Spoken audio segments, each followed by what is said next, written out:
We have seen that measured response in the tone of and tonality of Foreign Secretary Vikram Misri and the two lady officers, Colonel Sophia Qureshi of the Army and Wing Commander Vyomika Singh of the Indian Air Force.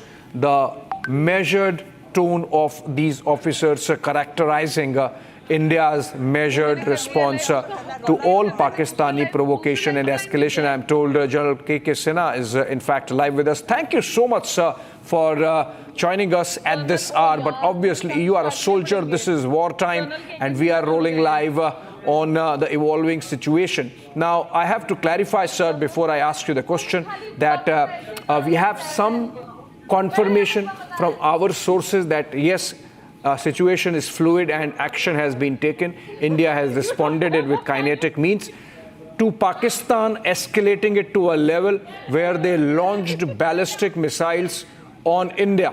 Now, sir, my question to you is, how does it look like? You would have also seen these reports that we have been live with for the last half an hour. What's your first response, General Sinha? See, as for the DG ISPR, he has accepted that the 3 air base, one is in Rawalpindi, Nur Khan Air Base, Rafiqui, and Murid. He is confirming that has been hit. There is, I think I have seen one where the Nur Khan Air Base, some civilian has sent a visual, a massive strike, and I think it was the air-to-surface missile which was used. Over and above, I think there are 6 places it can be hit, starting from Islamabad, Rawalpindi, Lahore, Tekpura, and Norwal. Over and above, because these areas also fall in 6 areas, and out of that we know the 2 Lahore and I believe Norwal is in the first echelon, and then it is slightly in the depth. I think India has done it after 7th, a strike which has got a major significance. Because what we have said that I think the government communique says that Udhampur and Pathankot was hit. So what they have done it on 7th, 8th, 9th night. In retaliation to that we have done. So we are not that, we are using a word customized, matched attack. You do it, we will do it customized. If we customize, matched attack, we have done it. This is the word I think, Indian military is using it. And I think it's a great, military parlance when we look at it. It is not escalation, but is a befitting reply. In reply, they have carried out 6, as you brought it out. 6, first time the missile attack, all has been intercepted, and it is down. And DG ISPR was saying, that they have not fired these missiles. They are saying the Indian has fired, such a foolish statement on our own people. This is what he is saying, because these are all fired in Punjab. And he's trying to have very novice, trying to have a communal feeling. What the Pannu has been saying, that, the Pakistan, there will be Pannu, because he's sitting in the States and he's, Khalistani. So he's playing, it's a very novice. How can a missile be fired in their own country and then it is turned, because it has got trajectory when it is fired. So I leave it to them on their wisdom. But the matter of the fact is that the 3 air bases have been, not only damaged, and Nur Khan Air Base had, I think, huge ammunition dump. But that has been hit. I think in 6 places I was going through fire. It is under fire. Rafiqui Airbase has got 5 fighter squadron, and Murid has got a concentration of drones. So Murid that is also TB 2 drones as far as I am concerned, and UAV, which he has got, which are not these small UAVs, but which matters. These are armed UAVs. So we have gone for a very, very strategic target. And I think, Abhishek, we must congratulate to each other, because a great success after 4 days of exchange or whatever we can see. It is a ladder on which counter matched response are being given. Absolutely, sir. And our viewers who are watching at this hour would want to understand, sir, what kind of missiles Pakistan would have used? Would they have been surface-to-air missiles targeting Indian cities like Pathankot, Udhampur and Sirsa? Or would they have been air-to-surface missiles? What kind of missiles would have elicited this kind of Indian response? I don't think they have used air-to-surface missile, but they have surface-to-surface missile. They have been saying they have test fired either that or the Chinese versions of they have got a mix, and also they have given the name Muslim name to this. Those missiles have been used. And good part, I do not know whether there has been some damage or on these areas, Pathankot and Udhampur, what you have said, or it has been brought down by our own air defense system. I'm not very clear because I'm not able to catch up on that part. Right, sir. And according to the DG ISPR, who in his press conference admitted to these Indian strikes or informed about these Indian strikes, he apparently said that India used air-to-surface missiles. So we have used our fighter jets and shot those missiles there, is what the Pakistani version is. Yeah, I was speaking to one expert from Air Force, and what he has told me that it is an air-to-surface missile. Of course, Rafale and all has been used.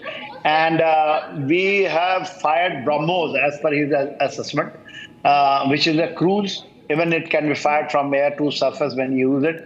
Very accurate, pinpoint, whatever you wanted. We have got all 8-figure grid references of their strategic assets, which is located and concentrated in these areas.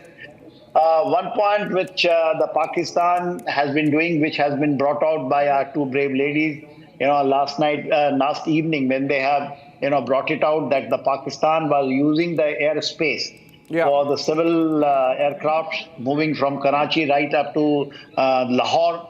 When all this, drone attacks were coming to us, so that we don't retaliate. And India has not retaliated. Only 4 strikes they have done it. Out of that, 1 radar was put out with all precautions that we have not. Otherwise, Pakistani wants to put you in a very embarrassing situation that, when we carry out the strike, the timing of these strikes in the, today in the morning, when we have done it to these 3 air bases, we have taken care of all these things, and the Pakistan has put the complete, I think, his airspace. He has issued the NOTAM and also closed the airspace in his side. Yes, sir. Sir, there is tremendous amount of information flow and breaking news. I will keep running every bit of information with you as we also keep breaking it on the grid and in the BBG and on the screen. And sir, so the latest is that the G7 has issued a statement asking for an immediate de-escalation between India and Pakistan. Obviously, this comes on the back of US President Donald Trump seeking a similar de-escalation, which was informed by White House spokesperson Caroline Leavitt, and that had happened just a few hours back.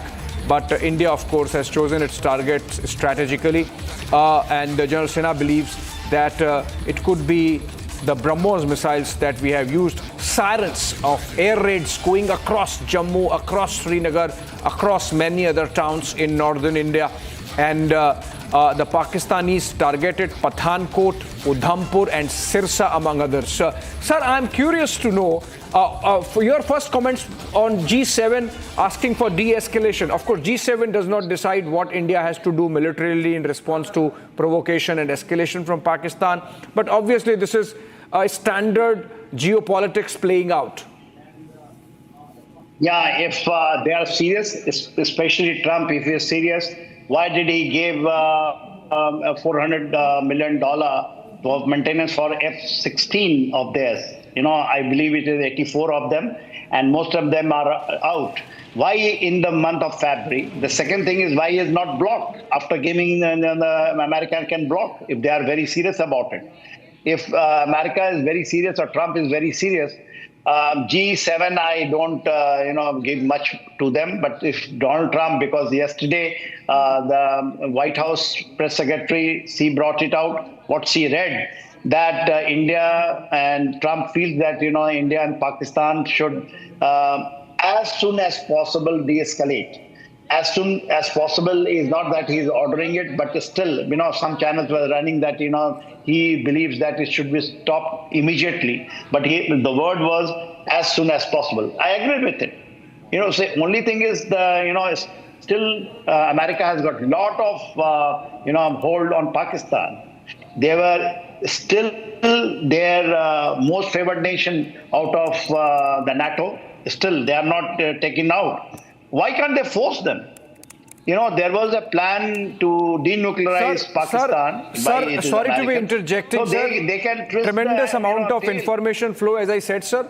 Our reporter Gursimran in Jammu, apart from saying that there are sirens for air raids, has also suggested that there have been blasts in Jammu.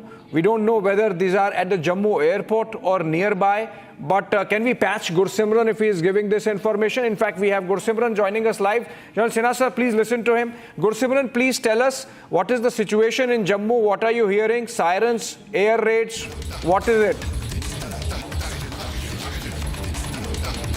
Abhishek, air raids is what we are getting a confirmation of, that the one of the army bases and Jammu airport has been on the target of the Pakistan. There have been several launches. The source of the launches still remains to be unknown, but Jammu airport's air defense system has been activated along the air defense system of all the installations that are in the Jammu city. See, there have been multiple blasts that have taken place in last 5 minutes in the Jammu airport area and the one of the installations of the Indian Army. Though the air defense system is fully activated, but you will hear that the entire area has been placed under blackout. Sarjeevan will be in a better position to show you that the entire place has been put under the blackout. There is complete blackout that has been placed. Reason being that there have been multiple launches that have been intercepted. All these launches, they are said to be the launches from across the border. There has not been any confirmation that whether these were aimed, these were missile launches or drone launches. Because see, one thing is that there has been an interception by the air traffic control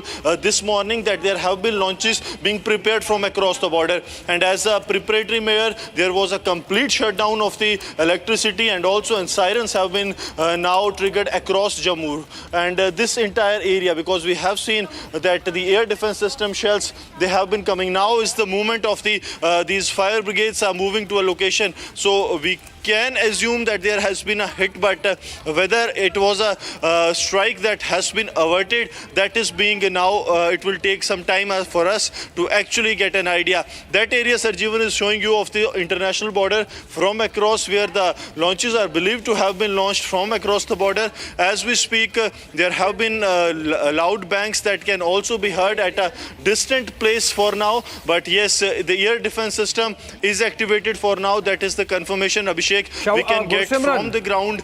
And the second thing that we are picking up is that, yes, Abhishek. Gursimran, since you're saying you have heard blasts and you are actually live with us, it's already seems like daylight in Jammu. Gursimran, how far are you hearing these blasts from? You are a veteran now of reporting from this kind of conflict situation. You covered the Israel-Hamas war for Republic TV. What is the distance from where you are hearing these blasts? Can you say that these could be Pakistani air raids, because of which those air raid sirens are going on? Abhishek, yes, that can be confirmed that these are the Pakistani air raids. Whether the Pakistani projectiles or drones have entered, that is something we have to wait for an official confirmation. Because see, I won't be divulging the details of the army installation, but the place where these blasts have taken place, at least last 3 to 4 blasts that have taken place, and these are the massive blasts that have taken place. These have taken place at a close vicinity. It is not that it is 5 or 7 kilometers. It is a close vicinity and establishment of the Indian Army that is there. That was probable target, but for now we have seen that the interceptors are going on. Now you will see that the police deployment that has also been strengthened here. The police is asking people not to venture out. They are asking them just to abide by the guidelines, stay indoors, because the loud bangs are taking place. And this kind of a situation, Jammu at least has not seen over the last couple of years or last couple of decades, because there have been border firings, but that has been restricted to a single single place only. But now what is happening that these are raids are taking place inside. It is in the hinterland of the Jammu city that these raids are taking place. And even Abhishek, in the background, I can also hear some of the, these are the mortar shells that are taking place. So I assume because the international border is open, the Pakistan has resorted to ceasefire violation late last night in the Araspura and the Abdulia sector. Right. These banks could be from those distant banks that I'm hearing. But yes, there has been an interception there, Abhishek. This is in the heart of the Jammu city. Right. There has been an interception. Right. The old city that we speak of, there has been an interception in the old city as well, Abhishek. Okay, Gursimran, take a breath. I go to General Sinha for more details. Even if you take cover and, we will be banking on you for all the latest developments coming in. This is effectively war zone now, General Sinha. Can we say that we are officially in a state of war with Pakistan? Also, sir, we are hearing that one Pakistani ballistic missile, which was reaching as far as Sirsa in Haryana, was neutralized by India's MRSAM, India Activated Medium Range Surface to Air Missile, and neutralized that Pakistani missile. General Sinha, sir, you heard the Gursimran giving details of what is happening in Jammu, possibly some blasts taking place around the Jammu airport area. As I said, can we say that we are officially in a state of war with Pakistan? I have got no doubt that we are in a state of war with Pakistan. We are very much in war with the Pakistan. The day we did it on 7. You see, in modern warfare, this is going to be the phenomena in 21st century. This is the way that things happen. And drone attacks, which is coming, swamp of drones. If we, police ourselves, when our AD system are working, of course, they are crossing our airspace. They have crossed, violated, but we have still not, in classical sense, violated the airspace of. Only thing we are sending our missile, and we're getting the hits. Right. DG ISPR, if I believe him, because I heard that he was saying that 6 missiles which they have sent it in Punjab. And it has been confirmed that they were all knocked off by our air defense system. But now what you are bringing it out, and I think your reporter is reporting from the ground, is the Jammu area. Basically, what he is saying about your Araspura, Arnia, Samba, Jammu, this area has been hot from the last 3 nights, and especially Jammu airfield. So it is very near to the Sakargat bulge, right. And in that bulge area, because the plain area, they have got capability, and Mangla nearby. The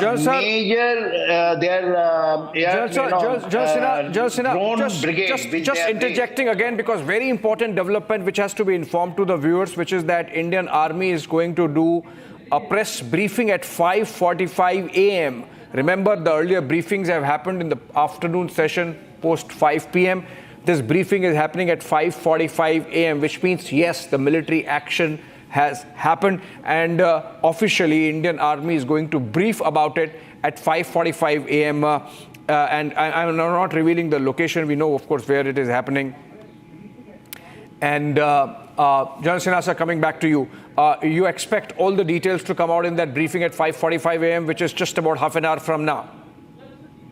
Yeah, of course, because these are a very visual thing, which we have done it, and DG ISPR has accepted it, because Nur Khan Air Base is in Rawalpindi, and we know Rawalpindi is there, and Islamabad very close, and this is their headquarters. And then we say Rafiqui Airbase down south, which we know, and they have accepted it. Yeah. They have accepted it, also firing 6 missiles first time. Yeah. So I think it is a befitting, because we must know, the countrymen and the country should know how the situation is developing. And if we are going to declare something, still we are saying customized matched attack. We are not saying it is a counterattack or it is offensive by us. We are saying customized matched attack by us. Yes, sir. That's a very important semantics that you are, bringing attention to. We are not escalating. we are responding, mirroring Pakistan's escalation. So if Pakistan sends drones, we send drones. If Pakistan sends projectiles, we send projectiles. If Pakistan sends, missiles, we send missiles. It's mirroring Pakistan's actions. Of course, we do whatever we need to do in terms of taking care of our defenses. General Sinha, more breaking news information coming in. There has been a sabotage attempt at Jammu airport, which has been using Pakistan using their drones, and that has been foiled. It has been repulsed by our air defense system. Can we go back to Gursimran again once for a bit, or even Rawat Miraj, who's reporting heavy artillery fire, exchange of heavy artillery fire in Uri sector in North Kashmir, from where he is reporting. I can see in the pictures a reporter live. We have our reporters live, both Rawat and Abhishek. I believe Abhishek is in Srinagar, but I'll go to... Okay, I saw Abhishek and Rawat also live, but okay, they would be live in a bit, I'm told. But let's go to Gursimran again. Gursimran, my request would be you take care of your safety also. I can see you in your bulletproof jacket. Okay, let me go to Shawan first for the army briefing information. Shawan, who is going to brief? What time is the briefing? And what can we expect? Well, it does appear to be completely rushed at this point in time because you have an emergency briefing to be done by the Indian Army. I'm not very sure whether this is going to be a joint briefing because it appears to be at the South Block lawns where the briefing is going to take place. So in all likelihood, you would have the Army essentially responding right now. So far, that will be the first official word really coming in of the late night action, the retaliatory measures that have been taken by India after there were reports coming in of ballistic missiles that have been launched by the Pakistanis. What's important to point out here is that as we speak, Pakistan has already issued a NOTAM over their airspace. This after reports essentially emerging that you have had the Pakistani Air Force base that has been targeted. Now, there have been some very bizarre claims that have been made by the DG ISPR, speaking a short while back to the media in Islamabad and making the bizarre claim that India had perhaps carried out the ballistic missiles on their own population. Now, that's the claim that was made by the ISPR a short while back, but it's important to point out here, these are a counter match, and as rightly pointed out by General K.K. Sinha, these are counter match retaliation that we're basically looking at. Yeah. What we know so far are the following. One, that there have been multiple explosions that have been reported from Rawalpindi, Lahore as well as Islamabad. There has been a NOTAM that has basically been issued over the airspace. And the third other development that we can confirm right now, and that's the official coming in, that is with regards to an emergency press briefing that's going to take place in the national capital at the South Block lawns.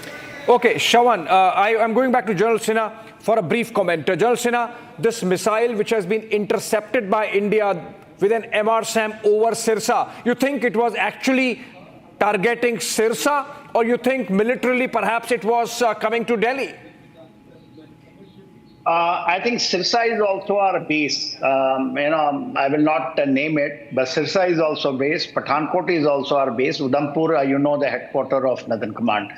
I believe, it must be or Delhi if they are doing it. But I think it is Sirsa. It has been done by medium-range surface-to-air missile. And I do not know because the trajectory, the people on ground can tell the trajectory if it is, where it is and be hit. Because SR-SAM can hit, across the border. Because detection is very, early.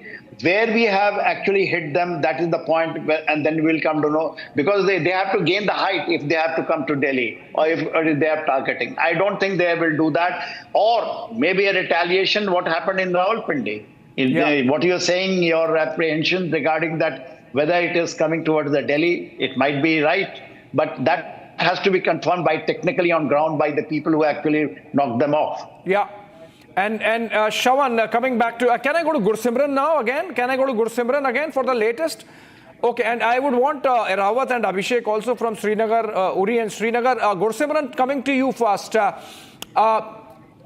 you tell us the latest our air defense systems, I am told, in Jammu launched a missile to counter a Pakistani projectile, which means Pakistan has clearly targeted the Jammu airport.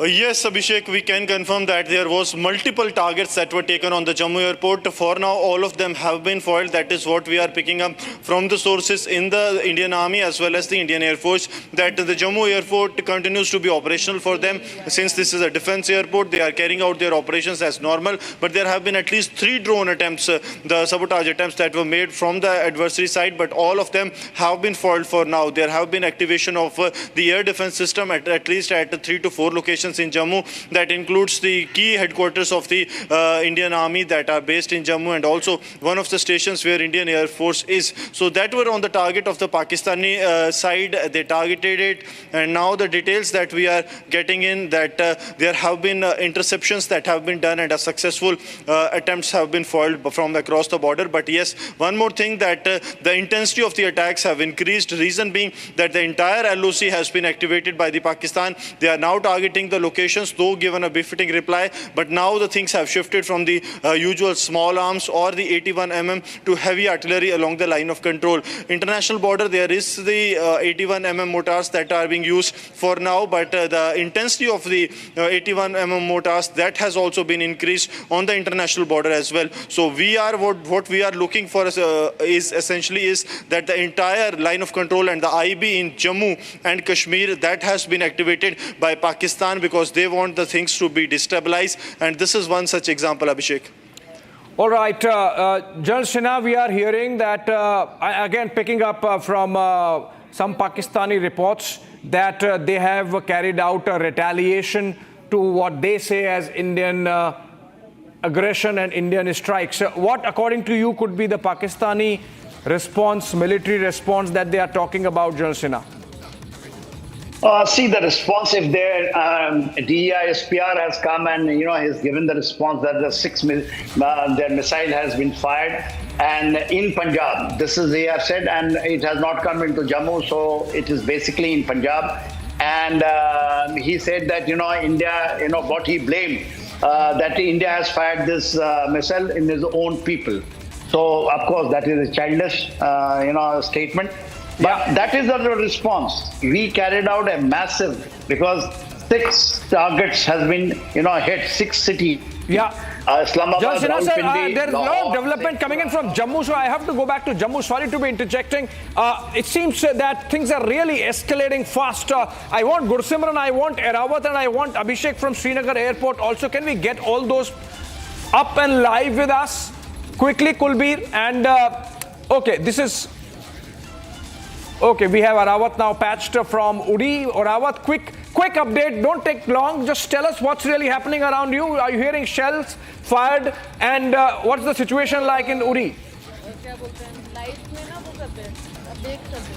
Absolutely, Abhishek. We have seen that the fresh and the heavy artillery exchange have been started in the Uri sector from the last 2 hours. We have seen that the heavy mortar shells are being targeted from the Pakistani troopers toward the residential area in the Uri sector. But we have seen that the Indian Army is giving them the befitting reply. I'll request to Firdaus to show you from this very side, as we have seen that the few shells were coming from this very side. A while back, we have also witnessed the same during the night hours. We have also seen that the small arms were fired, but we have seen from the last couple of 2 to 3 hours, we have seen that the heavy mortar and the drones was also spotted from this very side, but we have seen that the 2 to 3 drones were also introspected by the forces here in the line of control areas. We will not mention the exact Erawat, thank you so much.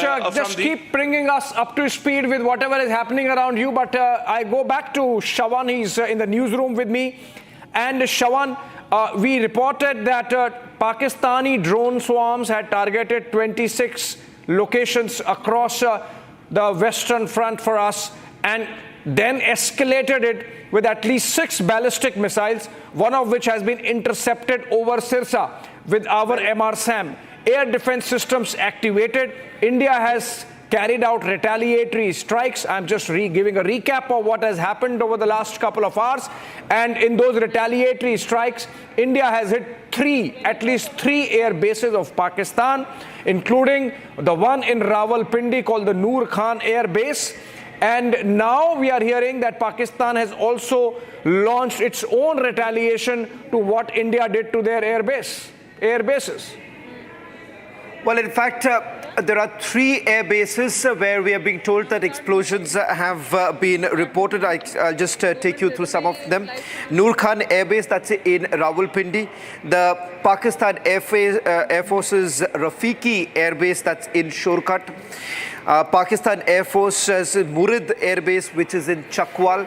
We're being told that these are the three air bases where you have the airspace being closed for now because of multiple explosions that have been heard. Now, we're being told that in the last few hours, there is an intense firing that is basically going on. There's cross-border firing that's going on, and certain missiles have been intercepted. I'm just trying to get some more details. In fact, Gursabran can be brought back because Gursabran is also telling us that some emerging details right now with regards to what's really happening over Pathankot. I'm being given to understand there's breaking news now coming in over Pathankot. There have been certain interception that's taken place. What's the situation like in Pathankot right now, Gursibrat?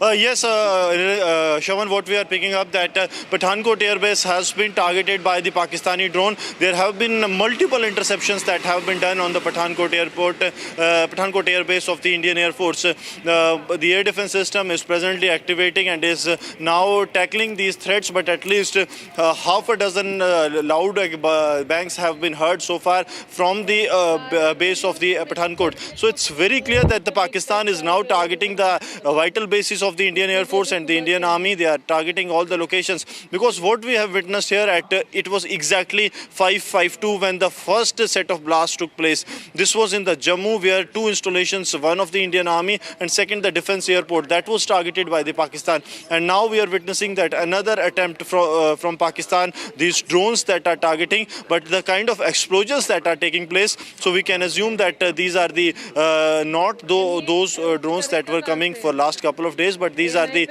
armed drones. These are the drones ID or the explosive laden drones that are now trying to target the bases of the Indian Army and the Indian Air Force that are in Jammu.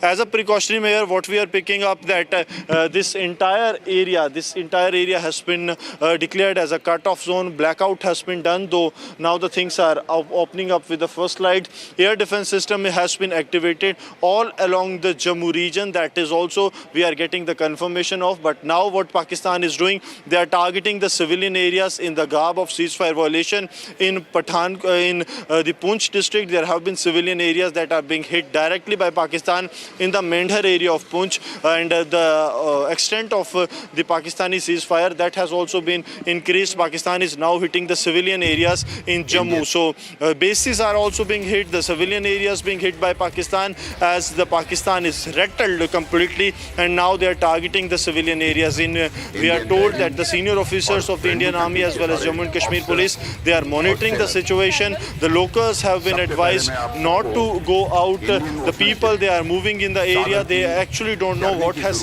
happened so far, because they have heard the loud bangs that came out starting 5 in this morning, because it was exactly, to be very specific, it was 5 when the loud bangs were heard. There was retaliation probably to the Pakistani provocation that has been done. Some locals are also here because they have seen it. Sir, आपसे जानना चाहूँगा, sir आप यहाँ पे थे, कितने बजे पहला ब्लास्ट हुआ? 5 बजे तकरीबन। कितने ब्लास्ट हुए होंगे टोटल? एक तो बड़ा आया था, जैसे मिसाइल का आता है ना, ऊपर से घूम के बड़ा, जो जिसकी रोशनी ज़्यादा थी। 2 यहाँ से आए हैं, वो लगता है या तो तोप के थे, यहाँ बताइए टैंक के। कितने ब्लास्ट हुए? कुल total 4। So that was what Abhishek and Shavan, we were saying that there were interceptions over the Jammu airport and over one of the vital installation of the Indian Army that is here. That was actually the target, and that target has now been repulsed. But this stretch of the Jammu, that has been on the over target, because this area has key installations, and even now as we speak, there are some of the launches that are being intercepted, because in the background, I'm not very sure if you are able to hear it, but I can hear that some of the launches being intercepted, some of the explosions taking place in the background. Though for now there has not been any major escalation on the international border for last half an hour, but if we speak of the hinterland area, there are regular interceptions that are being done by the air defense system of Jammu airport and the nearby areas, because see, this is the consecutive third day that the Jammu airport is on the target of Pakistan. They have been launching their attacks every single minute, so the new attacks are being launched at the Jammu airport by the Pakistan side so that they can disrupt, because they know that strategically this is one of the most important airports of Jammu and Kashmir, and especially when it comes to striking Pakistan deep inside their territory. Abhishek. Well, yes, this is a big one, Gursimran, and Jammu is facing extra brunt of Pakistani attack. Shawan, we are just building up to the press conference in about 15 or less than 15 minutes time, and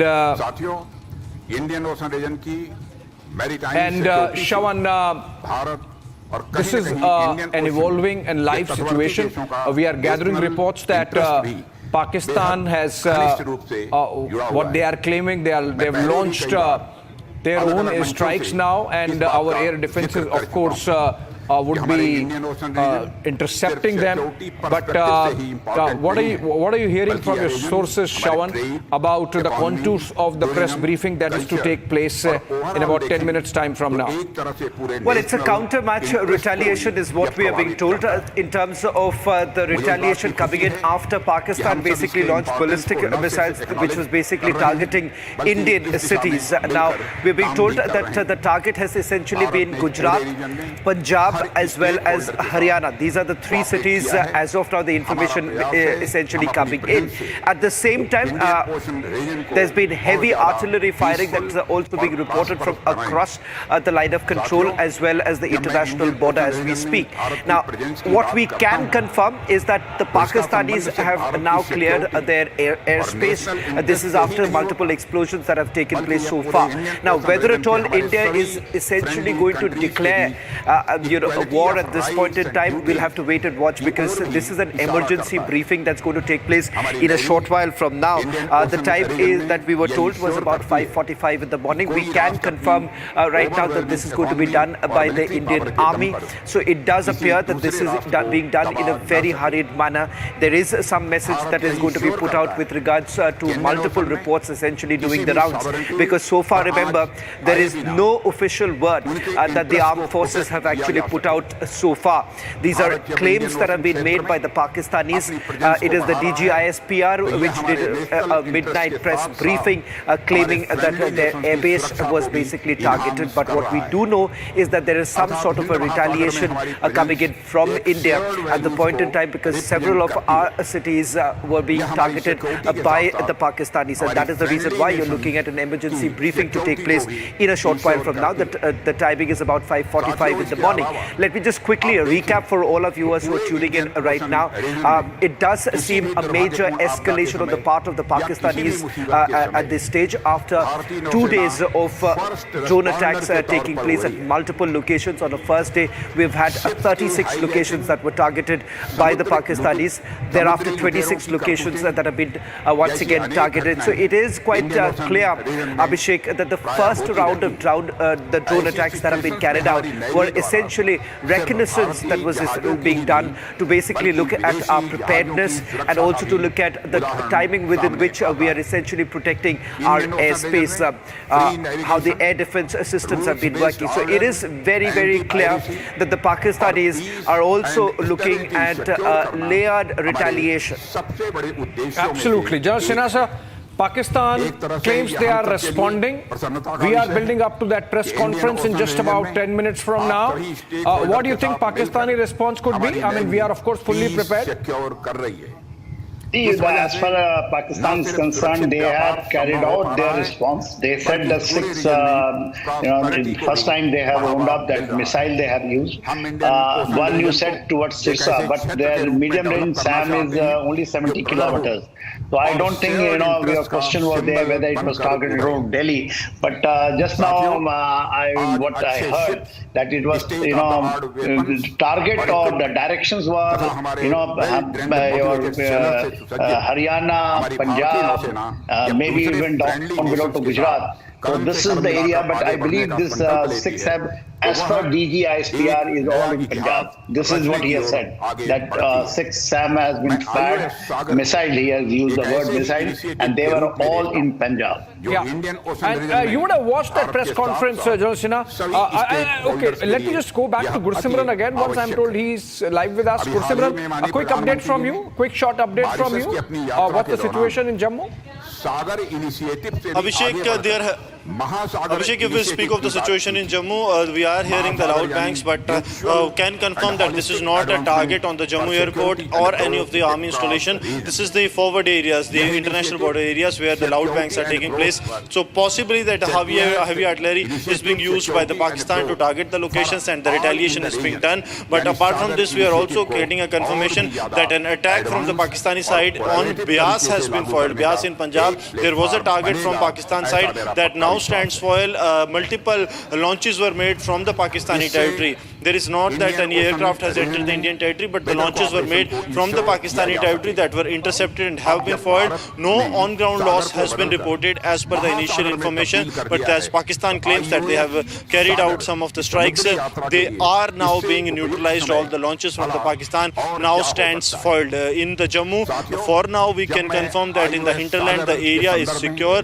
The hinterland threats have been neutralized for now, because after the 10 to 12 loud bangs that we heard in the heart of the Jammu city, the drone launches that were made from Pakistan or the projectile launches, all these launches have now been foiled. Now the secure bases have been secure, but once again we are hearing some of the explosions that are taking place in the hinterland. The situation is evolving, Abhishek. What I say in the 1 second is changing in the next second, because the loud bangs are taking place in the areas in the heart of the Jammu city, the old city, the areas of the Jammu airport. The things are moving really fast. We are yet to get a confirmation from the border security force on the extent of the retaliation or the cross-border firing that is taking place at the Indo-Pakistan border. But Araspura sector and the nearby sector of Abdulliya, these two sectors have been activated by the border security force as the Pakistan have targeted their locations. Now the civilians are not there at the border areas, so BSF is responding in a free manner to the Pakistani retaliation, to the Pakistani provocation on the international border. Abhishek. Thank you so much, Gursimran. Stay tuned. Stay with us. And okay, I have Shawan joining me with some updates. Shawan, over to you. Well, in fact, now we are being told that from Uri, there is heavy shelling that is going on. There has also been an interception over the Pathankot airbase. We've just got the latest visuals coming in from Pathankot, which is once again been under drone attack. We'll take you through the latest visuals. Sharath, if you can also tell us, okay, these visuals are coming in from Pathankot, where we can see this morning interception essentially taking place. Once again, drone attacks taking place in Pathankot and a few other places where drone attacks have been reported right now. Important to point out is that simultaneously you're looking at multiple fronts being opened by the Pakistanis. One, with regards to the cross-border firing that's basically going on. Second, there is drone attacks that have been reported from multiple cities. And thirdly, as far as ballistic missiles that were being launched by the Pakistanis from their airbase. And that is one of the reasons why these preventive measures have actually been taken by India, or rather these are retaliatory measures, counter-matched retaliatory measures that have been taken. And in fact, that's the word that is basically coming out from the establishment right now in terms of the retaliatory measures that are being taken in. Ladies and gentlemen, this morning we have seen a massive escalation from the Pakistani side.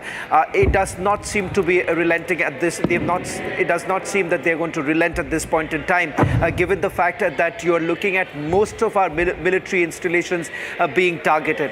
What we can confirm is the fact that all our military installations are safe. we haven't had any report coming in from the Ministry of Defence with regards to any of our military bases being hit. So that's the other confirmation that we do have, that most of our air bases are safe at this point in time. But remember, as we speak, there is a growing concern of the fact that most of our military installations have come under intense attack by the Pakistanis. It is being well retaliated right now, Abhishek. You've had the forces actually stepping in and taking care of the situation. But there are also reports emerging now from Gujarat.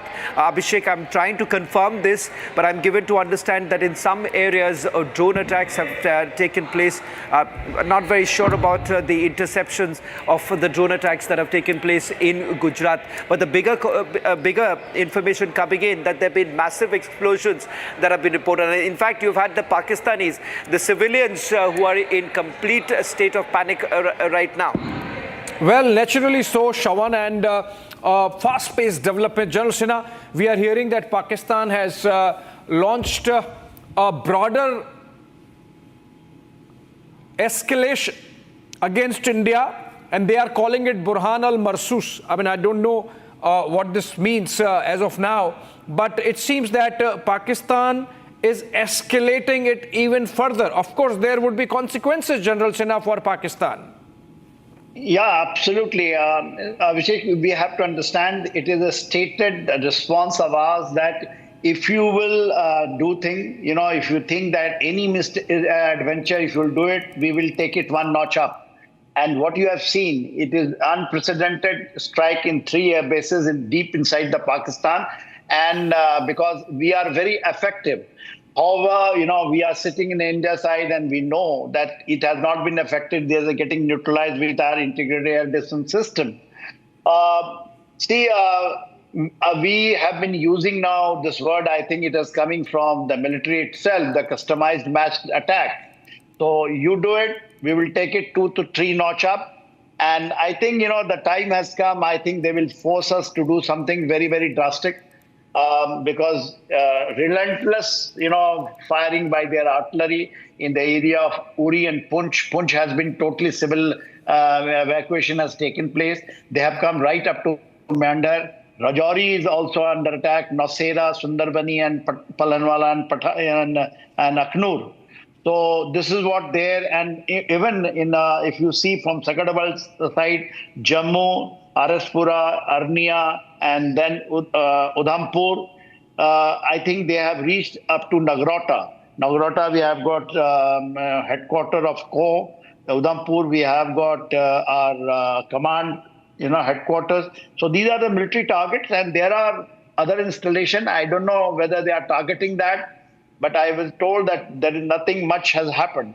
We will get to know about something if morning briefing, the army brings it out. Let's wait for this. I think it's going to come in next 10 to 15 minutes.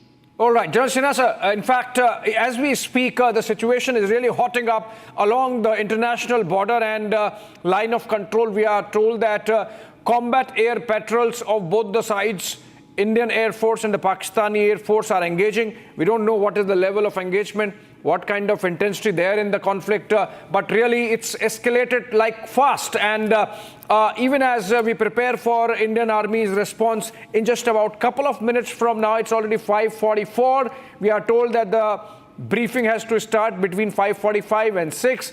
And going by what we are seeing and hearing, General Sinha and Shawan, if I can get Shawan also with me on air. Shawan, hearing about combat air patrols and both sides engaging, what kind of engagement one should expect? Well, in fact, Pakistan has already declared that it's their operation that they're carrying out. But what we can tell you is that we are just getting the latest development that our airspace has been violated. Our airspace has been violated in Jammu. A confirmation now coming in from our reporters on the ground. In fact, the Northern Command headquarters in Udhampur was also targeted. Target aimed at Northern Command headquarters in Udhampur. That has been neutralized. Now I'm not very sure, Abhishek, that this is whether to do with only the drone attacks or there are fighter jets that have actually, crossed over, which we are being told have been combated. So that's the other developing news. Can we please have this as the breaking news coming in? The breaking news coming in right now. Our reporters on the ground confirming the fact that Indian airspace has been violated by the Pakistanis. That's the information that our reporters on the ground, Gursimran, is getting us. Airspace has been violated. Now this is another major escalation, another level of escalation taking place this morning. Shawan, Gursimran has more information about Northern Command headquarters being targeted. Shawan, let's go to Gursimran. Let's go to Gursimran. Gursimran, if you are hearing us, your information about Northern Command headquarters, please share with us. What details can you share? What this is? Is this a missile which was coming? What projectile has been neutralized? See, Abhishek, what we can see, Abhishek, we were told that there was an aerial threat that was aimed at the Northern Army headquarters that has been intercepted and has been neutralized. That is what we can confirm. The nature of the launch is yet to be confirmed because the things are moving at a fast pace. We are unable to speak to someone over the phone. Whatever we are fetching over the text, and the details that we have got, that there was an air trajectory that was heading towards the Northern Command of the Indian Army, but that has been intercepted timely. The interception has done at a far off distance. It was nowhere closer to the periphery of the Northern Command of the Indian Army. So Pakistan, what they are trying to do, they are trying to target the vital installations of the Indian Army at the first, and that is what we are picking up from the ground zero. There are loud bangs that are being heard. So some of the bases of the Indian Army, they are now being targeted. We are told that the Pathankot base was also under attack. That attack has been foiled. Attempts are on to foil that attempt because that is a large-scale attack. We are told that is taking place in the Pathankot Air Base. But we can confirm that the defense air bases in Jammu and Kashmir, they are secure for now. There has not been any of the hits that they have taken, but the loud bangs have started to take place. Okay. It is very likely that the Pakistan has increased the range of their artillery shelling that is taking place on international borders. Gursimran, just a couple of things. Take care of yourself and take care of your energy, because conserve your energy also, because remember, it's going for the long haul. We are going for the long haul. This is going to be a long haul. General Sinha sir, I'm picking up some reports which say, and this is quoting Reuters, which says that Reuters has spoken to a Pakistani army official who has said that their military is targeting a BrahMos supersonic cruise missile storage facility in India. पूरी घटनाक्रम हुआ. General Sinha sir, I think, did we lose General Sinha there? BrahMos missile. The BrahMos missiles are all operational. The Pakistani, Reuters quoting the Pakistani army official as saying that they are targeting a BrahMos storage facility in India. I would like to know where it is, because there is nothing declared BrahMos missile storage facility in India. As far as I know, and especially what they're saying, whether it is in Jammu and Kashmir area or it is in Punjab. So I think this is good for their own PR, because ammunition dump of Nur Khan Air Base, I believe it has been hit very badly, and also the Rafiqui Airbase, 5 fighter squadron. I do not know whether they were in the pans. So I think, they're making a statement for own. Let's see what we get the briefing, because, strike damage, if something is there, I think we should get officially. Your reporters are saying that as far Udhampur is absolutely fine. So I take it Pathankot is also fine. Pathankot is nearby. They can sneak in this area. Sirsa is slightly in the depth. So let's see the official, because we have to wait for 15 minutes before I make some comment. Sir, absolutely. This is just all the information that we are picking. So because it was Reuters, I quoted that, and that's why I said that's something that should be shared. And Pakistan has targeted Amritsar, Pakistan has targeted Pathankot, Pakistan has targeted Udhampur, Pakistan has targeted Sirsa. All happen to be important military and civil targets. In the case of Amritsar, this was the third day in a row that Pakistanis targeted that important center of pilgrimage for the Sikh community. So obviously, this is being done to a plan. Pakistan has targeted a Gurudwara in Punch Rajouri, and now we are told that Pakistan has launched some kind of operation in response to Operation Sindoor. But of course, as you rightly mentioned, General Sinha, that this is matching. This is our combat which just matches what Pakistan does. We are mirroring the escalation coming in from Pakistani side. Another round of drones targeting Jammu, neutralized. Another round of drones targeting Amritsar, neutralized. Another round of drones targeting Srinagar, neutralized. Cross-border firing at Arnia International Border in Jammu being reported. Heavy shelling from both the sides being reported in the Uri sector. And we are building up to that moment. Okay, Shawan has some breaking news information. Over to you, Shawan. Well, I'll just quickly recap right now. There is more breaking news coming in because we are being told that there is also a blackout in Srinagar, and there are two explosions that have been heard. Reporters from Republic Bharat getting us the latest details that there have been two explosions that have been heard. Rakshita is also giving us more details with regards to this explosion that has been heard in Srinagar. At least if we can get her on the phone line, can we please get Rakshita on the phone line, because these are once again important developments taking place. It seems that in Srinagar there is a lot of development taking place right now, as there have been multiple confirmation now coming in of a blackout, Shawan, as well as explosion taking place. Shawan, till the time that Rakshita joins us over the phone, remember what Pakistani Defense Minister Khwaja Asif said just a few hours before this Pakistani escalation. He said, if need be, let's go for a full-scale war. So Pakistan has been itching for a war. The Pakistani generals facing difficulties sustaining their grip over power in the face of restiveness in Khyber Pakhtunkhwa and Baluchistan, facing resistance from within political establishment, have decided to go in for a war.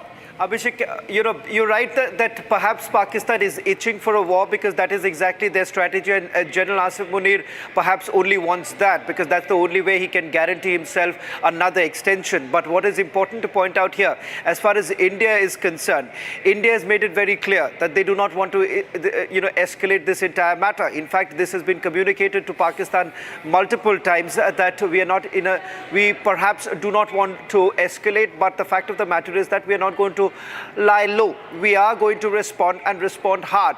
And that's exactly what we are witnessing this morning, while there have been multiple interceptions of these drone attacks that are taking place, because swarm of drones attacks that have taken place. But the larger concern here has been the fact that if at all Pakistan today has decided to go ahead with ballistic missiles, you would not expect India to perhaps be silent on this entire issue.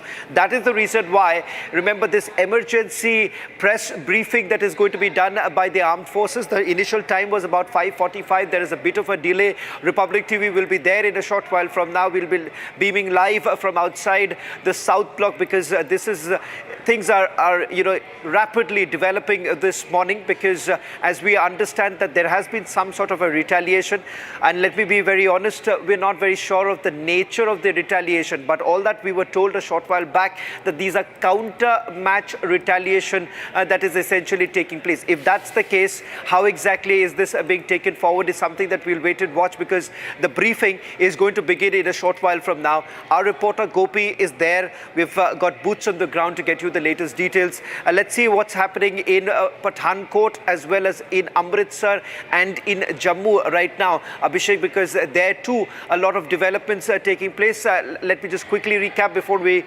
finally decide to go to a reporter. One, with regards to what's happening in Pathankot. Pathankot Air Base was under attack. You've had the drone attacks that have been intercepted. Now, moving to Amritsar, over Amritsar too, there have been interception. There have been drone attacks that have taken place. Is Rakshita on the phone line. If she is, we're going to take the breaking news now coming in from Srinagar, where our reporters getting us the latest that there has been a blackout. Explosions have been heard, but we are going to, perhaps be a little cautious about, these reports coming in of explosions, because late last night also multiple reports coming in that there were explosions taking place in Srinagar, but later on it turned out that this was drone attacks, which was once again neutralized. Rakshita, what more details are you picking up? Give us a sense of what's really happening on the ground. Well, there are multiple explosions that have been heard at Pakistan air bases, and this includes those in Rawalpindi. What's happening in Srinagar? Because I just want to focus. Focus right now with the breaking news coming in from Srinagar, because you were reporting that there was a blackout. There was a blackout. Was there any sort of an explosion that you have heard? Yes, just a few minutes ago, I think 3 to 4 minutes ago, we just heard one blast, one boom that I would hear, and after that, just after a few seconds, the lights were out. Just what happened last night as well. As we speak, there is a blackout right now, as we report from Srinagar, and there is, of course, the weather is very cloudy. We do not see anything as such. I could not see anything, but yes, I heard a loud explosion as we were reporting, as you were talking right now in the studio about the other news that we have been breaking. So yes, yesterday also, remember, Srinagar airport and Air Base was under the drone attack, but that was intercepted. The drone attack was intercepted, and right now, as we speak, do not know if at all it has happened near the airport or not, but I certainly could hear one explosion, after which the lights have all gone out. Well, in fact, I think so. We've also getting the live frame coming in from outside the South Block. Now, remember, ladies and gentlemen, different than what we have seen over the last few days. There were structured briefings that were basically taking place, organized by the Ministry of External Affairs. An emergency briefing that is being done. That in itself gives you an indication that what has happened through the night as you were sleeping. This is what has happened. Yes, Abhishek. Shawan, some more information. Reuters is reporting, and this is an international news agency, that Pakistan military aircraft have started strikes against Indian targets. We are hearing already of dogfights, of combat air patrols on both the sides. India responding, the Indian Air Force, of course, there guarding our skies. And so, which means that effectively there is war. The air forces are engaging, and we are making sure that those missiles do not come. We were hearing that the 6 missiles that Pakistan launched were all ballistic missiles, were all surface-to-air missiles, which means the highest possible escalation has been done by Pakistan. Quick comment from General Sinha before we go to next breaking. Quick comment, General Sinha. General Sinha, this is the highest level of escalation when you launch surface-to-air missiles following your drone swarm attacks? Yeah, you are very correct. Not only your medium-range surface-to-air missile, but your combat air patrol, both the side, if they are engaging dogfight, generally combat air patrol, they are clashed with the dogfights. If that, whether it is your Pakistani, cap, we call it, crossed over to our side, or it was in their own side, and from standoff they are in the dogfight. That is not known, but your reporter was giving some bang, he heard 2 of them in Srinagar. That is a concern. In that case, Sakardu is there in the top north, and if they come to Srinagar, it is nearby. If they might have come, and it is very difficult to maintain, because moment you take off from Sakardu and you want to come to Srinagar, in in 2-3 minutes you are there on top of Srinagar. And we have got Avantipur over there, and if our combat aircraft has airborne, I think it is in an inner space this dogfight is going on. Right, absolutely. Shawan, over to you with more details. Shawan, as we build up to that press conference, which has got delayed a bit. It's already 6 a.m., 5:59 a.m. to be precise. And all that I can report right now is that there's an ongoing, there is an ongoing operation. So we're not very sure as to when the briefing is going to take place. Perhaps that could be sometime later in the day, or there could be some delay. We'll have to wait for an official word to come in. So there has been a bit of a up and down right now, and it's quite understandable right now, Abhishek, because it's extremely fluid, volatile situation that we are in right now, and that is the reason why perhaps there could be a bit of a change here and there. But having said that, let's just quickly take our viewers who are joining us this morning. Good morning to everyone who's joining us at this point in time. There has been an escalation from the Pakistani side. In fact, there are ballistic missiles that were being fired by the Pakistanis, which have been well intercepted by our air defense systems. And not just that, remember, we're given to understand that there is a counter retaliation that has taken place from the Indian side. There are multiple reports, claims that are being made by the Pakistanis, but these claims are not worth taking into account at this point in time, because most of these claims that are being made by the Pakistanis are only to indulge in what we believe is pure psyops, and it has no value, no merit to this entire thing. But having said that, what we know so far, let me take you through each of the cities where Republic reporters are there. We are going to simply go by what our reporters are telling us from the ground. We have got some developments from Jammu.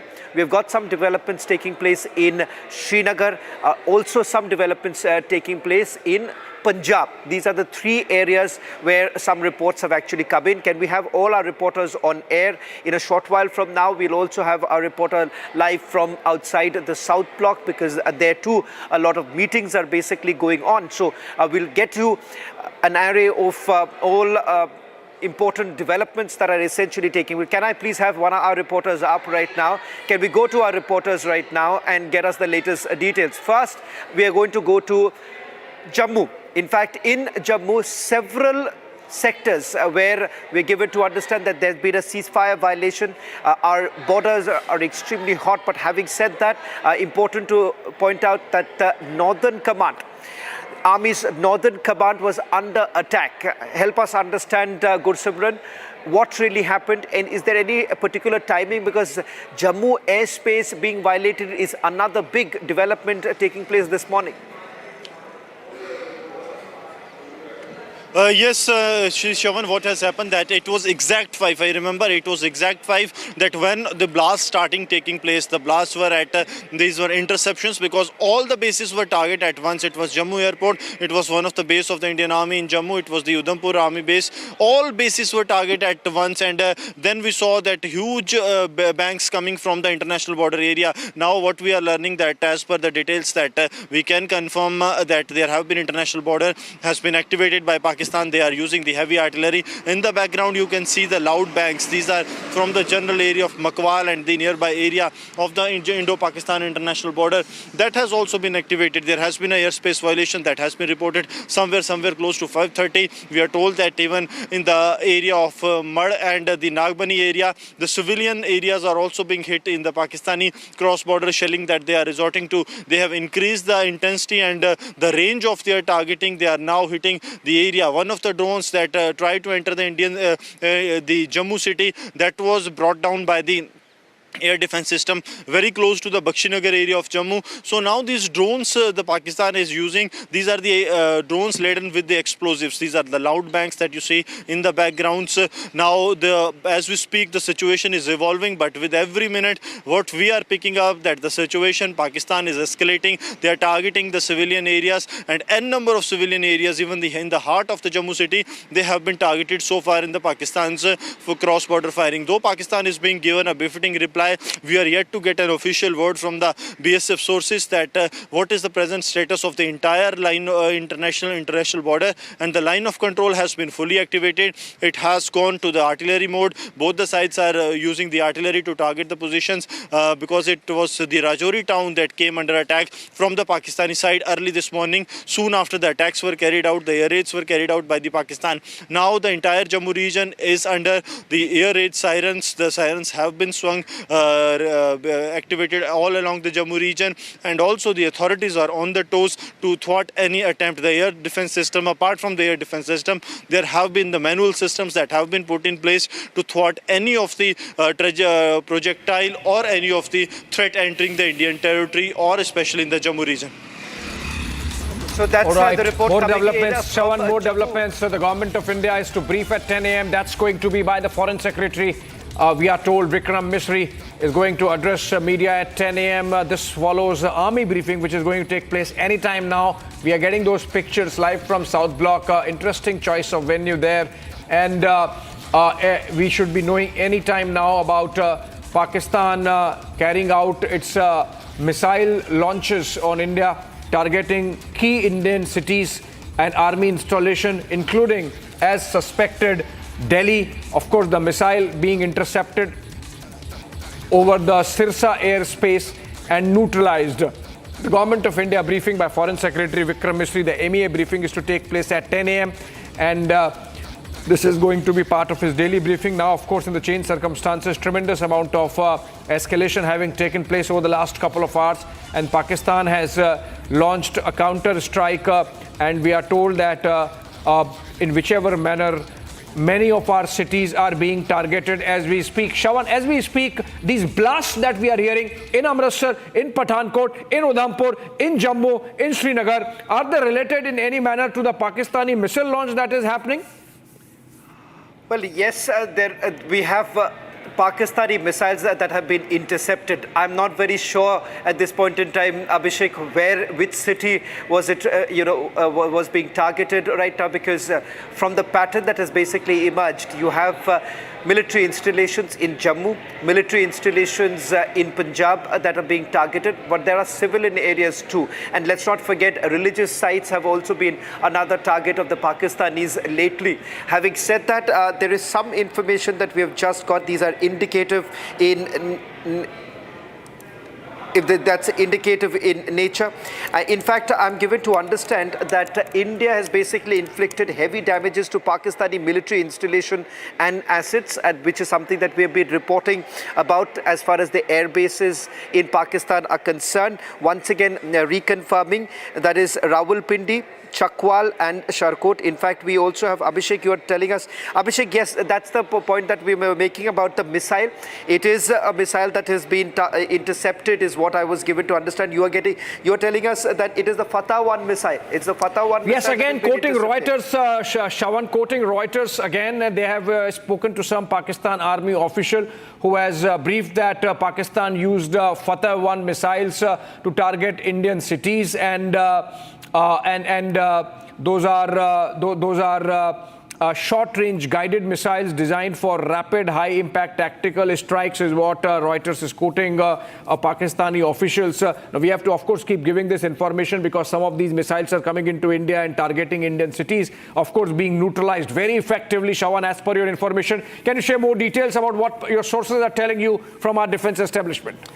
Well, in fact, we are just, there has been a massive retaliation. Let's be very clear about it. I don't see any reason for us to hold back on this right now because, Abhishek, you have also got us the details. So, number one, let's take you one by one.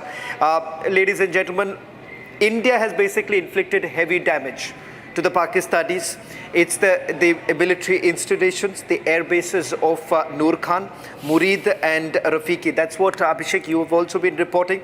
The second development taking place is Pakistan has basically closed their airspace, and that is about till this noon. Peshawar-bound Pakistan international flight, the last airborne flight was in the airspace, forced to hover around Quetta.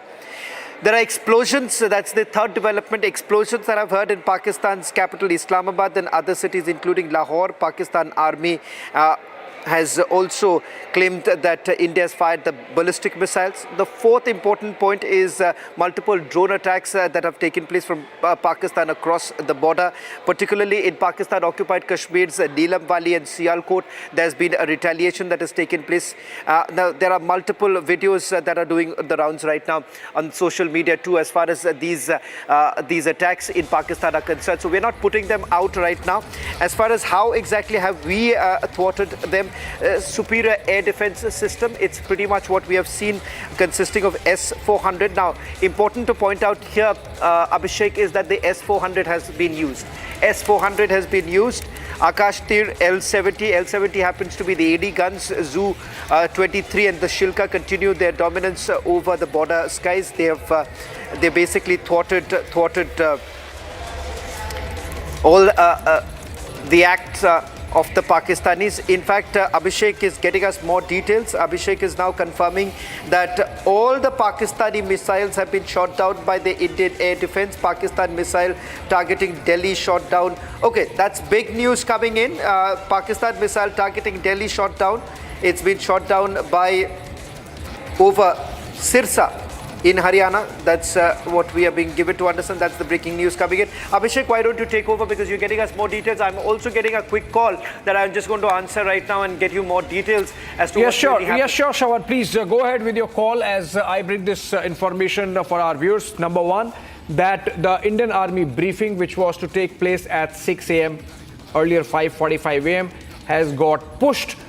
It's not delayed, it's actually pushed in a planned manner to be done along with the Ministry of External Affairs, and the briefing is now to take place at 10 a.m. So we have to wait for a couple of hours more for official Indian response, for official Indian version to the escalating situation along the India-Pakistan border. These are all reporters live. We have Gursimran from Jammu, we have Rakshita and Soumya from Srinagar. We of course have Arawat reporting live from a very active military situation in Uri, and quick updates. So let me go to Gursimran first. Gursimran, any update? You are hearing those blasts in the Jammu airport area. Are those blasts over? Is Pakistan done with and exhausted all its ammunition for Jammu? Abhishek, confirmation that we are picking up from the sources in the border security force that in the Jammu international border and the Pragwal international border, BSF is hitting at the locations of the Pakistani Rangers. These are the locations that have targeted the civilian areas. They have increased the intensity of their artillery into the civilian areas, and now these posts are being hit. That is the confirmation we are getting. This is the Jammu and the Pragwal international border. That is what we are picking up. That they have tried to target deep inside the Indian territory using their heavy artillery. All right, let me go to, okay, Gursimran, let me go to Arawat now. Arawat, another military situation panning out across that line of control from where you are reporting. Can you tell us what's happening? Yes, absolutely, Abhishek. As we have seen that the heavy artillery firing is going on here in the Uri sector. We have witnessed around the 3:30 a.m. in this morning, and we have seen that the heavy exchange of fire has been started in the from the various parts in the Uri sector, particularly from my left to right side. There are the three sectors in the Uri where the heavy firing is going on towards the civilian populated areas. But yes, there is no loss of life or the property damage so far. But we have seen that the Indian Army is giving them the befitting reply. Also, there are the reports that in the North Kashmir's Baramulla, a drone was spotted, and then after we have seen during the crossfire that drone has been shot down by the forces. Also, we have seen that the sirens have been activated in the Baramulla town as well. Here we are reporting from the sensitive area in the Uri sector. We have seen that the continuous after the 2 to 4 minutes, we will confirm, will 100% sure that the 4 to 5 blasts are taking place in the every 5 minutes in the Uri sector. Then after we will to go towards the Baramulla, we have seen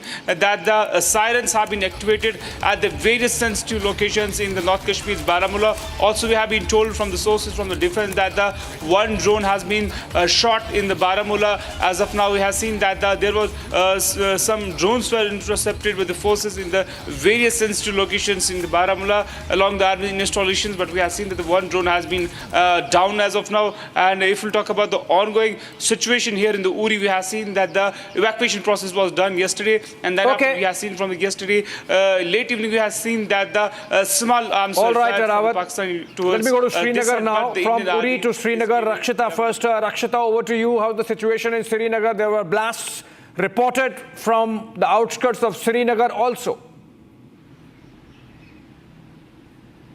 Absolutely. In fact, it was just around 20 minutes ago, almost 20 minutes ago, that I heard this explosion right here, and a moment after that, the lights went down. There was a blackout as we speak, and this is, of course, still not known exactly where, if at all, anything has happened. Is it a drone that has been intercepted or not? We do not know yet anything officially, but yes, there was a loud explosion that was heard, followed by a blackout here in Srinagar. I believe you and last night. Yeah. Yes.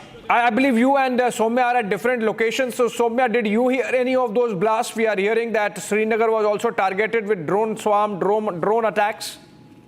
Yes, from where we are standing, sources are saying because of the attack, the movements have been restricted here in Srinagar. However, it is being said that noises of firing was heard right next to the airbase here in Srinagar. And there's a complete blackout here in the city. And not just that, the siren was also blared just few minutes. We heard one more sound of some blast or firing. We cannot at the moment ascertain what noise exactly it was. But again, this was noise of some firing or a blast here near the airbase. So something is constantly going on because the movement has been restricted because of the security reasons. These are the developments that have been happening. We are bringing for our viewers from ground zero. Back to you. All right, active situation there from where Soumya is reporting, and Rakshita, of course, both from Srinagar. Rakshita, are you seeing some action behind you also? Can you tell us what's happening? I'll just request my camera person to please just show around and just, I think, the direction of the sound that came in was from here. Go full frame, The flock of birds also dispersing right after. This explosion was heard, this entire flock of birds started dispersing. So we understand that from a distance, it could be from the outskirts, we do not know yet, but there was a loud explosion that was heard here in Srinagar just a few seconds ago. All right, we'll get some of those locations marked out on graphics and show where all of this action is taking place. Remember, I wanted to speak to General Sinha also, if we can get him back, General K.K. Sinha. We need some defense experts' voices also, and I would ask the guest team to get into the act, even as we continue reporting live on the situation as it is evolving between India and Pakistan. Remember, overnight, India carried out some right of defense retaliatory strikes, which are called combat matching exercises in terms of responding to Pakistan, mirroring their escalation. And that's when we have reports suggest hit 3 of their air bases. Now, I wanted to explore whether those could be false flag operations, because the Pakistani generals have been itching for a war. If we can get them back, Shawan is with us. If we can get back to Shawan. Shawan, over to you. You've been speaking to your sources. Why is the press conference delayed? Is it just because it is to be clubbed with the Ministry of External Affairs briefing at 10 a.m. or because it is an evolving situation? It's an evolving situation. Now that we can certainly put out. This is the information that we have. It's an ongoing operation. It's an ongoing operation. The matter is being looked into very closely, and let's be very clear that we are in a situation where Pakistani threats are only increasing at this point in time. Most of their attempts have been completely thwarted. In fact, the latest development is now coming in from Srinagar, where I'm given to understand that the airfield was once again being targeted. The airstrip in particular was being targeted. That attempt has been completely thwarted. In fact, it turns out that late last night, Abhishek, when we were reporting at that point in time, the airfields in Kashmir was also being targeted. That was in Awantipura, in Baramulla, as well as in Srinagar. All the 3 places where the airfields were being targeted, there too, remember, the drones were engaged and they were brought down. Now, as far as the situation in Jammu is concerned, we are being told that there are sirens that are blaring in some parts of the city. We'll get into into the specifics in a short while from now and take our viewers through all the latest developments. But government sources also now indicating that India has retaliated hard. This after the misadventure of the Pakistanis once again with ballistic missiles being used to target certain Indian cities. We were being told that the cities that were being targeted were in Punjab, Haryana, as well as the national capital that was being targeted. But remember, important to once again underscore the point that Indian armed forces have been able to bring the situation under control, number one. Number two, all the attempts that have been made by the Pakistanis so far have failed miserably.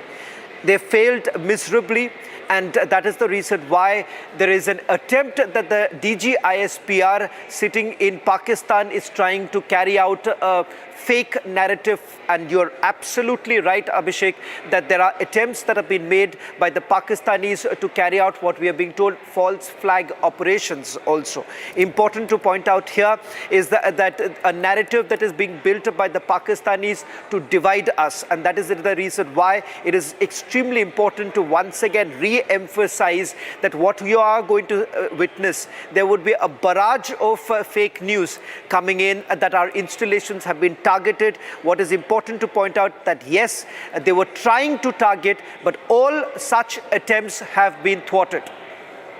Well, absolutely, Shawan, and of course they are going to be thwarted going forward also. The fact that the briefing is delayed is because it's in a state of, we are in a state of an ongoing operation and strongly retaliating, mirroring Pakistan's escalation. Rakshita, I believe you had some blast explosions. You were hearing some blast and explosions behind you in Srinagar again? Yeah, last time we spoke, we just showed you some visuals from a direction there, and just a few seconds ago again, we heard the explosions, 2 to 3 back-to-back explosions. I think it could be the attempts that have been thwarted by our air defense system here in Srinagar, as Shawan was also pointing out. Excuse me, that this could be the Sindoor Air Base that would have been targeted, and we still of course cannot officially confirm what is exactly this sound all about, but yes, very nearby. It is very clearly audible, not once but at least thrice this morning. We can report at least thrice this morning that I have heard explosions here in Srinagar, which has been followed by a complete blackout right now where we are standing in Srinagar. Well, yes, major escalation there. Almost we are getting to hear about 8 cities targeted by Pakistani strikes, either drone strikes or missile strikes. Arawat is reporting from Uri.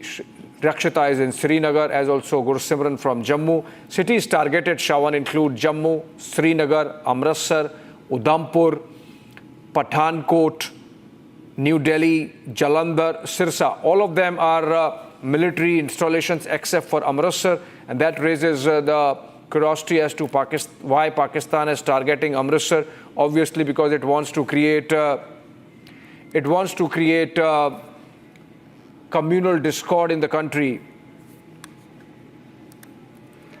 Well, And there's so, absolutely no doubt about the fact, Abhishek, that religious institutions are now being targeted by the Pakistanis. In fact, if you remember, in the ceasefire violation, a Gurdwara came under attack. In fact, because of shelling taking place in the border areas, you've had the Gurdwara being inflicted with a lot of damages. Now, as far as Amritsar is concerned, there is absolutely no doubt about the fact that the Pakistanis are basically trying to create trouble. And that is the reason why, if you see the kind of statements that have been made by the Pakistani generals there, is to basically look at a religious angle to this entire thing. So this is another dimension that is being brought in. So we ought to be extremely careful, because they are making all possible attempts, because they're failing on the military front. So they're essentially trying to now engage in psyops, and that's extremely dangerous aspect when we are in a situation of war right now. Our enemy would want us to believe that there is complete panic, but that's not the case. This morning also, remember, as we speak right now, we haven't received any report of any of our military installation suffering any damages right now. In fact, what we can tell our viewers who are joining is, after speaking to multiple sources, Abhishek and I both have been speaking to multiple sources to put together as much of possible credible information for you who are tuning in this morning. There is no doubt this Saturday morning there is a growing cause of concern, because there has been escalation which we are seeing from the Pakistani side. Now, this escalation is not from our side. We haven't fired them. These are counter-match retaliation that is taking place. And as Abhishek has been pointing out, that look at the number of cities that have come under target right now of the Pakistanis. And clearly there is one single pattern that emerges from all that has happened from the time Operation Sindoor took place. Operation Sindoor first phase, there has been an Operation Sindoor second phase. Now, in both the cases, you've seen Pakistan suffering a humiliating defeat, and that is the reason why you have had those in power in Pakistan extremely queasy at this point in time, and that is the reason why this is the kind of response coming in. Let's quickly take our viewers through all that we know so far. Abhishek, first to you, Abhishek, with regards to, is there anything that you're picking up from your sources within the government? Because the sense that I get is that we are very clear. These are retaliatory measures. In fact, yes, India has inflicted heavy damages on Pakistan. Well, yes, Shawan, the press conference or the briefing is delayed, and the reason for delay is this ongoing evolving situation, given the fact that Pakistan has launched another round of a strike. Remember, they started it last evening with that drone swarm attack and some missiles, escalated it with some missiles, in fact, targeting 6 cities. I believe can we go to Jammu now again, Gursimran? Okay, we're going to Jammu. Gursimran, latest quick update on the situation there. Pakistanis claim that they have launched a retaliatory strike. Anything in that region, Jammu, Udhampur, Pathankot, that you are picking up? Abhishek, what we can confirm that there have been hits at the civilian areas. The civilian areas that have been hit include the Riharis and also the Talabtilo area, that is the warehouse area that has also been hit. The Makwal border area, Mud is also being hit. That all due to the cross-border shelling that the Pakistan has increased. The Pakistan is now resorting to target the civilian areas. These civilian areas are being hit in the area on the international border in Pragwal, as well as the international border that is there in the Makwal area. Apart from this, we are picking up that there was a Pakistani aerial UAV that has hit a residential complex in the Rihadi area. There have been damages to the civilian area. So Pakistan has made it amply clear that Pakistan will target the civilians, for which Pakistan has been punished for years. Pakistan is once again resorting to their tactics of targeting the civilian areas. Apart from this, the Jammu Air Base is secure. We are told that the Northern Command of the Indian Army, they have also intercepted a major terror strike on their base that has been intercepted, has been catered upon, and now the assessment of the situation is being done. Pathankot has also been hit by the Pakistanis in the initial strikes that have taken place at 7 in the morning. Apart from that, the international border area in the Aranya, we are told that the firing has started, Abhishek. Right. Thank you so much, Gursimran, with that update. Can I go back to Uri now again? Uri, Arawat, quick update, 90 seconds. What's the latest happening there?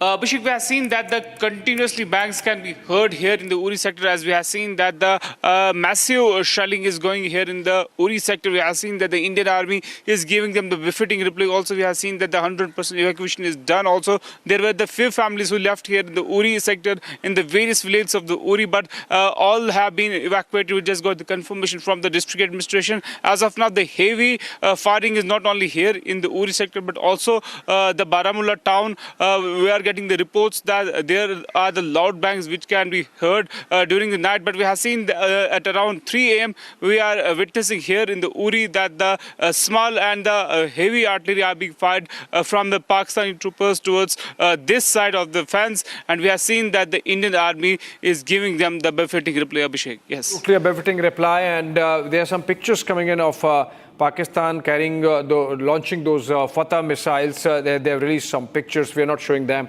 and we are waiting for our official briefing, which happens now at 10 a.m. because it's an evolving situation, Shawan, and Pakistan has claimed that they have used Fatah-1 missiles. These are short-range missiles, possibly some Fatah-2 also, but then official confirmation, of course, awaited. But the fact of the matter is, Shawan, that whatever pictures we are getting, and every picture that is on air, in fact, is a delayed, deferred visual. We are not taking chances with playing pictures in any manner that compromise India's national security or are a giveaway in any manner. So whatever pictures you are seeing, friends, are a little delayed, and that's because in the interest of national security, we shouldn't be showing those pictures real time, except for these reporter lives, which are from places which are sanitized, in the sense that we are again not revealing any information of military consequence. Shawan, Pakistan escalating in between the drone swarm attack, launching surface-to-air missiles, and then reports come in of their air bases hit, and now Pakistan escalating further. As of now, they are claiming that they have hit 3 Indian bases. Are you hearing anything about any of our bases having been hit?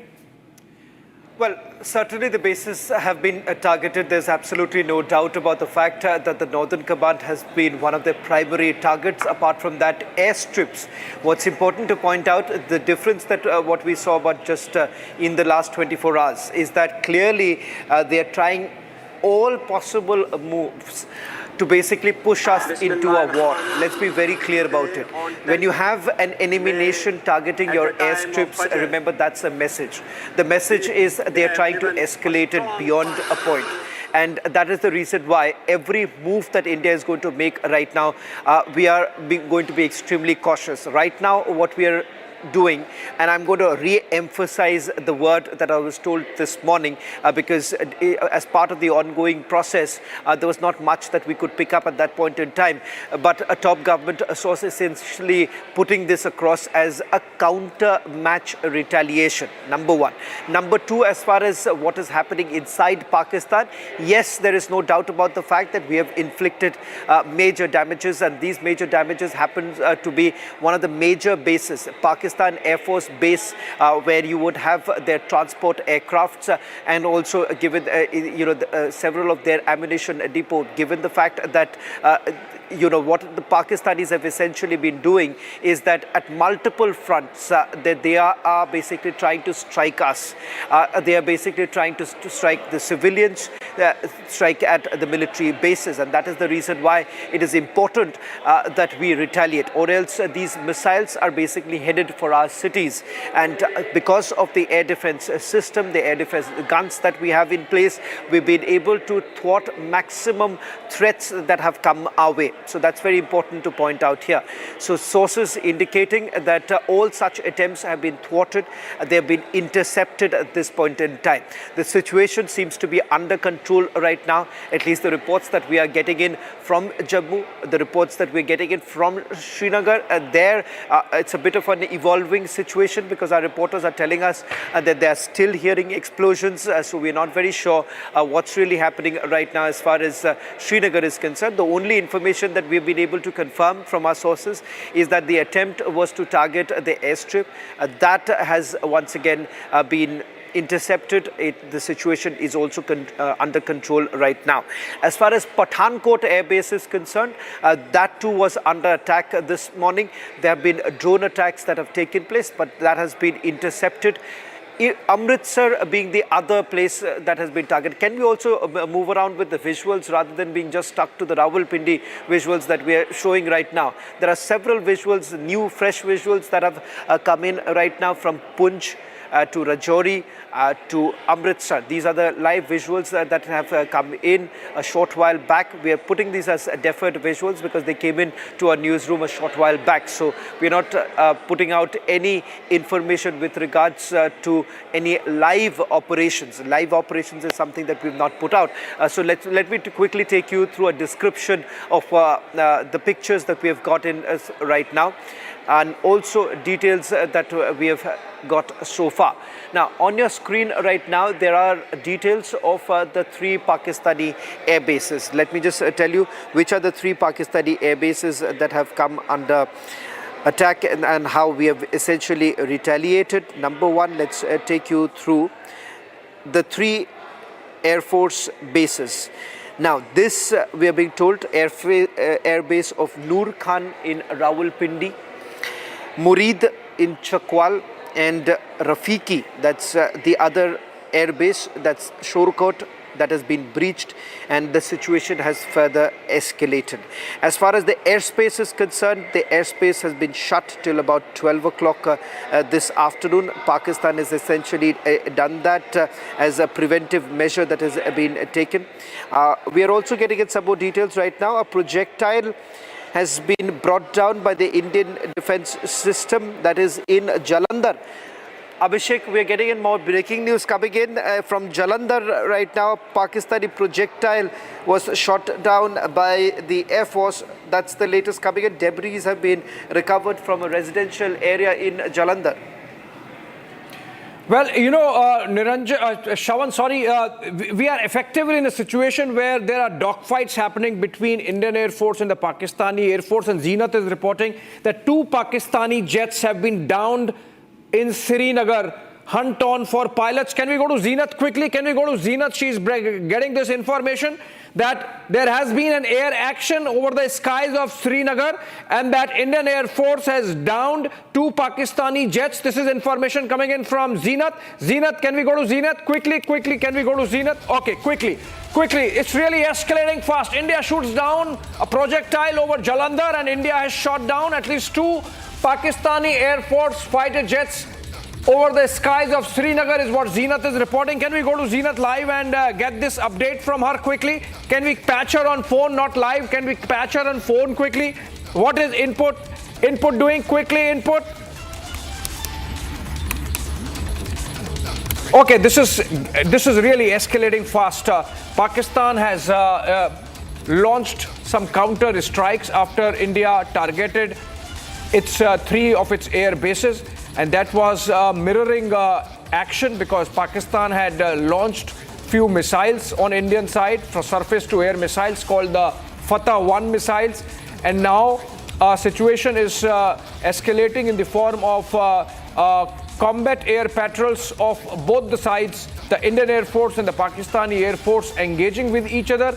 This is called a dogfight in in common parlance, and during this dogfight, Zenith reports from Srinagar that it seems we have downed at least 2 PAF fighter jets. That's a big information coming in, and if we can patch Zenith quickly, little more quickly than we are doing now, and get reporters on the phone line. Can we go to Jammu? Can we go to Gursimran and get some update on that?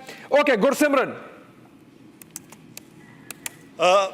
Yeah, Abhishek, the Zenith details that she is picking up, these are from the Pantha Chowk, where there are reports that the two Pakistani jets have been brought down. That is being verified by the authorities, but this is from the Pantha Chowk. If we speak of the situation, now Pakistan has started targeting the civilian areas. They're targeting the civilian areas so that they can make people afraid of them. And we see the red line that used to be there, that no hitting of the civilian areas, Pakistan has breached that, and that's why we are witnessing that now they are being given a befitting reply. The sources in the BSF are telling us that in the Pragwal and in the Araspura Suchetgarh area, there have been hits that have been reported. I'll request the driver to go this way so that we can show you that there are hits that have been reported. These are the visuals that we are showing you, that is the civilian areas have been hit here.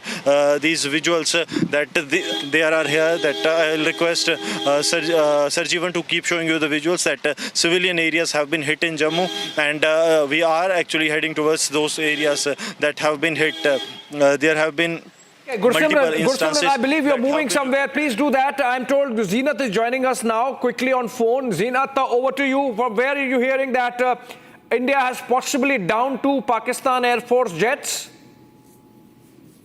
Abhishek, the Pakistani jets have been shot down by the Indian Air Force in Srinagar. These are the two jets that have been shot down by Air Force. In fact, now the hunt is on for these pilots who were on board. But we can confirm here, we have got the confirmation from the higher authorities that the two Pakistani jets have been shot down, and both the jets were violating the airspace, and they have been shot down in Srinagar. One has been shot down in Srinagar, and another we are confirming, but confirmation has come from the higher authorities that two Pakistani jets have been shot down by the Indian authorities in the Kashmir Valley, and mostly one is from the Srinagar and another was trying to cross the Awantipora.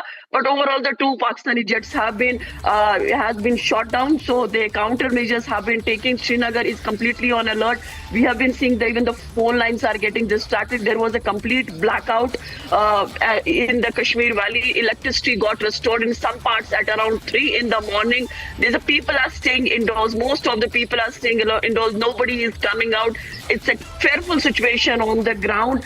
We are seeing that Awantipora base, which is one of the important bases of Air Force, has been put on alert. We have been seeing the 15 Corps headquarters, which has ammunition dumps, army artillery, and so many houses, so many soldiers. It is the headquarters of the 15 Corps chief that has been put on alert. We are seeing the J&K police on alert, the headquarters of the Jammu and Kashmir police on alert. Even the artillery and the installations that are around the Srinagar airport has been completely on alert. There have been the countermeasures that are being taken. We are seeing the LC was up during night from Tangdhar to Pansgam to Tutmari Gali and Laugam sector. All these sectors come in the Kupwara line of control. They were Pakistani army tried to target all these civilian belts also. Some of the shells were fired, although thank God there is no casualty or injury reported from the LC. But there was a bang also heard in the Pantha Chowk area. This is the outskirts of Srinagar. Police is trying to investigate the cause of this loud bang. In fact, some of the sounds were heard day before yesterday. If you remember this, Kudru, this is one of the important ammunition depot of the Kashmir Valley. They tried to target that through drones. That was violated day before yesterday. Overall, the J&K, the entire Jammu and Kashmir has been on alert. Pakistan is trying to violate the airspace. They are trying to carry an attack through the drones. Most of the drones yesterday in Kashmir itself, the 7 locations they tried to target with drones, but all of that was foiled. And now in the morning, the 2 jets, the Pakistani jets, have been shot down by the Indian authorities. That's a big one, Zeenat, and you are hearing it from sources. You have received messages that this has happened, that Indian airspace has been violated by the Pakistani Air Force. 2 of their fighter jets came in, perhaps more came in, but at least 2 of the Pakistani jets have been downed on the outskirts of Srinagar. That's a big one. Okay, let me go to Shawan on that note. Shawan, can you confirm what Zeenat is telling us? She's hearing it from sources on the ground that at least 2 Pakistani jets have been downed, and that we are looking out. Looking out for the pilots. Abhishek, it's confirmed right now. Srinagar is currently under air raid.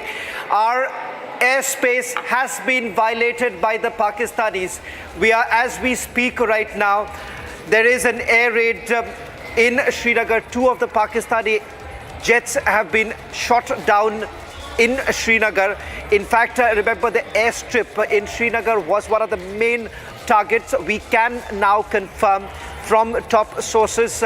In fact, we are not putting out any further details because it is an ongoing operation as we speak. We have a confirmation now at least of 2 Pakistani Air Force jets that have been brought down. I'm not very sure with regards to which fighter jet of the Pakistanis have been brought down. Is it the JF-17 or it's something else? We're not very sure at this point in time because the matter is still being assessed by the authorities on the ground right now. But what I've been told is that Srinagar is under air raid right now. So it is escalating very, very fast right now, and that is the reason why perhaps we have seen certain changes that have been brought in as far as those briefings are concerned. But just a quick recap right now. As we speak, we are being told that Srinagar is under air raid. 2 Pakistani Air Force jets have been brought down. Northern Command in Udhampur has come under attack, but the situation has been brought under control. There have been drone attacks that have taken place over the headquarters in Udhampur, but there too, remember, the interception has actually taken place. Situation is under control. As far as Amritsar is concerned, there too a drone attack has been intercepted. Now, with regards to what's happening inside Pakistan, early this morning, India has inflicted heavy damages on at least 3 of the Pakistani Air Force bases. That's the latest now coming in. I've encapsulated, Abhishek, all that is happening, but it's an escalatory move made by the Pakistanis right now because our airspace has now been violated.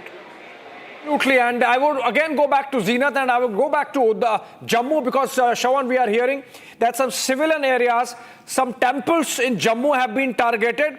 Can we go to Gursimran next? And before I go to Zenith again for reconfirmation of what's the situation in Srinagar, I think we don't have Gursimran, so I'll go back to Zenith. Zenith, please tell us in a little detail what has exactly happened in Srinagar. There was an air raid. Did you hear sirens? Did you hear possibility of jets flying over you? We are having our combat air patrols up in the air. Did you hear the possibility of Pakistani raid happening? And what led to this information that Pakistani jets have been downed?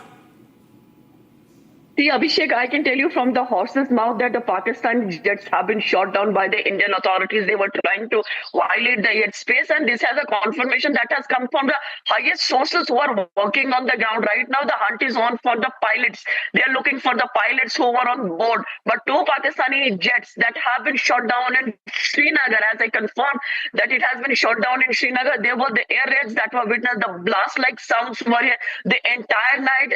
There were these drones were trying to hover around the sky, and in the morning the 2 Pakistani jets now have been shot down. Yes, we can confirm that the Pakistani jets have been shot down, and this is the confirmation that has come from the horse's mouth. The 2 Pakistani jets have been down in Srinagar. Srinagar, as I said yesterday also, Abhishek, we were discussing that these are some of the very important installations in Srinagar city where they would try to violate the airspace, like the Badami Bagh. Yesterday evening they tried for this Avantipora airbase. They tried for Khundru day before. They tried for Srinagar Airport, which is one of the important installation, because just next to international airport you have the IF office also just next to it. Then these are, just remember that the civilian movement and civilian flights have been completely suspended in Srinagar International Airport for the last 3 days, because this is what those people working in the administration, working on those plans that have to thwart all these actions. That is why it was a measure that was taken by the authorities to first suspend, so that there is no civilian mayhem on ground, there is no civilian casualty, there is no any other situation that would evolve from the airport. That is why the Srinagar International Airport, which is again a defense installation, that has been kept suspended for the civilian traffic. Yes, now since yesterday also they tried to make an attempt at Srinagar, which was again that threat was neutralized. It was subsided yesterday evening, but in the morning itself, the Pakistani jets tried to infiltrate. They tried to violate the airspace, and 2 Pakistani jets have been shot down in Srinagar district. Yes, in Srinagar district, the 2 Pakistani jets have been shot down. Now their hunt is on. Their searching and combing operations are going on to hunt these pilots who were on board. So Srinagar is on alert. We are picking that more installations that the Srinagar police and the army, because ultimately army has also base in Srinagar. 15 Corps headquarters that caters the entire Kashmir Valley. The installation itself is in Srinagar. If you remember the Badami Bagh attack that happened when the Pakistani terrorists tried to storm it and they were neutralized at the gate. So we are saying that this area has been completely fortified. We are picking up that most of the roads are flooded with the security personnel on the ground. security, this civilian movement has been restricted. People are not being allowed to go near the airport. Yesterday evening, when I was reporting from Srinagar, I guess I was the only journalist to reach at least near to the Humahama Chowk. That was the only one we could break it, and we were the first to break that. Srinagar International Airport has been hit now. So yesterday also in late evening while I was coming back, the movement was completely restricted. This Jammu and Kashmir police, who takes care of the law and order situation in Srinagar along with CRPF, because in Srinagar the army operates from the outside skirts. Army has no role in Srinagar city. So we saw the deployment of the CRPF and the JNK police. They were manning these roads. They were not allowing people. The restrictions were put in place only to avoid any collateral damage, because we are seeing that Pakistan is trying everything possible to hit the civilian belts. That was also yesterday seen when this Uri, Baramulla, the entire regime, the IB. This is the first time in the history when we are seeing that the IB's punch was hit in such a way, and the sirens have been blared in the JNK after 1971 war. This is the first time after almost 4 decades. Now we are seeing that the sirens have been blared up. The sounds have been, people are being alerted to stay out, because it's a common sense that in this kind of situation, the people will not venture out. We are seeing the medical facilities have been geared up, leaves have been cancelled, people have been asked to come back, report health facilities, particularly the essential services have been kept on with a lot of material on the ground. So they are cancelling the leaves. So we are in a war situation in Jammu and Kashmir. Pakistan has been, because if you see the history, every time it was always the Pakistan who initiated. This time also the trigger had come when the Pakistan terrorists carried the attack and Viceroy rally on 22nd of April, killing around 26 civilians or the tourists who had come to Pahalgam. The trigger started then, and so many things we are witnessing for the last more than 2 weeks now, be it the demolition or the destruction of the OTW homes, be it the cordon and search operations. More than 3,000 people were taken into custody to connect the dots. NIA taking over the case, investigations going on. The SIT was formed by the JNK police. Then there was the ceasefire violation, which was started by the Pakistan first from the Jammu sector. They violated this, the breach of agreement took place almost after 2021. The agreement was signed, and now after 4 years they violated it. And since then we have been seeing every morning or every evening that they try to infiltrate. Then you remember the encounter in Baramulla sector where the 2 Pakistani terrorists were neutralized. All this is happening, a war situation created by the Pakistan in Jammu and Kashmir, where the civilians have taken a hit in this. Many people lost their life, around 14 casualties from Punch and in some, including some from the Baramulla sector. Right now, we are seeing the first attack has been carried by the Pakistan in Srinagar, in the Kashmir Valley since yesterday evening. Okay, Zeenat, while you were speaking, we put on air the pictures, deferred pictures of a place outside on the outskirts of Srinagar, which has been hit by a Pakistani projectile. This even as we have downed 2 Pakistani fighter jets, as you report, Zeenat, and it's possible that those plumes of smoke that we are seeing are possibly of the same Pakistani jets. But moving to Jammu, because as can be expected from a jihadi army, Pakistan has targeted the most famous Aap Shambhu temple in Jammu, and Gursimran is reporting live from there. Gursimran, over to you. Abhishek, right now I'm in the Rihadi area where a civilian house has been hit by the Pakistan. These are the visuals that you see, that the Pakistani projectile that has hit this civilian area. This is in the heart of the Jammu city, and what has happened that these cars glasses have also shattered, because the Pakistan, what they did, that they have started the targeting civilian areas, and there was a projectile that was sent thrown from across the border that has landed in the civilian area, and now there has been a damage that is being done. Now the senior officials of the Jammu and Kashmir police, they are actually having the assessment of the damage, but the top floor, that is the 3rd floor of this very house that has totally been damaged. There was a projectile that came from the other side. Now the senior officials of the Jammu and Kashmir police, they have also arrived here, and the Sarjivan is showing you the visuals that the situation is being assessed, because there have been a huge impact of this explosion that has taken place in the civilian areas. The way Pakistan is targeting, this also shows one thing, that they are now totally focused on on targeting the civilian areas, that they want to target as many as civilian as they can, and that is why this is being witnessed, because earlier we have seen that the retaliation used to be only to the areas where there is only the army presence or the presence of the security forces. But now these kind of targeting inside the civilian areas in the heart of the Jammu city makes one thing very clear, that Pakistan wants escalation. They want escalation to a level that they be taught a lesson, because today morning what we saw, that it all started from the border area, it all started from the international border, it started from the line of control, but within a minute's time it has escalated down to the civilian areas, and now the civilian areas are being hit. It's almost a dozen of cars that have completely been damaged in the and the extent of damage can be seen with the impact that this house had, that it had a complete impact, and the other building also that has also received many of the damages, that hits that it has received. So now this area is being made out of bound for the civilians and the officials of the Jammu and Kashmir.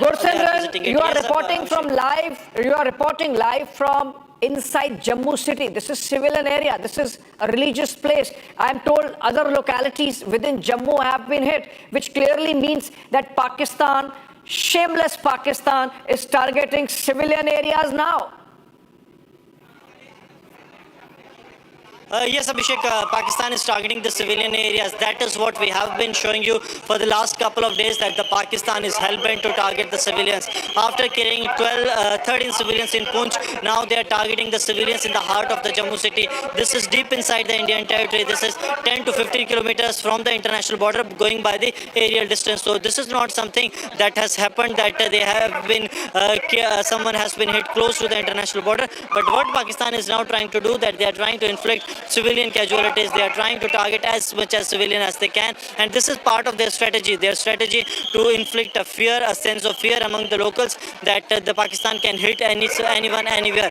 Now the area is being cleared, because this communication to this area, the communication line as well as the electricity lines, all have been damaged due to this blast that has taken place, the projectile that was fired from Pakistan side. Abhishek. Okay, we'll try and go to Soumya, because she's reporting from Srinagar, and we are told that she's rushing to a site from where some debris have been found, possibly of the Pakistani jets that have been downed by the Indian Air Force by using the Akash air defense system. Remember, this is our air defense shield, and Akash is integral to it. It's an indigenous system, like we have S-400, which is Russian, but which is bigger one for bigger ballistic missiles. Akash can take care of aircrafts coming in and other projectiles, and it seems that Akash has successfully downed 2 Pakistani jets. Those are that's the smoke billowing from a distant place, and this seems like outskirts of Srinagar. Shawan, over to you. You are hearing something about the possibility of Pakistani Air Force jets having been down, which means they had crossed into Indian airspace and were legit target. Well, there is a bit of a confusion right now with regards to the condition of the pilots. So what I'm given to understand is that they have ejected. Now, if they have ejected, then they would be in Indian territory at this point in time. Now, this is a question that I've just asked one of my sources in Srinagar to give us a confirmation. I haven't heard from them as yet, because that's a developing situation right now. In fact, in a short while from now, we'll perhaps be the first reporter getting you the full details of what's really happening on the ground, because as we speak right now, Srinagar is under air raid, which means that there is an escalation that we have seen, and both sides are now engaging. There is also explosions that have been heard from various other parts outside Srinagar. Now, that's the other information coming in. But the big information and the confirmation that we have is that at least 2 of the Pakistani fighter jets have been shot down, and we have used the Akash air defense system to bring down the aircraft, the Pakistani aircraft. And as far as the condition of the Pakistani fighter pilots are concerned, we're not very sure at this point in time. I've just been told that they have ejected, but we do not have any further information with regards to the condition of the Pakistani fighter pilots and whether at all they have been taken into custody by our forces. Now, that information perhaps will come in some time now because the situation is still being assessed. Is Soumya around? If she is, because I'm given to understand that this the location is somewhere closer to Badami Bagh. Now, Badami Bagh, remember, is also the place which happens to be the cantonment of the 15 Corps. And that's the headquarters there. 15 Corps headquarters is in Badami Bagh in Srinagar, where we are being told that a fighter jet has been brought down, has been shot down, which is a clear indication that our airspace has now been violated. Now, we'll try and see if we can go across to Rakshita, who's also joining us on this broadcast, getting us the latest visuals also from Srinagar, because in Srinagar right now, the entire focus essentially being on the Srinagar air raid. Srinagar is under air raid at this point in time. There have been drone attacks that have taken place a short while back. That has been intercepted. We're also being told that the airstrip in Srinagar has also been targeted. That too has been neutralized. So multiple attempts are being made by the Pakistanis right now. They've escalated. They have declared that their operation has started. Now, their operation essentially has been limited to Punjab, Haryana, as well as Jammu and Kashmir. But having said that, as far as the condition in Punjab and Haryana, all threats have been neutralized is what we are being told. Pathankot, the situation has been brought under control. We'll try and see if we can get our Punjab reporter up and about right now to get us the latest details. We'll try and see if we can have... PK Cycle is joining us on this broadcast. General Cycle, thank you very much for joining us this morning. Pakistan has certainly escalated. Our airspace has been violated. Are we in a state of war?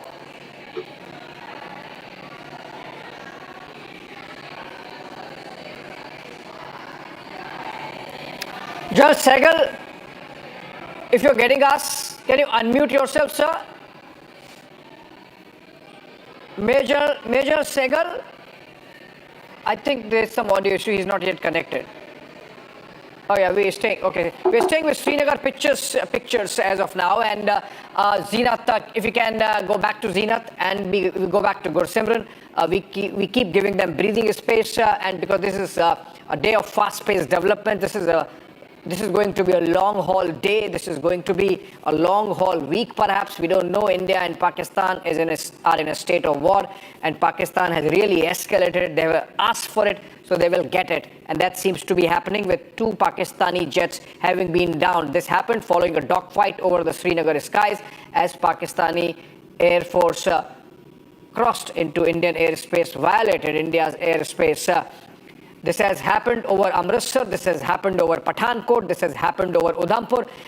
Major Sehgal is with us now, I am told, and connected. General Sehgal, sir, clear escalation into a war zone with Pakistan even violating India's airspace. Cities like, bases like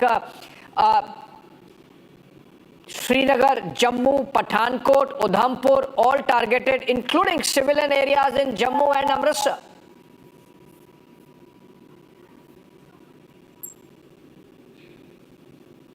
I think audio issue there. Let's just stay out of it. All right, let's stay out of it. And we are staying with pictures between Shawan and me. And if we can get Zenith and Gursimran also, we'll keep flipping and through those ground reports also. We can get Rakshita also and have Soumya also, because I believe she was moving in a direction where those debris are said to have fallen. In fact, let's go to Soumya. Soumya, over to you. Soumya, from where you are reporting, please tell us what's happening. Are you hearing those loud noises? Are you hearing those combat air patrols up above you? And have you found the debris of the Pakistani Air Force jet that has fallen? Yes, well, currently we are reporting from Lasjin area here in Srinagar. Now the development that we are picking up, that a Pakistani UAV got shot by our drones here in Srinagar, and you can see the visuals here. This is where, after being shot down, this is exactly where the Pak UAV fell down here in a house of a civilian. It happened, as per the owner of this house, this incident happened at 5:40 5:40 a.m. in the morning, and that's when they heard a noise of an explosion, or to say a blast, and all of them came out, and this is the exact location where they found the debris, the wreckage of the Pakistani UAV. And to get more clarity of what exactly panned out back then, we will try and speak to the owner of this house. Sir, कितने बजे ये incident हुआ था? तकरीबन 5:40 को हुआ है।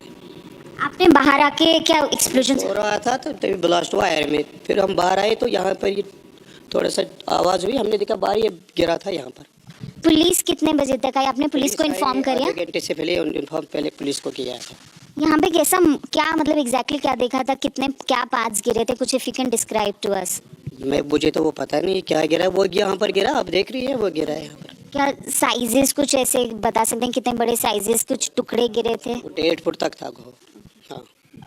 So we just spoke to the owner of this house. They said that the incident took place at 5:40 a.m. when the UAV, the Pak UAV, was shot and it fell down here in a civilian's house. Just half an hour back, the police came here and collected the wreckage. They're confirming that the size of the wreckage was around 1.5 foot. So these are the developments that we are picking up at the moment. Back to you. Get some pictures also, we'll play them up, and what you're saying is that it's not a Pakistan Air Force fighter jet, but a UAV, Pakistani UAV, which has been downed. Okay, so basically Soumya is at the location where a Pak UAV has also been downed, but apart from that, 2 Pakistani jets have also been downed. Search for the location of which is going on. And can we go to Zeenath on that note? Zeenath and Gursimran, can we get them live? Can we get them up? Okay, Gursimran is up. Gursimran, civilian areas targeted. Can you tell us, have there been any casualties, injuries? Are people taken care of? We were talking about ambulances. What's the situation like? Abhishek, 2 deaths we can confirm. It is in the Rajouri district, including a senior official of the Jammu and Kashmir government. Additional Deputy District Development Commissioner Rajkumar Thapa has been killed in the Pakistani attack. That is a projectile that was launched from the Pakistan that has landed, and he along with another civilian has been hit. We are told that the area has been secured for now, but 2 have been fatal in this unfortunate incident that has unfolded.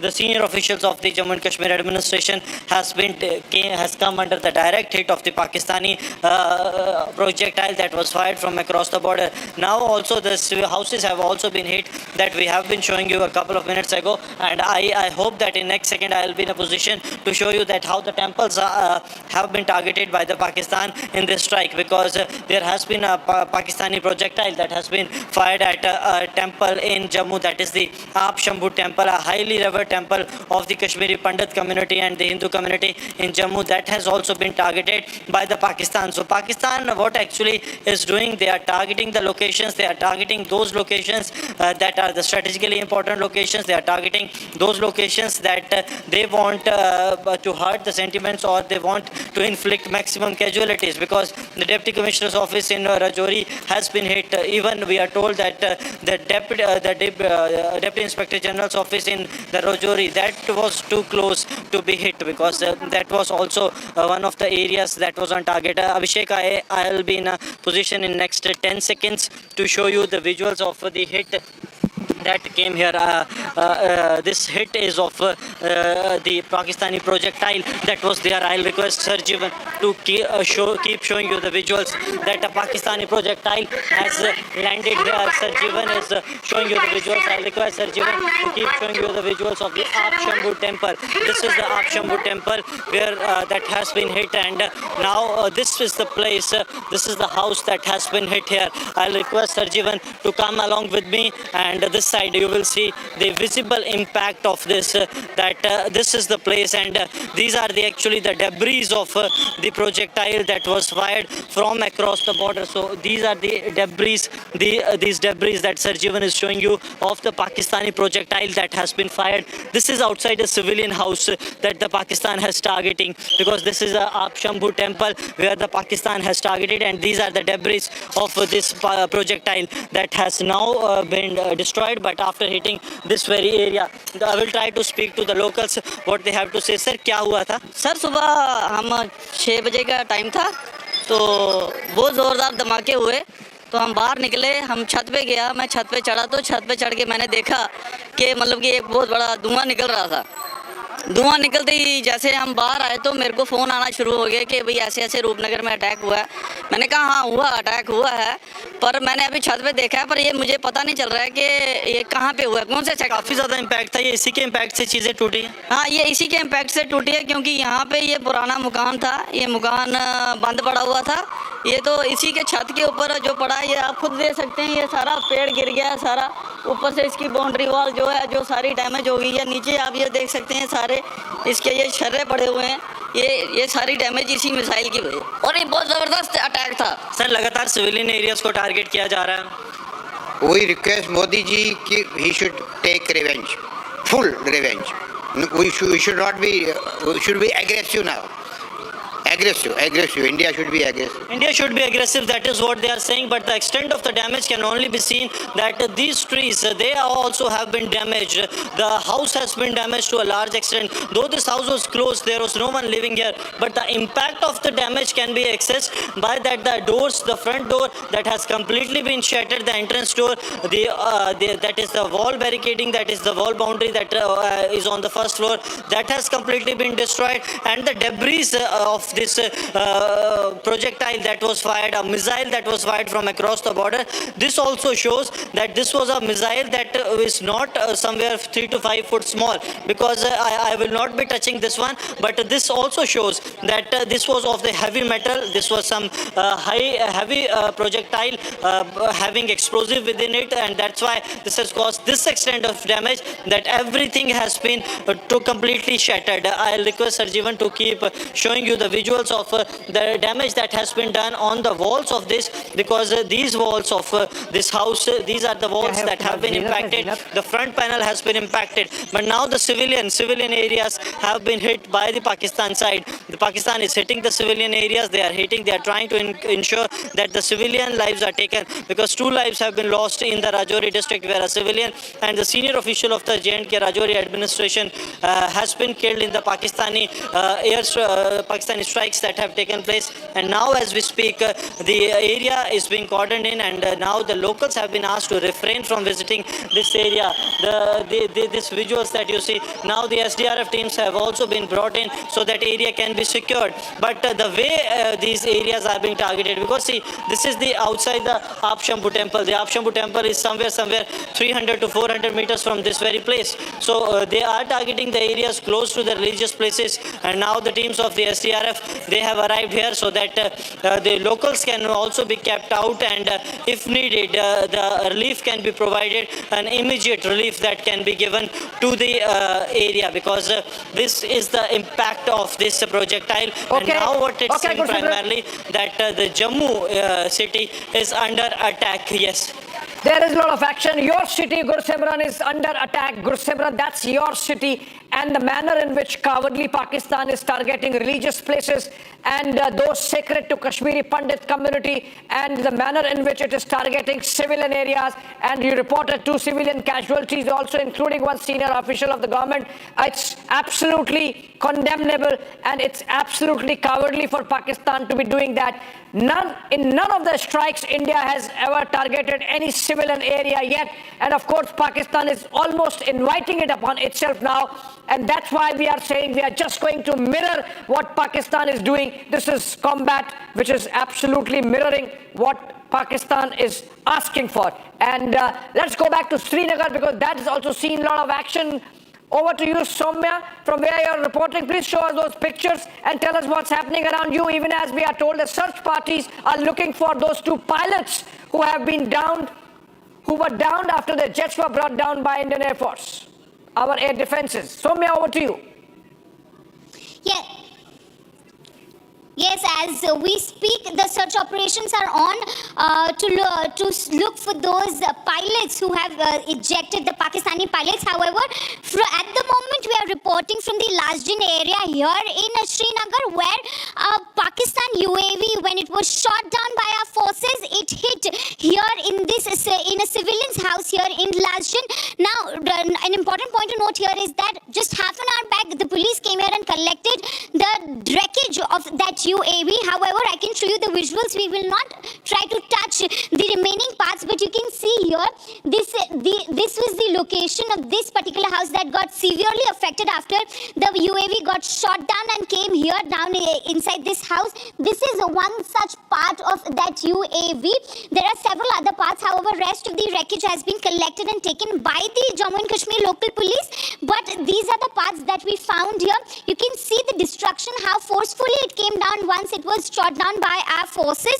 How severely it has affected the walls. You can see all around in this vicinity, the floor, the damages here on the wall, how severely it got affected because how forcefully it was shot down.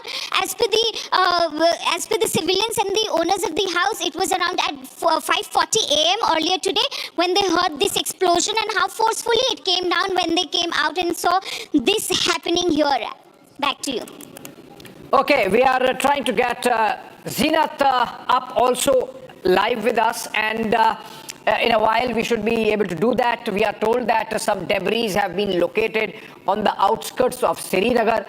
This dogfight in which 2 Pakistani jets have been down happened between Badgam and Batmalu and on the outskirts of Srinagar, and that 2 of those Pakistani jets have been downed, and in fact in one case even the debris have been located, even as the local administration is carrying out a search for the 2 pilots, 2 Pakistani pilots who would have ejected, and if not ejected, search for their bodies. Let me go to Shawan on that note. Shawan, what more are you hearing from your sources about the possibility of these Pakistani pilots having ejected and their recovery hence from wherever their jets have been downed?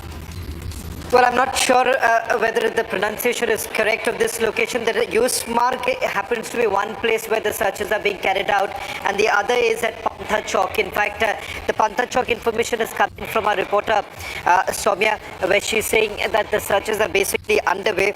What I'm given to understand from our sources in Srinagar right now, there are 2 locations where the fighter jet was brought down, and we do have a confirmation right now coming in of the pilots basically ejecting.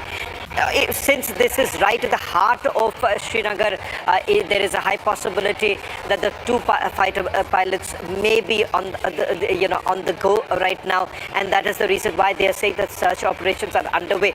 We did ask this question to the defense, our sources within the defense ministry, to give us whether at all they have been taken into custody or not. As of now, we can confirm that they aren't in custody of our authorities right now. So that is the reason why these searches are being carried out. The other important aspect to highlight is that while these 2 fighter jets have violated our airspace, there are dogfights that have been reported from other parts. This is surrounding Srinagar, where dogfights have also been reported, so which essentially means that the cap formation of the Pakistani fighter jets basically moving into the Indian airspace. So there is a clear air escalation right now, and that is the reason why a short while back our sources confirmed that Srinagar is under air raid right now. Okay, Shawan, in fact, we are getting pictures which suggest that the debris of the 2, or at least one of the 2 Pakistani jets have been located, and once the administration is there, we would know which jets were they. Were they J-17, were they JF-17s, were they J-10s, all Chinese aircraft that Pakistan uses, and in what condition the pilots could be, we would know once administration zeroes down on those debris which have been located on the outskirts of Srinagar, the area that you were talking about. We also have a post coming in from Jammu and Kashmir Chief Minister Omar Abdullah, in which he has said that there is devastating news from Rajouri, and that we have lost a dedicated officer of the Jammu and Kashmir Administrative Services, and this is about the Deputy District Development Commissioner Rajkumar Thapa, about whose death in a Pakistani shelling. The Jammu and Kashmir Chief Minister has announced this is not in any airstrike by Pakistan. This is a case of shelling which is happening along the line of control from the Pakistani side, and of course India responding. This is information coming in from Omar Abdullah. But we're staying with our story, which is 2 Pakistani jets down by Indian Air Force, and it's an air defense system, possibly by Akash missile system, while they were trying to approach the Srinagar Air Base and its runway. A copybook Pakistan following from 1971. The generals have really not evolved. They have not learned anything in the last 40 years, and repeating something that they did with absolute failure in 1971 war, also targeting Srinagar airfield, also targeting Udhampur, and failing yet again. But 2 of their Pakistani jets having been downed is what is being reported. These are pictures of debris. I'm not sure whether these are pictures of aircrafts or of some other UAV or any other projectile that has come from Pakistani side. But confirmation of 2 Pakistani jets having been downed coming in from Zenith. Can we? All right. Can we? All right. We have these pictures and Pakistani posts and terrorist launch pads from where. Okay. Pakistan has launched some drones from the launch pads from where the Pakistanis launched those drones. They have been destroyed by the Indian Army near Jammu. This is coming in from defense sources. These pictures are of on the outskirts of Srinagar. These are pictures from Jammu. The earlier ones were from Srinagar. And fast-paced developments happening. We are in a state of war. Pakistan has launched a war on India, and Pakistan effectively in the grip of a death wish. And the generals there inflicting upon their nation a war in which there would be costs, and India of course is going to make sure that Pakistan pays the price this time.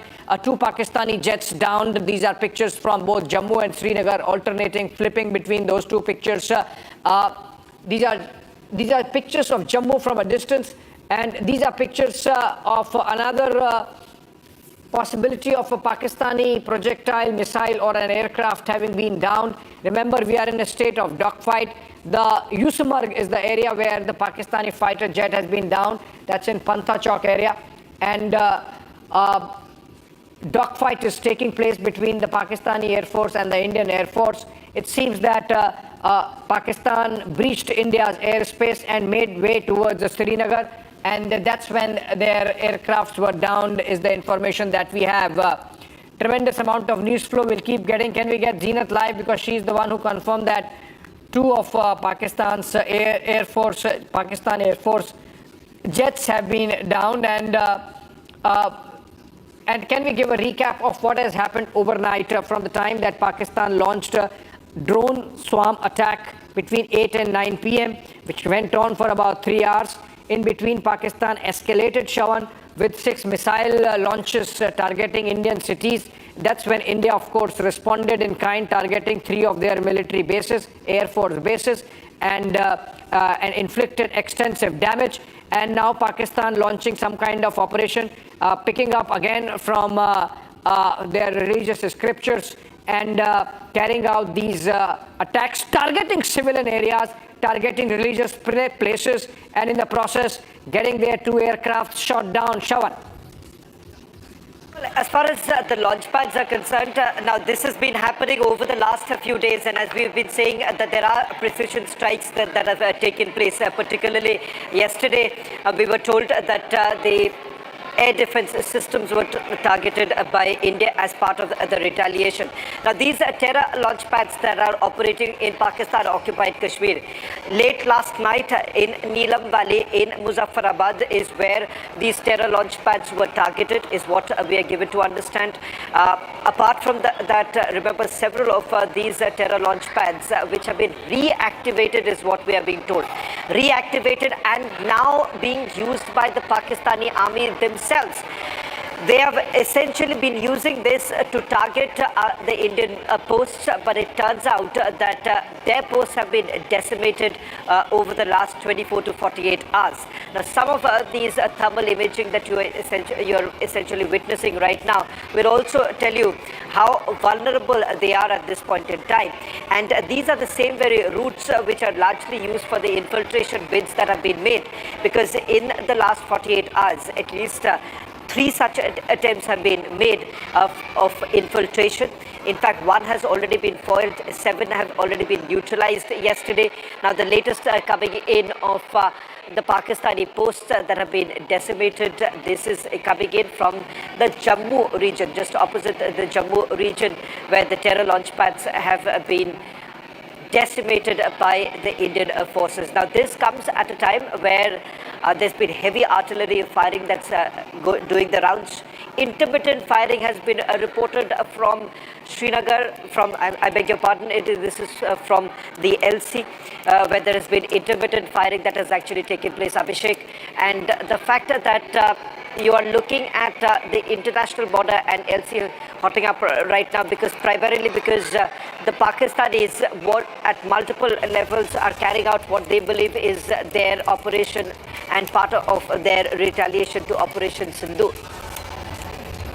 Well, absolutely, and we would want to hear more about this search on for the debris of the 2 downed Pakistani Air Force jets, as also their pilots, in case they have ejected. If they have not ejected, then the possibilities of finding their bodies, given the fact that they have taken a hit with our air defense system, clearly getting them down. And these are pictures, 2 different set of pictures, one from Jammu side, the other from Srinagar. The one to the right of your screen is the Jammu region, from where these pictures are about some Pakistani posts having been eliminated. And on the Srinagar side, these are pictures from the outskirts, Pantha Chowk, as Shawan said. And these pictures are possibly of the spot from where the Pakistani jets have been down, and very soon we would hear whether those debris have been recovered, and more importantly, whether the pilots have been found and taken into custody in case they ejected or their bodies found. This is a big one. Things escalating really fast, Shawan, and we are getting to hear that those 2 Pakistani jets were downed along the Badgam-Baramulla axis. Well, that's on the outskirts of Srinagar, Shawan, and search parties are out there, including of our Army, of Jammu and Kashmir Police, and very soon we should be able to find and locate where those jets fell. Well, there's a bit of a confusion on the ground right now, because the report that I got a short while back indicated that there were 2 places. One is Pantha Chowk and the other happens to be Yusuf Marg. But it turns out that our reporters on the ground are essentially indicating that the debris hasn't been found as yet at Pantha Chowk, and perhaps the area is different. Having said that, that's not very important right now, which location where the debris has been found or not. But the reality is this: the bigger information that we need to stay with is the fact that 2 of the Pakistani fighter jets have violated our airspace, which clearly is an indication that Pakistan wants to engage in a war right now, because they've clearly violated the airspace with the intention that they wanted to create havoc in Srinagar in particular, because you've had the airstrip being that one target, and the fact that the cantonments being the other target of the Pakistanis right now. So this is a clear messaging that the Pakistanis are doing. For them, this is calling for war right now. Yeah. Whether at all we are going to declare that or not, we'll get a clarity sometime later. One more information coming in right now, Abhishek, is the fact that the joint briefing that was scheduled for this morning has once again been deferred. That means that something is actually going on.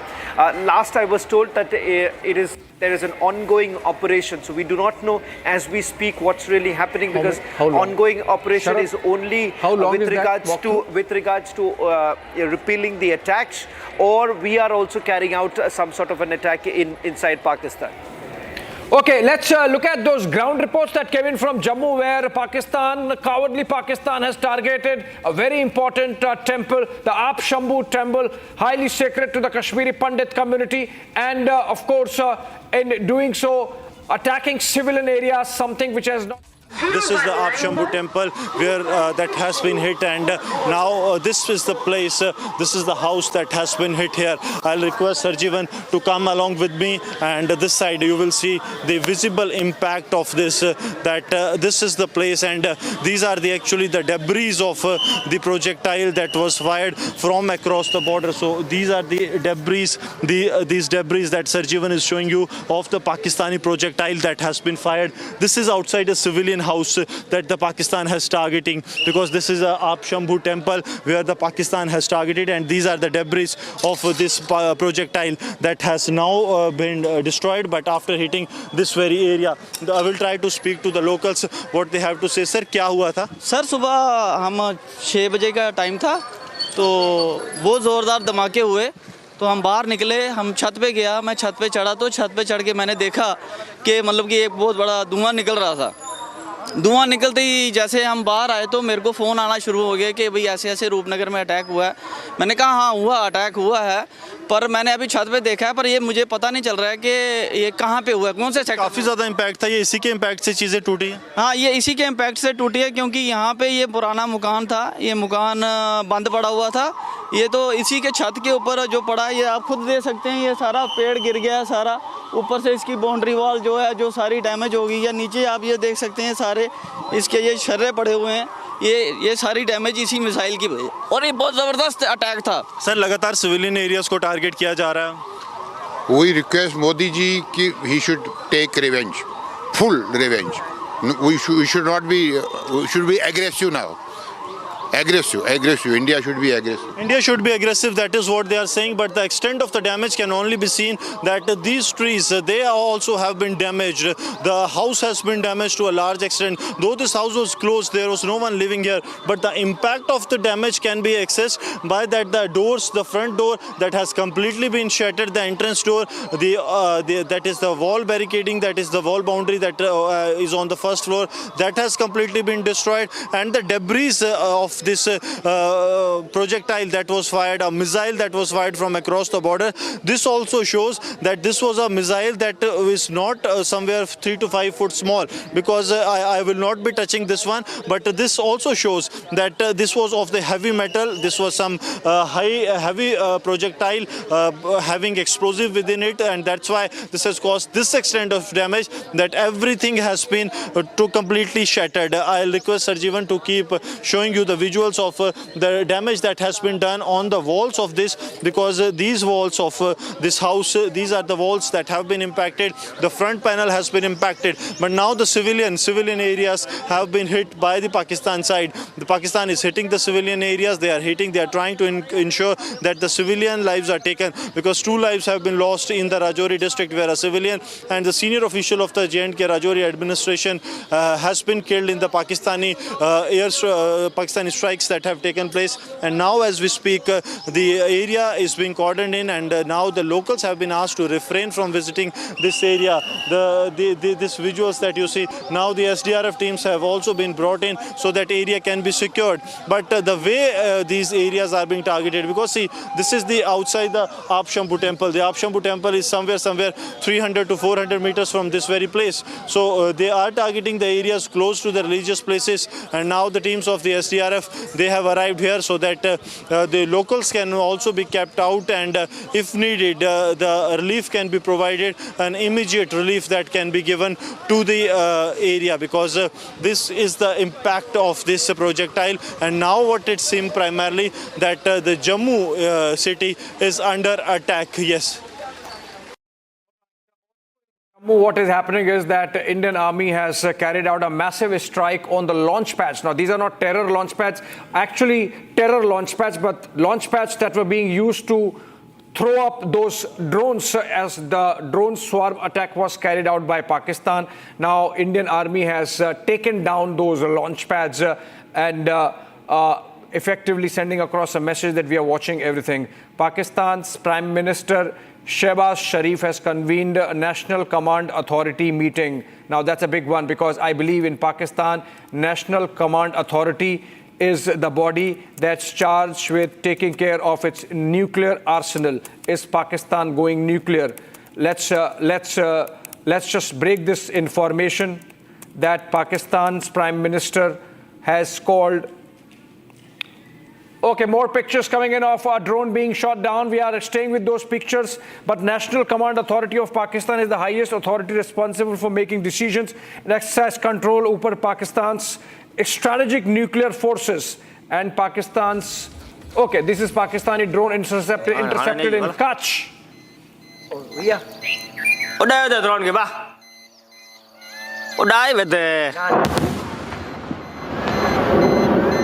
उड़ाया था drone की ए होते भी नहीं तू radar दे कनक पड़ता है नहीं तू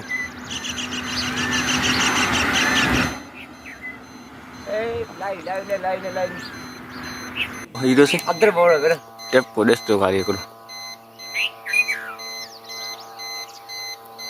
आज वो स्कूटर के आई मिसाइल नहीं ने ड्रोन के मारे ला मान हाने नहीं ये वाला ओ भैया उड़ाया था ड्रोन के बा उड़ाए with the उड़ाया था ड्रोन की ए होते भी नहीं तू रडार दे कनक पड़ता है नहीं तू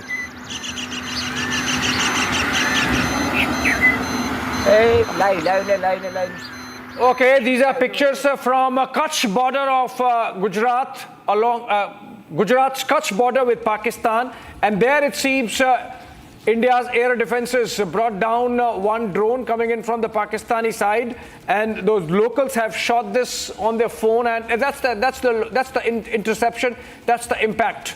Look at this. These are pictures clearly showing the scale of Pakistan's escalation, and these are civilian areas. Kutch is so spread, it's almost like one quarter of Gujarat's territorial space, and for Pakistan to be targeting civilian areas in Kutch speaks of the absolute loss of thinking. Good for India, but Pakistan there showing absolute lack of military strategy. Good for India again, but Pakistan Prime Minister Shehbaz Sharif, that's the information. Can we break that information? Because it is significant. It is connected with the developments about which could gain more salience as the day progresses. Pakistan's Prime Minister Shehbaz Sharif has called for a meeting of the National Command Authority.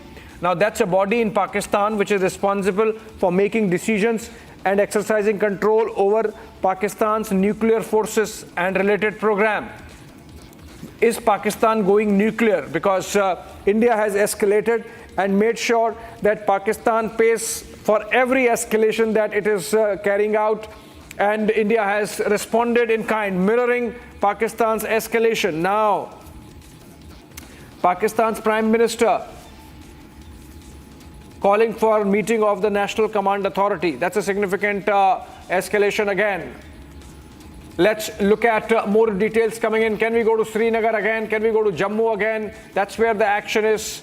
And can we take an update on what's happening in Delhi? If we have a reporter somewhere. Okay, we have Gursimran, and that's, I believe, there are reports of Pakistani Air Force losing some jets on their side of the border also, apart from two that have been downed, possibly on our side with the jets falling our side. Gursimran is again live with us.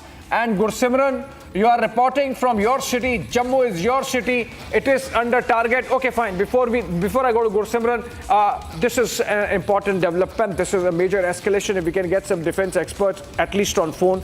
Pakistan Prime Minister Shehbaz Sharif has called a meeting of the National Command Authority. Now, this is a body which deals with Pakistan's nuclear bombs and nuclear assets. Is Pakistan thinking that in its madness it can go nuclear? Is it Pakistan nuclear saber rattling? Can we put this line out? Pakistan nuclear saber rattling with nuclear weapons.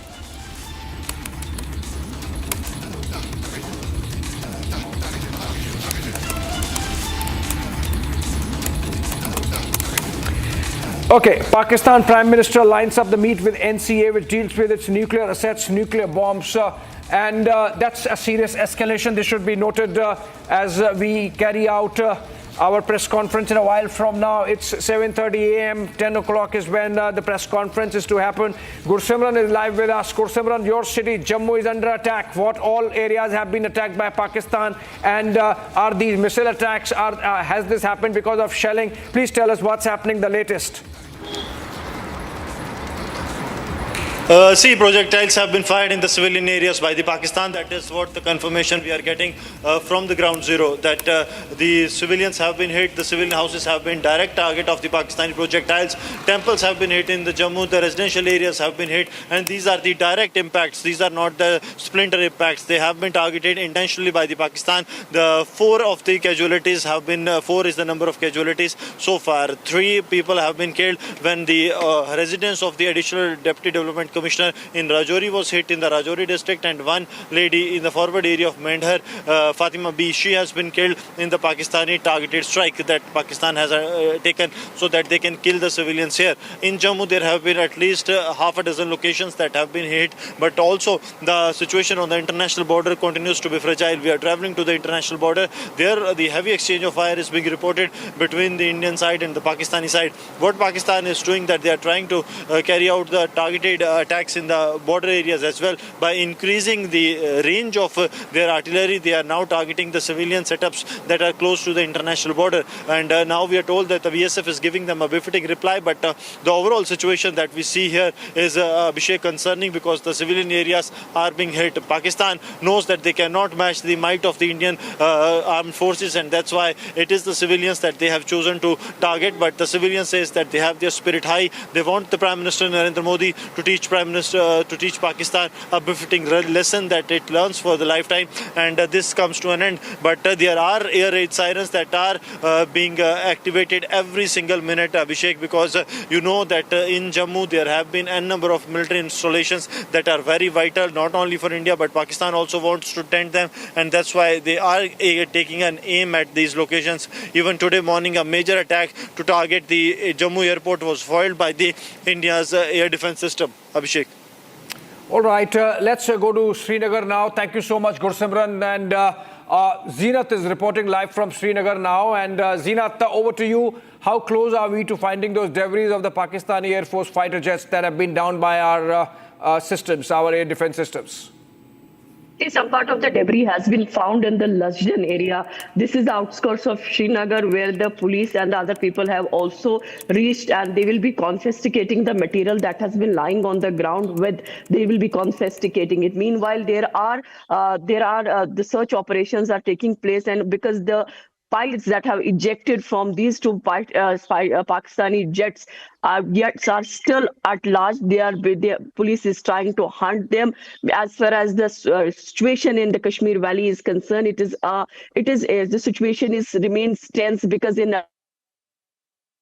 we have seen in Rajouri that the ADC lost his life because of the shell that hit his home. Meanwhile, 2 more injuries are being reported from Rajouri. He was the one who was assisting yesterday, Deputy CM yesterday during his visit to Jammu regions. He attended the CM's conference through videos, and then as far as jury is concerned, we are seeing that escalation is going on in entire Jammu. Temples have been hit. In Kashmir Valley, as far as the Kashmir scenario is concerned, where yesterday also we heard people, the loudspeakers were used, asking people to put off the lights, stay indoors. Even when today in Srinagar, when the 2 jets were shot down. So that has created a fear among the population. With the result yesterday, even the 5 to 10% population that was on road, they are all staying indoors. Nobody is moving out. We are seeing more the deployment of the forces, and yes, some attraction has been in the Lasjan area where this jet has been shot down, and some part of the debris has also been found. If you remember that recently in South Kashmir, there was another material that was found of the Pakistan. There was one more jet that was shot down, though there was no claims from the India or the Pakistan to whom that jet belongs to, but that also caught an attention of the people. Now that it is more an open war that we see, where the sirens are blaring during this dogfight, the Pakistani jets were shot down. Srinagar International Airport has been put on alert. Yesterday also the action was thwarted.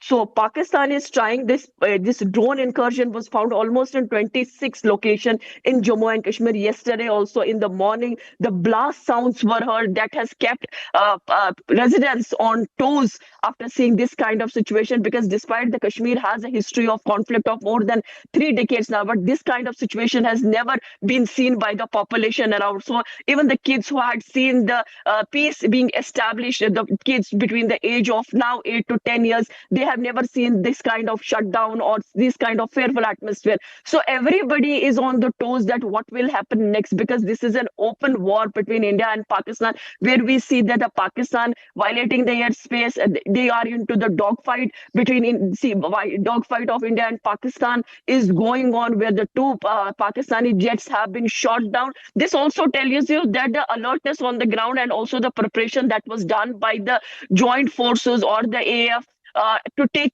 deal with the upcoming challenges. With the result, the two Pakistani jets have been shot down. The alertness we see in Uri, the people are being asked to stay indoors, remain alert, don't move out, because this is a time when you have more injuries and casualty, because your enemy is with the intention only to inflict more and more casualty or injury. Now needs to be seen how we can thwart all those actions.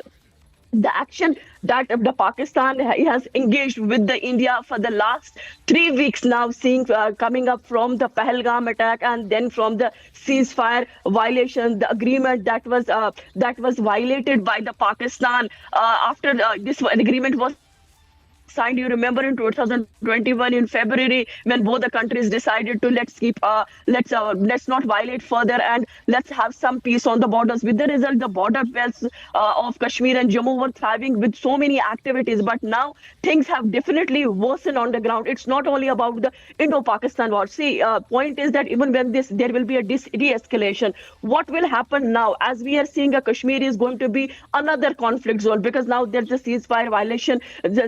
The ceasefire agreement has gone. Pakistan in coming time, once this situation de-escalates, we will be seeing more infiltration attempts. We will be seeing more ceasefire violations. The border belts will again be caught in that fire. So there will be more anti-terror operation. And in case the J&K police, who takes care of the law and order in Jammu and Kashmir, the frontline force, if they are not able to control the situation in future, then we will be again seeing the law and order erupting in the Kashmir, which has taken a backseat in the last 5 years rather, after the abrogation of Article 370. We don't have to see only that there is an escalation between India and Pakistan. We have to see what will happen once there is a de-escalation, once the things turn better. What next for the Kashmir, for which the government of India tried very hard to establish peace, to get the development, to get infrastructural boost to Kashmiri people and to win the confidence. Will Pakistan allow that peace again? Because at present, we are seeing that the things will be bad for Kashmir in coming time, even after the de-escalation takes place. What will happen? How the security grid will be upgraded further? What kind of machinery will be brought in? Because now this is like an open wound now. Because if you are not able to give some stitches or to put a proper ointment, definitely you will have to keep this wound will remain open, because it is not only about the de-escalation between the two countries. It will be more about how the Pakistan will and its terror machinery will react to Kashmir now after this de-escalation process will take. Because we have been seeing, the Jaish-e-Mohammed family, the Azhar Mohammed's family has been hit. They have also confirmed that 14 of its people with the aid have lost their life. Will terror machinery come back in the same form, or this is the lesson that the Pakistan... All right, Zeenat, all right. All right, Zeenat. Effectively dealing with a terrorist state, and all these pictures clearly show the kind of havoc a terrorist state can cause. But of course, it's being retaliated to, it's being responded to. And in just about a couple of hours, we would know from our Army and Ministry of External Affairs officially what scale of damage we have inflicted on Pakistan. And while we discuss that and we get those ground reports, Pakistan's Prime Minister Shehbaz Sharif has called a meeting of the National Command Authority, which is the body which oversees Pakistan's nuclear bombs, nuclear assets. So is Pakistan nuclear saber rattling? To understand that, we are being joined in by strategic affairs expert Saurabh Shukla. He's joining us live from Washington, D.C. Saurabh, your sense, is Pakistan clearly nuclear saber rattling? This is something which the Pakistanis are also trying to do to tell the world that they can go to any extremes, because they realize that they've got India's onslaught in response to their drone attacks against Indian civilian and military installations. India has gone on the offensive and taken on Pakistan really strongly, and now they're trying to saber rattle. If you know, in the past as well, whenever there has been a conflict of sorts, they have tried to do that, hoping that the Western community, international community, will come to their rescue. But they have to realize that the world has seen through Pakistan's duplicity, and hopefully not only will they come strongly, but they will restrain Pakistan from taking any foolhardy decision, because as they say, they are irrational players. Yeah, Abhishek, yeah. No, I mean, this is serious, and the world community should take note of it, Saurabh. It just can't be left to the Pakistanis. You are right, they are absolutely mad, irrational people, and if the world community just watches, we are looking at serious escalation. Absolutely, you're right. You know, this is something, they have been crossing red lines since India's attack on what was terrorist infrastructure. Pakistan has been repeatedly crossing the red line by attacking India's civilian infrastructure and, military installations now. Clearly, Pakistan is the one which has been crossing red line, and it's time that international community should get to these Pakistani generals and tell them and read the Riot Act. Clearly, because this is true. Although I must tell you here, and also our viewers, Abhishek, they try to do this kind of announcement, also try to spread it to, spread some misinformation and disinformation. So while you and me are talking, we also have to caution our viewers here that we will be verifying this completely as well. Yeah, Abhishek. I think it's gone way beyond, misinformation or disinformation. Saurabh, effectively, we are in a state of war. Pakistan has carried out missile strikes on Indian targets, not just military targets, but even civilian areas. There have been some casualties reported, and obviously India had to hit back. And when India has hit back, Pakistan comes out with nuclear saber rattling. Obviously, it also shows, by the way, the kind of lack of depth that Pakistani war machine has, that immediately they are escalating in terms of a nuclear option, with the Prime Minister of Pakistan calling meeting of the National Command Authority. We'll continue with these, we'll continue with this conversation. Okay, you make quick comment, then I go to ground reports. Quick comment. Yeah, the quick comment is this, that, I'll tell you, Abhishek, the challenge is this, that for the Pakistani, as we mentioned, they don't have a complete civilian control. This is the Pakistani army and ISI which effectively controls these assets, even though by charade they have the Prime Minister who controls it. So that's the reason why these irrational madmen that they control Pakistan's strategic assets, they need to be dealt with very sternly. And I think we should be proactively engaging with this. And I'm sure, as you and me are talking, an operational should be underway, which we should not be talking about now at this stage, to neutralize that threat as well. Abhishek. Okay, thank you so much. Let's go to Jammu and let's go to Srinagar again and see what's happening, because that's where the theatre of war seems to be. Erawat is joining us live from Uri. Erawat, is the shelling continuing? We have seen some casualties being reported from the Jammu area because of the cowardly targeting of civilians by Pakistani forces. What's happening in Uri? Abhishek, we have seen that there are the reports from the Uri sector that the property have been damaged at the various locations here in the Uri sector, as we have seen that the continuous heavy artillery fire is on from the both sides in the Uri sector. We have seen that there was some lull period for the 30 minutes, but we have seen just a few minutes back we have heard that the loud bangs here in the Uri sector also, and also we have heard that the Jammu and Kashmir police is also requesting the locals here in the don't go outside your homes, and also requesting if anyone has found any suspicious object in the premises, and he should also to inform the police at the earliest. But overall the situation is in very panic here in the Uri sector, as we have seen that the continuous shelling is going on as of now, that that we have just heard that the more rounds are being fired from the from my backside, from this very side, that the area it's in the Uri sector, Abhishek. We have heard that the loud bangs are here in the Uri sector. Also, the Jammu and Kashmir police and the administration is here on the toes here in the Uri sector. But we have also seen that the Indian Army is giving the Pakistani troopers a befitting reply from the various locations, not only from the single side, but from the various sides that the from Jammu. Yes. We can go to Gursimran. Okay, there are some more pictures coming in of the kind of attack that has happened and the strikes that we have carried out to avenge that attack. And let's look at those pictures even as I go to Gursimran. Gursimran is joining us live. Gursimran, you are reporting from which part of Jammu? And please tell us, you are traveling, are you moving in which direction? Gursimran, are you moving to an area which has been affected by Pakistani airstrikes? Please tell us.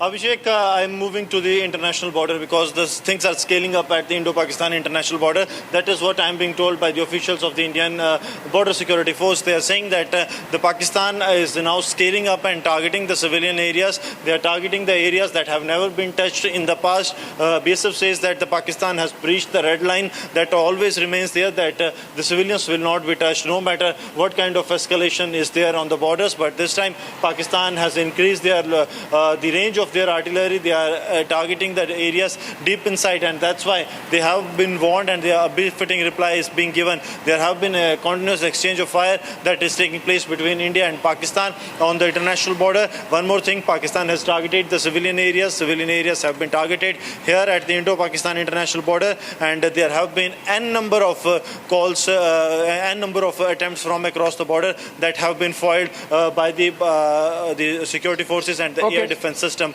The air defense system. Also, please tell us which other military installations have been targeted. Remember, we have Udhampur close to Jammu, we have Nagrota close to Jammu, we have Pathankot close to Jammu. Please tell us what's the update from there.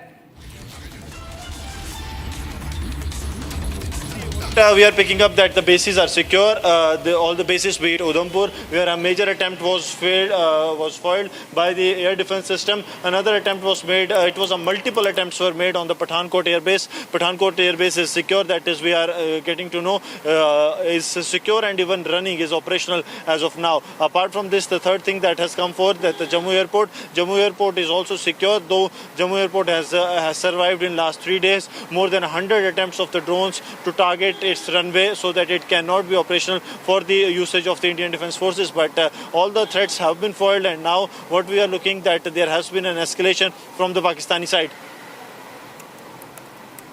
All right, Gursimran, in fact, I'm getting breaking news development. Can we go BBG with that, which is that Pakistan has suffered major losses in its dogfight with its 3 of its aircraft coming down. In fact, there was earlier confirmation of 2. Shawan, what more can you tell us? I am hearing there is another 3rd Pakistani Air Force jet which has been down. Possibly on their side it has fallen, but then 3 kills now with IAF insofar as their dogfight with the Pakistani Air Force is concerned. Shawan.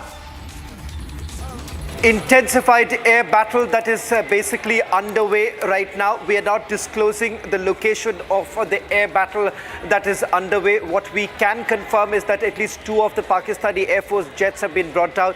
And Abhishek, you're getting us the latest information about the 3rd Pakistani Air Force fighter jet being brought down. I do not personally have that information right now. But having said that, all that I was told right now from my sources is that it has basically intensified, and the line that was basically added that Pakistan is staring at major losses as this air battle intensifies. This has been going on for the last few hours. There have been cap formation on the Pakistani side, and the very fact that our airspace was actually breached. So we are looking at this morning around 8 o'clock, we are looking at an air battle that is intensifying after the missile launches came in from the Pakistani side, and thereafter the retaliation from the Indian side of at least 3 of the Air Force bases inside Pakistan being completely decimated is what we are being told.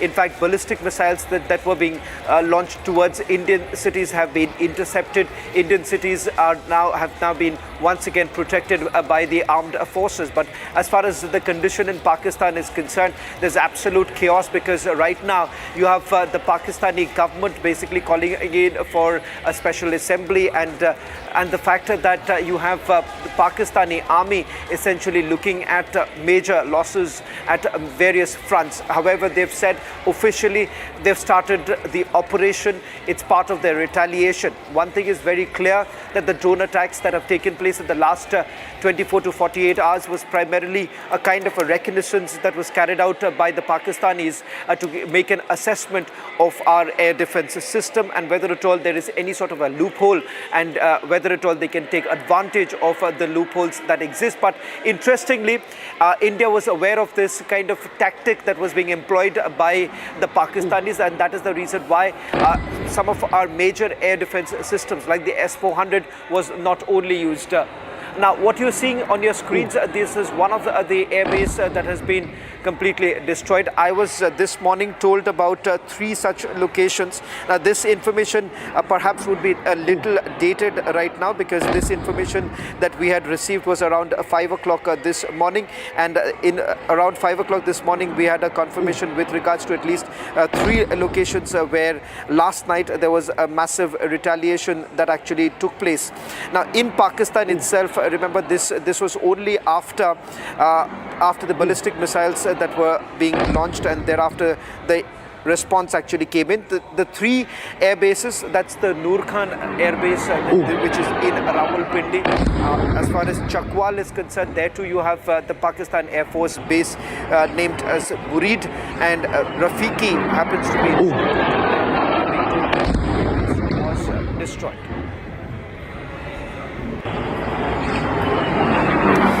Well, let's also take you through more details now coming in. As far as Pakistan's airspace is concerned, a NOTAM has already been issued.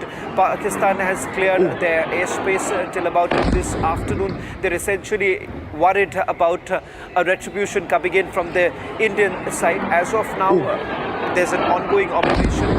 As we understand, that could also be because of the dogfight that is underway right now. At least 2 of the Pakistani Air Force jets have been brought down. There's another information coming in for the 3rd.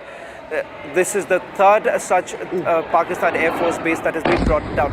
Now, just to take you through these images that have come in, most of it has now been shot by the Pakistanis, because this also happens to be in the air. This is a military base of the Pakistanis. Now, as far as Rawalpindi Air Force Base of the Pakistanis are concerned, now there are multiple squadrons of the Air Force which has now been targeted. We are being told that the air defense system was already brought down by India. That was yesterday, and now you have Pakistani Air Force squadrons completely left vulnerable after the air defense system was broken down. In fact, Abhishek, if you really look at the strategy that has been employed by us, one, you have the air defense system being completely decimated, which leaves these military air bases extremely vulnerable, and now you have details emerging that the air bases were struck later earlier today. In fact, India essentially saying that these are counter-match retaliation. This is because of the ballistic missiles that were being launched by the Pakistanis.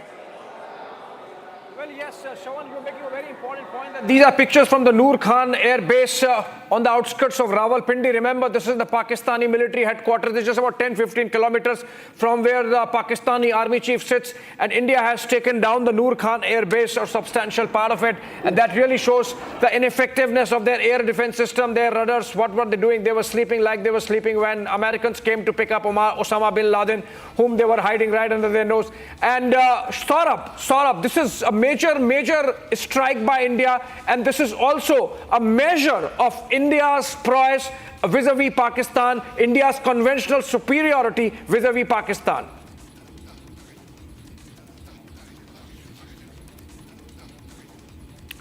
Saurabh, are you there? Saurabh, can you unmute yourself? Yeah.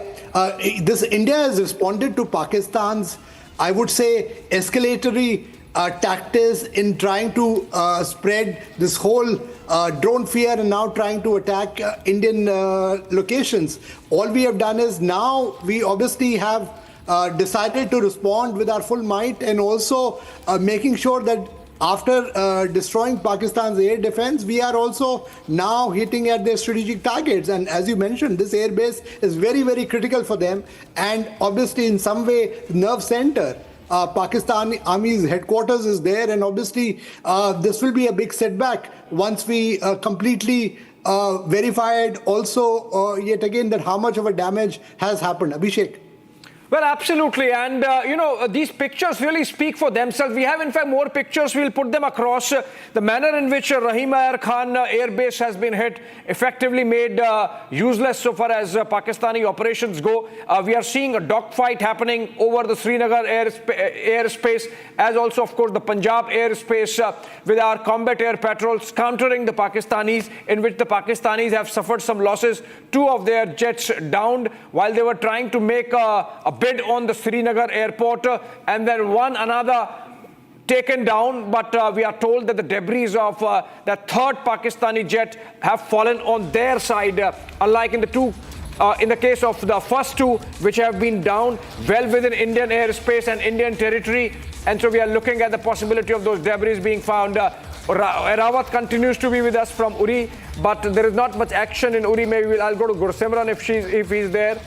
And Zeenat and Soumya and Rakshita, because that's where the action is. Gursimran is ready with us live. Coming back to you, Gursimran, keep it short. We'll go to other reporters also. I believe you're traveling towards the international border. Please tell us what's happening as you travel along. See, Abhishek, we are learning heavy firing is going on. Loud bangs can also be heard at the locations, because what is happening that the Pakistan is now targeting the civilian areas. I'll request Sarjeevan to show you that the civilian areas are bearing a deserted look, because most of the civilians, they have either left, or the female members and the children, they have left the houses. Only the male members are at the house. Reason being that Pakistan is now targeting these civilian areas. Okay, there is a breaking news development. Hold on to your thoughts, Shawan. Breaking news development coming. I'm going to Shawan for that. Shawan, what's the update? Please tell us. Well, it's the Fatah 1 missile that has now been intercepted in Haryana. That's the latest coming in. So you're looking at, as we have been saying, that the operation is ongoing. One more example of this, where the missiles which are still being fired, have now been intercepted. We are being told that the situation is under control as far as Pathankot is concerned. Udhampur and Srinagar is still going on. As far as Srinagar is concerned, the operations are still underway. Absolutely. Shawan, is that another second missile that has been intercepted over Haryana airspace? Because remember, the first one was the Fatah 1 missile, which was intercepted above Sirsa. And are you suggesting that this is the second one, which means Pakistani escalation continues and we have to, of course, inflict costs? Well, the Pakistani escalation still continues, and this we are witnessing in multiple forms. One, there is an airstrike that is going on. Second, there is heavy artillery firing that is still going on along the LC as well as the international border. Third, as far as drone strikes are concerned, there's no new report coming in. Till about 7 o'clock this morning, there are drone attacks. That have taken place. So a consolidated report at this hour with regards to the missile interception. Yes, in Haryana, there has been another. Then you have, as far as the situation over Srinagar is concerned, there the air raid is still going on and the operation is still underway. In fact, I'm given to understand the air battle has only intensified, and that is the reason why perhaps, Abhishek, the information that you've got is with regards to a third Pakistani Air Force fighter jet that has been brought down. I was told that Pakistan has suffered major losses, so that could be indicative of the same. Third is with regards to the drone attacks that have been taking place. Drone attacks continued till about early this morning, till about 7 o'clock, and that was perhaps dispersed in a dispersed manner that we were looking at these drone attacks. Starting from Punjab to Haryana, as well as up north, where these drone attacks have actually taken place, but that seems to have been taken control of. And finally, with regards to the civilian areas that have been targeted, that it has been restricted to Jammu area. Well, absolutely. In fact, let's, for the benefit of viewers who are joining the broadcast now, it's 8:06 a.m. We started this, we started rolling live at around 4:30 a.m. And since then, what has happened is at around between 8 and 9 p.m. last evening, Pakistan started second round of its drone swarm attacks. It followed it up with the surface-to-air, surface-to-surface missiles. 6 of those missiles were launched, targeted at Indian cities from Udhampur to Pathankot to Amritsar, among others. And that's when India retaliated, targeting 3 of Pakistan's big air bases, including the Nur Khan Air Base in Rawalpindi. And that's where the Pakistan Army headquarters are. Following which, of course, now we are seeing Pakistan absolutely going mad and hitting here and there, including targeting Srinagar, targeting Jammu, and failing to hit any of those military installations in absolute frustration, hitting at civilians, including targeting religious temples, structures. And that really shows the deranged nature of the Pakistani military machine, that it's going to target essentially a jihadi machine, targeting religious structures. The most sacred of temples in Jammu, the Aap Shambhu temple, has been targeted. Though, of course, the Pakistani missile missed hitting that temple. Can I? Yeah. Go ahead. Saurabh, please go ahead. Yeah, you know, this Fateh, my source is telling me this Fateh missile that Pakistan is firing, that we have intercepted, is they are very, very keen to try and hit the national capital region. Our air defenses are robust, and that's the reason why we've been able to, twice now, I've been told, informed by sources, have been able to stop this missile. So that's their whole game plan, because obviously, they have really escalated this, because now what they're trying to do is they're expanding their theater of attack.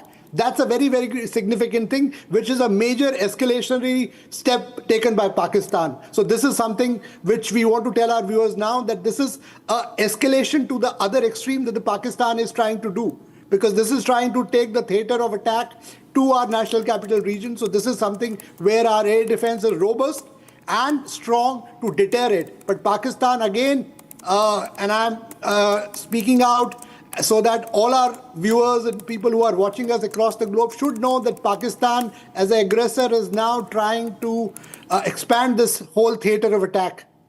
Well, absolutely. And I wonder, Saurabh, whether it really helps Pakistan to spread itself thin. It hardly has ammunition for a week or 7 days, 10 days. And for Pakistan to be thinking that they can broaden this war into other areas. We have heard some reports of some projectiles coming in along Rajasthan border. And also remember, this is even before Indian Navy is pressed into service.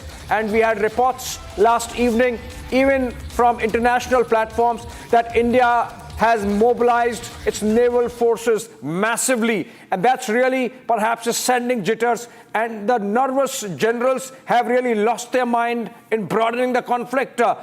Let's get more information and more breakings. Some helplines have been set up by local administration. And this seems like Indian civil defense really getting in top gear and making sure that there is no panic and situation is in control, Saurabh. But your word, Pakistan does not benefit in any manner by broadening this conflict at all. It does not, but if you see, Abhishek, think of this as their devious strategy. On one hand, they're trying to strike a high-value target, and that's the reason in desperation they're trying to fire these missiles on a high-value target. On the other hand, I'm also told, and I'm sure your newsroom would have got, that they are trying to create a disinformation campaign. For instance, the Pakistani news channels were reporting, which was a complete fake news, that Delhi has been surrounded by drones, that they've targeted India's power, in grid. All that was fake news. We verified it. So one hand, they're trying to be desperate by trying these, through this missile attack. On the other hand, a lot of fake stuff is being spread. So people have to be aware of that. Go only and follow verified sources. This is what I want to tell all our viewers, because Pakistan is trying through every means possible to spread out disinformation, also misinformation, to put the morale down of our forces and also our people, but we are resilient and strong. Abhishek. Well, absolutely, and we are resilient and strong, and we are making sure that Pakistan pays through its nose for any military misadventure like it has happened last night. We are building up. It's 8:11 a.m. now, and the press conference by India is expected at around 10 a.m. Pakistani missiles intercepted all across from Srinagar to Jammu, from Udhampur to Pathankot, and from Amritsar to Sirsa. These are fresh pictures of, I believe these are pictures of a Pakistani jet having been down. Oh, this is missiles. Okay, this seems like a reasonably good size surface to surface missile, and we will help viewers identify this in a bit. We'll get some experts joining us live in a bit to help us understand which missiles are these, and this is one of the many, in fact, that have been downed, including, of course, 3 Pakistani jets, and we are told of which 2 have fallen on Indian side, 1 on the Pakistani side. Shawan, what are these pictures? Which missile is this? Is this where the Sirsa interception took place, or is it from Punjab? Well, there are 2 interceptions that has taken place of the missiles. If I'm not wrong, Niranjan could just help us understand. I believe this would be the Haryana interception that took place. These are the surface-to-air missiles that are used. In fact, this is the Fatah 1 missile, which, in fact, the Pakistanis themselves have actually admitted of the missiles that have been fired from their side. So there is an admission from the Pakistani side. So as I've been pointing out, if you look at what has essentially happened is that they've basically activated their bases in Sindh. They've activated their bases in Punjab as well as in Pakistan-occupied Kashmir, because all the launches that you have essentially seen are from these very areas, and these areas, there has been a counter match to it. And this is not only about what happened late last night. If you remember, Abhishek, what we broke yesterday afternoon was with regards to the precision strikes that actually took place from the Indian side. That was to do about 4 air bases. That was a confirmation that was given by our forces during the joint briefing. I was given to understand that part of it, this was basically just opposite to each of the sectors where we have largely seen the infiltration and the drone launches as well as the missile launches that have actually taken place. So that's the process that has largely been followed by our armed forces, targeting those very places from where, or the origin of the very places from where the attacks have actually taken place. So these are what they're calling a counter match. Perhaps some clarity is expected later today when the briefing is going to take place. It was scheduled for 10 o'clock this morning, and now we're being told that it has once again, it's been rescheduled sometime later as the operation is still underway. Yeah, absolutely. And as we build up to that press conference, Saurabh, you know, the fact of the matter is that Indian response has been very, very effective, and the Pakistani defenses absolutely godforsaken, absolutely Chinese in terms of their quality, and hence easily breached. Look at these pictures that we have of all the Pakistani war machine targeted, their air bases hit, their runways pummeled, and you get a picture of complete conventional superiority of Indian war machine. Even as we bring down their missiles, we shot down their aircrafts, and of course we hit their air bases. Thing I want to add. Okay, that, Saurabh, quickly, Saurabh, yeah. The conventional superiority is there, and that's why perhaps Pakistan nuclear saber rattling. Absolutely, they're trying to, they're getting desperate, but I still feel that this is more of saber rattling than any real stuff. They know that even their conventional missiles, which they intended to reach high value targets in our national capital region and other places, have not, been able to breach our secure defense and our air defense. So obviously they're frustrated, but I want to say that we are already on the guard. We were expecting this. That's the reason why we have taken preemptive measures, and you will see. Saurabh, we have so many pictures and videos of these debris that are falling after India, successfully retaliates and repels these air attacks that have been coming from Pakistan. Remember, let's go to Gursimran. Gursimran, it's not Amritsar. It is Shri Amritsar Sahib. And Pakistan has the temerity to attack Shri Amritsar Sahib with 50 plus drones last night. And this is the this is the same Pakistan which talks about Kartarpur corridor. Gursimran, what is your sense? What is the scale of attack Amritsar has seen? Has been placed under the red alert. Now what we are picking up that immediately the red alert has been placed. Now what we are picking up that this is for an air raid siren that has been placed. The officials have sent an alert, and this alert reads that there is an immediate high alert, a red alert being placed across the Amritsar. Before Amritsar it was in the Bathinda, because Bathinda there was multiple explosions near the Air Force station in the Bathinda, and after the Bathinda's threat was eliminated by the air defense system and the local authorities. Now an alert has been sounded at the Amritsar. So very likely that the Pakistan is now trying to target the bases of the Indian Army, the important bases of the Indian Defence Forces that can be detrimental to the security, that can be detrimental to the Pakistan. लगातार तस्वीरें जो हैं वो भी हम आपको दिखा रहे हैं, लेकिन इस बीच अमृतसर को जो है वो हाई अलर्ट पर, रेड अलर्ट पर रख दिया गया है. सबसे बड़ा कारण ये है कि अमृतसर में एक महत्वपूर्ण सैन्य प्रतिष्ठान वहाँ पर मौजूद हैं. कुछ दिन पहले की अगर बात करें तो वहां से जो है उन सैन्य प्रतिष्ठानों की तस्वीरें जो है वो पाकिस्तानी ISI मंगवाना चाहता था. 2 लोगों की गिरफ्तारी भी हुई थी. वहां से पाकिस्तान को ये लगता है कि उसके लिए बड़ा खतरा है, क्योंकि सरहद के पार से जब बिल्कुल सरहद से सटे इलाके से सुरक्षा बल ऑपरेट करते हैं तो पाकिस्तान की चुनौतियां बेहद ज़्यादा बढ़ जाती हैं. इससे पहले हमने देखा कि जम्मू एयरपोर्ट जो कि बिल्कुल सरहद के पास है, उसे आज सुबह तड़के 5 बजे जो है पाकिस्तान की तरफ से निशाना बनाने की कोशिश की गई. जब वो विफल रहा, उसके बाद बठिंडा में जो भारतीय एयरफोर्स का बड़ा स्टेशन है, जो कि भारतीय आर्मी का भी एक बड़ा कंटोनमेंट है बठिंडा में, एशिया का सबसे बड़ा कंटोनमेंट, उसे निशाना बनाया गया. वहां पर पाकिस्तान विफल हुआ है. उसके बाद अब कोशिश जो है पाकिस्तान की तरफ से अमृतसर पर की जा रही है, लेकिन स्थानीय प्रशासन और सुरक्षा एजेंसियों ने जो है अब इस पूरे इलाके की अगर बात की जाए तो यहाँ पर जो है अलर्ट घोषित कर दिया है.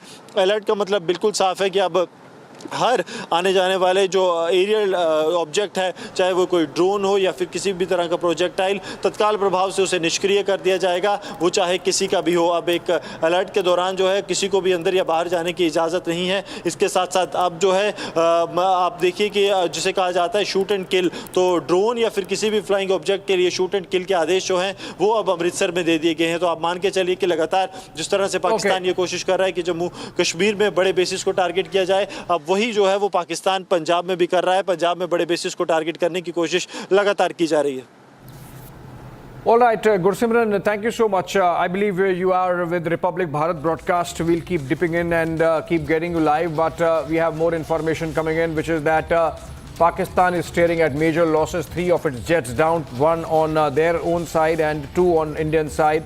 Saurabh Shukla continues to be with us, and in fact, it seems that BSF has become active in the Firozpur sector and killed 1 Pakistani intruder, and the intrusion bid has been foiled. Remember, this is the second such intrusion bid that has been foiled by BSF Jawans over the last 4 days. Things really hotting up along the India-Pakistan front and on the western front for us, and along the international border, both along the international border and the line of control.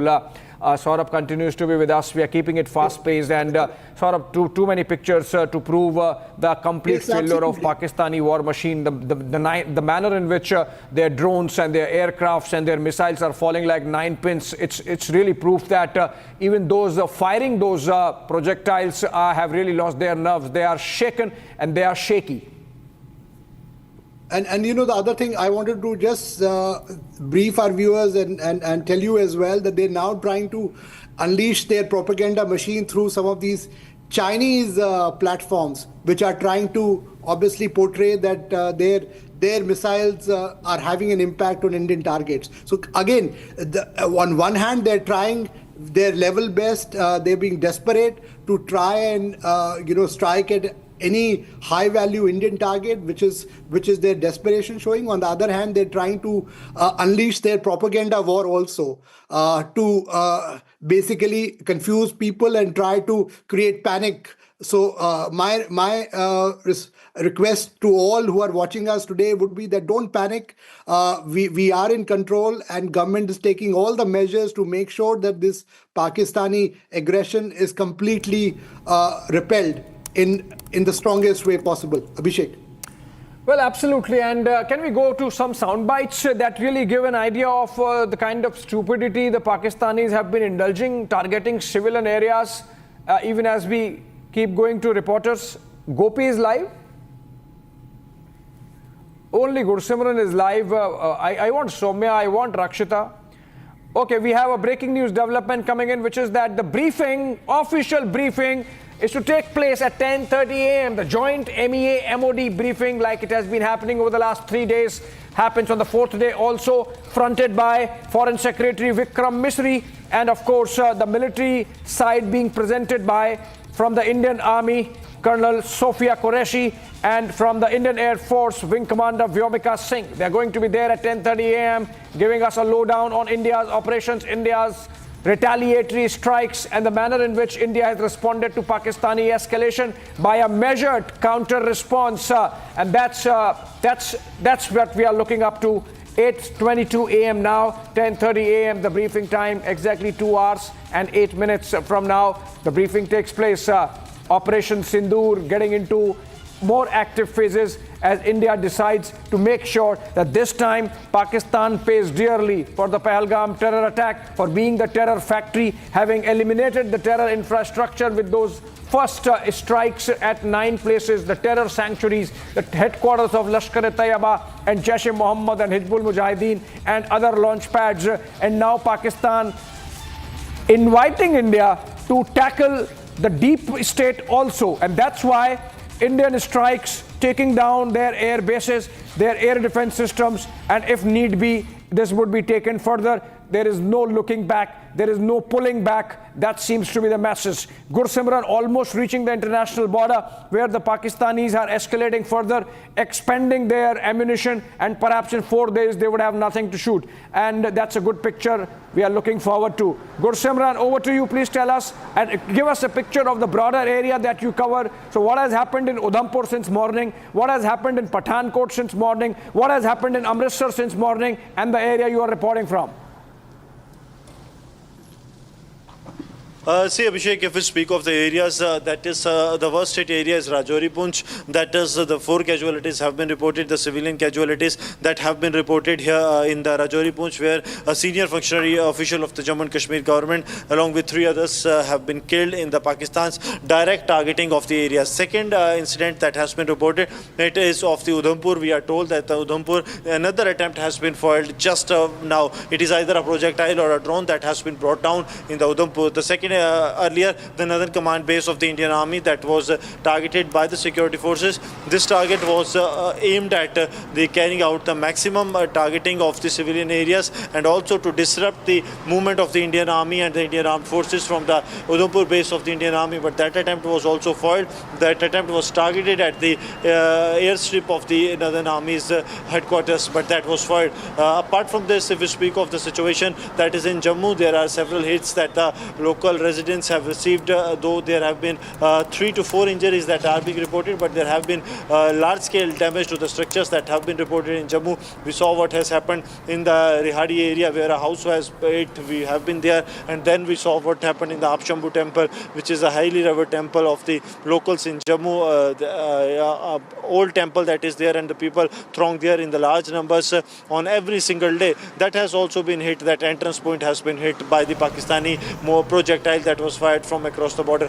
Third thing that we are getting to know that in Amritsar, a red alert has been issued. Red alert means that there is a possible air threat that is looming over the area. Okay, Gursimran. Okay, hold on to your thoughts. Travel well and reach the border area there from where you are going to report for us.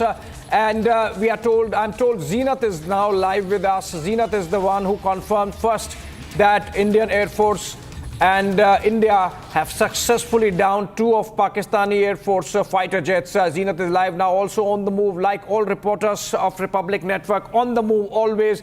Zeenat, please tell us, how close are we to finding the debris? How close are we to locating those fighter pilots who might have ejected from the Pakistani fighter jets?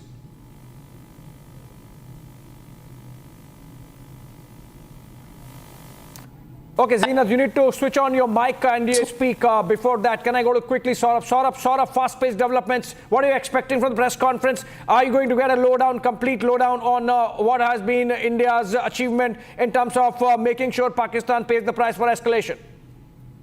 Absolutely. You know, one of the things is that India is going to detail what Pakistan has been trying to, that the Pakistanis have now expanded the whole theater of conflict, so to say, because as I was saying earlier, what they're trying to do, trying to hit out at high value Indian targets is clearly a very bellicose response. And this is what is the message as you and me are talking. I know that we are also talking to some diplomatic interlocutors through our ambassadors in different parts of the globe to tell them that what is Pakistan trying to do. And we are being very clear that we will give a swift response, but we are exposing the Pakistani duplicity of them. Saurabh, stay with us. Saurabh, you know, I'm not letting you go. Give me 10 more minutes. Stay with us. I'm told, I know it's a little late in Washington, D.C. It's early morning here. But, you know, I want to understand from you this nuclear saber rattling thing. But before that, I want to go to Zeenat again. We are also going to have Harsha join us live from Punch. But before that, Zeenat is on the move. Zeenat, if you fix your mic,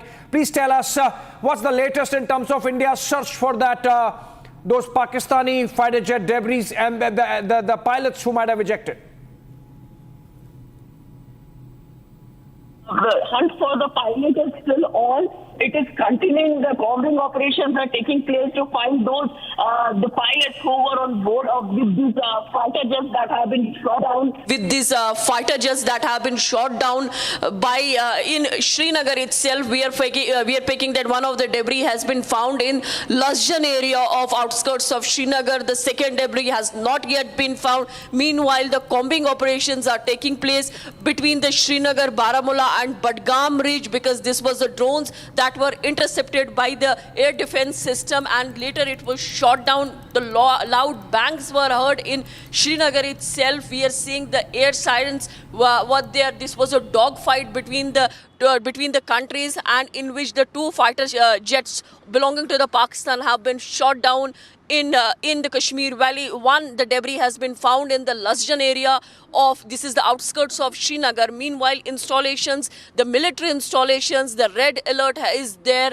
People are mostly taking the precautions, most of them not venturing out. We are seeing the escalations between India and Pakistan when it comes to the borders, line of control, IB sector. We are seeing in Rajouri, the 3 people have died in the mortar shelling. This mortar landed at the residence of ADC Rajouri, one of the important officers of the civil administration of Jammu and Kashmir. This is the first casualty where the civil administration officer has been hit. Meanwhile, in Srinagar, we are seeing the deployment in the huge number. If my Vijay Mubashir will show you the visuals from the Srinagar airport, you see most part of the road is desertly, hardly 2 or 3 vehicles that can be seen plying on the road. This is a deserted look of the Srinagar airport, because quite close to Srinagar International Airport is this road where you see that there is no movement at the moment, at a particular, very few people are out, because this has created a fearful situation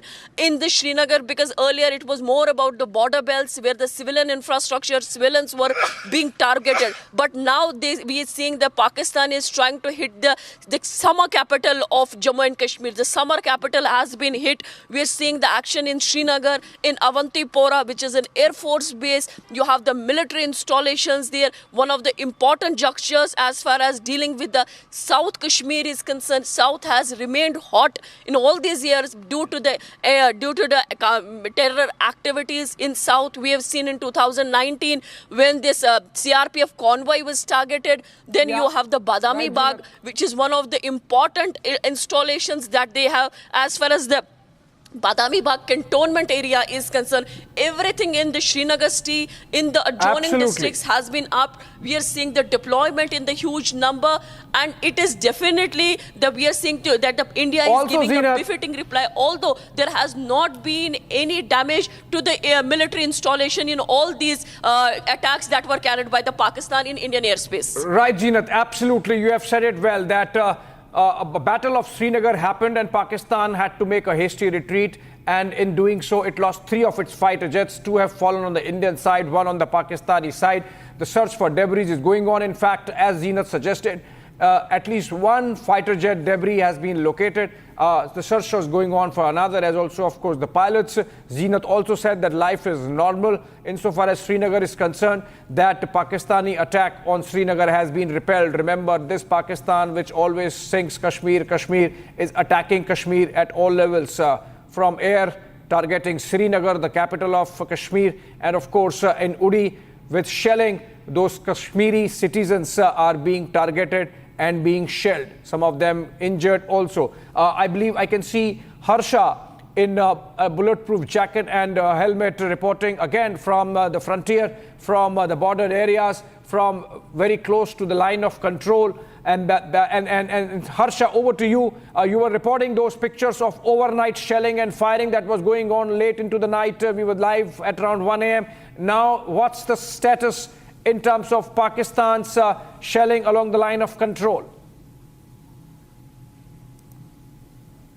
So Abhishek, right now the place I am, it's not very far from the LOC. I can clearly say it's only 50 meters from the LOC, and if we talk about the aerial, it's only 5 to 10 meters from the Pakistan side. The visuals I'm showing you, because continuously the smokes could be seen, and how since morning 5 a.m. the last we spoke was at 1 o'clock, and from morning 5 a.m. there has been a heavy artillery shelling from the side of Pakistan, continuous artillery shelling, and the target are these villages. The villages right now on our frame, the target are these villages and the civilians of the Poonch city. There has been not a single second when we have not heard the shelling and the artillery, and in response from Mender and from different sides, wherever our posts are deployed, from everywhere, the retaliation response heavily is being given. Several places there has been the situation where continuously we have seen several visuals have come out of the houses burnt, vehicles burnt, the vehicles wherever they were parked at KG Top, at Serali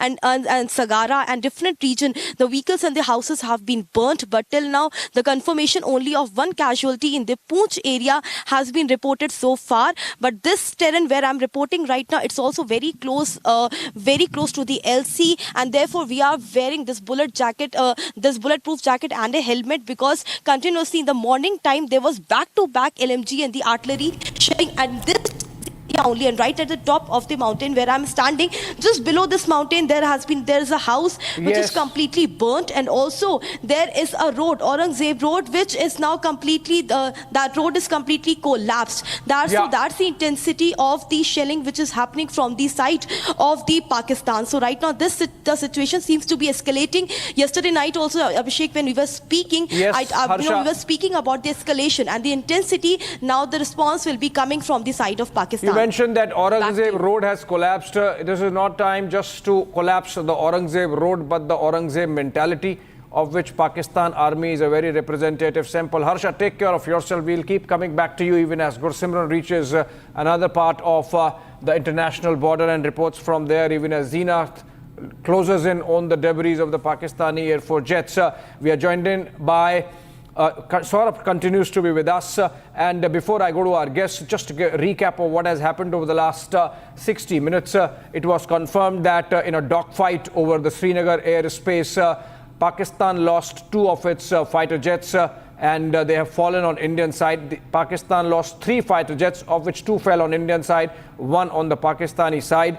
And also, we saw parallelly Pakistan continuing to launch some projectiles, including missiles, into Indian airspace, which have been successfully downed and tackled by very active air defense systems of India and the IAF. Of course, there are dogfights going on as we speak over the North Indian skies. Indian combat air patrols tackling the Pakistani Air Force. There is a clear case of escalation. Pakistan has targeted our military installations, not just military installations in Udhampur, Pathankot and areas like Srinagar, but also civilian population in Jammu, trying to target a temple also, Temple Aap Shambhu, which is a very famous and sacred temple for the Kashmiri Pandit community in Jammu. Before we go to Gursimran, quick comments because we are building up to our press conference at 10:30 a.m. and before that, parallelly there would be a National Command Authority meeting of Pakistan which deals with nuclear weapons. So is Pakistan nuclear saber rattling. Guest with us, Brigadier retired Rajan Jamwal, and Saurabh continues to be with us. In a bit we are going to be joined in by Air Marshal Sanjeev Kapoor. Can I take with your permission, Saurabh, take a dip with Gursimran? He's live from a different location. He has, I believe, completed his travel. Gursimran, over to you. Please tell us what's the latest. Abhishek, right now we are at the Indo-Pakistan international border in the Araspura sector. Here the firing is going on. I'll request Sarjeevan to show you that the firing is going on between the border security force and the Pakistani Rangers. The Pakistani Rangers have started targeting the locations of the civilians, and that's why this area close to the international border has been closed. We have taken a shelter at a place, and in the backgrounds I assume that you will be in a position to hear the loud bangs because Pakistan is targeting the civilian areas. All the civilian areas are now under threat. All the houses that you see, they are under the range of the Pakistani shelling that is taking place. So this is what I am getting to know, that in the Araspura, in the Oktrai area, in the Arnia sector, everywhere there is a heavy shelling that is going on. That means Pakistan is now targeting these areas. They want to inflict maximum damage to the civilian population, and that's why they have escalated this situation on the international border. BSF has also come out with a statement. They have said that the Pakistan unprovokedly resorted to the heavy firing on the international border late last night around 9 p.m. Late last night, I beg your pardon, and then there has been a heavy retaliation. There have been losses to the Pakistani posts that are there. I'll request Sarjeevan to show you that is the Oktrai post that where we used to travel without any kind of a restriction. But now what has happened, that this entire area that you see close to me, this has come under fire. Pakistan is now firing the 120 mm mortar shells, 151 mm mortar shells into these areas so that they can cause many damage to this civilian population. Abhishek. Right, Gursimran, these are pictures of active engagement happening between the two sides. Gursimran reporting from a safe distance. Gursimran, keep safe, take care of yourself because as we said in the morning, this is going to be the long haul. Harsha in the meanwhile has reached a different location. Harsha, how far have you traveled from your earlier location, and is there an update? Is there something different happening?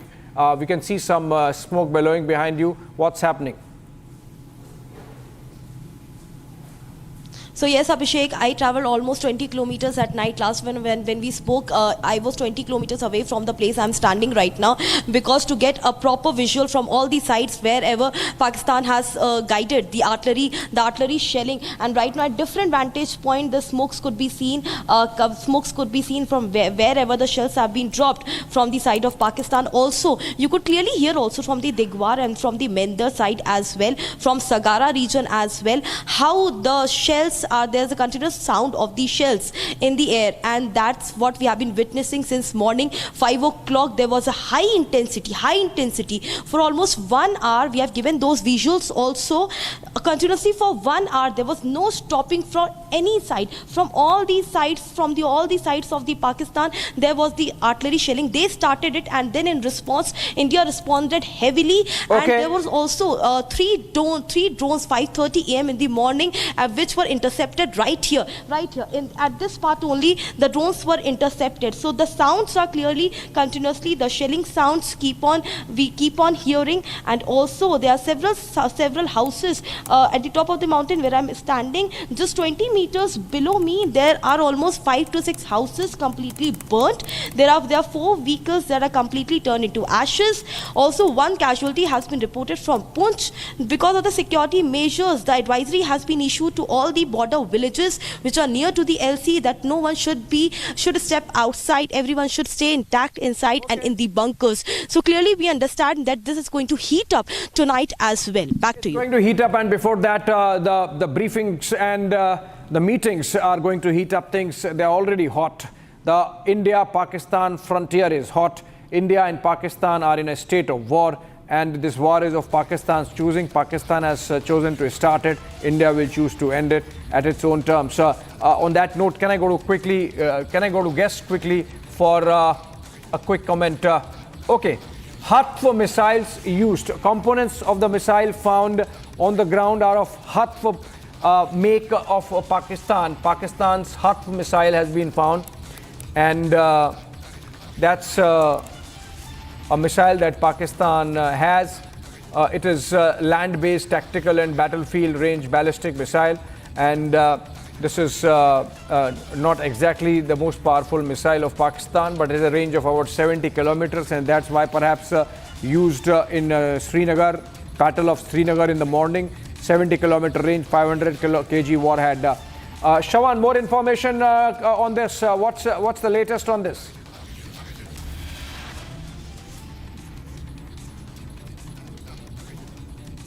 Shawan. Okay, some mic issue there. We're sorting it out. Pakistan intended to target the Srinagar airport with Hatf-1 missile. It has a range of 70 kilometers and can carry a payload of 500 kilograms, a warhead of 500 kgs. The Hatf-1 missile is probably deployed, was deployed and has taken a hit because the Pakistani jets carrying it were downed. No, Hatf is actually a land-based missile, so it was a separate missile attack targeting Srinagar, is what is our understanding. Is my understanding right, Shawan? What can you tell us about this Hatf missile debris found from outside Srinagar? Well, this morning there were some reports suggesting that this perhaps was the Fatah-1 missile, but it turns out that Fatah-1 does not even have that kind of a range. Now, there is a possibility it could be Fatah-2 because Fatah-2 has a longer range. But having said that, let me first take our viewers through the breaking news now coming in. We've been able to get specific details as to what was on the target. We're being told that Jammu Airport, Srinagar Airport and Pathankot Airport, they were basically the target. This was as a retaliation from the attack that was carried out by us. In fact, you've had 3 of the Pakistani Air Force bases completely decimated, and that is the reason why immediately thereafter this morning is when they tried to carry out an attack at least at 3 of these air bases, and the airstrip was also on the target. As far as the Pakistani air formation is concerned, the Pakistani air formation was essentially headed towards Srinagar. Remember, the distance is not much. It is roughly about a little over 50 kilometers. So the distance is not much for them to basically cross over, and that was the target. The dogfight that we are being reporting about, I'm given to understand that where Pakistan has faced some major losses. You are reporting, Abhishek, it's 3. As far as 2 of them, the pilots have already ejected. As we speak, the search operation is being still carried out because they're trying to find the location of these pilots that have ejected. There is also one more detail that I've been able to pick up is with regards to the other target, that is the Northern Command headquarters in Udhampur, where right now the situation has been brought under control, but no movement order has essentially been issued because right now most of these military installations are the biggest targets.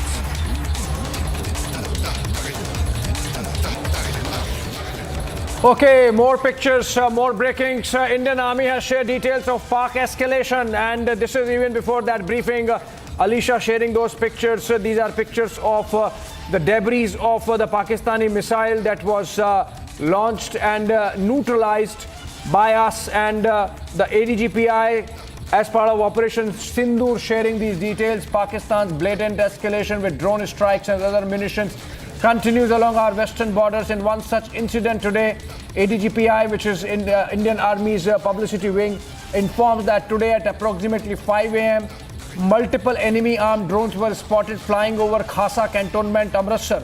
The hostile drones were instantly engaged and destroyed by our air defense units. Pakistan's blatant attempt to violate India's sovereignty and endanger civilians is unacceptable. Indian Army will thwart enemy design. These pictures are shared by Indian Army itself. These are pictures of the drone being neutralized. This is the Pakistani drone, and so look at the hit it takes and then the debris. Let's listen to those net sounds.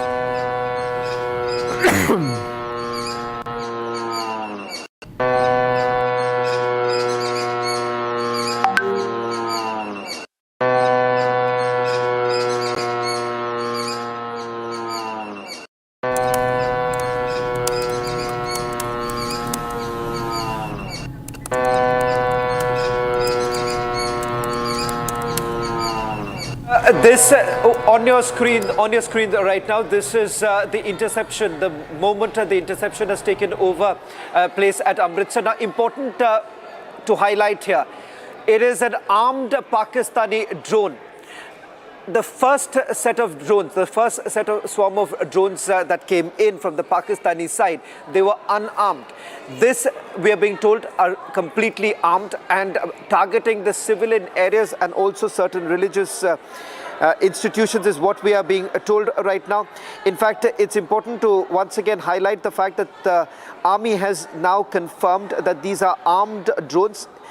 This morning, according to the statement that has now been issued by the Indian Army, they've said that Pakistan's blatant escalation with drone strike and other munitions continues along our western borders. In one such incident today at approximately 5 o'clock this morning, multiple enemy armed drones were spotted flying over Khasa Cant in Amritsar. The hostile drones were instantly engaged and destroyed by our air defense units. Pakistan's blatant attempt to violate India's sovereignty and endanger civilians is unacceptable. On your screens right now, this is about the drones that have been used. Now, let me also tell you these armed drones that have been used, which have been used by Pakistan to attack yesterday. This is the Assis Guard Songar drones, which have been developed in Turkey. They are basically they are the armed UAV that is designed for tactical military and security operations. In fact, what we are being told is that this has a higher accuracy, and that is one of the reasons why. First, what Pakistan has essentially done, the first set of drones were the cheap Chinese ones. Thereafter, Turkish drones have also been used, and remember this has been support. It receives support from simultaneously from multiple platforms, and that basically is something that you've seen in various cities. These armed drones have actually been used. 26 last night. This morning again drone attacks have taken place in multiple cities. Some of it being targeting the military installations, and the others happen to be civilian areas where these drone strikes have taken place. Important to once again highlight that in terms of the damages, we're being told that all our military installations and Air Force base are absolutely intact. We haven't suffered any loss. Unfortunately, there are civilian deaths that have been reported, but that's mostly coming in from the LC area. That's because of the indiscriminate firing that we are looking at coming in from the other side. That's the reason why we've had civilian deaths. But as far as these drone strikes are concerned, it was only in Firozpur last evening when reports actually came in of a person being injured. Now, on your screens right now, these are the remains of the Pakistani drone. Now, we've just got a little bit of more information about these drones. What are these drones and their operational capabilities? In fact, I'm given to understand that it is completely built by a Turkish company and was given to the Pakistanis back in 2020. It was basically brought in along with the Turkish armed forces in early 2020. And this drone also has an automatic gun stabilizer, a recoil dampening, and tightable barrel to maintain firing accuracy during the fight. Now, essentially, these were largely remote control drones that have been used so that they have a specific target. And the fact that this has been over the Khasi Cant in Amritsar, once again an indication that a military installation was being targeted, Abhishek. Yes, there is a statement, I believe, from the BSF also, apart from the Indian Army, which has shown debris of the drones and some missile components. And also remember that Pakistan has been indulging in misinformation. They said that one of their missiles has targeted a BrahMos storage venue, a place where India stores its BrahMos missiles in Bias. Obviously, that's not the case. Then we had Pakistan claiming that one of India's S-400 systems has been destroyed based out of Adampur. Again, not the right information. I'm told Lalit Sharma now joins us live. He's reporting from Punjab border. And Lalit, from where you are reporting, can you quickly tell us what's happening around you? He's reporting from Pathankot. Lalit, over to you. Pathankot, what's happening? Abhishek ji, right now where we are standing, it's in the Majra village, and first of all, let me show you the intensity of the drone which was being intercepted. So this is the impact of that drone, that around 2 feet deep hole has been witnessed here in the field.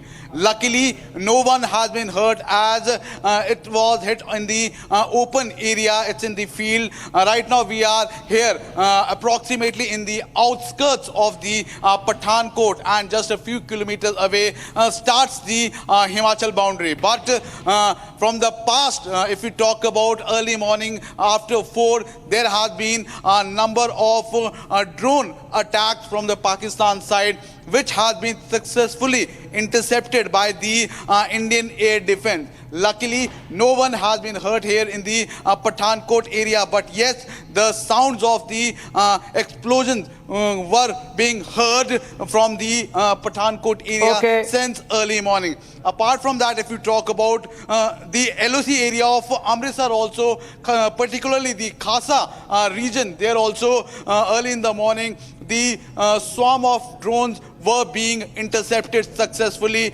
by the Indian Air Defense. So no one has been hurt except in Firozpur, where yesterday 3 has been injured, but all across the Punjab border, whether it's Amritsar, Firozpur, Pathankot or Gurdaspur, there has been number of these such attacks which has been successfully intercepted by the Indian Air Defense. Back to the studio. Absolutely. Another success story, the Battle of Amritsar, the Battle of Pathankot, and Indian Air Defense is making sure that all the Pakistani projectiles, the hostile enemy projectiles are neutralized, be it the missiles, the aircrafts, and of course the drones. And that really gives you an idea of the kind of achievement that we have already made, even as the war with Pakistan gets to next level. And can we get more... All right, we have Shawan continues to be with us, Saurabh Shikla continues to be with us, and we have Ambassador Deepak Vora joining us live. Ambassador Vora, since we dispersed last evening and now things have completely changed and completely escalated. We are in a state of war with Pakistan. How is it? How does it look like going from here? Thank you very much. Can you hear me? Yes, absolutely, Ambassador. Please go ahead. Thank you. Thank you. Well, thank you for waking me up, and thank those idiots across the border. Because we dispersed late last night, and I can see that you're looking as fresh as a cucumber early in the morning, but that's what India is all about. Always ready, always willing to take on the enemy. What I see is that the escalation ladder has been climbed. We don't go around declaring formally war anymore. This used to happen earlier, but not since the United Nations was formed. We just go and do what we have to. So the escalation ladder has been climbed. We are probably one step away from the top.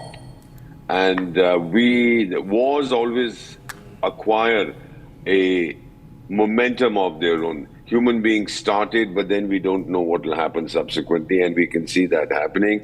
It has now gone out of the control of those jokers. I don't think there's anybody in charge over there, sir. Three things. As far as we are concerned, we know who's taking the decisions. You have said it. One. There is nobody in charge, or if the generals are in charge, they are absolutely frustrated, Ambassador Vora. They have absolutely lost it. In the manner in which they are broadening the conflict, it does not help Pakistanis. It does not help Pakistan in any manner. The final thing is that this is now a conflict which is not going to be limited to one or the other of the wings of the armed forces. Now it's, as we say, tous azimuth, it's in all directions. And I think this is the time, sir, that we should now be climbing the ladder as fast as we can, engaging them and telling them what the consequences are of taking on a country like India. Oh, absolutely. Saurabh, one more word with you. And, look at this picture. We have gone inside, we have targeted their air bases. Before that, we have eliminated the terror infrastructure. Before that, we have sent in drones, and the Pakistanis got so scared that these would reveal their location of their weapon systems that they did not target the drones, and they reached Rawalpindi. It's complete. And when they come this side, we down their airplanes, we down their missiles successfully. It's a complete definition. It's a complete decimation of Pakistani war machine. I mean, the Pakistani generals would have got psyched out and the Pakistani masses would be dejected today. Absolutely, Abhishek. That's the reason what we were speaking. They're trying to do this nuclear saber rattling. But I think what we need to do is, I completely agree with Ambassador Vora that the Pakistanis have now escalated to a level where obviously we have to respond in a fitting manner. We may have to now use our naval assets as well and make sure that we give them a fitting reply where it hurts. Because at the end of the day, what really requires us that we had enormous amount of stamina. We really put, I would say, a lot of patience, a lot of restraint. But now that they're trying to attack not only our civilian targets but high value assets. So whether it's Srinagar, whether trying to hit the national capital region, all this is provoking us, and we should not shy away now from getting into the next stage and using our strategic assets at our disposal in the conventional way.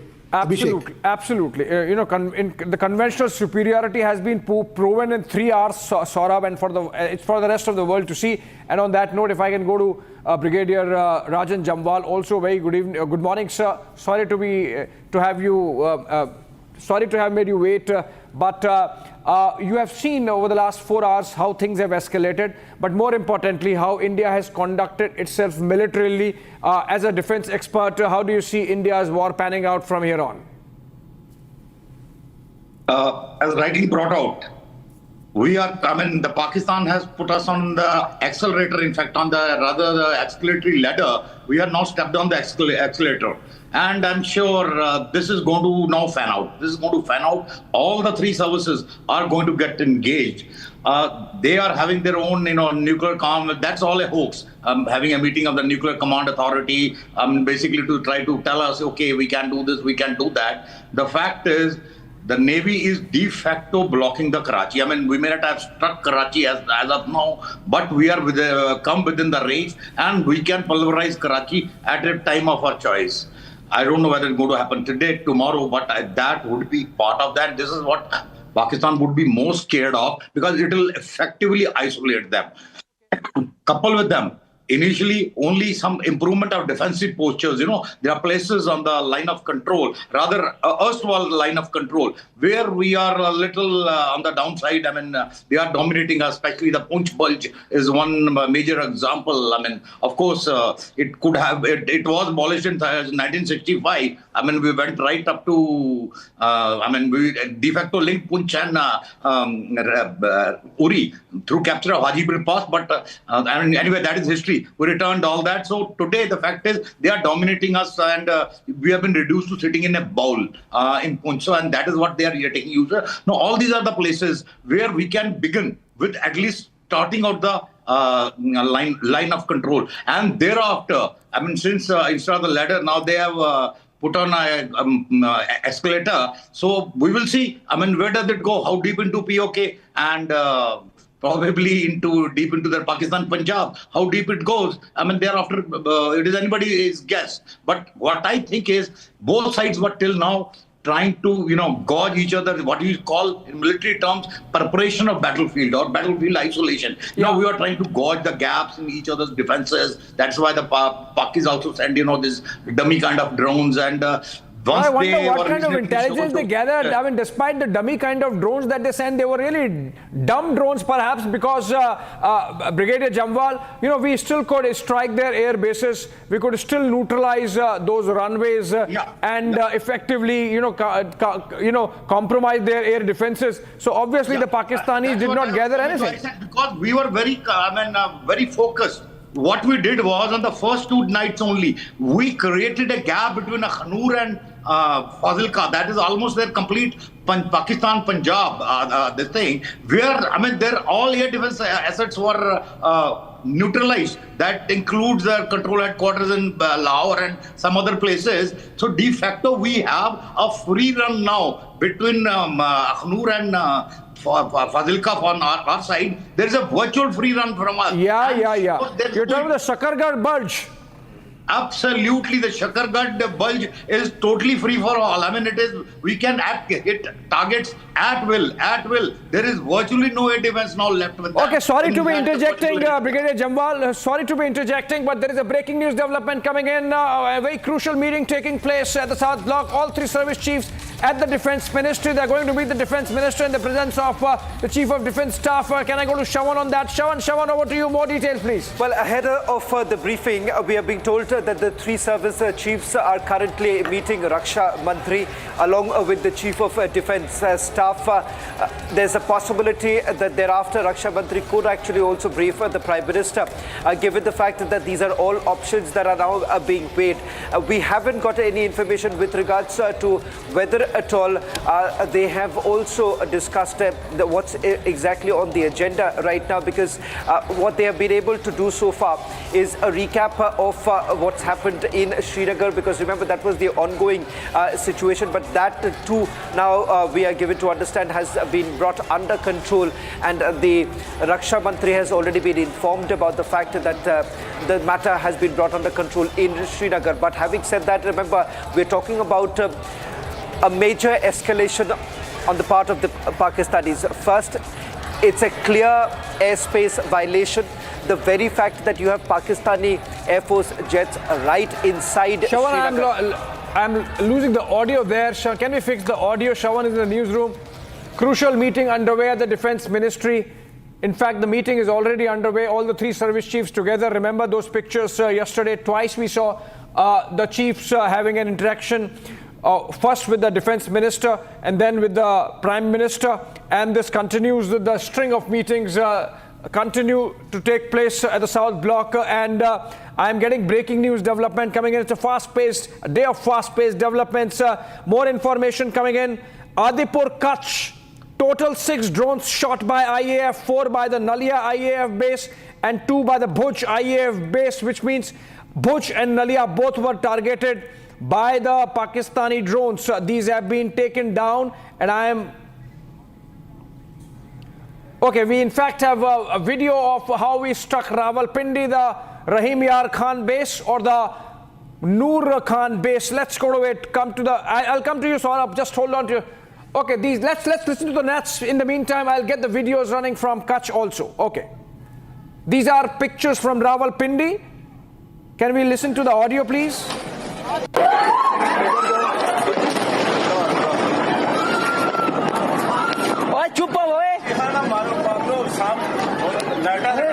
Data शाटा बंद करी छोड़ो, सब कुछ बंद करो. I'm not getting the audio.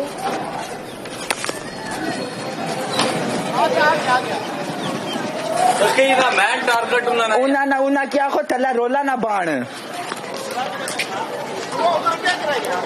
इथु जाना है इथु ही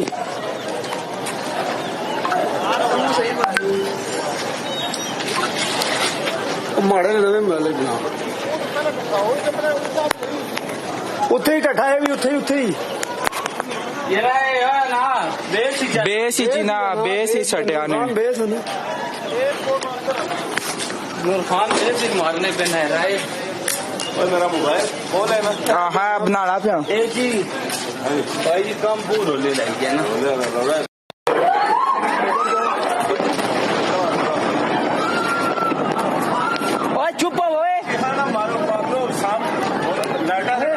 डाटा शाटा बंद करी छोड़ो, सब कुछ बंद करो.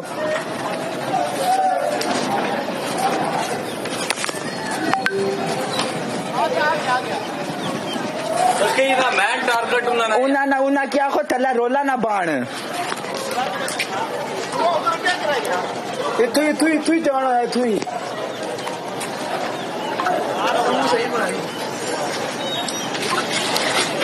माड़े ने मेले बना उथे ही कठा है भी उथे ही ये रहा ना बेस ही सटिया ने base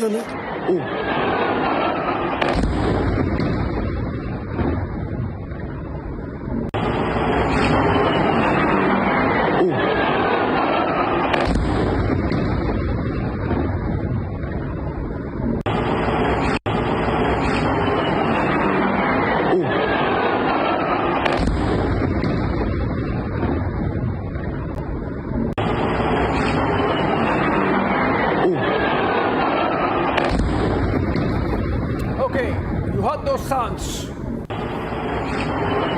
The fury of Indian missiles targeting Pakistani airbase. This is right in Rawalpindi. This is next to the Pakistani Army headquarters. This is 10 kilometers from Apara. We have more pictures.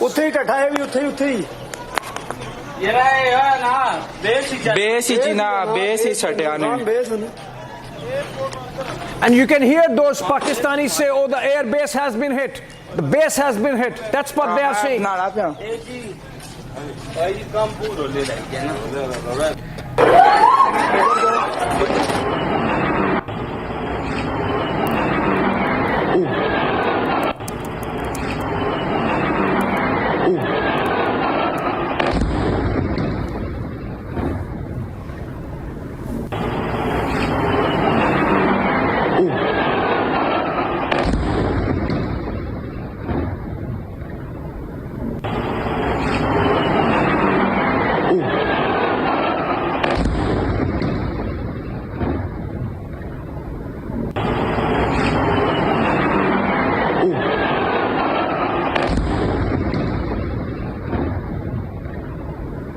How long?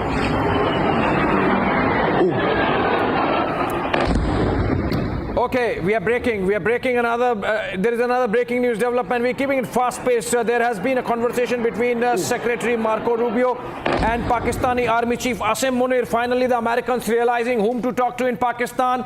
Rubio was earlier talking to Shehbaz Sharif, and after two conversations realized it's not helping. He has finally spoken to Asim Munir and urged him to de-escalate and offered US assistance in starting constructive talks in order to avoid future conflicts. That's something which does not help. You cannot equate the victim and the perpetrator. You cannot ask them to sit together and talk. It's about inflicting costs. That's what the Americans do. Americans did not sit and talk with Osama bin Laden. Americans did not sit and talk with Taliban. Americans did not sit and talk with, they could have, but they did not, with Saddam Hussein. Saurabh, Marco Rubio talking to Pakistan Army Chief. Finally, he's realizing who called the shots in Islamabad, but it's too late, too little, too late. You know, I'll tell you what, Abhishek, there is something else to this as well. My source is telling me that Asim Munir had also been warned about this nuclear saber rattling that we were talking about, that there will be consequences if they do not de-escalate. Obviously, the public statement has come in a manner that gives Pakistanis some face saver, but they are also putting a lot of pressure and telling them very clearly that step back, don't do this nuclear saber rattling, otherwise there will be consequences. This is what my sources are telling me, because it's very clear. India has, as I was telling you earlier in the broadcast, India has already reached out to diplomatic interlocutors, giving out Pakistan's game plan in expanding this whole theater of what we call a war now, because they have tried to hit the National Capital Region, strategic Indian bases, and also civilian targets. So clearly our messages, and now they're trying to use this whole nuclear blackmail, and that's the reason why this has been made, to give them a stern warning. This is what my sources are telling me, Abhishek.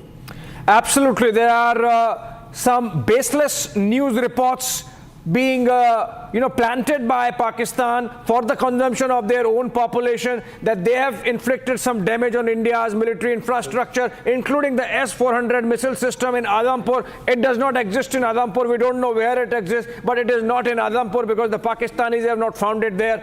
And now another breaking news development: defense officials busting Pak propaganda that they have in any manner damaged any of India's S-400 systems. Of course, S-400 is at the vanguard of India's air defense. S-400 is India's missile defense shield, and it's working so effectively that 100% of the Pakistani missiles that have been fired at us since last night have been neutralized. Of course, S-400 might not have even been used, because apart from S-400, we have many other options available for India's air defense, and maybe they were triggered, not S-400. I'm joined in. I'm joined in by Editor in Chief Arnab Goswami, and our broadcast rolling coverage continues of India's tough response and resolve to make sure that Pakistan pays for its misadventure. Yeah, we're seeing obviously deliberate escalation here from the Pakistani side, Abhishek. And as you are looking at all these news reports right now, what is very clear to me is that our air defenses have worked extremely well. Yeah. And I think Samar is also with us this morning. Samar, what is also clear to me is that we are going again after specific targets. We are not, whatever you're hearing here about early morning explosions in Peshawar and things like that, you know, the fact of the matter is we are going after their basic and fundamental critical air assets. Yes. And we are very clear that this is part of a process of debilitation. You are targeting us with your air assets. We are hitting back at your air assets. And therefore, what is important is that we are not randomly attacking any airports. We are targeting any airports. It is with a clear intent to destroy a specific asset. Now, did they try to put the Fatah 2 missile? And what was the intent of their Fatah 2 missile, which has been intercepted?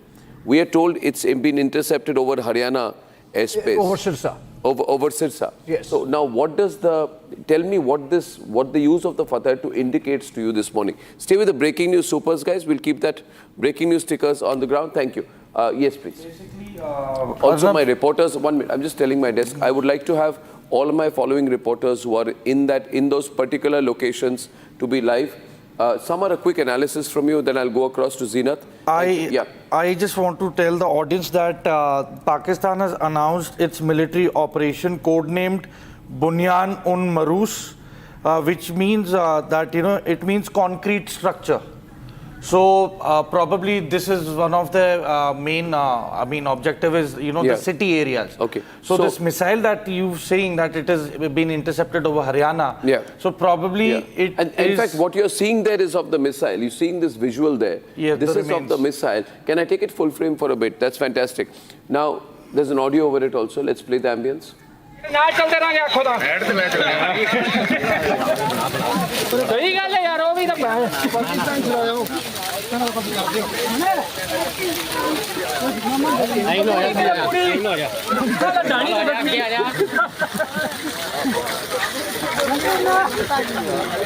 Is a Pakistani Fatah 2 missile, the debris which has been caught over Haryana and which is being taken away. And can you tell us more about this particular visual that we are seeing about this missile which has been caught, the intent, and what is the kind of target that they were looking at? Basically, Arnab, this is Fatah 2 missile. Its range is 400 kilometers. Yes. And I think it's sheer logic that for which city this missile was supposed to be going to. Yeah. So the trajectory logically said it was meant for Delhi. Yeah. Because Fatah 2 has a range of 400 kilometers. Fateh 1 has a range of approximately 150 to 200 kilometers. So this was definitely meant for Delhi, which has been intercepted. So I think they were obviously there as of now. They are doing random hitting. They're doing random hitting, so they are looking for quick escalation from their side. Are you saying that we are still? I mean, let me just pause a minute there. Let me go across to Zeenat, please. Zeenat, are you there with us? Can you tell us your location? Good morning, Zeenat. Zeenat. Good morning, Arnab. Can I get your early morning reports from the Kashmir Srinagar Valley, airport, please? which is on the red. Yeah. Arnab, we're reporting from outside the Srinagar International Airport, and this place has been kept entirely on the red zone. We're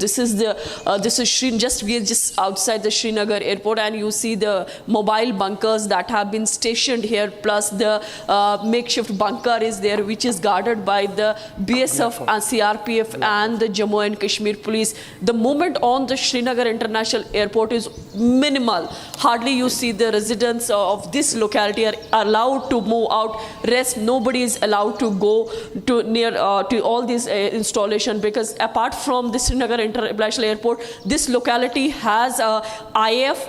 You have the Border Security Force headquarters and some more important installations in the area. As we have been seeing in the Lasjan area, as I have been pointing out since morning, that this is the Lasjan area where the missile component, the Haft missile, which is Iranian missile, the component has been found, and the explosive was heard Since morning, the drones were hovering in the sky.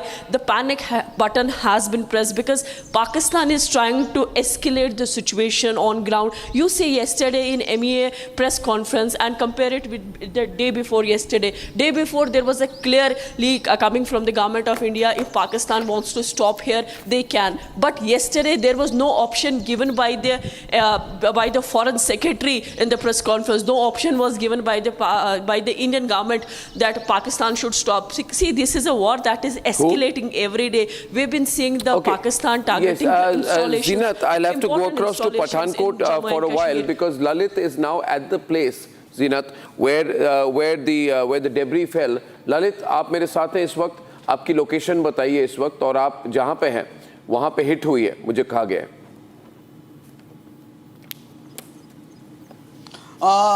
बिल्कुल अर्नब, फिलहाल इस वक्त अगर मैं तस्वीरें बताऊं तो इस वक्त मैं पठानकोट के माजरा गांव में मौजूद हूं और जिस तरह से जानकारी मिली है कि सुबह के समय लगभग 4:30 बजे जो ड्रोन है उनको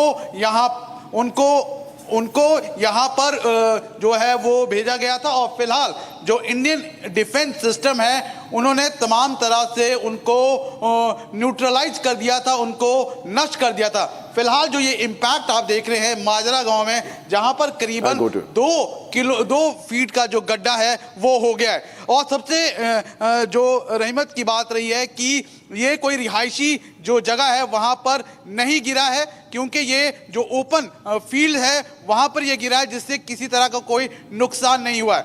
इसके अलावा अगर हम बात करें, चाहे अमृतसर की बात करें, अमृतसर में भी सुबह खासा जो एरिया है वहां पर जो ड्रोन है उनको वहां पर देखा गया था और खास तौर पर उनको भी लगातार उनको वहां पर न्यूट्रलाइज. एक मिनट ललित मैं तुरंत आपके पास वापस आ रहा हूं. मैं बस I want to understand from air marshal Sanjeev Kapoor. Good morning Air Marshal.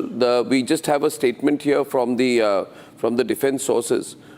First of all, they have denied any impact on the S-400 system, but they have also said that Pakistani armed drones have been neutralized over Amritsar.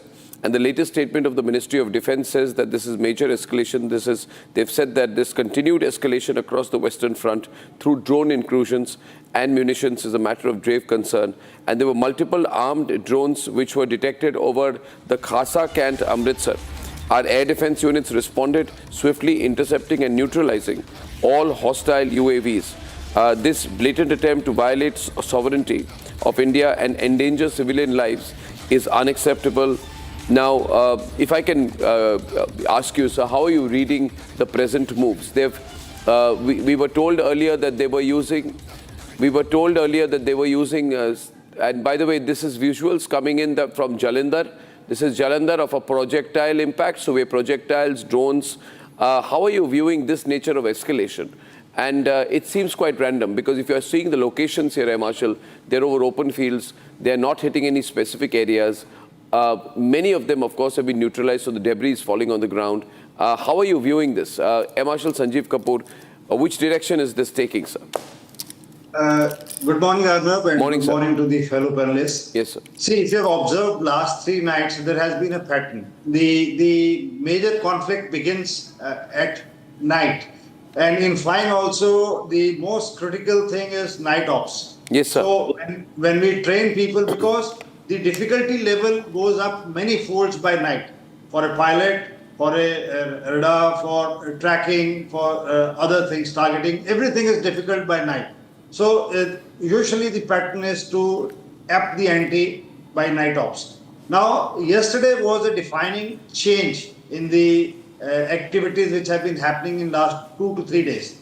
We have struck because relentless Turkish drones have been, being sent into Indian side, 300 of them, 400 of them, and our air defense systems have been working round the clock to make sure that none of them enter. And right from Leh till Creek, the extent has been touched, and it's basically irritating the air defense system. Now, the turning point in my appreciation came is when we have struck their air bases, and most important is the Nur Khan Air Base. Now, what is the relevance? In my appreciation, this is the heart of GHQ Pakistan. This airfield was called Chakwal Airfield, and both in 1965 and 71 war, this airfield played a very important role. There is Pakistani Military Academy, and just a short distance from here is GHQ headquarters. So a few years ago it was renamed as Nur Khan Air Base. But the GHQ headquarter proximity being hit by us last night has actually rattled them.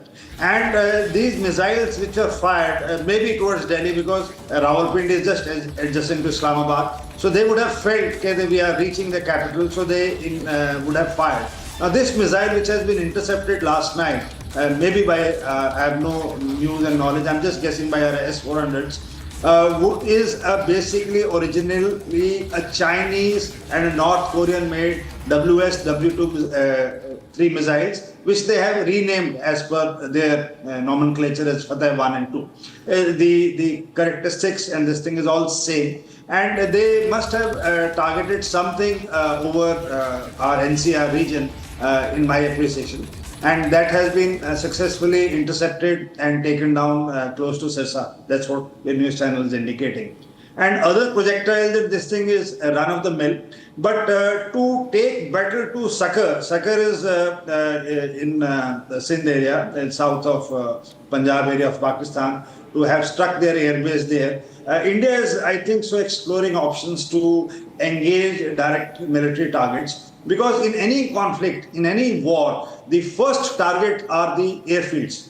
Because once you, take the airfields out of action, the enemy aircrafts cannot get airborne and inflict damage.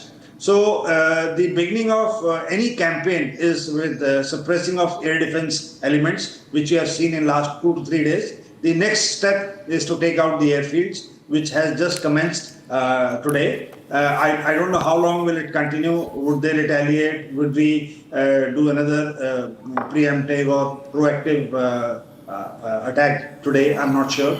But this is the natural thing unfolding. And what has rattled, I think so, our leadership and think tanks is that India had been canvassing for last many days through our help and other Western allies to make sure that Pakistan does not get this IMF tranche of $1.4 billion, which got approved yesterday. So this somehow gives me a feeling that, the real friends in shape of not so good, well-meaning colleagues is more threat than a direct enemy. So there has been on social media and on media's absolute silence from key functionaries. There is, I'm sure, clandestine help must be coming through other means to support their arms.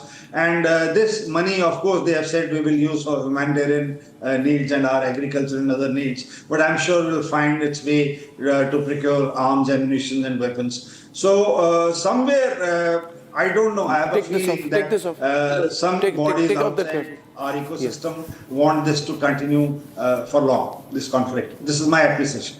Air Marshal Sanjeev Kapoor, when we are seeing, I mean, the only question in my mind is we are seeing these projectiles back to back. Now, I want you to stay with us for a while. I'm going to a reporter, but don't go away. I was told you have to go away somewhere.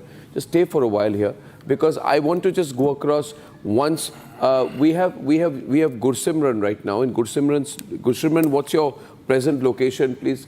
Gursimran, you went to the Shambhu temple, which was attacked, I'm told. Yes. Yes, Arnab, I have been to Shambhu temple that was targeted by the Pakistani projectile. But right now, I'm at the Aranya Indo-Pakistan international border, and this is the area that is now being pounded. The shells from the Pakistanis. Pakistan is using the heavy mortar shells to target this area. This area on the other side has been cleared by the forces, that though no civilians are being allowed to venture on that side. Because see, our entire population that lives there, 10 to 15,000 is the number of population that resides here. All the population have been asked to vacate the area. Reason being that Pakistan is now resorting to the such law that they are targeting the civilian areas using the heavy artillery. This has never been the track that Pakistan follows, because they have this time breached the red light. There have been projectiles that are being fired from across the border, and also the targeting of the civilians. I want to go back to Sanjeev Kapoor, because this present projectile of Fatah 2 neutralized near Sirsa How far would that be from Delhi? Sisha would be, you could say, approximately 150 kilometers more. 150 kilometers We or so were in from range. Delhi was right? in range. So Fatah 2 has been fired in this direction. 400 kilometers range missile. I know 400 kilometers range out here. So they're trying to take this battle to another level. If I were to ask here, Air Marshal Sanjeev Kapoor, what quick option do we have? Because now it has become a question of intent. It has become a question of clarity. This night war, this at some point, obviously international efforts are continuing for de-escalation, but they have to apply on Pakistan and they are not applying. And they're obviously not working on Pakistan. They do not want to de-escalate. The choice is very much theirs because they're under some kind of a political pressure. They need to show some success, and with each failure, they will become more and more desperate. That is my question to you. In this situation, what would a desperate Pakistan do? See, I remember when I was with you in the studios and we did discuss that why India is taking so long in the preparatory phase. Sometimes delayed action in a war or war-like situation that is now is by design. We could have upped the ante on the first day itself. We could have struck so many targets. Why are we slowly building up the pressure? There must be some reason for it. And in war or in any conflict, you have to, and we have, these 14 days or 15 days which we have taken to build up to reach this level. I'm sure we would have worked till the 20th step on the ladder. And what is needed to reach the step, and of course the last option is the nuclear option, which the enemy has been propagating through their ministers. None of the Pakistani military person ever has gone on media or on any rostrum to say that we will use nuclear weapons. It is invariably their political masters who they have kept, at the face, generally give, and most of their tactics is for their internal consumption. Because if whatever inputs are coming from across, their narrative is that they are creating extensive damage over India. They have shot down large number of our aeroplanes, large number of our air bases are out of action, and we are in a huddle, and the Indians don't know where it has hit them. Some videos they are posting wherein they are saying people are stocking up petrol, food grains and this thing in places in North India. So this is the normal tactics. And I've been telling on a forum also, I came the other day and said, that is a wonderful country where the army uniformed people are paying, giving last rites to a terrorist. And that terrorist on whom the US has put bounty. The same terrorist, the uniformed people, a wreath has been laid by the chief of army staff. But I think we are continuing. I think the visuals from the Nur Khan Airbase are sensational out here. Air Marshal, I want to play it full frame once again. You have the net sound also. This is what you need to see, viewers. So what you are seeing is, please compare empty projectiles and drone debris falling in India as opposed to this kind of attack at the Nur Khan Air Base in Rawalpindi. Let's play this. Audio up.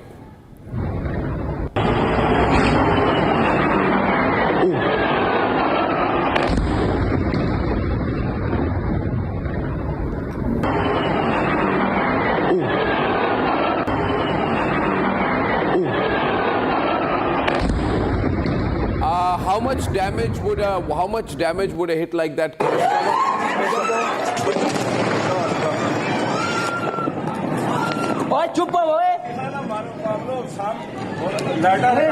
लाटा शाटा बंद करी छोड़ो, सब कुछ बंद करो। There's complete fear in the heart of Rawalpindi. You see these pictures. I've always been contrasting them since yesterday, Air Marshal. That on the one side you're seeing drone debris, you're seeing empty debris, you're seeing debris of a Fatah 2 interception. On the other side, you're seeing some real solid hits. How much would that airbase be hit? How much damage would we have caused, Air Marshal Sanjeev Kapoor, through that hit?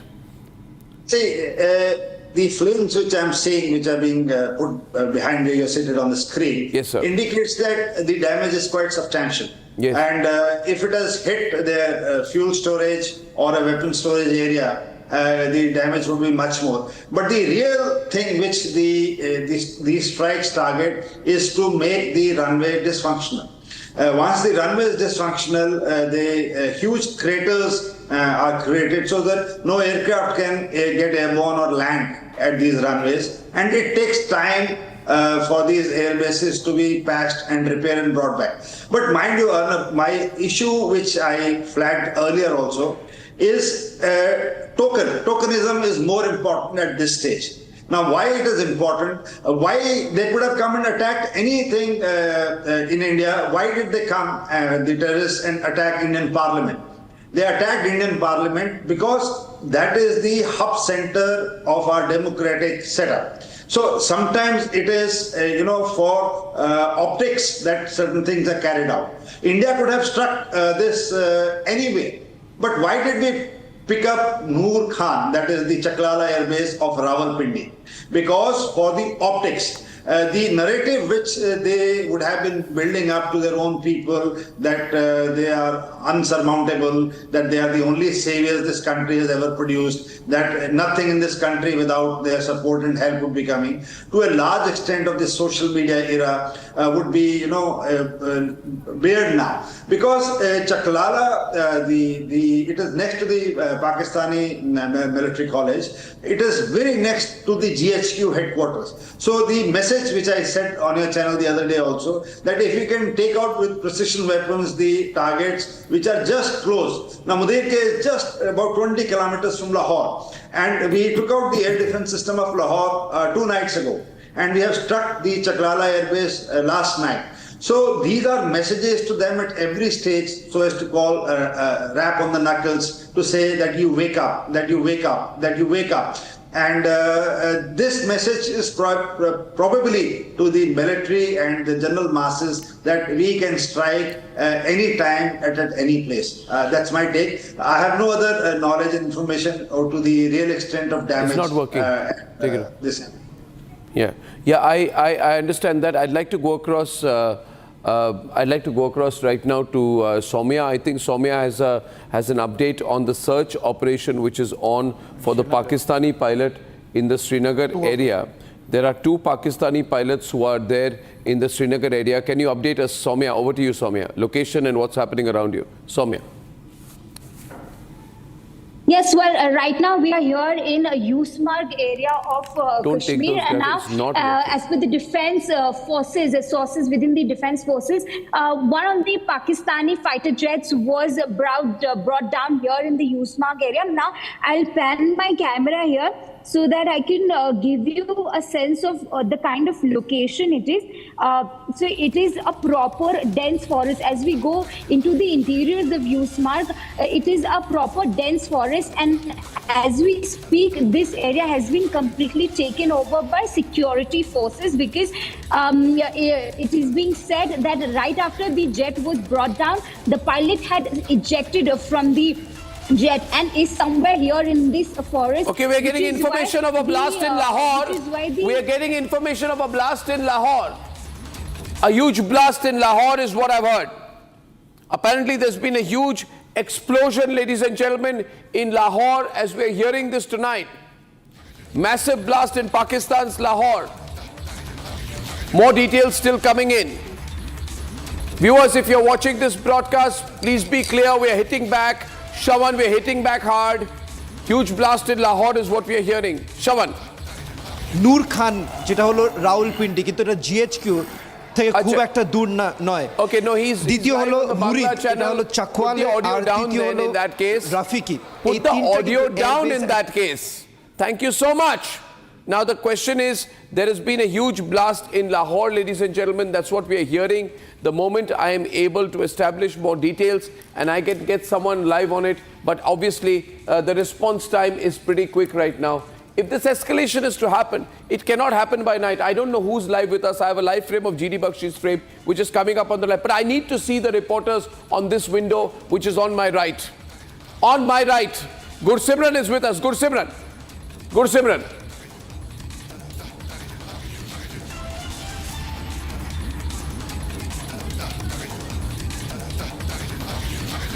You know, this latest news, Samar, which has just come in that we're hitting Lahore, obviously, you know, we will be choosing our targets. This cannot be a battle by night.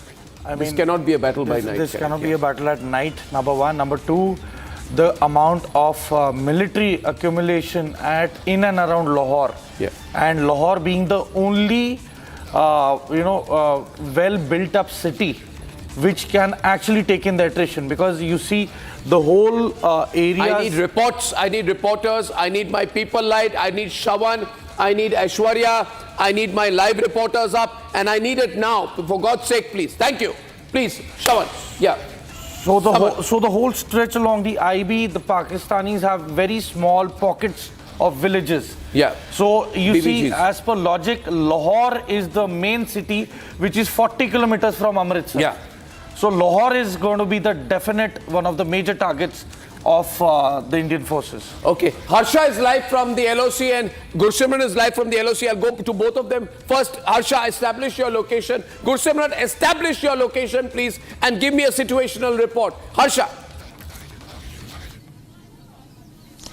So, Arnab, right now I'm in the Poonch. I'm in the same area where from morning 5 a.m. there was a high-intensity mortar shelling from the side of the Pakistan. There also was the ballistic missile which was guided towards the entire Jammu Kashmir, and we saw it moving towards the Poonch as well. Also, right now the place where I'm standing, it's almost 50 meters from the LC, and also there are several houses which has been destroyed and collapsed in the Poonch district. Right now, we have got to know that there's one casualty which has been reported in the Poonch district. Also, since 5 a.m. there has been continuous artillery retaliation from our sides as well. Also, we saw that there were almost 10 drones which were intercepted in the same place where I'm standing right now. Also, from the Mender, from the Shorkot, from the Sagara, and from the Digwar, from every place there was a heavy artillery shelling from the side of Pakistan. And below and where I'm standing, and below me, the village which is the LC village, that was majorly targeted by the Pakistan and also civilians. Right now, the major casualty of civilians is not reported, only one is reported, but yes, there are several houses and vehicles which were parked, they are burnt into ashes, and also the civilians' houses completely collapsed and destroyed. There's the latest report from the Poonch, and also there has been advisory which has been issued that no one should come out of the house. There's no electricity, there's no electricity, there's no movement in the entire Poonch district. Also, there's 100% evacuation in the Poonch district. Only in the village area we see we see the people in the village right now, but in the city it is completely evacuated. Okay, now I'm going to give an update, and we have the legendary GD Bakshi right now with us. He's going to be joining us live. Good morning, General Bakshi. Good morning. And before I ask you for your analysis today, look at this man, General Bakshi, wakes up in the morning, and what is there behind him? What is there behind him, is a GOC Romeo force that he keeps proudly behind him. That's the insignia of his leadership. General Bakshi, we love you. We're so proud of what you're doing. And I know that's a Romeo force insignia right there behind you. Okay, General Bakshi, and to all our viewers, let me tell you the update. Air Marshal Sanjeev Kapoor is also with us, another great air warrior. What a fantastic man. He has headed the Air Force Academy. He's headed the Air Force Academy, headed the best possible positions out there, been at the highest levels of leadership of the Indian Air Force. And I want to update both of you for a military and army perspective. That's what we'll do right now. For the air perspective, ground perspective. What has happened today, ladies and gentlemen, is that there has been a major missile interception. We believe it is a Fatah 2 ballistic missile, and this interception has happened in Sirsa, Haryana, not very far from Delhi. The interception has been confirmed. Top government sources have confirmed the interception. We have the visuals of that as well. Now the tensions have escalated, of course. The Pakistanis have called this military operation Operation Bunyanun Marsus. I don't know what that means.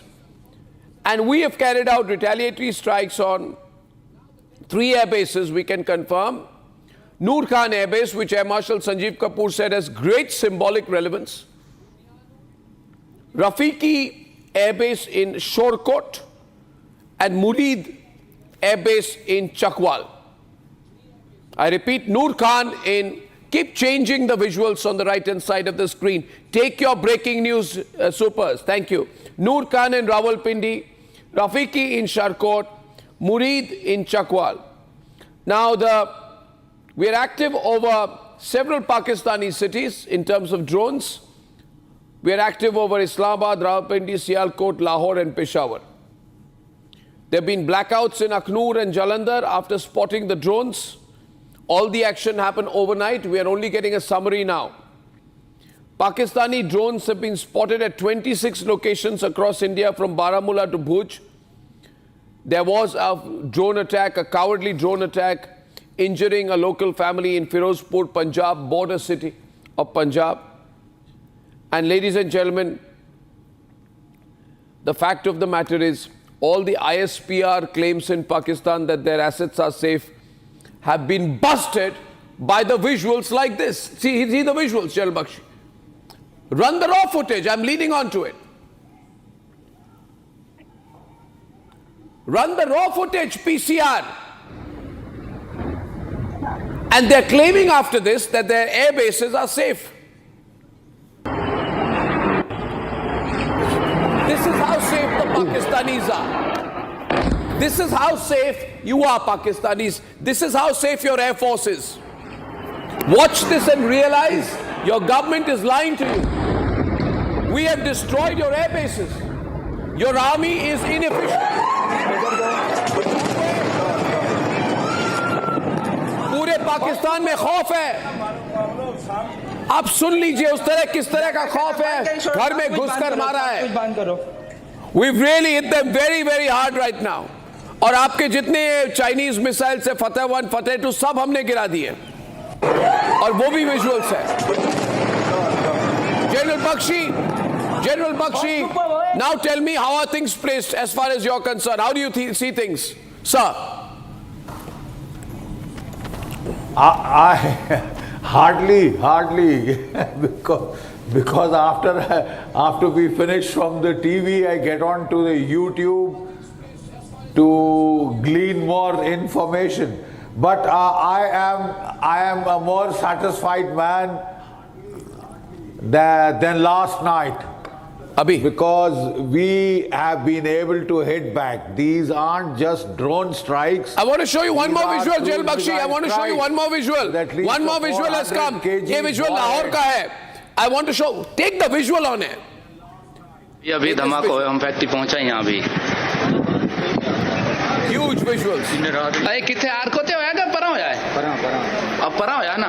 भाई ने रात में airbase तबाह कर दी India की. The left. Okay, one minute. Have a look at this. ये भाई धमाका होयो हिन सुंदर इंडस्ट्रियल स्टेट में. Okay, ladies and gentlemen, we hear on the background there appears to be a blast somewhere in Lahore. There's an explosion in Lahore. Okay, Jal Bakshi, back to you. Thank you very much, sir. Jal Bakshi. Back to you, sir. I think we've had a vigorous response last night. To Pakistan drone pinpricks. The first night drones, swarms, it is understood, were Turkish drones mostly, which were trying to probe our defenses. The next day he came out with loitering munitions, but both these days, including yesterday, where again he tried about 26 drone strikes, not one drone has penetrated the Indian Iron Dome, made of the S-400s, the Akashes, the medium-range SAMs and the long-range SAMs. Between them, this layered defense, this layered package, it has been lethal. Not one Pakistani drone really has emerged, except one in, I think, Firozpur. So the other one. Which also did not do very much damage. So we have retaliated with our air force, our fighter jets, most probably our Rafales, our Su-30s, have gone and hit the Pakistani air bases with their scalp and hammer missiles, as also the BrahMos missiles, because these explosions that you are showing on your screen are huge, Arnab. Yeah. Yes, sir, I'm with you. I am just told right now, I've just been informed that the Pakistani air marshals are going on Pakistani and TV and saying हम तो बहुत rattled हो गए हैं. They are saying इससे तो इसका कोई जवाब नहीं हमारे पास. One particular soundbite has come. I don't carry Pakistani media. Let me clarify. मैं पाकिस्तानी मीडिया कैरी नहीं करता, मगर मैं ये ऑडियो कैरी करूंगा ताकि पाकिस्तान के लोग खुद सुने कि किस तरह से हिल गया पाकिस्तान. इस ऑडियो को जरा प्ले किया जाए. Please listen. वॉल्यूम. आज जो हुआ है, this should rattle all of us. ये बड़ा मुश्किल वक्त आ गया है जी. इसका हमारे पास एज ऑफ नाउ कोई जवाब नहीं है. और मेरे ख्याल में तो सूरत हाल परेशान से परेशान कुन होती जा रही है, बिकॉज डी एस्केलेशन नहीं होने वाली इस तरह से जब तक कि अमेरिका प्रेशर नहीं डालेगा. और याद रखिए 4 दफा इंडिया ने आप पे पूरा अटैक करने का प्लान बना लिया था. और उसकी 16 लाख की आर्मी है, आपके पास 6 लाख है. नो अमाउंट ऑफ जज्बा विल सेव अस. बढ़िया बात है. और डिप्लोमेसी जो अरब कर रहे हैं और ईरान कर रहे हैं, इंडिया उसको मान नहीं रहा. अगर अमेरिका अपना प्रेशर नहीं डालता, फिलिस्तीन प्रेशर नहीं डालता, चाइना प्रेशर नहीं डालता, तो आई एम टेलिंग यू कि ये बड़े हालात मुश्किल से मुश्किल तर होते जाएंगे. ये देखिए. लेकिन तो हमें सोचना चाहिए कि क्या करना है. खुदा leadership job is to look into the future. जी आज जो हुआ है, this should rattle all of us. Okay, you see that, Sanjeev Kumar, Sanjeev Kapoor ji, did you hear this? As of now, कोई जवाब नहीं है. मैं बताता हूँ, इनका इंट्रोडक्शन आपको देता हूँ. इनका नाम है, by the way, we can go back to the visuals of Rawalpindi. इनका नाम है एयर मार्शल मसूद अख्तर. ये बहुत सीनियर एयर मार्शल है पाकिस्तान के, रिटायर्ड है recently. Very senior, one of the top most air marshals, most respected air force officers. इन्होंने कहा हमारा our condition is very bad. Pakistan, India has a force which is 3 times bigger than us. हम उनको match नहीं कर पाएंगे. We cannot fight long against India. This visual, ये जो ऑडियो है, this should be played. We should make special graphics of it and then play it. Make special graphics of it. This is very important admission. It's an admission of defeat by the Pakistan air force. Air Marshal Sanjeev Kapoor, did you hear that, General Bakshi? इन्होंने कह दिया हम खत्म हो गए, rattle हो गए. अभी बिकॉज कुछ ना कुछ तो हुआ है. This Noor Khan airbase attack जो हमने किया है, इसका इंपैक्ट हुआ है उनके साइकोलॉजी पर. Arnab, this is exactly what I told you a little while ago, that the most defining activity which has happened ever since this conflict has begun on 7th is Nur Khan. Now, why Nur Khan is important, I told you in the morning, it is next to GHQ. It was a Chakwal Air Base. Nur Khan was the Chief of Army Staff of Pakistani Air Force. And one thing which your viewers and the audience may not be aware, it is very, very close to Kahuta nuclear reactor. The Kahuta nuclear reactor is just a little distance from Nur Khan Air Base, which was called Chakwala, and it is very close to their academy and the GHQ. So India has exhibited with the strike that, see, we have these weapons and precision targeting. If you wish to not escalate, we are warning you that we can take out any target if we so wish. And this is a message gone down, and that's why the Air Marshal is rattled, because the narrative that has been built over the years to the public for last 50 to 60 years, that these places are so well guarded that एक परिंदा भी यहाँ पर नहीं मार सकता. In all their forums, in all their briefings, they say it is so well defended and so well guarded कि यहाँ पे एक परिंदा भी पक्षी भी आके पर नहीं फड़फड़ा सकता. Yeah. But last night's attack and this blast which is being shown in the videos here indicates that we have struck something close. No. And it is very close to Islamabad. It is very close to their academy. It is very close to the GHQ. It is very close to the Kahuta nuclear reactor. So I'm sure this is what the Air Marshal. अभी latest visuals. Latest visuals. These are latest visuals just coming in, ladies and gentlemen. ये कहाँ के visuals हैं? News desk. This is Sialkot. Terror launch pads in Sialkot being destroyed.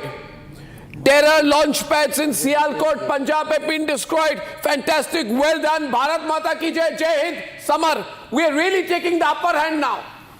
And Pakistani air marshals are coming on their television, especially after this attack which has happened in various areas. And I told you some time back that we are active in Islamabad, Rawalpindi, Sialkot, Lahore and Peshawar. हम active हैं.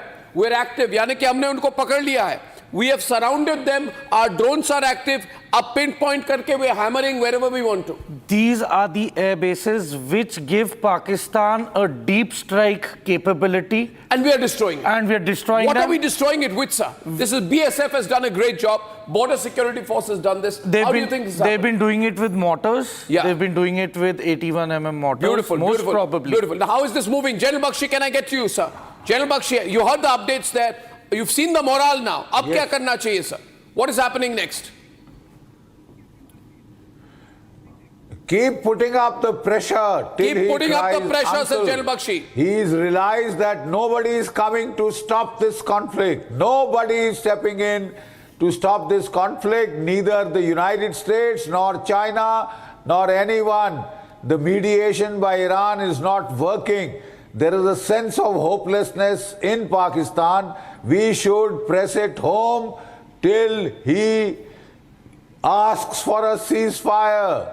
Till he begs for a bloody ceasefire. Well, we keep hammering them. That's what he's saying. And we should up keep the escalation General ladder Bakshi as says, much as he wants. General Bakshi says, "Chodo mat, keep hitting them, hit them hard. We've got the upper hand. We got a BSF release. Deepak Vora, we got a BSF release. BSF is saying we have destroyed the launch pad of the terrorists in Luni district, Sialkot, Pakistan, destroyed."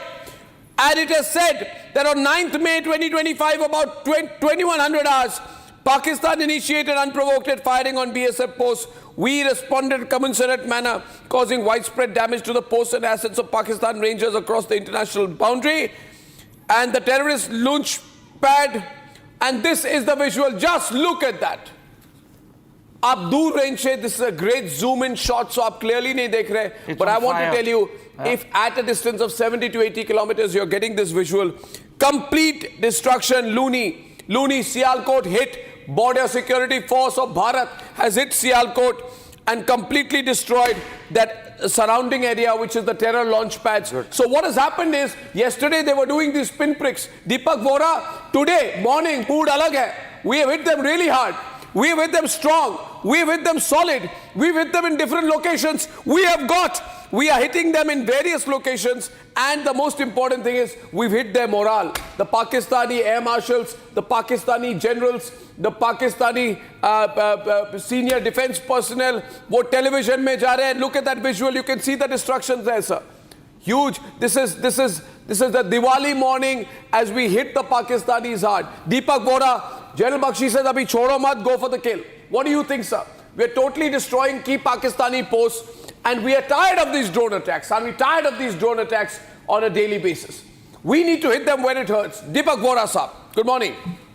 Morning, sir. Thank you very much. Since early morning, like the rest of the world, I've been following you and your amazing channel. So about the BSF, let me... Louder. Can you hear me, sir? I can, sir, but the audio in the studio needs to be a wee bit louder, Aditi. Come on.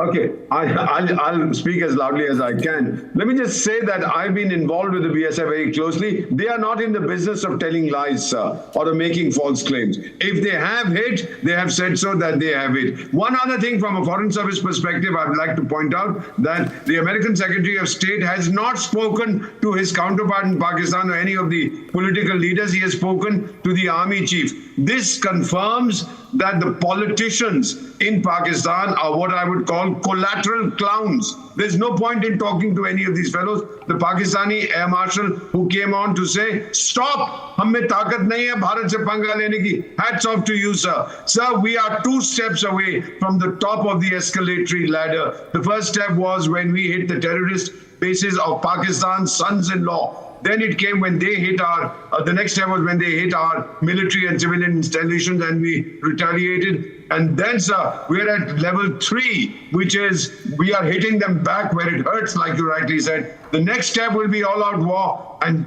well, closest to the top, I don't even want to talk about it. Those buffoons, the political buffoons in Pakistan have been talking, ye kar denge, wo kar denge. Let me just put it to you today, General Bakshi and all the others, sir. like any Indian. Let me assure you, sir, on behalf of the diplomatic community, on behalf of all Indians, sir, we stand solidly behind you, sir. The whole nation, 140 crore. Sir, ताकत देखो 140 करोड़ लोगों की. आज हम आपको बता देंगे कितनी ताकत है हम लोगों में. Come on, guys, if you throw your best at us, we'll show you that even our worst can take care of your best, sir. This is a message, please, sir, Republic TV, sir, please send this. Mr. Goswami, you are an army kid, sir. You understand, your heart understands what I'm saying, sir. So let us give it to them without climbing the nuclear ladder. Let's do it, sir. What I'm saying, sir, I believe in the truth. I believe in the facts. And I know the truth is one, that जब पाकिस्तान के Chaklala airbase पे attack होती है, तब उनकी पूरी जो situation है, they've been hit. उनका कोई भी Chinese air defense system has not worked today. All of Pakistan is in a state of shock कि how did India enter the Chakwal Air Base? हमने पाकिस्तान के सारे air defence units Chaklala air base पे बिल्कुल खत्म कर दिया. रविंद्र सचदेव साहब, गुड मॉर्निंग साहब, बहुत अच्छी मॉर्निंग है. We hitting them hard. Chaklala air base के हिट के बाद पाकिस्तानी एयर मार्शल्स उनके टीवी चैनल्स पे जाके बोल रहे हैं, देखिए सिचुएशन बहुत खराब है. मैं आपको एक ऑडियो सुनाता हूं, वो ऑडियो है हमारे पास. वो पाकिस्तानी एयर मार्शल बोल रहा है कि हम समझ नहीं पा रहे, किसी तरह से इसको रोक दीजिए क्योंकि हमारे पास we do not have any alternative right now, वो कह रहे हैं. और वो बहुत सीनियर एयर मार्शल है, इसको सुनिए please. Listen to this sir.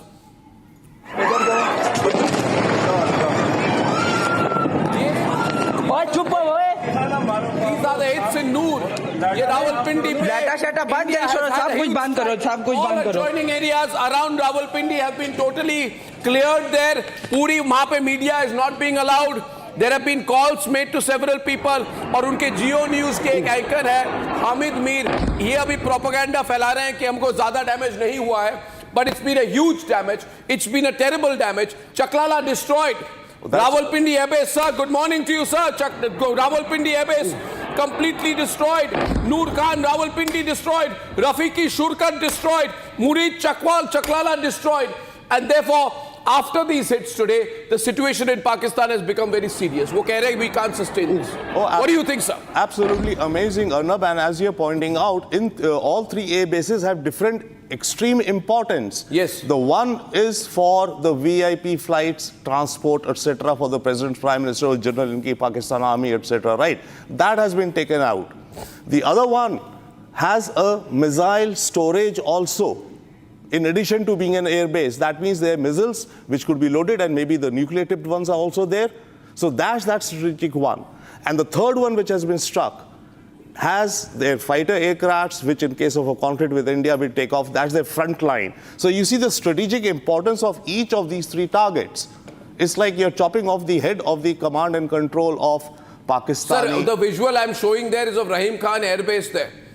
How we have struck their airbase so their jets can't take off right now after this. ये damage का impact है sir.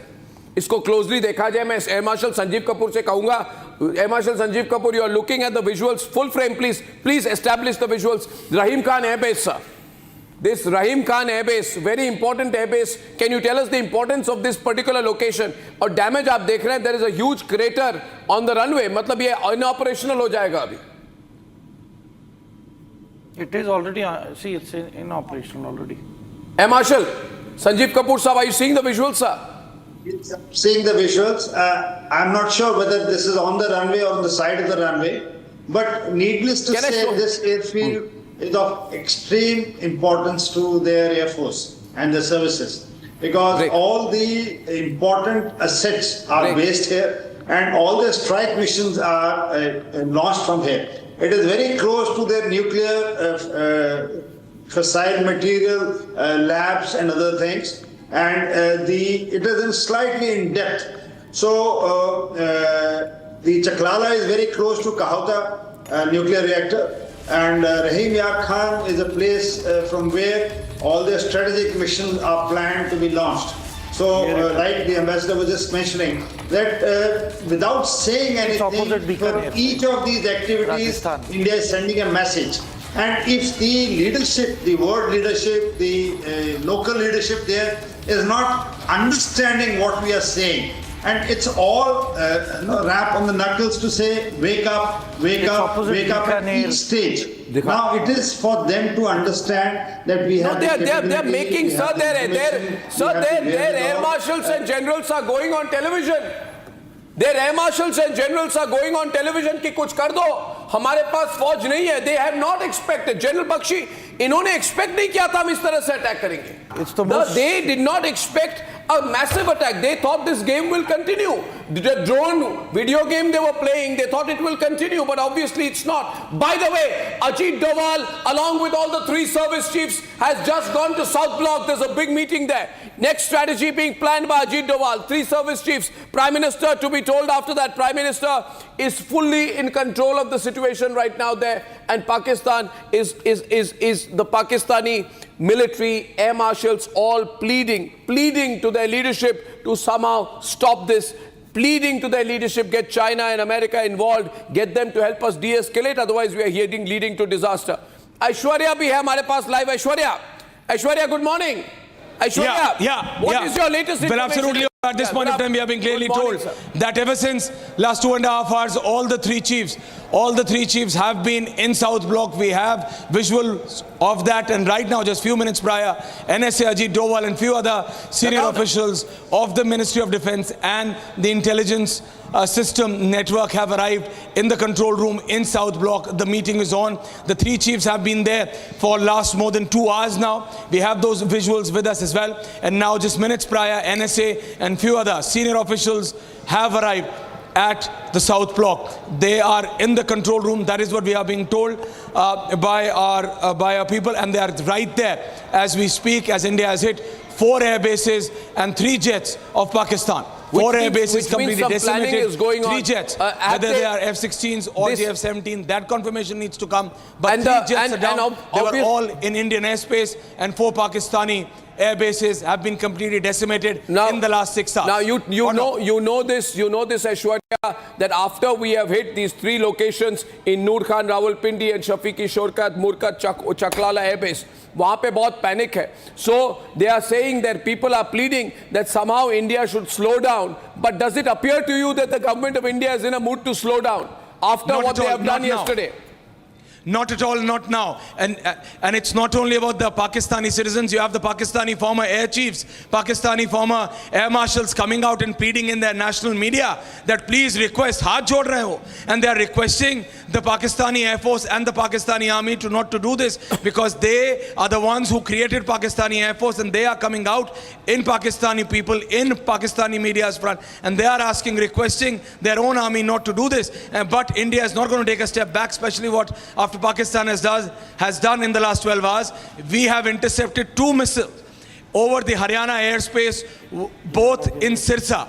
So there is more confidence basically now, Aishwarya, there is more confidence now, there is more confidence about our own air defense capability, कि जो करना है कर लो, हम तो बहुत solid है, we've got our air defense capability, and with all this counter propaganda information, all this is not going to work. Now it's straight out war that is going on right now. ये anti-national websites like that Karan Thapar का जो website है, The Wire, ये सब बंद हो चुके हैं. Karan Thapar cannot do Pakistani interviews anymore. जितने पाकिस्तानी sympathizers हैं इनको चुप करा दिया गया है. Now we'll go for the kill, we'll do what we have to. That's it. Thapar Papad can't go on. Thapar Papad can't go on, and the reality is this. So Karan Thapar can't help anyone right now. He can't help the Pakistanis by doing interviews with Najam Sethi, and he can't do that now. Okay, so now the real battle begins. Can go grab a bite. Their defense system, and India has 4 levels of defense system. Let there be no doubt about it. Okay, and we've made it very clear.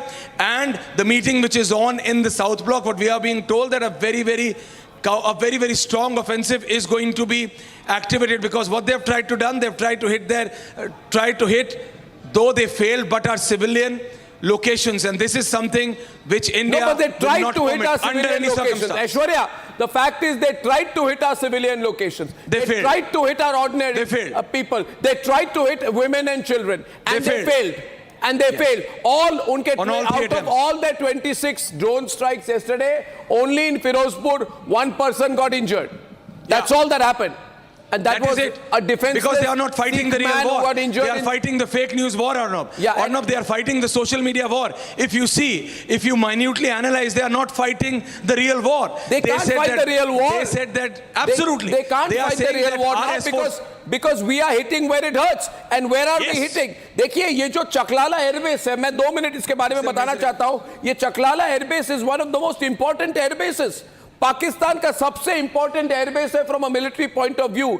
यहाँ पे इनके जितने VIP transport planes है, यानी कि अगर कल ये आसिफ मुनीर को कोई प्लेन में बैठ के उनको भाग जाना पड़े पाकिस्तान से, तो ये चकलाला एयरबेस में जाएंगे. अभी बुरी हालत इनकी ये है कि कल अगर Asif Munir has to fly out to go out to some Gulf country, वो नहीं जा पाएंगे. वहां पे पाकिस्तान एयरफोर्स कॉलेज है चकलाला, जैसे हमारी इंडियन एयरफोर्स एकेडमी है, जिसके डायरेक्टर हमारे संजीव कपूर जी रह चुके हैं, Air martial Sanjeev Kapoor. PF college is in Chaklala. Multiple air squadrons वहां में चकलाला में है. वहां पे it is very close to the GHQ. And by targeting this we have shown कि जो सबसे senior most biggest air compound है, जिसके ऊपर पूरा हमें कहा जाता है, we are told that there should be complete multiple rings of security. We have gone inside and destroyed it. So confidence in India is very high right now. Very high right now. Aishwarya kuch keh rahe. Can I have Aishwarya on air if he's saying something? Thank you. Don't direct me, please. Aishwarya and Shawan right now with me. Aishwarya and Shawan. I cannot hear him. Aishwarya, आपका mic बंद हो गया. For God's sake, production team, get your act together. And I'll go back to him. Jainal Bakshi.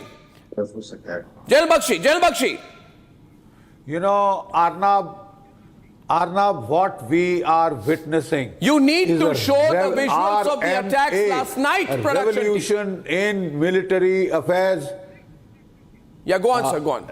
Go on, sir. Ignore my instructions. To my production. What we are witnessing is a revolution in military affairs in South Asia. Yes, sir. Our air defenses have proved rock solid. I mean, it is a quantum jump. What we are displaying is a strong technological edge. You see, we have an overmatching capability of air power which has been displayed not once but twice and now thrice.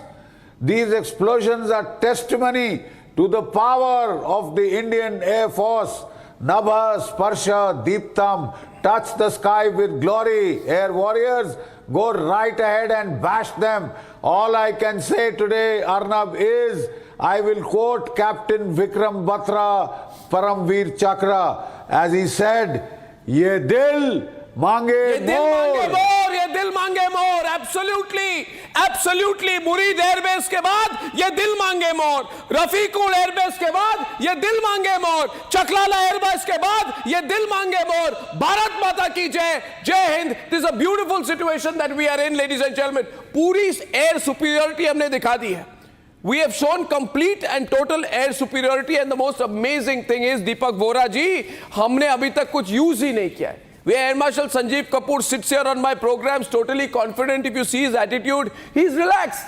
He's relaxed. He's saying, "Abhi theek hai." You know, the Air Force people are incredible people. Incredible people, the Air Force people. You know, I'm so proud of the Air Force people. My sister is in the Air Force. I feel so proud of the Air Force. We relaxed log hai. Inme koi tension nahi hai. But when they hit very hard. And at some level, there's a coordination with the army. Army appears very aggressive, Air Force appears very cool, but together they are joined at the hip. And General Bakshi ko pata hai ki now the Air Force is hitting where it hurts. Today General Bakshi is happy. He wants to see these Chaklala, Rawalpindi places destroyed. He wants it, and you're getting it, General Bakshi. I think people are very happy. Deepak Vora ji, how are you seeing the overall situation? And also, I'm liking the attitude of our government. I'm liking the way Ajit Doval is talking to the 3 service chiefs, and then they go and meet Rajnath Singh. They all huddle up together. Then they go and meet the Prime Minister. And yesterday, if you saw the visuals, Pradhan Mantri ji aram se, he's sitting there in his room, in his living room. You would never have expected कि इतनी hard decisions लिए जा रहे हैं जो आज सुबह दिखे. Sir, once again, आपने अभी कहा ये दिल मांगे मोर, जनरल बख्शी साहब, ये दिल मांगे मोर एयर मार्शल कपूर साहब, क्योंकि अभी तो पार्टी शुरू हुई है. अभी तो पार्टी शुरू हुई है. Yes, fantastic. Fantastic. I just wanted to say, sir, that I've been a practitioner of Chanakya Niti for over 52 years. उन्होंने दो चीजें कही, which I'm going to read out. We have military officers, we have others. उन्होंने कहा है कि राजा की सेना कभी short tempered नहीं होनी चाहिए, एकदम से निर्णय नहीं लेनी चाहिए. We are seeing this in our service chiefs. We are seeing this with General Bakshi, with Air Marshal Kapoor. Totally relaxed, cool, thinking about what should be done next. And the second thing he has said, कि एक राजा की ताकत उसकी प्रजा होती है, which means the people are the strength of the leadership. 140 crore, come on Indians, come on, and ambassador is appealing to you. Stand solidly behind the government, stand solidly behind your rulers. This is not the time for asking questions, not the time for pointing fingers. I don't care where your gurus are, whether in Pakistan or in America or anywhere else. The important thing is we are solidly behind the leadership. And thank you, Republic, thank you, Mr. Goswami, for leading this charge. We are not going to stop, even if the world asks us to, sir. This is not India, Mr. Goswami, please. This is Bharat Bahadur now, sir. Oh, fantastic. Fantastic. And as Deepak Vora says, abhi to party shuru hui hai. And GD Bakshi says, ye dil mange more. मैं इन दोनों के लिए, for our compliments, I want to show you, ladies and gentlemen, the appeals of the Pakistan Air Force on media, Pakistani media. Appeals of the Pakistan air force की भारत खत्म कर देगा हमें, बहुत स्ट्रांग है इस बार. This is Modi's India. They don't know कि what India they are dealing with. Actually they don't know. This is not Manmohan Singh's India. This is Narendra Modi's India. 140 crore Indians standing behind him. And the man there, NSA Doval. You know, this man is an incredible man, NSA Doval. I tell you, there's something so amazing and brilliant about him. We have visuals. Can we show the visuals? He's left from South Block. He's been working relentlessly. 24/7 he's been on the job there. Nationalist man. He's gone to meet Prime Minister Narendra Modi. And all of India wants to know that Ajit Doval और Narendra Modi के बीच में भी क्या बातें होंगी, क्या decision होगा. जो भी decision होगा, I can tell you, is a very well-informed decision. And Ravinder Sachdev, you want to say something about it? I think some big decisions are being taken. And ladies and gentlemen, और एक visual है हमारे पास Sargodha airbase. Sargodha का visual आ गया है. Sargodha airbase का visual है. Okay, Sargoda Airbase visuals have come on air, ladies and gentlemen. ये देखिए, this is Sargoda Airbase. Look at the cloud there of the explosions.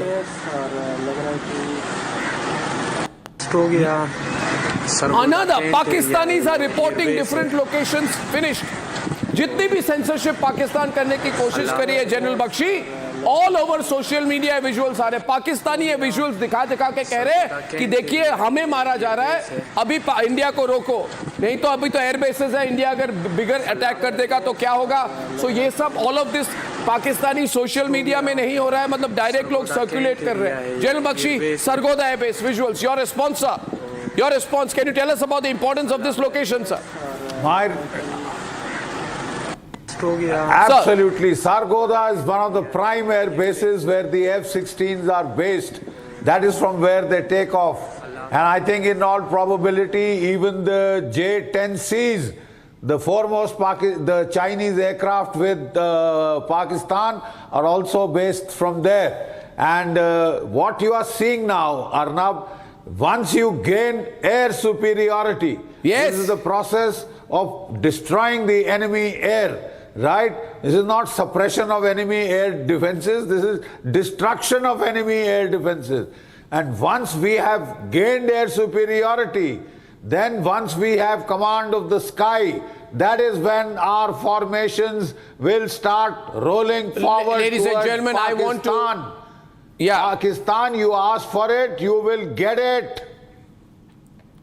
Absolutely, ladies and gentlemen, right now breaking news, a major hit is being reported. Air Marshal Sanjeev Kapoor on the Sargoda Air Base of the Pakistan Air Force. Ab ye Sargoda Air Base ke bare mein we'll hear more. This has been designated as one of the biggest, jo kaha jata hai MOB, one of the major operational base of the Pakistan Air Force. Yani ki we are playing to a plan. One by one we are destroying different air bases across Pakistan. Pakistan is on the verge of destruction. अगर Sargodha airbase भी इनका गिर गया, अगर Sargodha airbase भी इनका गिर गया, which is the very important base of the Pakistan Central Air Command, यानी कि Pakistan Central Air Command demolish हो रही है. This is one of the most important air bases. इसकी पुरानी history है और इसकी airstrip has been commissioned in 1969, ladies and gentlemen. This is a very locationally important air base. Locationally, this is a very important airbase. Pakistan deny करने की कोशिश कर रही है, but the visual is there. Sargodha airbase destroyed. I want your response, sir. Now we have another और एक clear video आई है.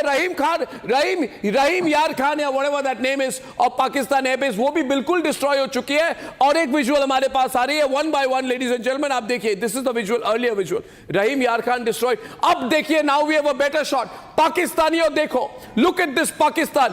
हमने आपके घर में घुस के आपके सारे एयरबेसेस डिस्ट्रॉय कर चुके हैं. इसका मतलब क्या है? पाकिस्तानियों सुनो, आपके प्लेन्स टेक ऑफ नहीं कर पाएंगे. आप मिसाइल छोड़िए, आपके फाइटर जेट्स अनऑपरेशनल हो गए, आपकी एयरफोर्स क्रिपल हो चुकी है, आप रिस्पॉन्ड नहीं कर पाएंगे. आपका कंट्री को सरेंडर कर देना चाहिए, कुछ ऑप्शन नहीं है, नहीं तो और मारेंगे आपको. और आपको डिफेंड करने के लिए कोई एक एयर स्ट्रिप बाकी नहीं है पाकिस्तान में जहां से आप टेक ऑफ कर पाएंगे.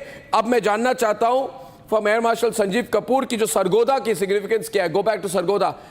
एक के बाद एक air bases of Pakistan are being destroyed this morning, ladies and gentlemen, and a very good morning to all the people watching us across the country.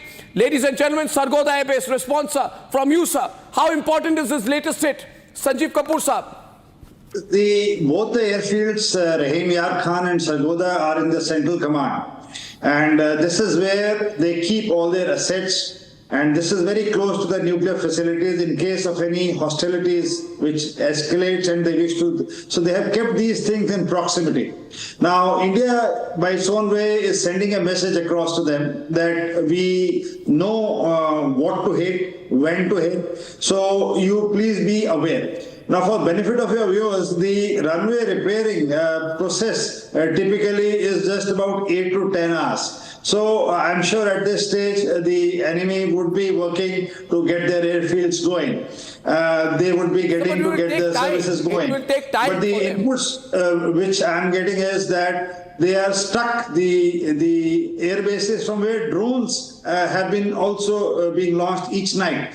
So this is a message to them to say that we know from which place you are launching drones. You know you can't irritate us more. And these are very, very strategically important targets which have been hit last night. I leave it at that. Okay, ladies and gentlemen, we are getting lots and lots and lots of information right now.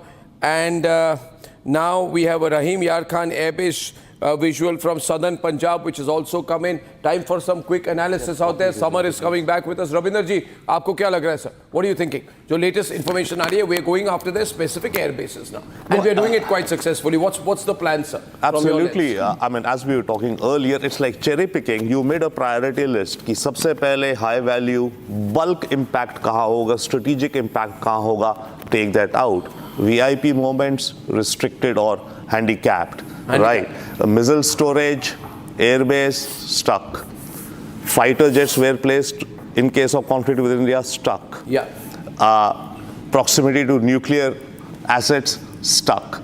So I think India is going after bulk assets in a way, if we could speak, and the next in line could be, ammunition depots, production factories, correct, so that the entire military industrial complex of Pakistan will be decimated from its foundations or struck at its foundation.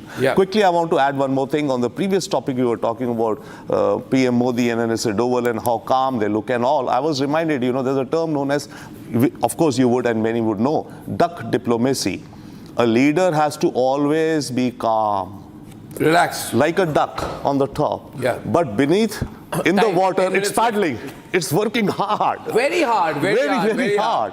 So that is what we are seeing. I'm seeing big smiles today. Today, Summer is smiling for the first time. Ab Summer smile karte hain, to lagta hai ki ye pata nahi where the sun has risen today. Summer is the kind of person, mujhe lagta hai, when he was born, he must have started fighting the day he was born.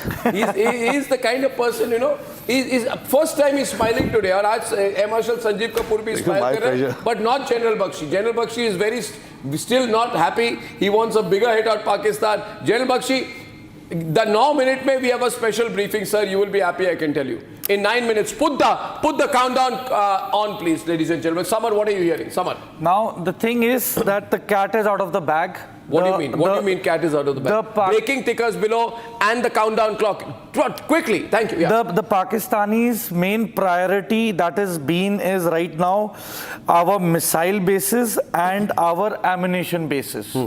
This is the one as of now. As far as India is concerned, it is amply clear by targeting Nur Jahan base, and Rahim Yar base, Air Base is the most secure and in depth. So if that air base has been attacked, I think there is nothing left which is non-vulnerable for Pakistan. They are totally within range and they will be struck. And I think tonight it's going to be a good Diwali night. They're going to have it bad, and the first priority is going to be the decimation of their air force, because that is the first and major threat that our public is going to face, and that is going on at the moment. Second is the stockpile of where their drone storages are. Yeah. And it has been observed, they are almost within 3 to 4 kilometers of range along the IB. Yeah. So they all have been earmarked, and probably tonight you'll be able to see significant fireworks on the Pakistan side. Yeah. You expect? Yes, definitely. If I could ask you, Samar, what do you expect then Pakistan to be doing? Speculating. So see, as of now, Pakistan has been anticipating our air defense capabilities.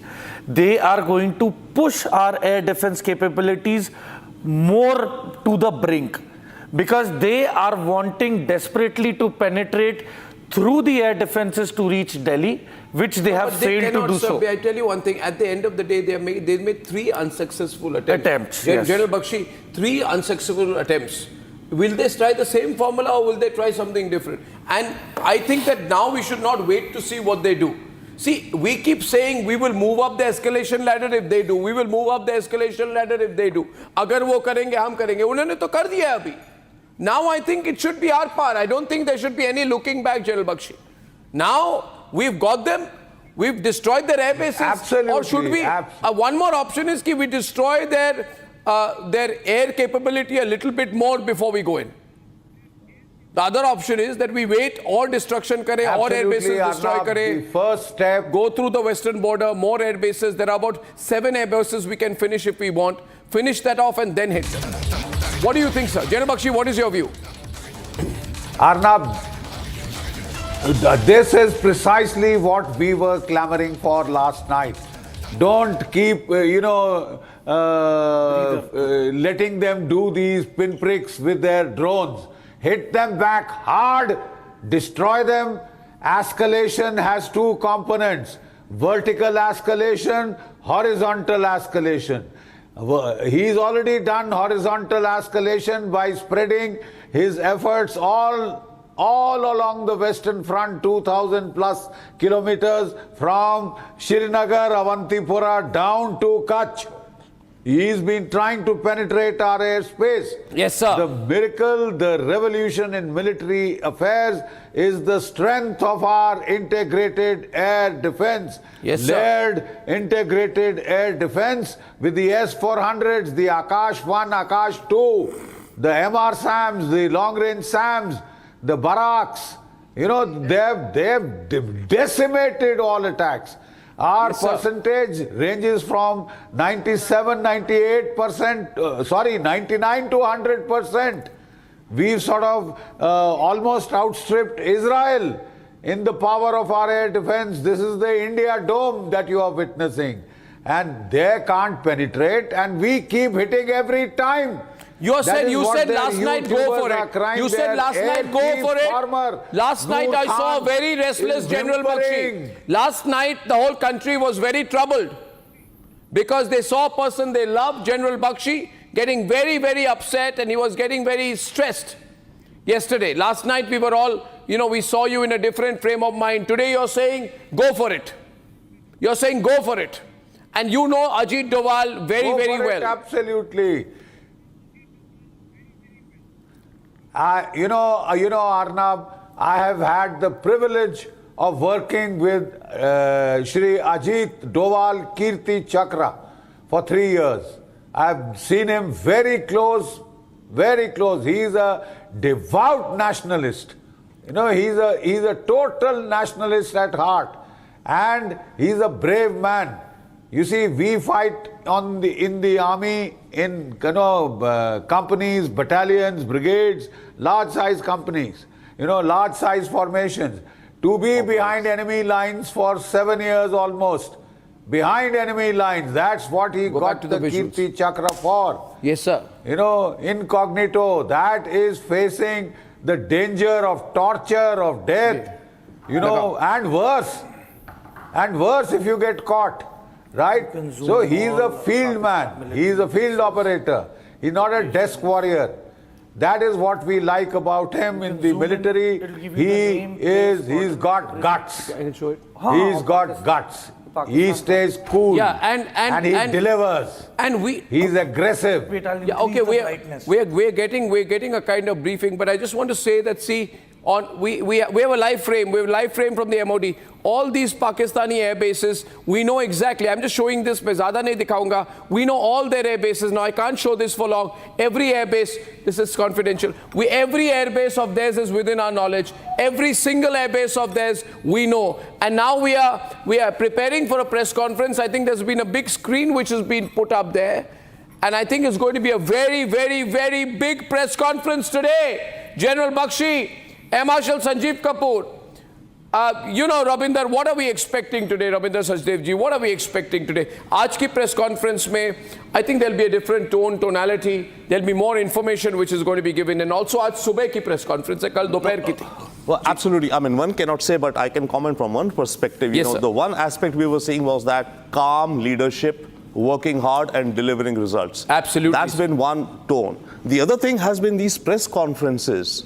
The briefing, the way in which it is conducted, gracefully, systematically, and by the way, with, so to say, not very, very senior officials, a certain rank officials, headed by a foreign secretary, which is the civic power, right? So the message that India is a democracy, it is run by competent professionals, and they're all very, very smart and savvy. I think that's the other images which are the imagery is a very smart, tech savvy, and the content tech savvy, cool, calculated, strategically thinking India that knows to hit really hard and which is backed up by serious firepower.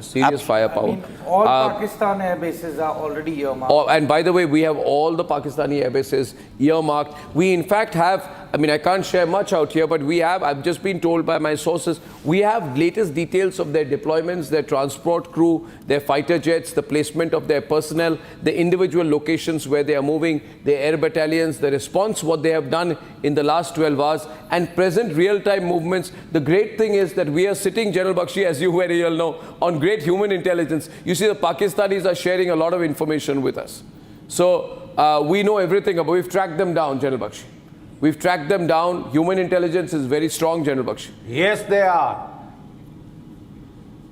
Yes, they are. Yes, and it is very strong. It was strong in 1971 when a Pakistani source came and informed us that the Pakistani Air Force was going to attack our forward air bases on 3rd of December 1971. Yes, sir. Then the Air Force went all out. Yes, sir. We hammered Pakistan in the east and the west, and in the east we gained total air supremacy, not air superiority, air supremacy.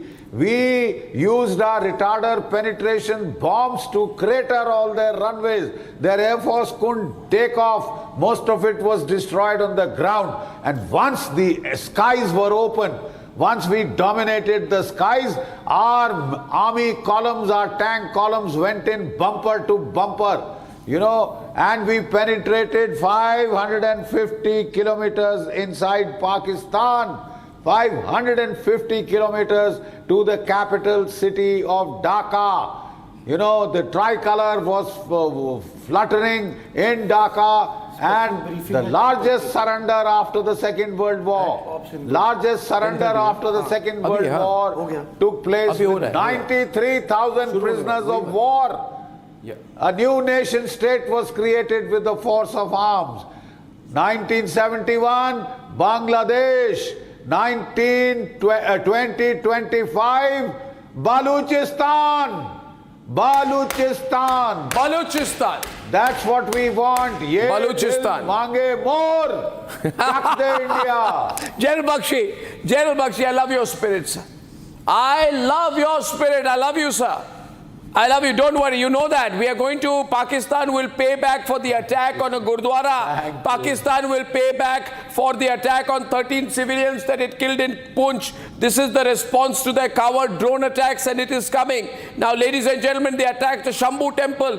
I want to tell you, the Pakistanis are attacking temples. They're attacking Sikh Gurdwaras, and they tried to fire 400 Turkish drones, borrowed drones, Turkish drones in Thursday's late night attacks on 36 towns and cities. You targeted our towns and cities from Srinagar to Jaisalmer and Pathankot, and everywhere. ये जो कहते हैं हिंदी में क्या कहते हैं रविंद्र जी, एक बाल भी बाका नहीं हुआ और हम आपको स्ट्रेटेजिकली आपके एयरफोर्स को टारगेट कर रहे हैं. मुझे कहा जा रहा है कि कई लोग पाकिस्तान में रिपब्लिक भारत को देखते हैं. I want to tell you, अभी भी सरेंडर कर दो. The press conference about to start. Can I get the frame?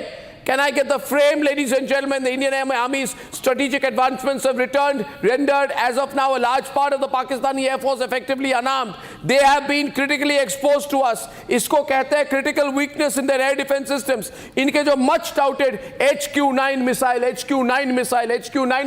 कहाँ है HQ-9 missile, संजीव कपूर साहब? मच्छरों की तरह गिराए जा रहे हैं. मच्छरों की तरह गिरते हैं. What is their HQ-9 missile है हमारे पास? हमेशा कोई पाकिस्तानी एयरफोर्स वाले को पूछो, हमारा HQ-9 मिसाइल है. कहां था उनका HQ-9 मिसाइल जब हमने सरगोदा को अटैक किया? ये कहां है HQ-9 मिसाइल, संजीव कपूर साहब? Are they not working? Are they not working? Arnav, I had told on a show the other day also, the Chinese weapons have never been used anywhere. They have never been tried.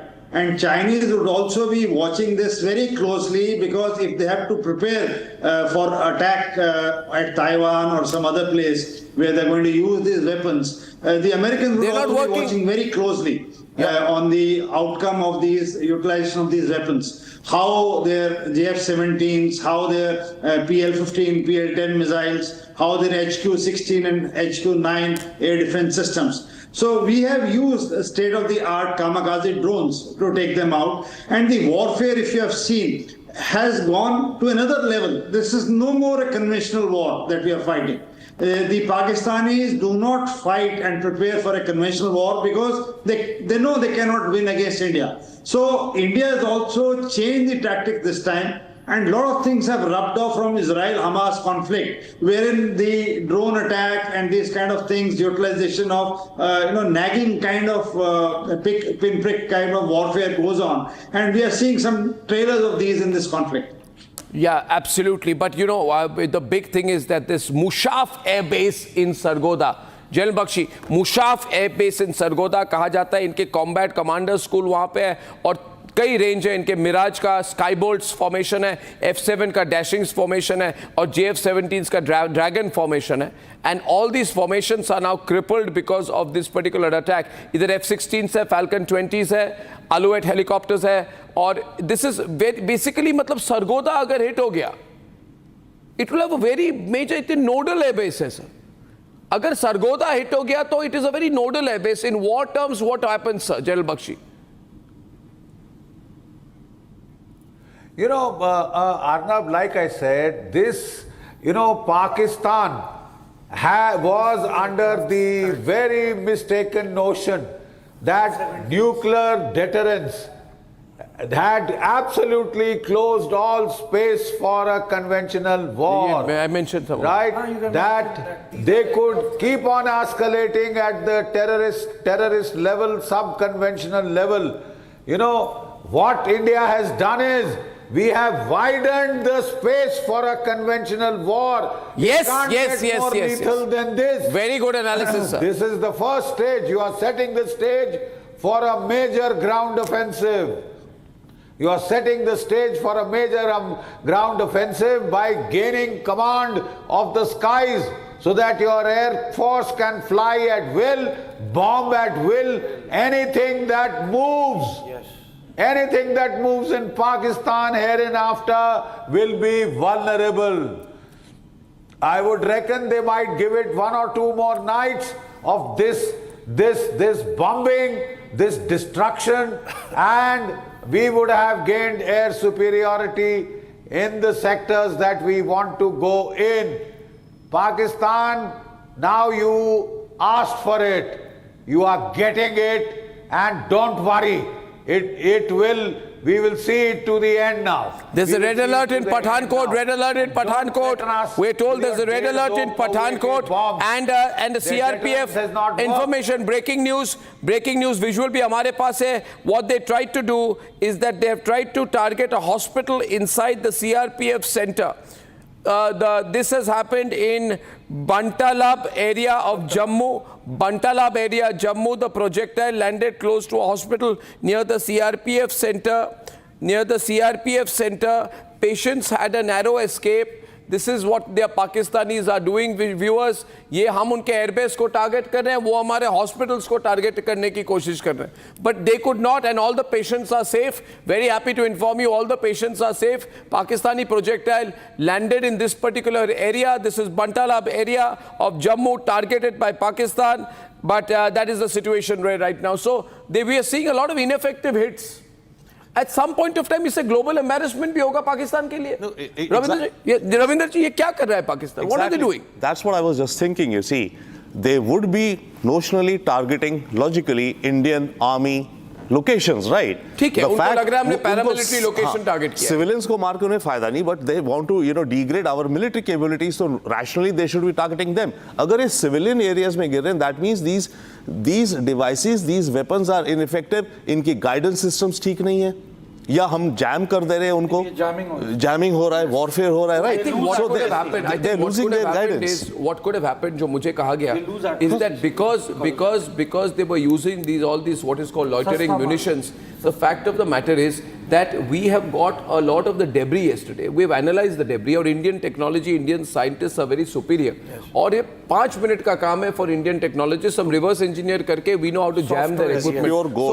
Pure gold मिला है हमें. Because for Chinese also we will know what their equipments are, how effective they are. was intact that we got. So we have got Chinese equipment. Pure gold. And the Chinese will also be angry with the Pakistanis right now because they don't know how to fire this. Exactly. The Turkish also are seeing, by the way, the Turkish have gone back now. Yes. The Turkish, there were a group of 20 officers who had landed and they have flown back because Erdogan does not want to get directly involved. So to Pakistanis do not have Turkish support either, active support right now. And sir, given the levels of corruption in Pakistani army procurement and all, Chinese materials would have could have been very much substandard. Yeah. And that's what they're reaping now. Yeah. Absolutely. And Marco Rubio has spoken to Asif Munir, I'm told. General Bakshi wants to say something. Yes, General Saab, sir. Thank you, yeah. Thanks. Arnab, this has been a PR, a public relations disaster for the Chinese weapons.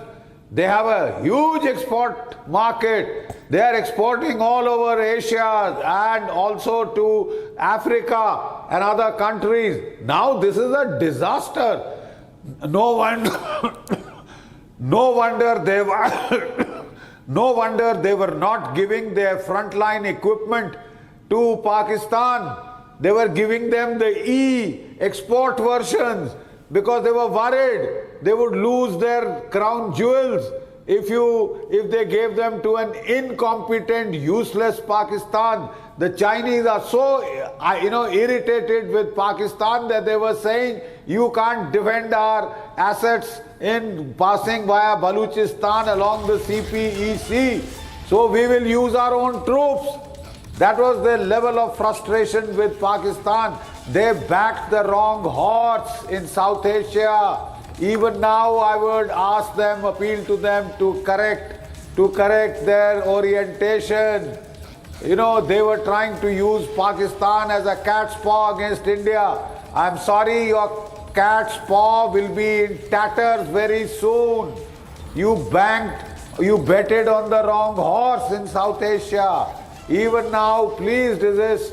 Don't open. But China is now trying to say, China is now trying to say on your eastern front. China abhi keh raha hai ki return to a state of settlement, Major Tur. What are they trying to do? They're saying return to a state of settlement. Please settle it. So Chinese are also putting some pressure on Pakistan. China is under pressure because China knows that if this goes on, the Karakoram highway is going to go.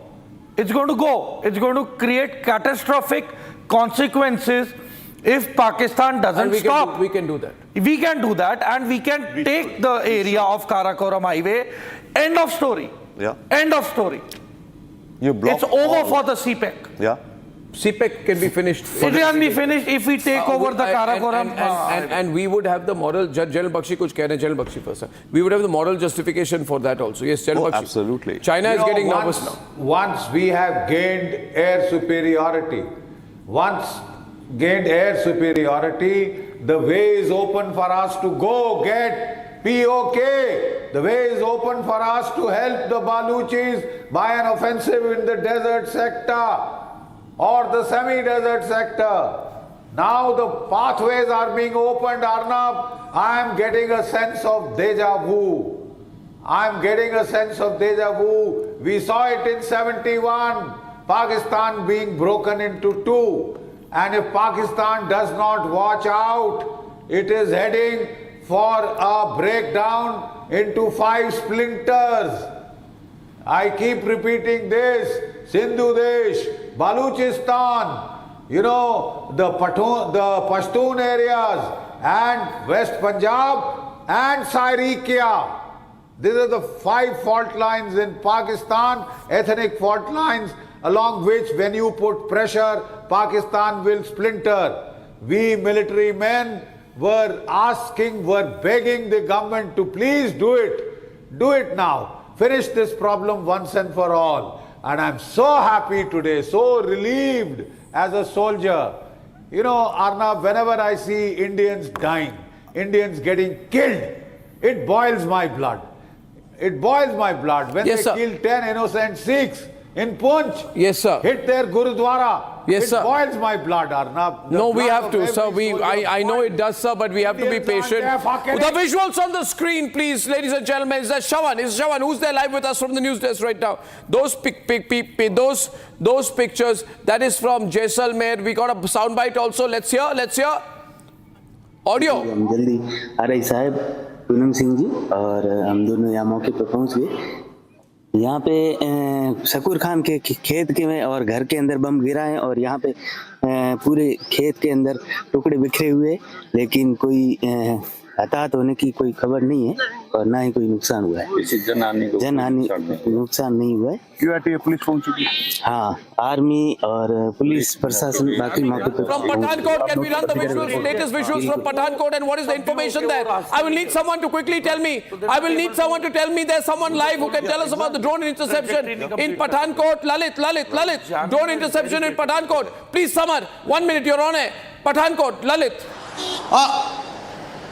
Well, if we talk about here in Pathankot, just a few minutes before the drones have been intercepted, let me show you the visual there where you can see the smoke also in the air. Around hundreds sounds of explosions were being heard, and the Indian Air Defence have neutralized all the drones which were being sent from the Pakistan side. So right now you can see that the smoke in the air is near the Pathankot. You're saying I'm not Lalit. I'm not giving the exact position. नहीं, आप exact position मत दीजिए, but आप ये कह रहे हैं कि अभी दिन में भी ड्रोन इंटरसेप्शंस हो रहे हैं, जो शाम को होते थे रात को हो रहे हैं, अभी भी हो रहे हैं, यानी कि the response of the Pakistanis to the attack on Shorkot Airbase, to the attack on Chakwal and Murid and Rafiqui Airbase is to have these either surveillance or armed drones sent in the daytime right now. ये armed drones भेज रहे हैं, दिन में भेज रहे हैं.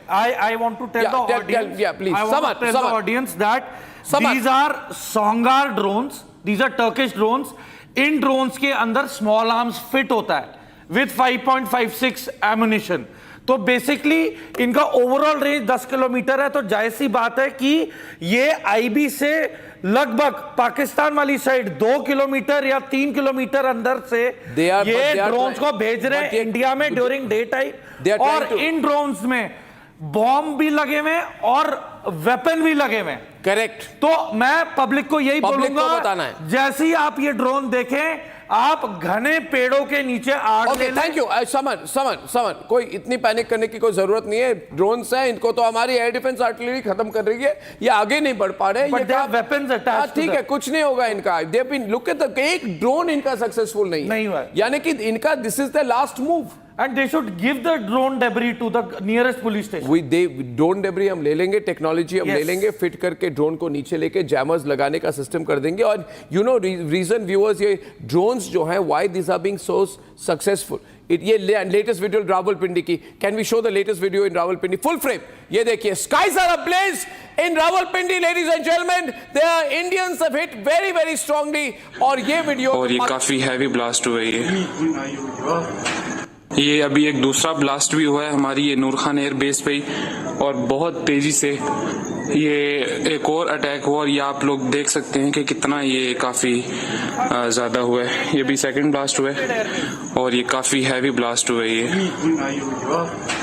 ये अभी एक दूसरा ब्लास्ट भी हुआ है हमारी ये नूर खान एयर बेस पे ही, और बहुत तेजी से समर इसको एनालाइज करते हैं। ये पाकिस्तानी वॉइस है वहां पे, it's a Punjabi sounding Pakistani voice, ये पंजाबी ऑथेंटिक पंजाबी पाकिस्तानी वॉइस है। आप इसको आइडेंटिफाई कर पा रहे? Can I be on air please with Samar? Thank you very much. And focus production team and Samar इसमें कह रहे हैं, take the visual full frame out there, we take the breaking news below. Latest video comes off the from Islamabad, where the Nur Khan Airbase has been targeted near Rawalpindi, Islamabad. Similar, Niranjan, don't teach me. Take it on the breaking news grid. Remove the breaking and war alerts on the left. Let the visuals play.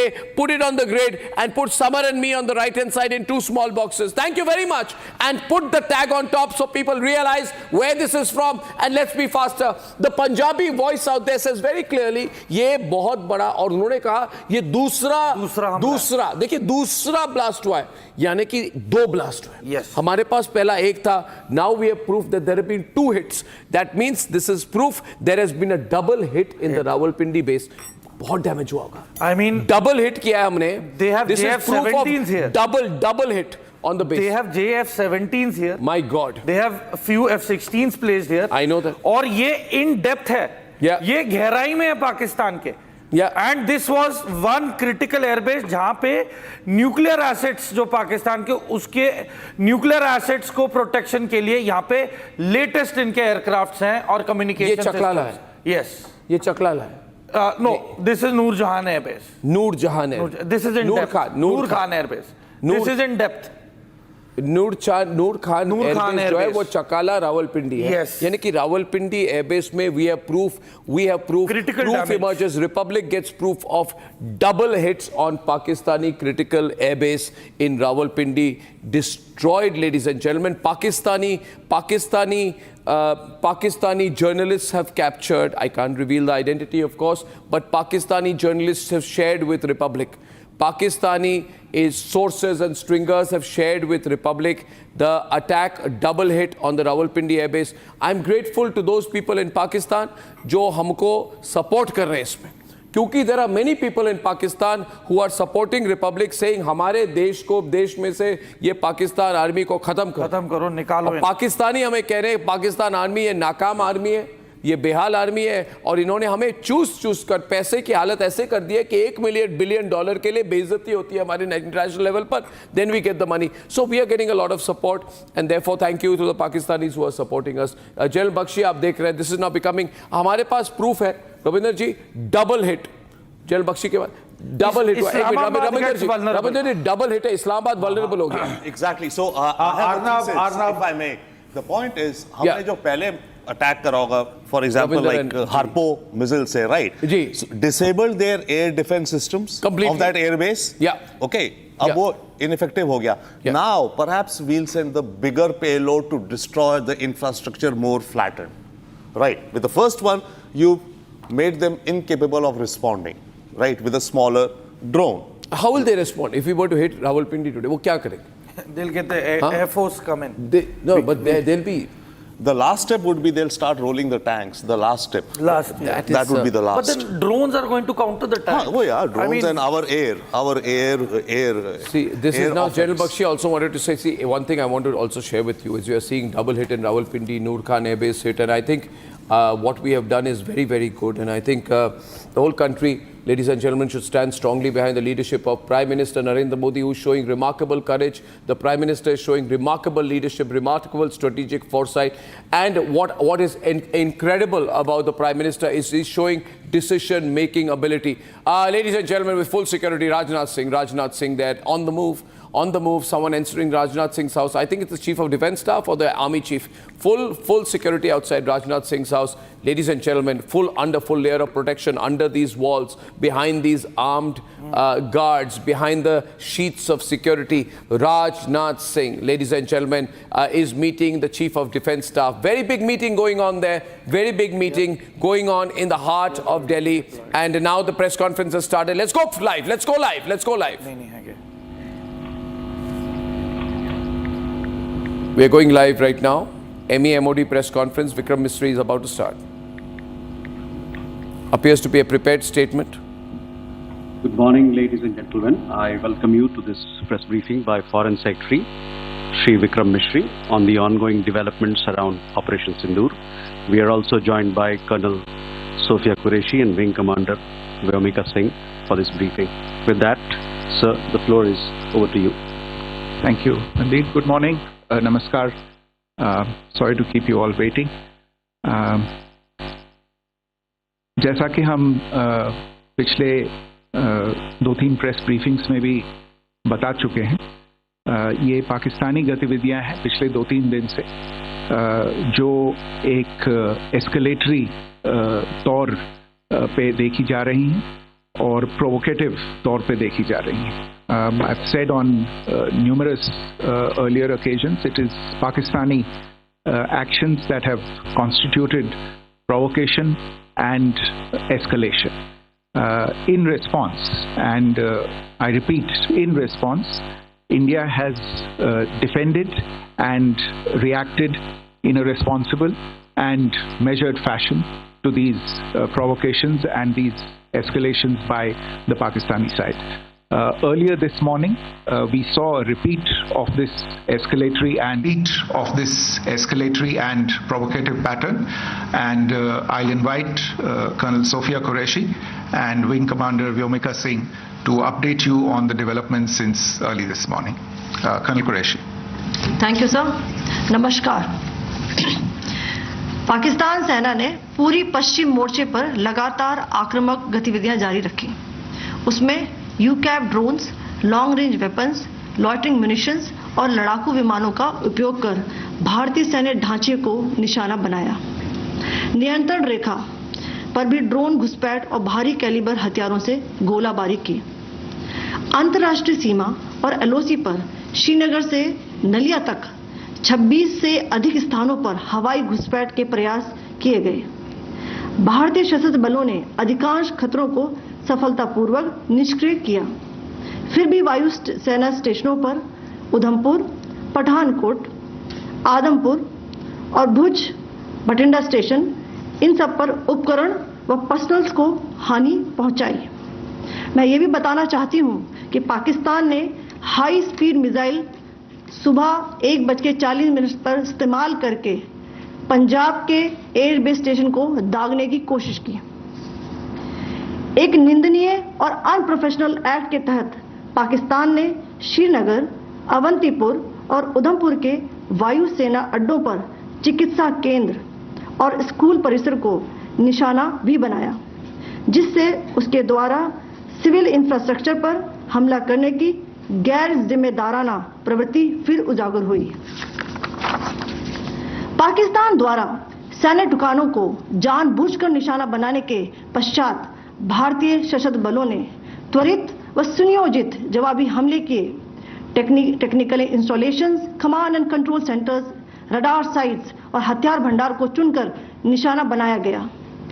Rafiki, मुरीद, चकलाला, रहमियार खान, सुकूर और चुनिया स्थित पाक सैन्य ठिकानों पर air launched सटीक हथियारों व लड़ाकू जेट से प्रहार किए गए।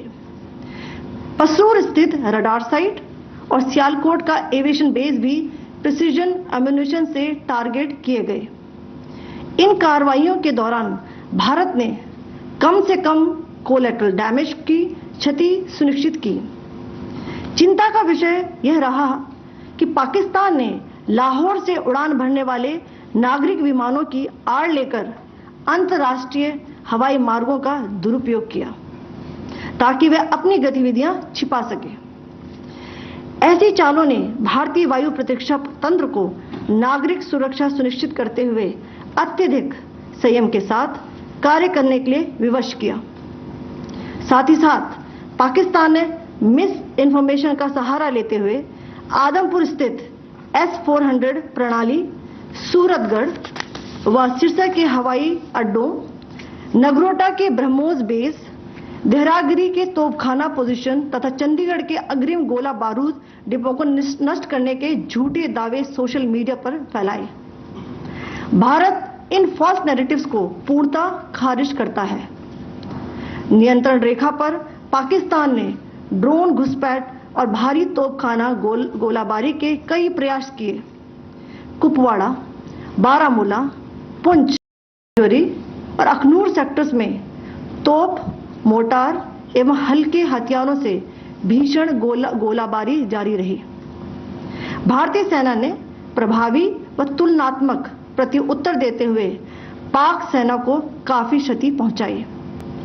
पाकिस्तान सेना के अग्रिम क्षेत्रों में सैनिकों की डिप्लॉयमेंट बढ़ती दिख रही है, जो स्थिति को और भड़काने की मंशा दर्शाती है। भारतीय सशस्त्र बल पूर्ण परिचालन तत्परता की स्थिति में है। अभी तक सभी शत्रुतापूर्ण कार्रवाइयों का प्रभावी ढंग से सामना कर उपयुक्त जवाब दिया गया है। भारतीय सशस्त्र बल दोहराते हैं कि वे तनाव वृद्धि नहीं चाहते, बशर्ते पाकिस्तान भी ऐसा ही व्यवहार करे।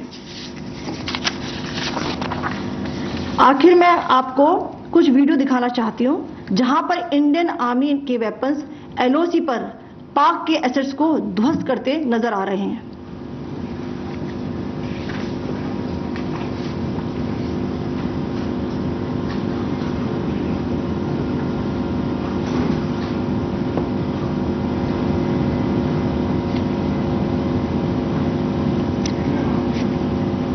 स्क्रीन में आप देख सकते हैं इस वीडियो को।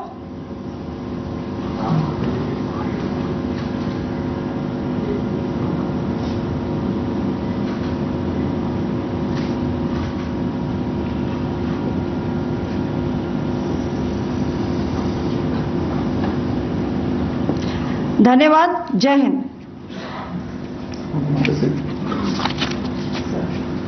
Pakistan military continued with its provocations, carrying out aggressive actions employing multiple threat vectors all along the western border. Pakistan employed UCAV, drones, long-range weapons, loitering munitions and fighter aircrafts to target civilian areas and military infrastructure. Pakistan military also resorted to air intrusions using drones and firing of heavy caliber weapons along the line of control. Along the international border and the line of controls, air intrusion and several harassment attacks were also attempted from Srinagar till Nalia at more than 26 locations. Indian Armed Forces successfully neutralized these threats and majority of the vectors. However, limited damage was sustained to equipment and personnel at Indian Air Force stations at Udhampur, Pathankot, Adampur and Bhuj. There were also several high-speed missile attacks noticed subsequently after 0140 hours in the night at several air bases in Punjab. In a deplorable cowardly act, targeting of civilian infrastructure also had taken place, where Pakistan attacked the Medicare center and school premises at the air bases of Srinagar, Avantipur and Udhampur, yet again displaying irresponsible targeting of our civilian infrastructure. In a swift and calibrated response, Indian Armed Forces carried out precision attacks only on identified military targets. These included technical infrastructure, command and control centers, radar sites and weapon storage areas. Pakistan military targets at Rafiqui, Murid, Chakwal, Rahim Yar Khan, Sukur and Chunya were engaged using air-launched precision weapons from our fighter aircraft. Radar site at Pasroor and Sialkot Aviation Base were also targeted using precision munitions. While carrying out these responses, India ensured minimum collateral damage. Pakistan has also attempted to execute a continued malicious misinformation campaign with claims of destruction of Indian S-400 system at Adampur, destruction of airfields at Suratgarh and Sirsa, BrahMos base at Nagrota, RT gun positions at Derangyari and Chandigarh forward ammunition depot, with heavy damages to other military stations being propagated on social media. India unequivocally rejects these false narratives being spread by Pakistan. Along the line of control also, Pakistan has attempted multiple air intrusions using drones and conducted shelling using heavy caliber RT guns, targeting civilian infrastructure and killing some civilians. Heavy exchange of artillery mortars and small arm fire in Kupwara, Baramulla, Poonch, Rajouri and Aknoor sectors continued. Indian Army has responded effectively and proportionately, causing extensive damage to Pakistan Army. Pak military has been observed to be moving their troops into forward areas, indicating offensive intent to further escalate the situation. Indian Armed Forces remain in a high state of operational readiness. All hostile actions have been effectively countered and responded appropriately. Indian Armed Forces reiterate their commitment to non-escalation, provided it is reciprocated by the Pakistan military. At the end, I would also like to show you a few images of Air Force bases in the Punjab sector and Rajasthan sector, where it is mighty clear that we are debunking the Pakistani claims of causing destruction at these air bases. You can yourself see the normalcy in these Air Force stations. This is Sirsa, Suratgarh. The runways are intact.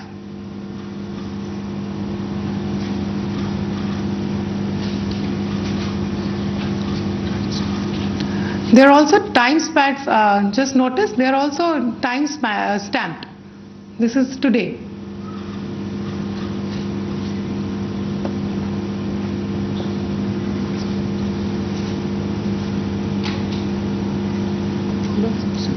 Yes. Thank you very much. Thank you. Thank you, Colonel Qureshi. Thank you, Wing Commander Singh. I just have a few points to make in closing. First of all, as you have seen, Pakistani claims about activities that they have undertaken continue to be heavy on lies, misinformation and propaganda. And on top of that, this is peddled by Pakistani state agencies.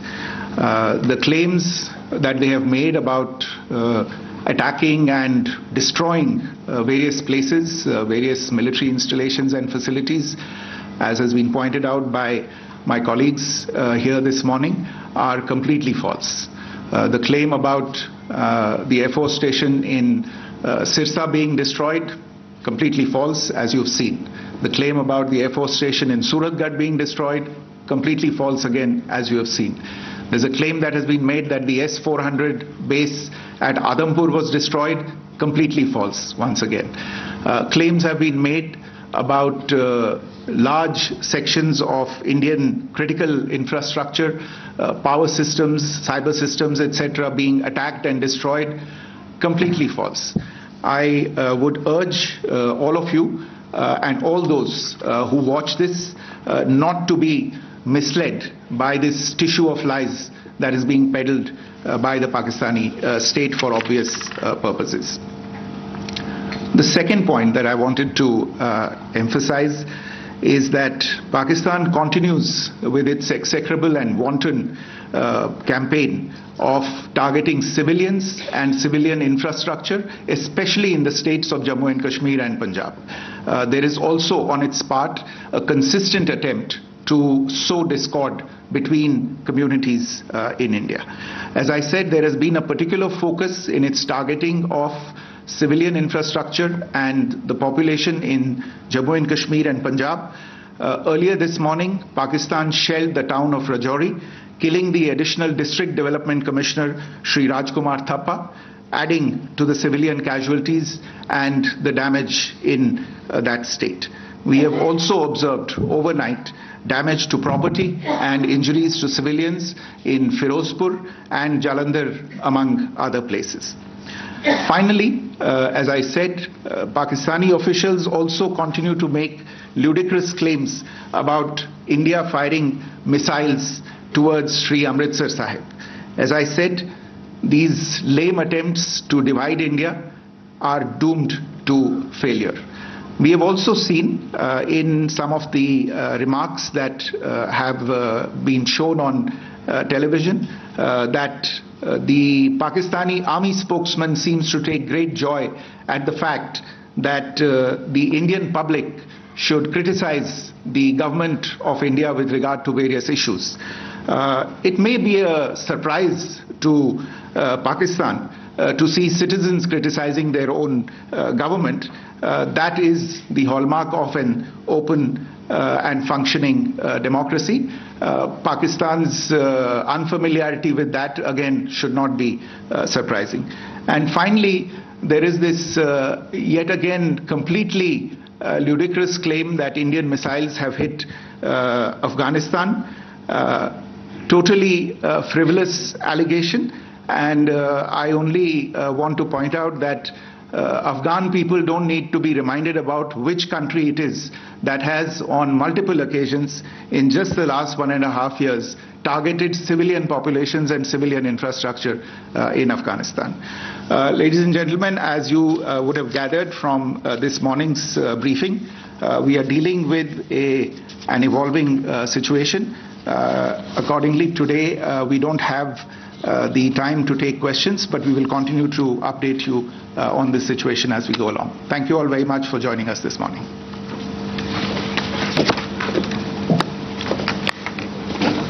General KK Sinha is also with us. General KK, you have seen the information out there, so you know. So we have the list of all the air bases.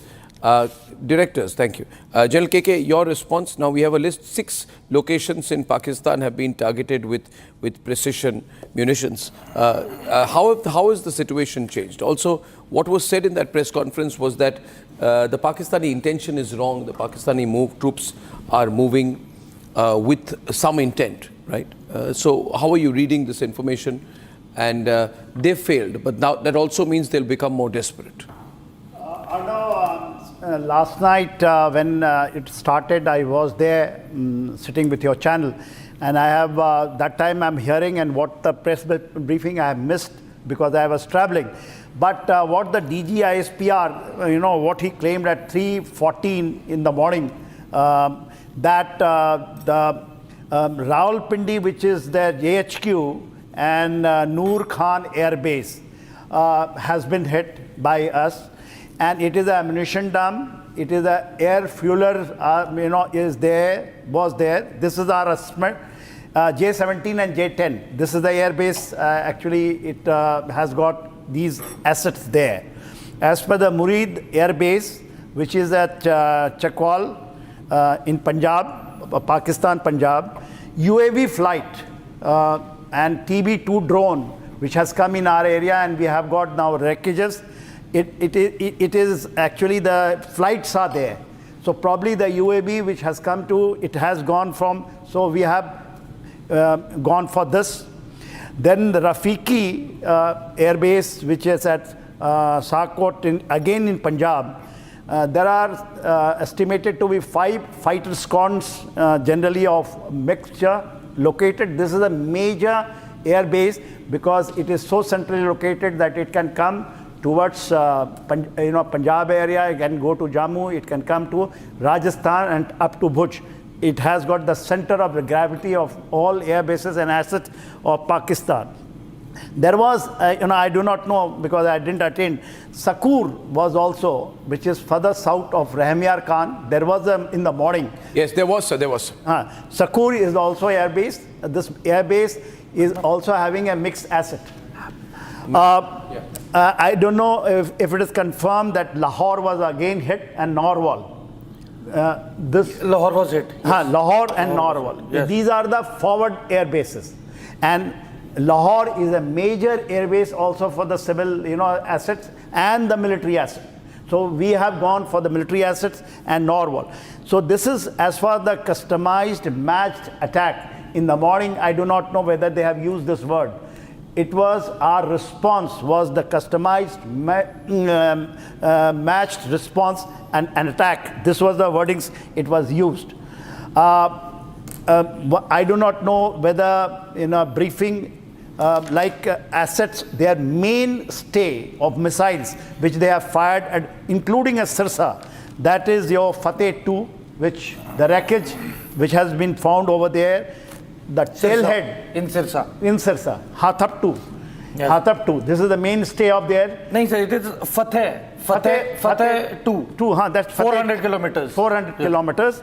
Then Abdali. This is, I have seen the visuals of this lying somewhere near Rajasthan. Yes, Barmed. Yes. Barmed. Abdali 2 has got a range of 450 kilometers. Yes, it's got a big crater. It is the black one which is coming in the visual. This is Abdali 2 with the fin and the top, this thing cap is of yellow color, which was hanging with that tree. So, that's right, sir. That is Abdali. And Hathap small range.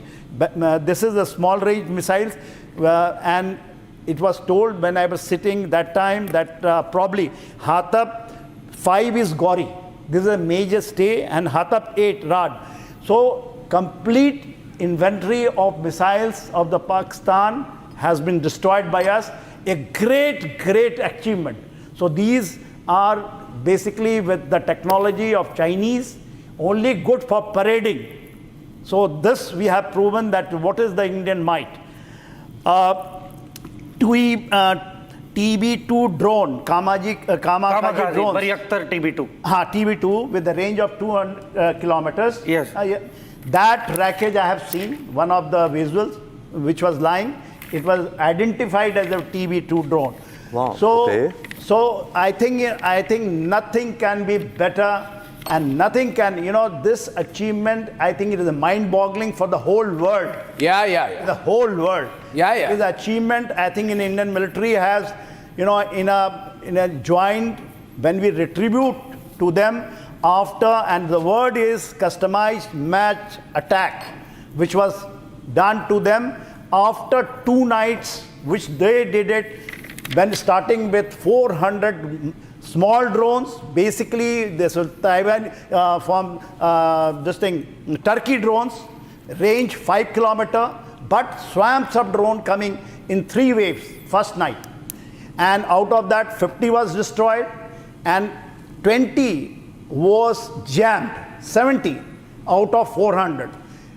Then next night approximately 100 we all know, which has come, and then the last night and the day which we are carrying on, where the major operations were in our Jammu and Kashmir area. So I think we are also got to emphasize out here the good position that we are in. Did you see the soundbite of the Air Force Air Marshal of the Pakistan Air Force, who said that we are destroyed? And I just want to play that once more, because can we pull out that particular soundbite? Because it reflects the thinking out here. You see, the Pakistanis know that we have the BrahMos, which is the world's fastest supersonic cruise missiles. This BrahMos, he can hit Mach 3 with a range of 300 to 800 kilometers. It is versatility, bound and precise, land, sea, air, or we can even launch it subsea. It's a nightmare for adversaries. Different platforms. Now you have nothing, and their Babar cruise missile, which is subsonic, less versatile.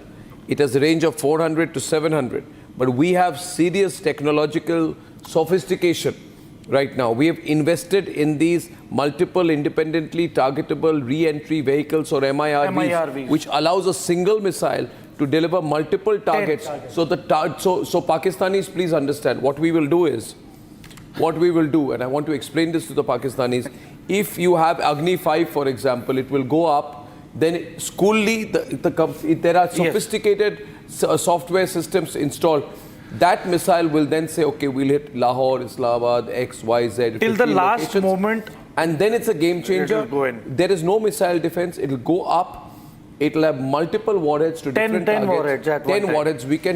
We can target 10 Pakistani locations in one go. These things we don't want to do to you. Yes. But because the air marshals know, जो जानकार लोग हैं उनको पता है कि हम कैसे खत्म करने वाले हैं, इसलिए ये बात कही गई है. इसको सुनिए. This is the call of panic from the Pakistan Air Force. Pakistan Air Force in panic. Please listen to this. और मेरे ख्याल में तो सूरत हाल परेशान से परेशान कुन होती जा रही है, बिकॉज डी एस्केलेशन नहीं होने वाली इस तरह से जब तक कि अमेरिका प्रेशर नहीं डालेगा. और याद रखिए 4 दफा इंडिया ने आप पे पूरा अटैक करने का प्लान बना लिया था और उसकी 16 लाख की आर्मी है, आपके पास 6 लाख है. नो अमाउंट ऑफ जज्बा विल सेव अस. और डिप्लोमेसी जो अरब कर रहे हैं और ईरान कर रहे हैं, इंडिया उसको मान नहीं रहा. अगर अमेरिका अपना प्रेशर नहीं डालता, पुतिन प्रेशर नहीं डालता, और मेरे ख्याल में तो सूरत हाल परेशान से परेशान कुन होती जा रही है, बिकॉज डी एस्केलेशन नहीं होने वाली इस तरह से जब तक कि अमेरिका प्रेशर नहीं डालेगा. और याद रखिए 4 दफा इंडिया ने आप पे पूरा अटैक करने का प्लान बना लिया था और उसकी 16 लाख की आर्मी है, आपके पास 6 लाख है. नो अमाउंट ऑफ जज्बा विल सेव अस. और डिप्लोमेसी जो अरब कर रहे हैं और ईरान कर रहे हैं, इंडिया उसको मान नहीं रहा. अगर अमेरिका अपना प्रेशर नहीं डालता. Okay, now viewers, we are therefore now I will hand over to Niranjan. Please walk in, Niranjan. We're going to have Niranjan and Abhishek hold the coverage for a bit, because what I have to do is I have to talk to all my contacts and my defense contacts and government contacts and get a good sense. What I assured you viewers, when I come back, we're going to do some solid factual bombardment. Ravindra Saab, you excuse me for 15 minutes? Yeah. Our very capable Niranjan Narayan Swami, please come, sir. Niranjan, please have a seat. And Niranjan will take it through with you. And General KK has been with us, Niranjan, overnight, so he knows exactly what's going on. Yeah. Sargodha is not targeted, so we clarify on that. But Chakrala targeted, Murid targeted, Rafiqui targeted, right? Nur Khan targeted, Rahim Yar Khan targeted. 6 locations have been targeted. Niranjan, hold it. I'll just be back. Ladies and gentlemen, Niranjan, over to you. Thank you for the run-up. In fact, we're getting in some more breaking news right now. Some more breaking news as we speak. Another fact check coming in from the government. We'll take a break, actually. Okay, we'll take a short break right now. We'll take a break. After that, we can come back with more on this. This is a developing story. Yeah.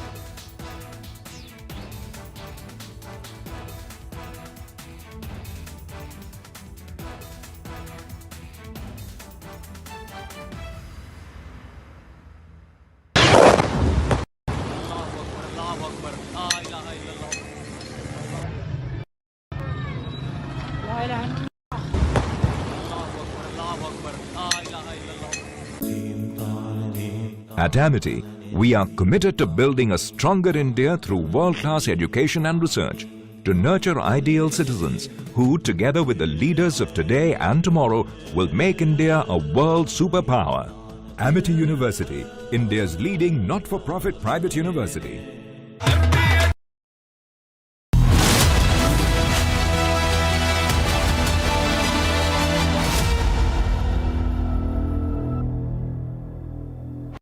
Mahi sir, how much do you love your fans? Honestly, I love my new fans.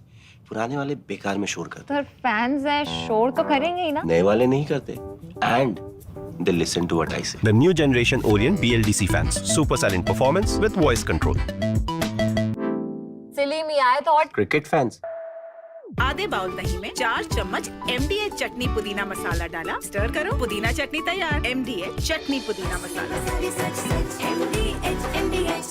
Pakistan India ने जंग शुरू कर दी है। अभी मेरे Bahawalpur city के अंदर मौलाना मसूद अजहर साहब के जो है मदरसा है उसके ऊपर 4 मिसाइल दागे गए हैं। 4 मिसाइलों के साथ हमला किया गया है। मौलाना मसूद अजहर MDH की हल्दी मिर्ची धनिया करे कमाल, ये रंग दे, ये खुशबू दे, ये तीखा, ये कम पड़े, क्या निराला MDH masala.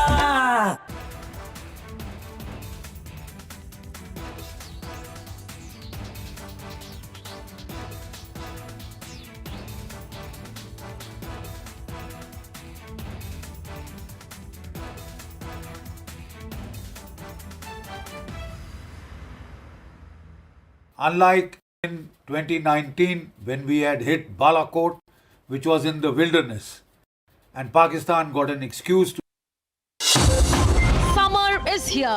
Is your home ready for the heat? Keep your roof cool and your home comfortable all summer with Roof Cool and Seal.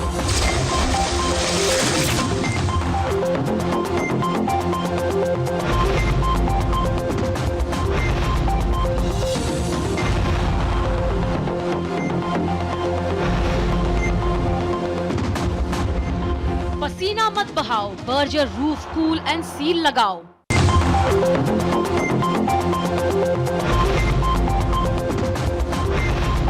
दादी के हाथों का जादू और खुशबू से महकता घर, माँ की मुस्कुराहट और खाने की सुगंध। MDH गरम मसाला, क्योंकि हर रिश्ता है स्वाद से जुड़ा।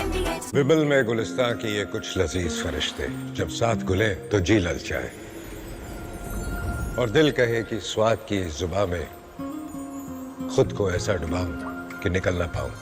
विमल की जुबान कुछ है ही ऐसी, मानते हैं ना? विमल, बोलो जुबान केसरी। MDH की देगी मिर्च, देगी मिर्च का तड़का, अंग अंग फड़का। MDH की देगी मिर्च।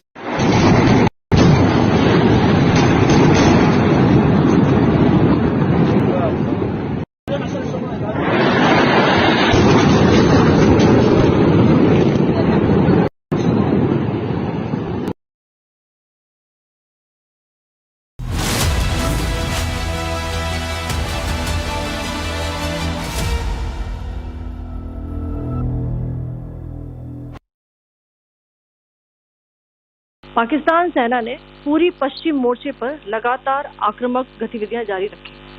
उसमें यूकैप drone, long range weapons, loitering munitions और लड़ाकू विमानों का उपयोग कर भारतीय सैन्य ढांचे को निशाना बनाया। नियंत्रण रेखा पर भी ड्रोन घुसपैठ और भारी कैलिबर हथियारों से गोलाबारी की। अंतर्राष्ट्रीय सीमा और LOC पर श्रीनगर से नलिया तक 26 से अधिक स्थानों पर हवाई घुसपैठ के प्रयास किए गए। भारतीय सशस्त्र बलों ने अधिकांश खतरों को सफलतापूर्वक निष्क्रिय किया। फिर भी वायु सेना स्टेशनों पर उधमपुर, पठानकोट, आदमपुर और भुज बठिंडा स्टेशन, इन सब पर उपकरण व पर्सनल्स को हानि पहुंचाई। मैं ये भी बताना चाहती हूँ कि पाकिस्तान ने हाई स्पीड मिसाइल सुबह 1:40 पर इस्तेमाल करके पंजाब के एयरबेस स्टेशन को दागने की कोशिश की। एक निंदनीय और अनप्रोफेशनल एक्ट के तहत पाकिस्तान ने श्रीनगर, अवंतीपुर और उधमपुर के वायु सेना अड्डों पर चिकित्सा केंद्र और स्कूल परिसर को निशाना भी बनाया, जिससे उसके द्वारा सिविल इंफ्रास्ट्रक्चर पर हमला करने की गैर जिम्मेदाराना प्रवृत्ति फिर उजागर हुई।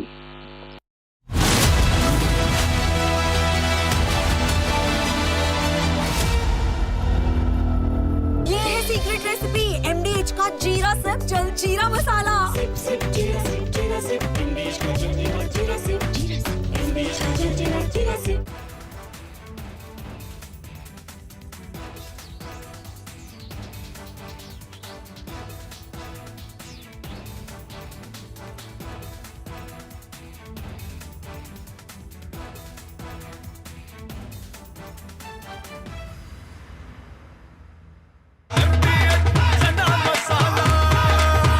छोलिया हो या लोबिया, सफेद चने या काले चने, सब कुछ मजेदार बने। विमल में गुलिस्तां के ये कुछ लजीज फरिश्ते जब साथ घुले तो जी ललचाए और दिल कहे कि स्वाद की जुबान में खुद को ऐसे डुबाऊं कि निकल ना पाऊं। विमल की जुबान कुछ है ही ऐसी, मानते हैं? विमल, बोलो जुबान कैसी? आधे बाउल दही में 4 चम्मच MDH चटनी पुदीना मसाला डाला, स्टर करो, पुदीना चटनी तैयार। MDH चटनी पुदीना मसाला।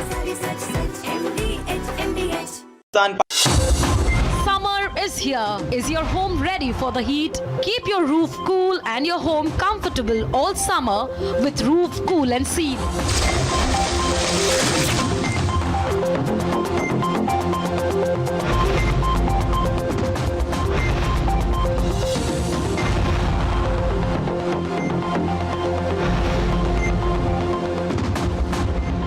पसीना मत बहाओ, Berger roof cool and seal लगाओ।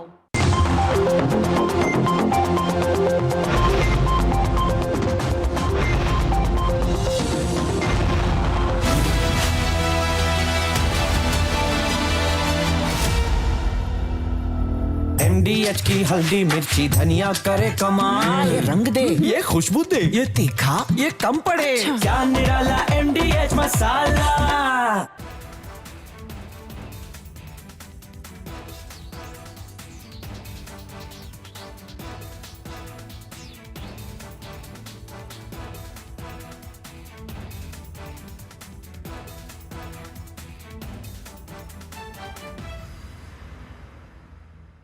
Mahi sir, how much do you love your fans? Honestly, I love my new fans. पुराने वाले बेकार में शोर करते सर फैंस हैं, शोर तो करेंगे ही ना। नए वाले नहीं करते and they listen to what I say. The new generation Orient BLDC fans, super silent performance with voice control. सिली मियाँ तो और Cricket fans. दादी के हाथों का जादू और खुशबू से महकता घर, माँ की मुस्कुराहट और खाने।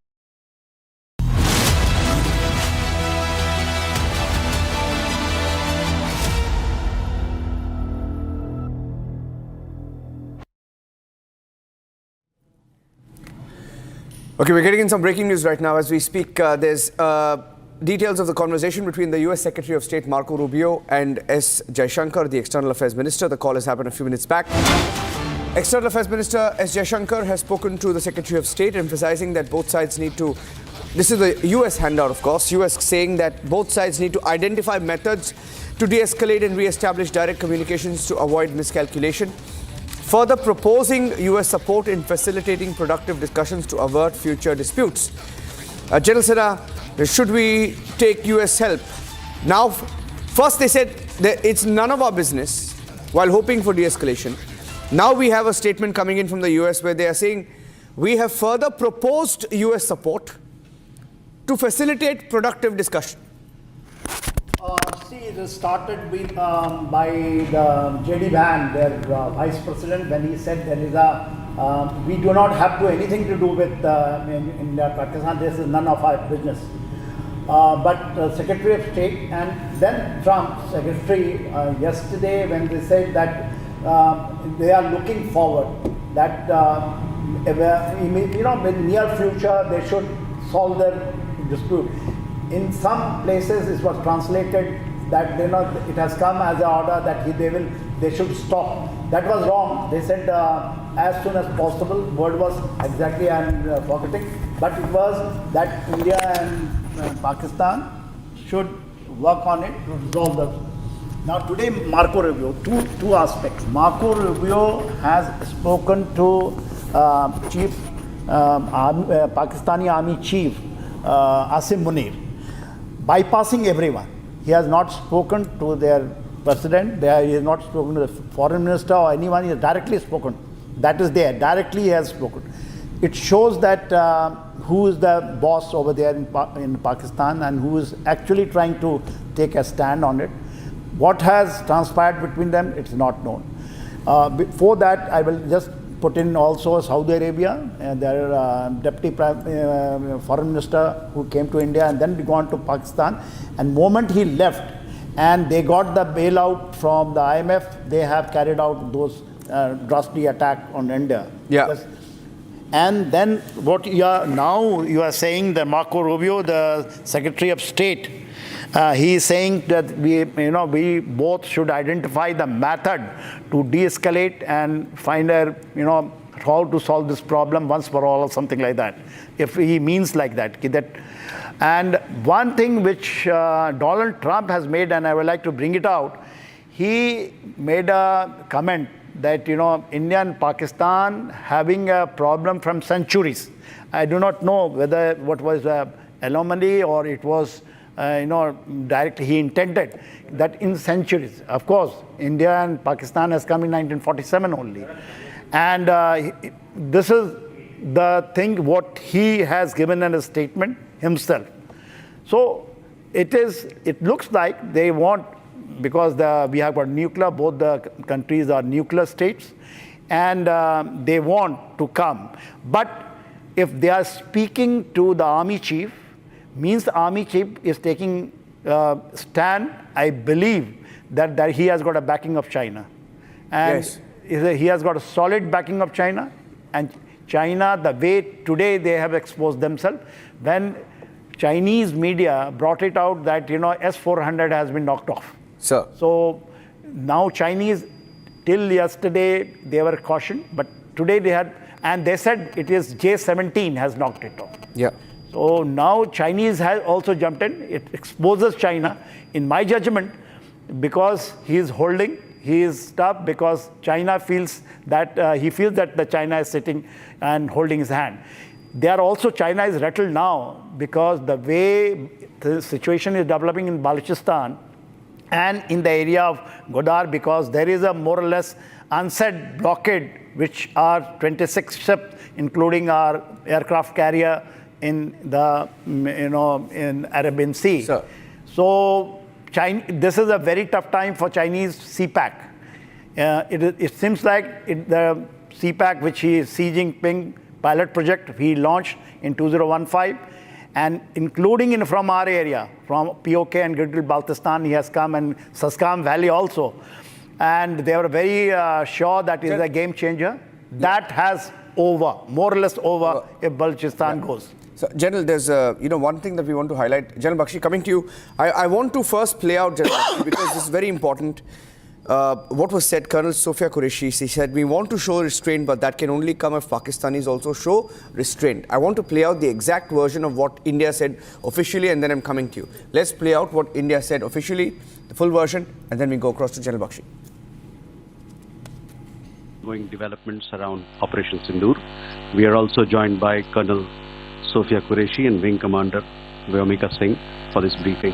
With that, sir, the floor is over to you. Thank you. Indeed, good morning. Namaskar. Sorry to keep you all waiting. जैसा कि हम पिछले 2-3 प्रेस ब्रीफिंग्स में भी बता चुके हैं, ये पाकिस्तानी गतिविधियां हैं पिछले 2-3 दिन से, जो एक एस्केलेटरी तौर पे देखी जा रही हैं और प्रोवोकेटिव तौर पे देखी जा रही हैं. I've said on numerous earlier occasions, it is Pakistani actions that have constituted provocation and escalation. In response, and I repeat, in response, India has defended and reacted in a responsible and measured fashion to these provocations and these escalations by the Pakistani side. Earlier this morning, we saw a repeat of this escalatory and provocative pattern, and I'll invite Colonel Sophia Qureshi and Wing Commander Vyomika Singh to update you on the developments since early this morning. Colonel Qureshi. Thank you, sir. Namaskar. Pakistan सेना ने पूरी पश्चिम मोर्चे पर लगातार आक्रामक गतिविधियां जारी रखी. उसमें यूकैब drone, long range weapons, loitering munitions और लड़ाकू विमानों का उपयोग कर भारतीय सैन्य ढांचे को निशाना बनाया. नियंत्रण रेखा पर भी ड्रोन घुसपैठ और भारी कैलिबर हथियारों से गोलाबारी की.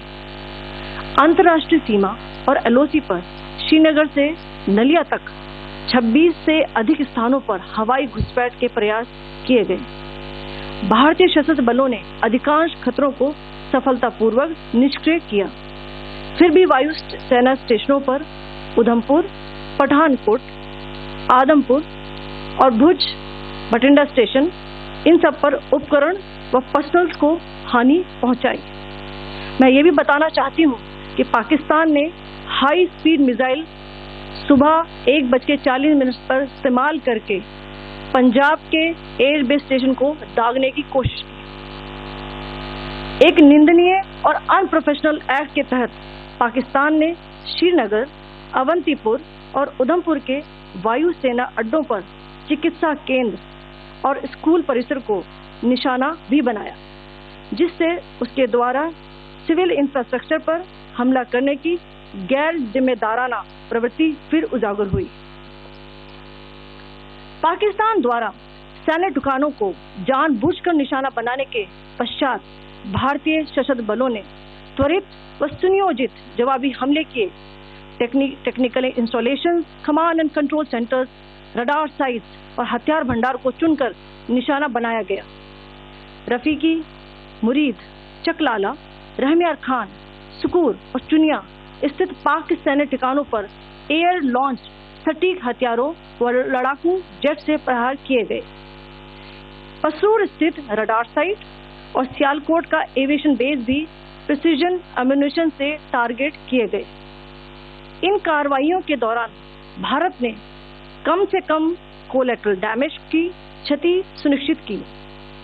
चिंता का विषय यह रहा कि पाकिस्तान ने लाहौर से उड़ान भरने वाले नागरिक विमानों की आड़ लेकर अंतर्राष्ट्रीय हवाई मार्गों का दुरुपयोग किया ताकि वे अपनी गतिविधियां छिपा सके। ऐसी चालों ने भारतीय वायु प्रतिरक्षा तंत्र को नागरिक सुरक्षा सुनिश्चित करते हुए अत्यधिक संयम के साथ कार्य करने के लिए विवश किया।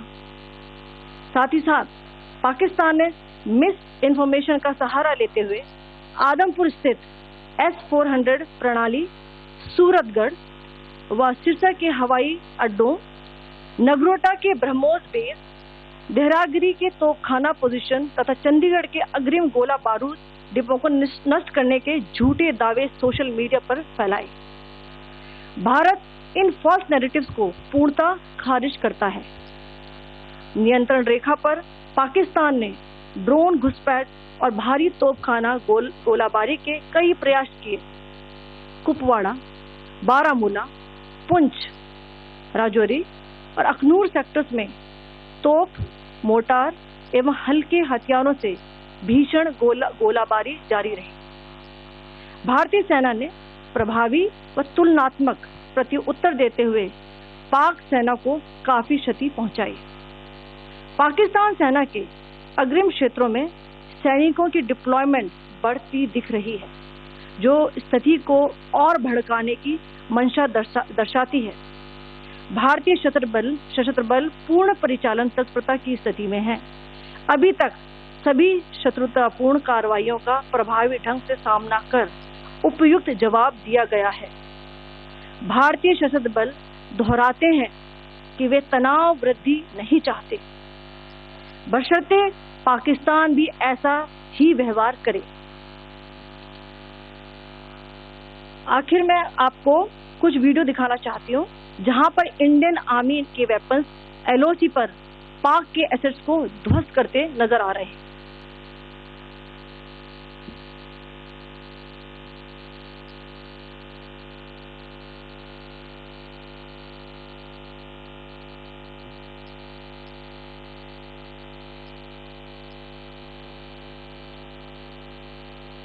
स्क्रीन में आप देख सकते हैं इस वीडियो को।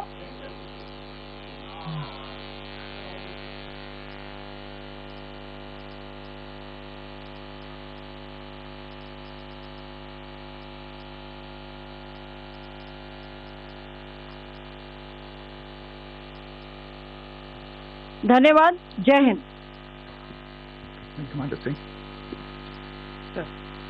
Pakistan military continued with its provocations, carrying out aggressive actions employing multiple threat vectors all along the western border. Pakistan employed UCAV, drones, long-range weapons, loitering munitions and fighter aircraft to target civilian areas and military infrastructure. Pakistan military also resorted to air intrusions using drones and firing of heavy caliber weapons along the line of control. Along the international border and the line of control, air intrusion and several harassment attacks were also attempted from Srinagar till Nalia at more than 26 locations. Indian Armed Forces successfully neutralized these threats and majority of the vectors. However, limited damage was sustained to equipment and personnel at Indian Air Force stations at Udhampur, Pathankot, Adampur and Bhuj. There were also several high-speed missile attacks noticed subsequently after 0140 hours in the night at several air bases in Punjab. In a deplorable cowardly act, targeting of civilian infrastructure also had taken place, where Pakistan attacked the Medicare Center and school premises at the air bases of Srinagar, Avantipur and Udhampur, yet again displaying irresponsible targeting of our civilian infrastructure. In a swift and calibrated response, Indian Armed Forces carried out precision attacks only on identified military targets. These included technical infrastructure, command and control centers, radar sites and weapon storage areas. Pakistan military targets at Rafiqui, Murid, Chakwal, Rahim Yar Khan, Sukur and Chunya were engaged using air-launched precision weapons from our fighter aircraft. Radar sites at Pasroor and Sialkot Aviation Base were also targeted using precision munitions. While carrying out these responses, India ensured minimum collateral damage.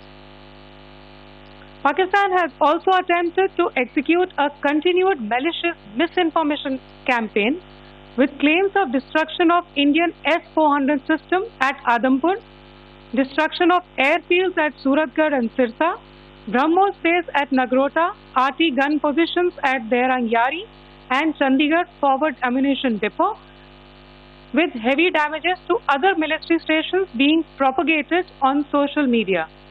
India unequivocally rejects these false narratives being spread by Pakistan. Along the line of control also, Pakistan has attempted multiple air intrusions using drones and conducted shelling using heavy caliber RT guns, targeting civilian infrastructure and killing some civilians. Heavy exchange of artillery mortars and small arms fire in Kupwara, Baramulla, Poonch, Rajouri and Aknoor sectors continued. Indian Army has responded effectively and proportionately, causing extensive damage to Pakistan Army. Pak military has been observed to be moving their troops into forward areas, indicating offensive intent to further escalate the situation. Indian Armed Forces remain in a high state of operational readiness. All hostile actions have been effectively countered and responded appropriately. Indian Armed Forces reiterate their commitment to non-escalation, provided it is reciprocated by the Pakistan military. At the end, I would also like to show you a few images of Air Force bases in the Punjab sector and Rajasthan sector, where it is mighty clear that we are debunking the Pakistani claims of causing destruction at these air bases. You can yourself see the normalcy and these air force stations. This is Sirsa, Suratgarh. The runways are intact.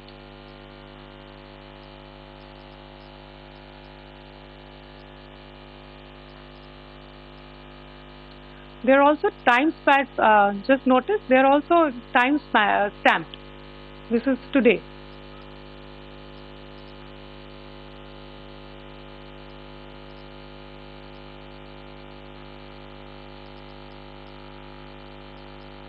Yes. Thank you very much. Thank you. Thank you, Colonel Qureshi. Thank you, Wing Commander Singh. I just have a few points to make in closing. First of all, as you have seen, Pakistani claims about activities that they have undertaken continue to be heavy on lies, misinformation and propaganda.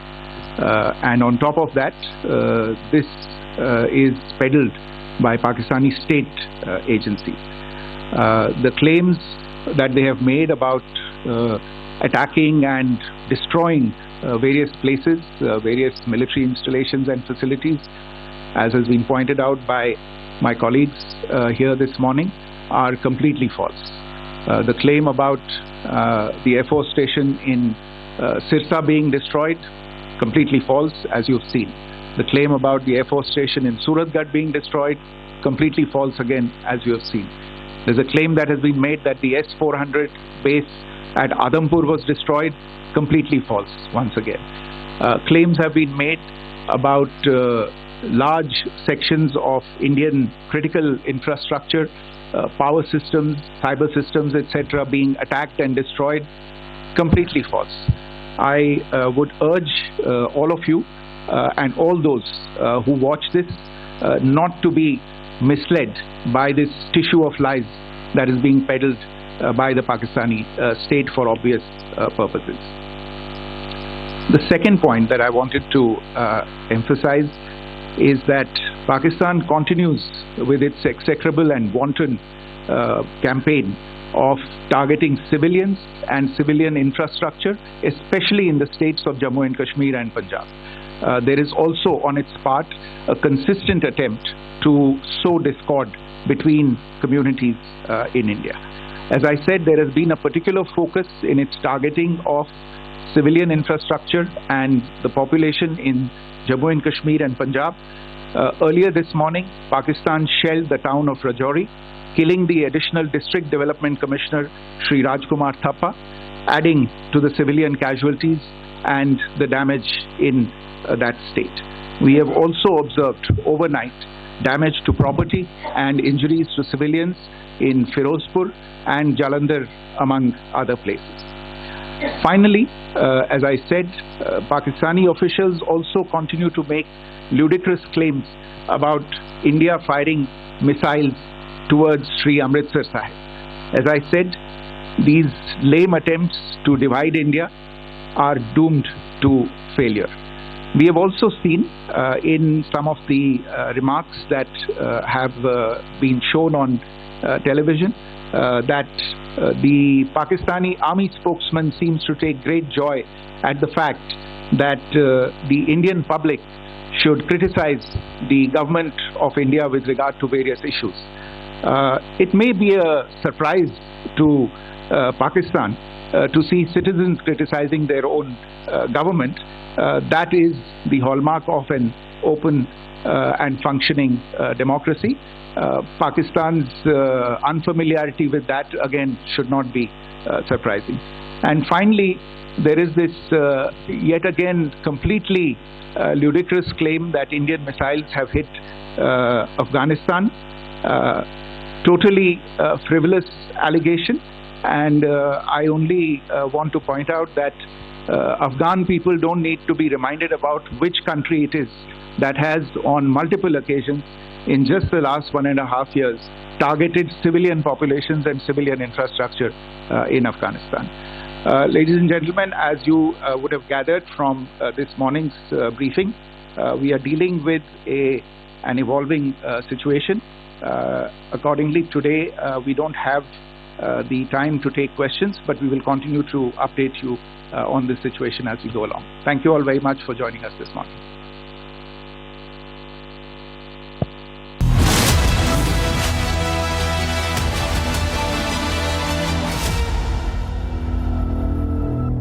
दादी के हाथों का जादू और खुशबू से महकता घर, माँ की मुस्कुराहट और खाने की सुगंध। MDH गरम मसाला, क्योंकि हर रिश्ता है स्वाद से जुड़ा।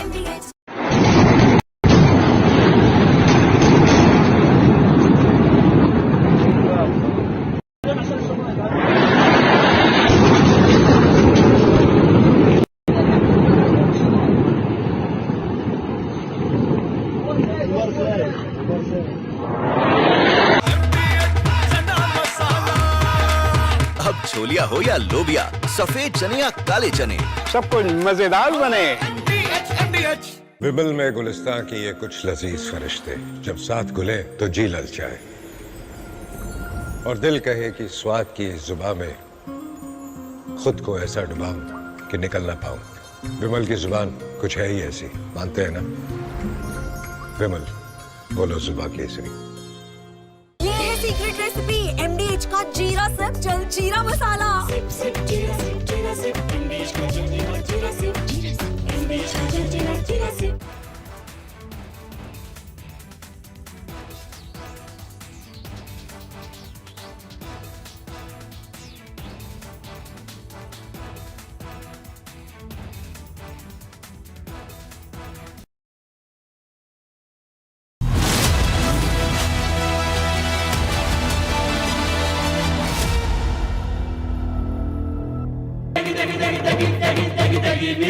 MDH की देगी मिर्च, देगी मिर्च का तड़का, अंग अंग फड़का। MDH की देगी मिर्च। इसको घर पे लगाओगे तो शादी का तो पता नहीं, पर घर पक्का नहीं टूटेगा। रुंगटा नहीं तो घर स्ट्रॉन्ग नहीं। रुंगटा स्टील TMT बार एकदम सॉलिड।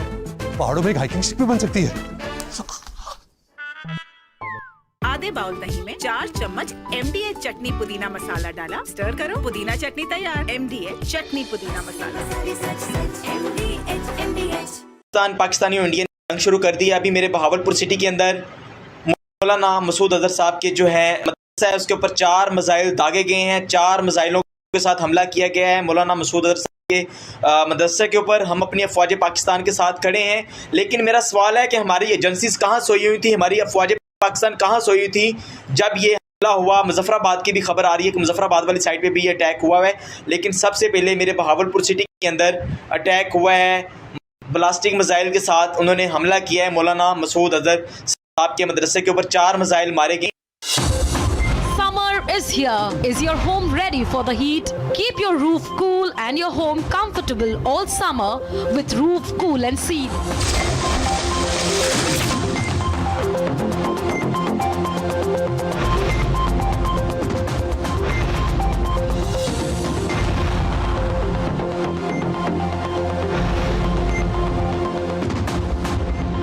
पसीना मत बहाओ, Berger roof cool and seal लगाओ।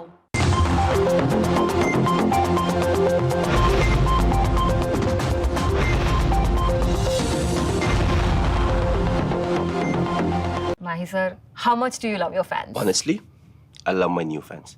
पुराने वाले बेकार में शोर करते सर फैंस हैं, शोर तो करेंगे ही ना। नए वाले नहीं करते and they listen to what I say. The new generation Orient BLDC fans, super silent performance with voice control.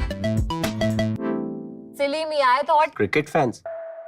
MDH की हल्दी मिर्ची धनिया करे कमाल, ये रंग दे, ये खुशबू दे, ये तीखा, ये कम पड़े, क्या निराला MDH masala.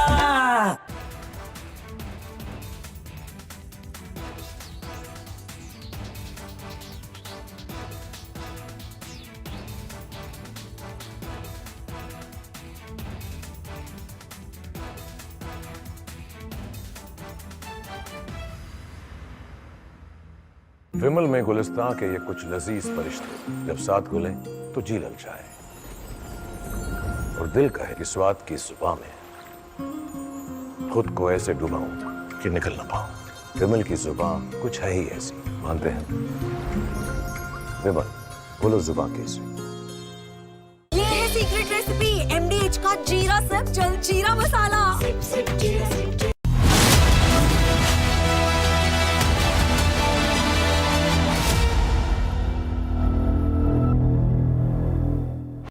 Mahi sir, how much do you love your fans? Honestly, I love my new fans. पुराने वाले बेकार में शोर करते सर फैंस हैं, शोर तो करेंगे ही ना। नए वाले नहीं करते and they listen to what I say. The new generation Orient BLDC fans, super silent performance with voice control. सिली मियाँ तो और Cricket fans. अब छोलिया हो या लोबिया, सफेद चने या काले चने, सब कुछ मजेदार बने।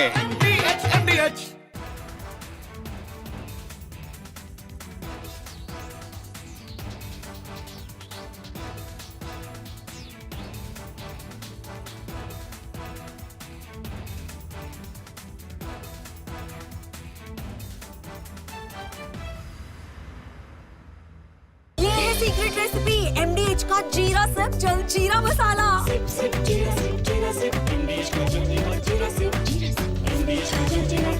विमल में गुलिस्तां की ये कुछ लजीज फरिश्ते जब साथ घुले तो जी ललचाए और दिल कहे कि स्वाद की इस जुबां में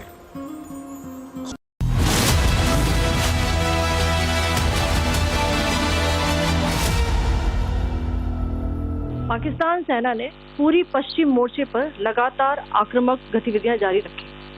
उसमें यूकैप drone, long range weapons, loitering munitions और लड़ाकू विमानों का उपयोग कर भारतीय सैन्य ढांचे को निशाना बनाया। नियंत्रण रेखा पर भी ड्रोन घुसपैठ और भारी कैलिबर हथियारों से गोलाबारी की। अंतर्राष्ट्रीय सीमा और एलओसी पर श्रीनगर से नलिया तक 26 से अधिक स्थानों पर हवाई घुसपैठ के प्रयास किए गए। भारतीय सशस्त्र बलों ने अधिकांश खतरों को सफलतापूर्वक निष्क्रिय किया। फिर भी वायु सेना स्टेशनों पर उधमपुर, पठानकोट, आदमपुर और भुज बठिंडा स्टेशन, इन सब पर उपकरण व पर्सनल को हानि पहुंचाई। मैं ये भी बताना चाहती हूँ कि पाकिस्तान ने हाई स्पीड मिसाइल सुबह 1:40 पर इस्तेमाल करके पंजाब के एयरबेस स्टेशन को दागने की कोशिश की। एक निंदनीय और अनप्रोफेशनल एक्ट के तहत पाकिस्तान ने श्रीनगर, अवंतीपुर और उधमपुर के वायुसेना अड्डों पर चिकित्सा केंद्र और स्कूल परिसर को निशाना भी बनाया, जिससे उसके द्वारा सिविल इंफ्रास्ट्रक्चर पर हमला करने की गैर जिम्मेदाराना प्रवृत्ति फिर उजागर हुई।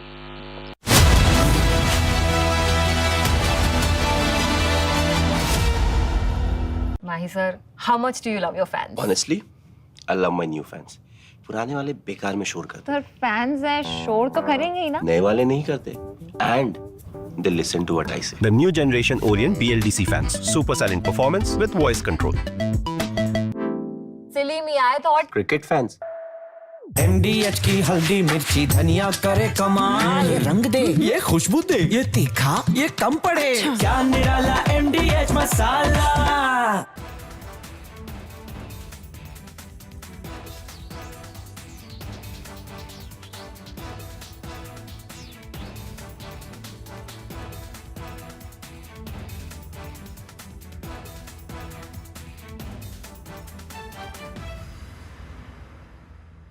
Mahi sir, how much do you love your fans? Honestly, I love my new fans. पुराने वाले बेकार में शोर करते। सर फैंस हैं, शोर तो करेंगे ही ना। नए वाले नहीं करते। And they listen to what I say. The new generation Orient BLDC fans, super silent performance with voice control. सिली में आए तो और Cricket fans. आधे बाउल दही में 4 चम्मच MDH चटनी पुदीना मसाला डाला, स्टर करो, पुदीना चटनी तैयार।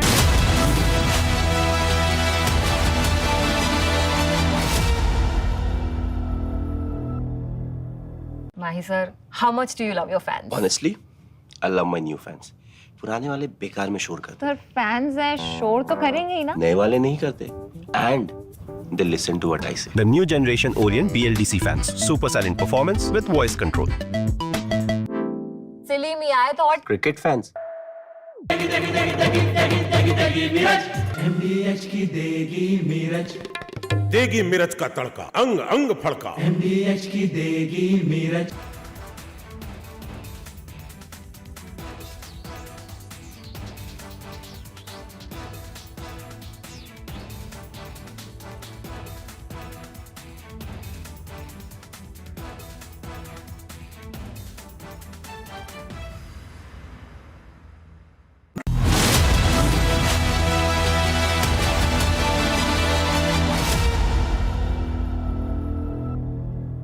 विमल में गुलिस्तां के ये कुछ लजीज फरिश्ते जब साथ घुले तो जी ललचाए और दिल कहे कि स्वाद की जुबां में खुद को ऐसे डुबाऊं कि निकल ना पाऊं। विमल की जुबां कुछ है ही ऐसी, मानते हैं?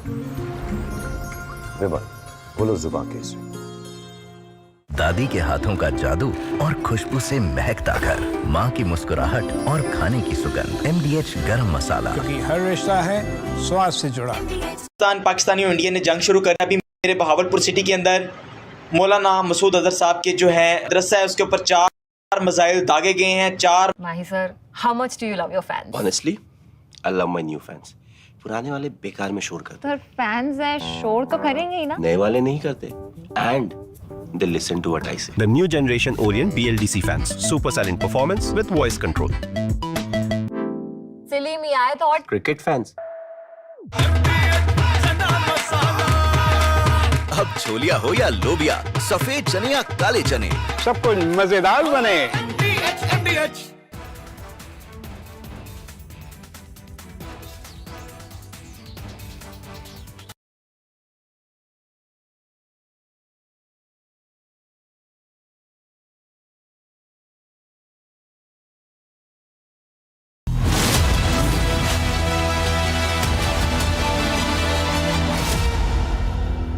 Mahi sir, how much do you love your fans? Honestly, I love my new fans. पुराने वाले बेकार में शोर करते सर फैंस है शोर तो करेंगे ही ना नए वाले नहीं करते and they listen to what I say. The new generation Orient BLDC fans, super silent performance with voice control. Silly me, I thought Cricket fans. MDH की हल्दी मिर्ची धनिया करे कमाल, ये रंग दे ये खुशबू दे ये तीखा ये कम पड़े, क्या निराला MDH masala.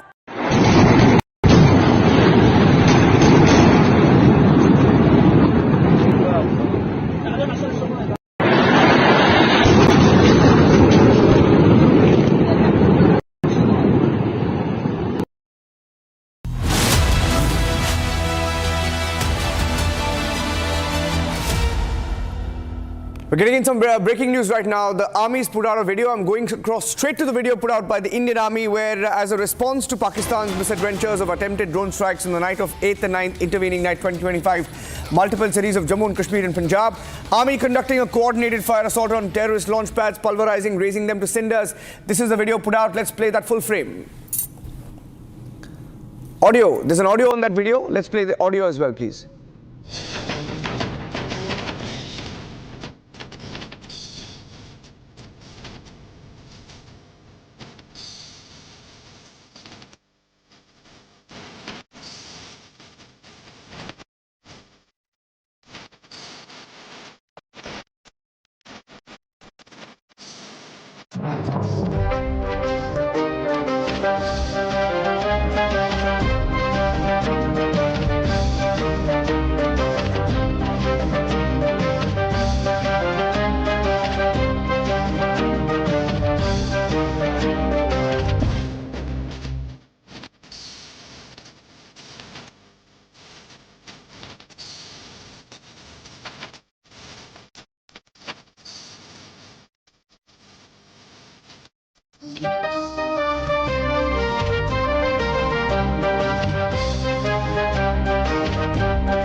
Jalsena, what a video! I mean, it just tells you. And I saw the end of that video. We'll play that video in the screen there, and you can see. Okay, Jalal Bakshi, I'll come to you. Okay, Jalal Bakshi, sir, you saw that video. The best part about this video is that we've captured the moment they fire, the moment it hits the target, the information warfare, like Jalsena was mentioning. Look at how digitized it's now become, and so well captured. Jalal Bakshi. Absolutely. I'm glad the ADGPI is doing a good job projecting what the armed forces are doing. That's their job. And our armed forces are doing a fantastic job. You know what is the latest that I have heard? You know, Niranjan, the DGMOs, the Pakistani DGMO has on the hotline rung up the Indian DGMO.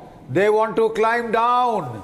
You know, the simple fact is Marco Rubio, he said forget the Prime Minister and the Pakistani cartoon of a defense minister. He rang up General Asim Munir straight and asked him to climb down, otherwise he'd get clobbered. Even America, the clobbering has started. You know, Niranjan, what we'd like to tell them is, look, we gave you an off-ramp after we hit only the terrorist camps first. 9 terrorist camps, right? Then you didn't take it. You wanted to escalate. First night, they send in their Turkish drones to probe our defenses. Jalal Bakshi, you want to speak over this video? Loitering munitions. And the third day, they attacked with missiles and fighters. Jalal Bakshi, you want to speak over this video? They attacked with missiles and fighters. Sir, this video, look at this video. This is the missile that they sent. Fell somewhere in Barmer, in a desert region. It's now, of course, part of our research. It's flopped. It's fallen halfway through. We've intercepted it. Look at the size of that missile. It's a dud. Essentially, a dud now becomes part of our research and maybe even scrap. Jalal Bakshi. Hello? Sir, look at, are you seeing this video, sir? That is what I'm saying. They have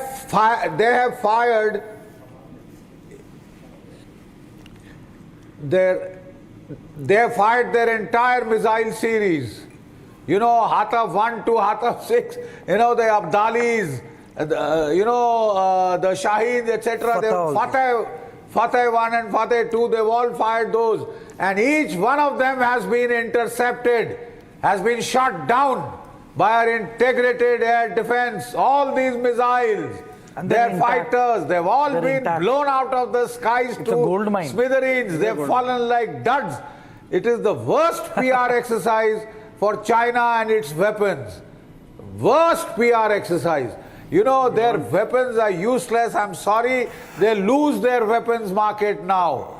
People have seen the performance of the Chinese missiles. Most of the Pakistani missiles are based on Chinese technology, as are their nuclear weapons. 70% of their armament is Chinese. And you know, we have seen their JF-17s getting shot out of the skies, their F-16s. I'm told even an AWAC has been shot down, right? And this is by our S-400s, which are hitting them in Pakistan. Then when they tried every single one of their missiles and drones, almost 99% have been intercepted. I'm told only one went off in a village in Firozpur, you know, killing some civilians or wounding them, I think. You know, it has been a total devastation as far as our air defense is concerned. They have devastated the Pakistani reaction, and now we've gone on the counter-offensive. Last night we've hit their Nur Khan Air Base at Rawalpindi. The VVIP jets take off from there. The Prime Minister, the Army Chief, the Air Chief, they all fly out from there when they go and visit their troops. The problem is the Pakistani generals don't visit their forward troops. They get deep into a bunker and send their families outside.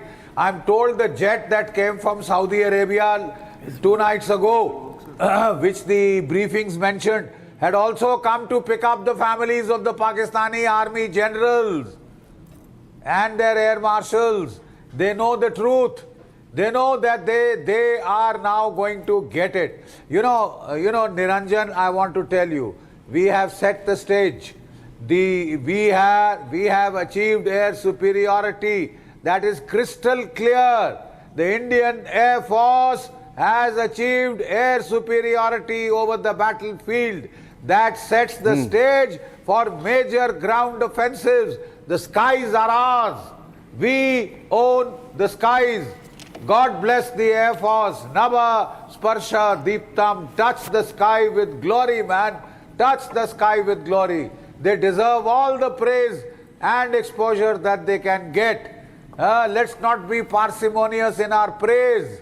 Let's give it full-heartedly to our air warriors. And now it is the turn of our ground warriors. Once air superiority is achieved, we can go full throttle, full throttle. The Pakistani Khalid tanks are breaking down. They can't get out of their cantonments. They are littered on the roads. You know, they don't have ammunition. More than 5 to 6 days.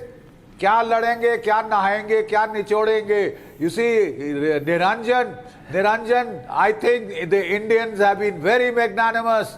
We have been telling the Pakistan, we are giving you an off-ramp, take it, get off. You'll get slaughtered otherwise. And I think now it is beginning to sink home. After last night's, hard-hitting air strikes on their prime bases, their crown jewels of the Pakistani Air Force, now they are asking for a ceasefire. So I wanted to show you the Chandigarh video. I wanted to show you the Chandigarh video. The Chandigarh video. I'm breaking the Chandigarh video. Let's go to the Chandigarh video right now because there's something that's happening across India, and I'm playing the video right now. There was a call that was given for people to come out and sign up for the civil defense program, right? So many people have turned up. This is for the civil defense volunteers.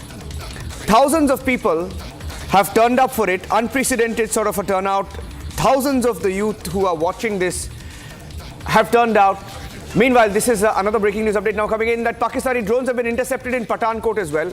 So we'll go to Lalit first, and then I want to go across to General Sinha on what we are seeing in Chandigarh as well. But that's a video that came in from Pathankot where Lalit is, where hundreds of drones were intercepted a few minutes back. Lalit was right there. Lalit, can you tell us what you saw?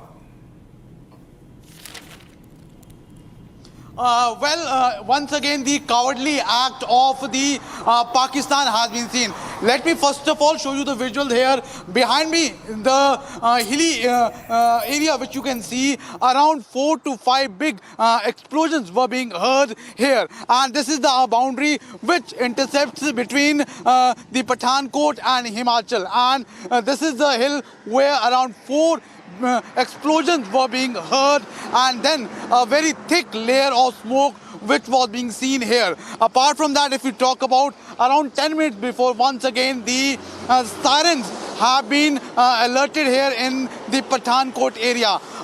Heavy movement of the army trucks have also been seen here.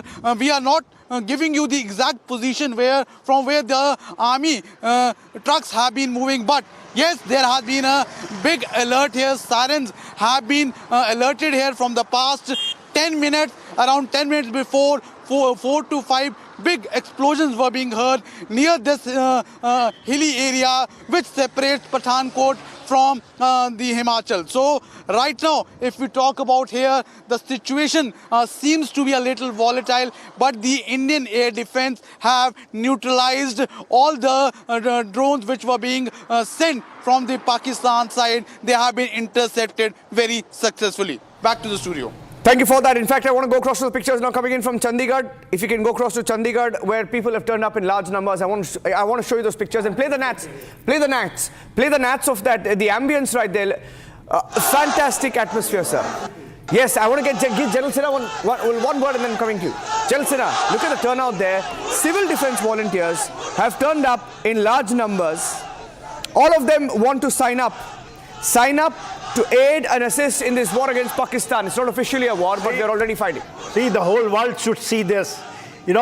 These people are from Chandigarh, they are from Punjab. All across in Punjab, the view is like this. What Pakistan was trying, even a false narrative, he was saying that Indian armed forces has hit they tried to hit Amritsar or Darbar Sahab. And there was a Pannu who was saying, let the, anything start, and what the people from Punjab will do. I am from Sikh regiment. These people are from the Punjab. See the Josh. See, they are the warriors. They are the warriors. If you just leave them, unleash them, they can go right up to, area of Bahawalpur. When we talk about, they can go right up to the area which, Barki and had was the Lahore. They were sitting in Barki area, Asal Uttar. These are the areas. These people have done it in 65. These people, they have gone behind the military. But that time we have not done. This is the same spirit which see this. That time in 1965, that time a Sikh officer, Harbakh Singh was commanding. He was the army commander in that area. The thing would have been different. The Kartarpur Sahib, which is next to the Ravi River, even that area had fallen. So now you see no military is required. We have to just go ahead, and these people will do the job for us. They are signing for, you said for the civil defense. Yes. They have the madrasa. They have the madrasa students as their second line of defense. See, we have our own public ready to take on the enemy. Niranjan, is something the whole India. I just you today such a proud moment. What proud moment. These are very rare things in the battle conditions. When you see, if our people see in the front line who are fighting, the morale goes up. We have seen during the Kargil war, when we were getting the letters, we didn't get this visual, but we got those letters. It used to be in sacks. You feel that you are doing for 1.4 crore of Indians. That is the spirit. I think this spirit should go down to 1.4 crore Indian, irrespective in which caste, which religion. I think this is exactly what India is. Sir. One thing I just want to, before I leave, a very good, you have shown Abdali. That is the black color missile. Abdali is the top-notch missile of Pakistan, which they have got it from China. And see the condition. It's intact. It should be paraded on the, on Rashtrapati Bhavan. Not Rashtrapati, that is what? Kartavya Path. No, this is called Kartavya Path.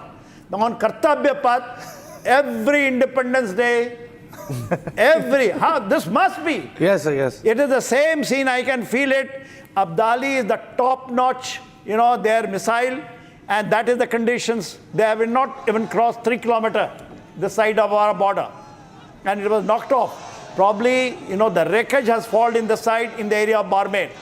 It has got that yellow cap. It was hanging with the tree. I have seen this. This is 450-kilometer range. Sir, there's a breaking news update that I have, sir, on Balochistan. I want to quickly bring that and also get in Major Tur, because this is very, very critical. I want to bring in the breaking news right now on Balochistan. Attacks in 39 locations as we speak. 22 soldiers killed. 39 locations in Balochistan. There are attacks right now by the BLA or the Baloch Liberation Army. So Pakistan is completely cornered. Pakistan is cornered. BLA has launched 39 different attacks in 39 different locations. Operations are ongoing. These include capture of police stations, blockades across Pakistan, major highways in Balochistan being blocked by the BLA rebels, arrest of informants of Pakistan Army, assaults on Pakistan Army, occupying on Pakistani forces their buildings, attacks on convoys involved in plundering of mineral resources. Reference to China there. A detailed statement will be released to the media soon. This is what Jian Baloch, spokesman for the Baloch Liberation Army, has just said. This is a very, very big development. Major Tur, as you look at these breaking developments, also a word on the people who are turning out in the thousands and their message to those so-called peaceniks who are saying de-escalate. What is the message they're sending out from Chandigarh today? Niranjan, as you see the visuals, and I myself belong to Chandigarh, so it is a clear message of patriotism. It is a clear message of country being united, and these are testing and trying times for our nation. And you know, I needn't even say that, you know, we need to unite, because we already are united in this. There is an attack ongoing on us.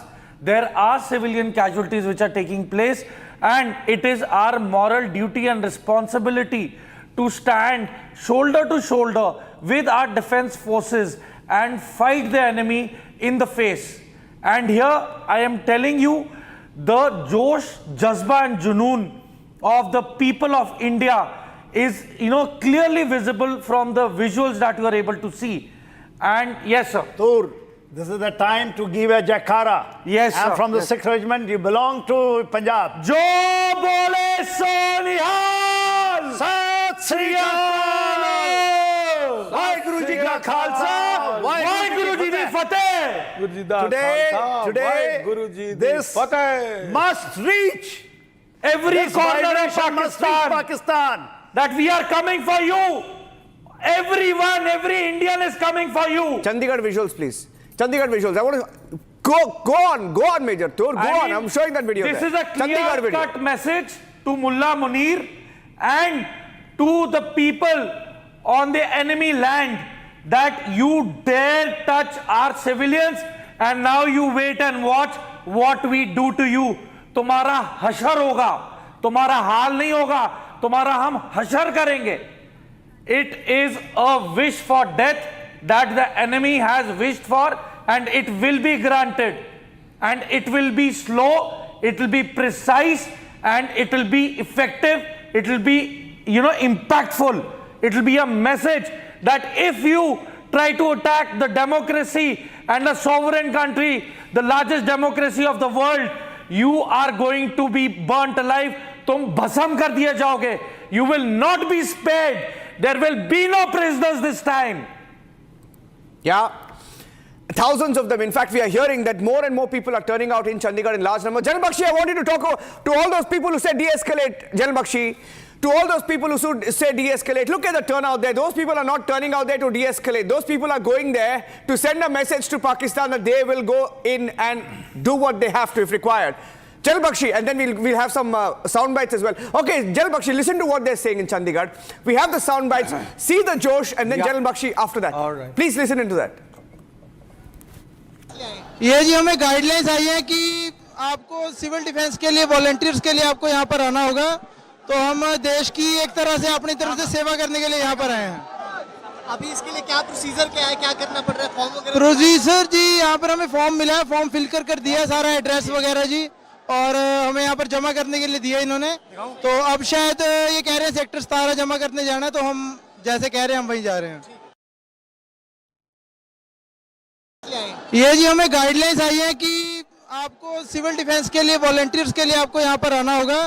तो हम देश की Pakistan Murdabad slogans is there over there as well. General Bakshi. Absolutely. This is the Josh. This is the Josh in Punjab.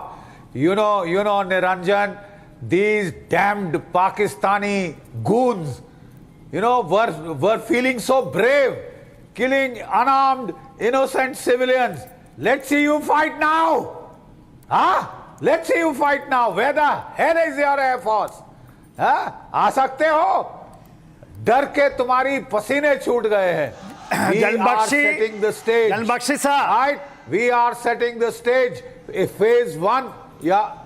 General Bakshi sir. Sorry. What we see in Balochistan and see what is in Chandigarh. In Balochistan, the people are killing Pakistan army. See the difference. This is the difference. Sir, I want, if you can say something, the Baluch. It is the BLA, not only BLA, complete Baluch. 1 crore 40 lakhs people in Balochistan. They up the arm. And here just see, they want to join the Indian army and just, they also want to go across. I think, you know, these are not only volunteers. I know these people because my regiment is this. Chandigarh. This is Balochistan. This is Balochistan, This is Balochistan. You know, see. This is an appeal from our side. Yeah. Thank you. General Sinha there, sir. The simple fact is that I'm so happy to see this turnout because the Sikh regiment in particular, the colonel of the regiment had to write to the chief minister for recruitment. There'll be no dearth of recruits for the Sikh regiment now, man. Why Guruji da Khalsa? Why Guruji di Fateh? On a more serious note, we would tell the Baluch, look, in 1971, Pakistan provoked us and ended up losing Bangladesh. This time, Pakistan has provoked us again very seriously. हमारी बच्चियों के मांग का सिंदूर उजाड़ दिया. अब सिंदूर देखो, अरे लाल रंग देखो तुम. सिंदूर भी लाल होता है, खून भी लाल होता है. General Bakshi, we will get you. General Bakshi, तो साहब शुरुआत है, आगाज है. I would also want to say one thing, Niranjan. कर लेंगे. I want to tell you something very फिर हमारी फौजें तुम्हारी तरफ आएंगी. General Bakshi, something very important, sir. लोगों, आपकी आजादी का टाइम आ गया है. आपकी आजादी का time. Someone very important is joining us. आप लड़ो इस बज़ात जनरल बख्शी, पंजाबी कौम से पाकिस्तान की. General Bakshi, someone very important is joining us, sir. Sir. Resources खसखस उठना चाहते. Sir, you'll want to. Revolt क्यों किया? Someone very special is joining us, sir, on the broadcast. I think I may have lost the audio there. Now, sir, someone wants to join, sir. Sir. And the Indian. Okay, I think I've just lost the audio. Coming. Pakistan, even now you can get off the hook. You need to. Even now. Okay, I think we'll just reconnect the phone line with General Bakshi there. We'll reconnect the phone line, but I want to introduce right now on the show, on the live broadcast, that you will not. Okay, General Bakshi, I will reconnect the line with General Bakshi because I want to introduce Dr. Prahalad Ramarao. Dr. Prahalad Ramarao is joining us, and Dr. Prahalad Ramarao is a former DRDO scientist who developed the Akash missile system. The missile system that is demolishing these drones, that is intercepting these drones and then just bringing him down to the ground. Sir, thank you for joining us, Dr. Ramarao. Very proud of what the Akash missile systems are doing for our army. First of all, sir, congratulations and thank you very much for what you have done for our country. Dr. Ramarao, when you saw those videos of the interceptions, and the government has spoken about the role of the Akash missile systems, we want to hear from you what went on in your mind, what you felt when you saw those videos.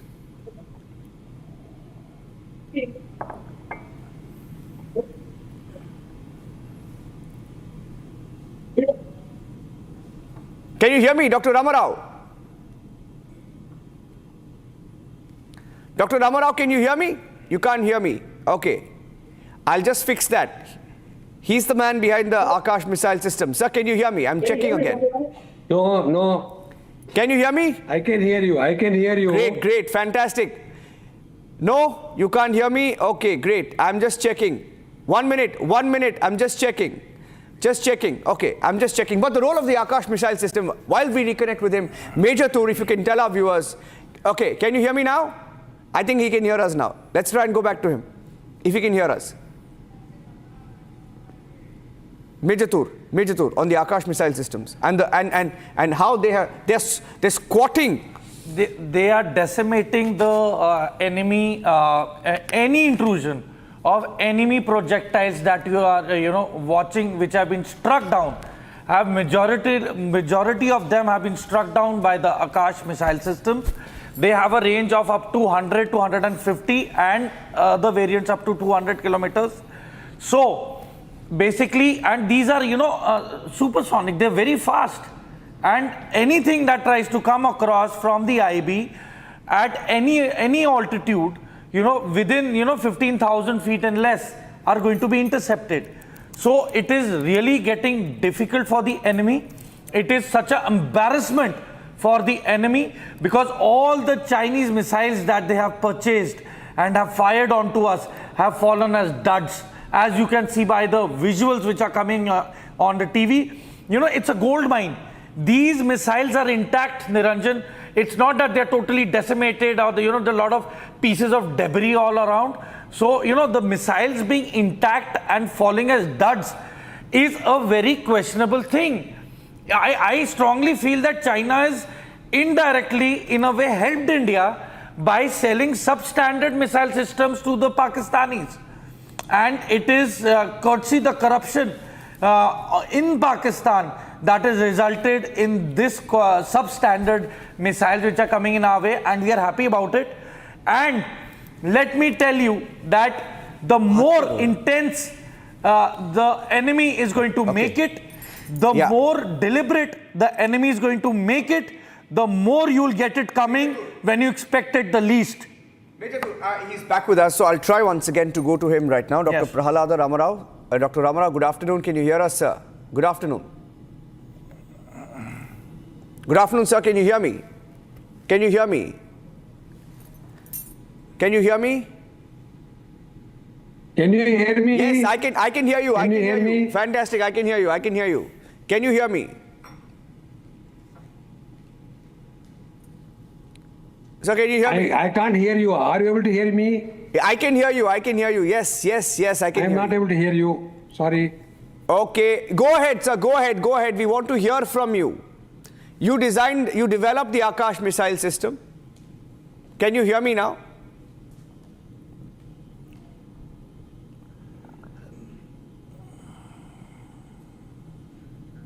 Okay. I'll reconnect. Can you hear me? Okay, I will go ahead. Okay. Okay, let's go to some more breaking news now coming in. Some more breaking news now coming in as we try and reconnect with Dr. Ramarao there. The Baloch Liberation Army fighters have taken control. One more breaking news coming in. Taken control of the Ahmadwal area of Noshki, and they've set blockades in many places along with the central highway. The breaking on Balochistan, getting in more details right now. The Baloch rebels have also seized railway stations and a police station. This is breaking news now coming in. We have a video that has just been accessed.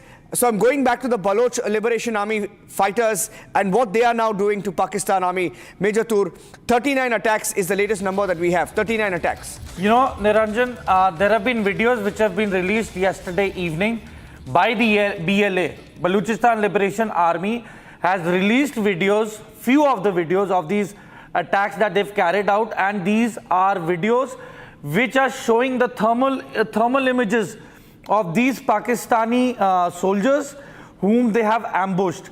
And in the coming days, I assure you that the intensity of these attacks is going to definitely increase. And there are already vital checkpoints already in place. So definitely the movement of the Pakistan military is being restricted in various pockets of Balochistan. I am not saying they have taken over, but I am saying that there is a spread of lot of sporadic firefights and skirmishes, and checkpoints have been put up deliberately, and few Pakistan intelligence operatives who are soldiers and officers have been apprehended by the BLA. And these are going to be used as the negotiating tools for prisoner exchange, which I seriously doubt that the Pakistan military will accept. And this is only going to get worse. So it's a multi-front war. Another breaking news Pakistan. update, Major Tur, if you can speak over this, because we are getting in details of the army and defense forces neutralizing a Pakistani kamikaze drone over Amritsar. I have a handout here, the full reading of how we did that. Multiple Pakistan forces launched multiple Biker Yeehaw 3 kamikaze drones across the international border towards Amritsar, Punjab.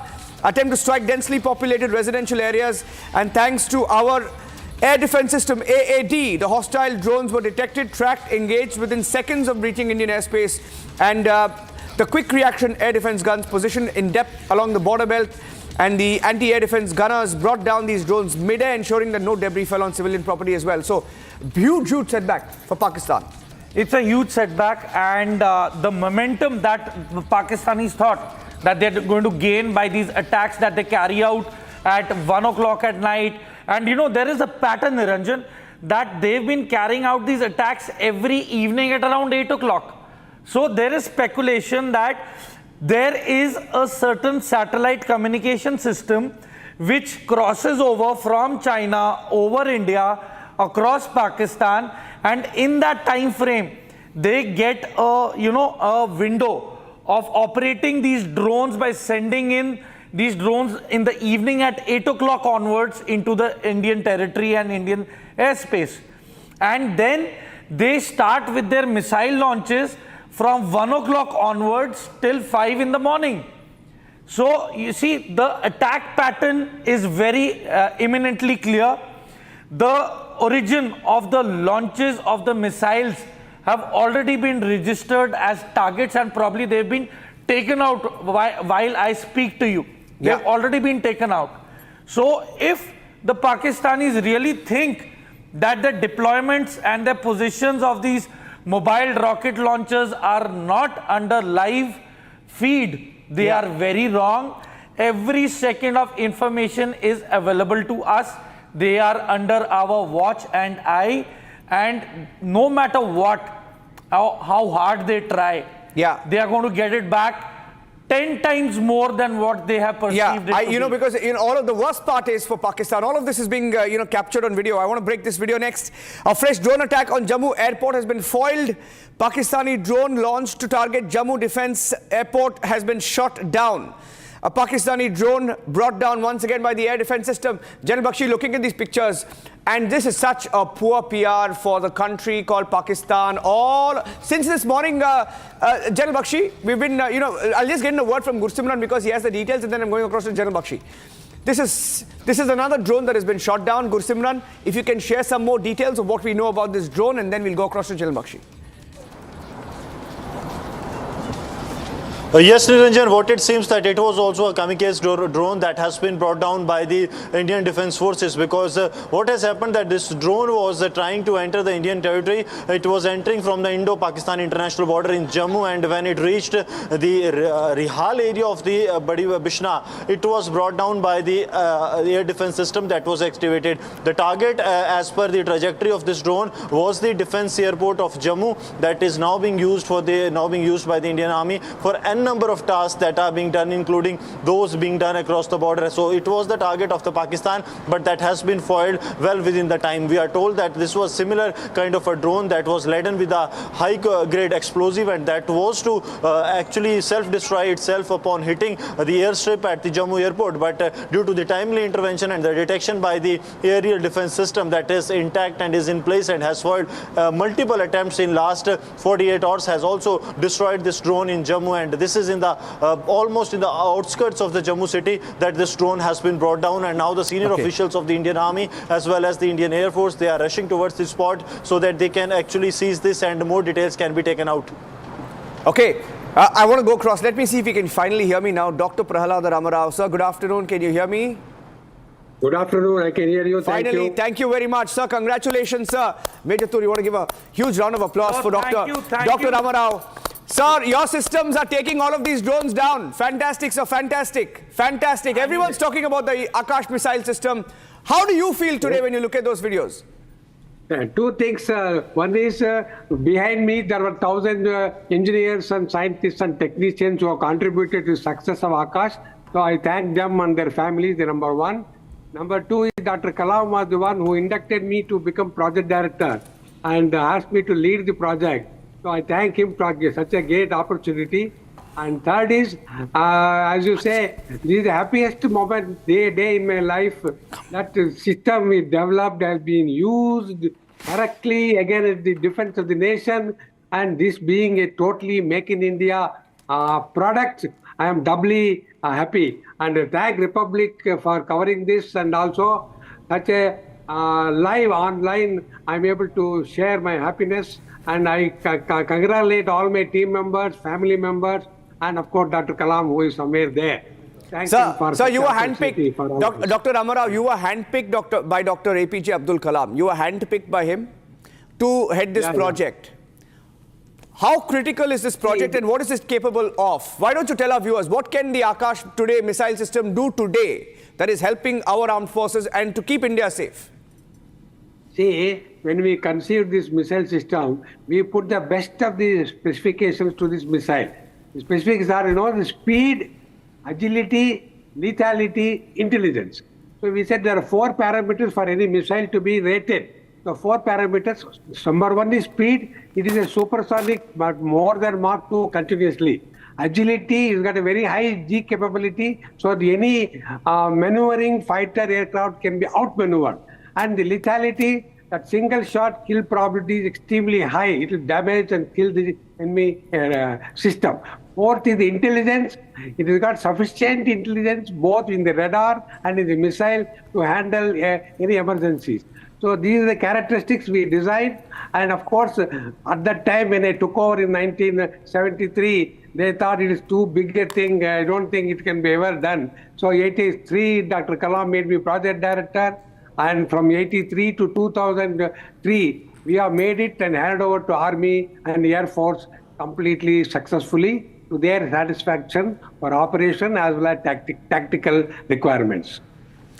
So today, you know, it is also a symbol of the Make in India, the Atmanirbhar, you know, project, right? I mean, on the Make in India, when we speak of Make in India, when we speak of Atmanirbharta, self-reliance, Akash missile system stands out. And Abhishek Kapoor, my colleague, is also joining me live right now. Now, this shows what we are capable of. And have you seen advancements post the Akash missile system? What are the different advancements that you are seeing in our missile air defense system that is aiding our forces today? See, I told you the 4 characteristics we have integrated: speed, agility, lethality, and intelligence integrated to make the system really very powerful for user. The range is 30-35 kilometers, but the single shot kill probability is very high. This is number 1. Number 2, the scientists and engineers are putting their best of efforts, time and sweat to make it work. And it was very tough for making the Army and Air Force accept this. But I'm happy they accepted. They found it very useful, and we are also happy. And we have made our users happy, our country happy, and I'm happy that everybody is happy with this, except one country, everybody is happy with this performance. Absolutely, sir. So congratulations once again. Ladies and gentlemen, that is Dr. Prahalada Ramarao, a former DRDO scientist, the man behind the Akash, who headed the project, the Akash missile project. Thank you so very much, and for your contribution to the country as well. Very, very proud of you, sir, and your entire team. Thank you very much. And I'm going back to the breaking news updates now coming in, because there is also a statement that's now coming in, Major Tur, and I'm breaking that right now. I'm not playing out the soundbite, but there is a breaking statement that's come in. Pakistani Defense Minister saying that we are ready for de-escalation. Essentially, after we've struck them and their air bases, 6 air bases today, saying that we want to de-escalate. I mean, there is no reason to de-escalate. What's there? What is left to de-escalate? What is left? They have not left any stone unturned. They've opened up all their air missiles onto our civilian population. We have civilians who are being killed because of their irresponsible acts. We are, you know, in a state of war. And after killing, and now they analyze and realize that they don't have much more momentum to carry ahead. Is this what we are sitting here for? We are not sitting here for their whims and fancies and comfort. That when they want, they will increase the momentum, they will murder our civilians, and when they feel that they cannot maintain it, then they request for talks. Their bluff needs to be called out. They need to be demilitarized. They need to be denuclearized. They need to step back. Their air power needs to be decimated. It is one of the most dangerous countries in the world with the irresponsible leadership with a nuclear weapon. It is now. Now is the time that we get them. It will be too late later. And I am telling this today on television, on record, that this is the time for the hit. We don't do it now, we will never be able to respond with that same effectiveness later. This is what the top brass needs to know. This is what the political top brass needs to know. I've been stressing it all along. I've been having meetings behind closed doors. I've been stressing on this point. We need to take back POK.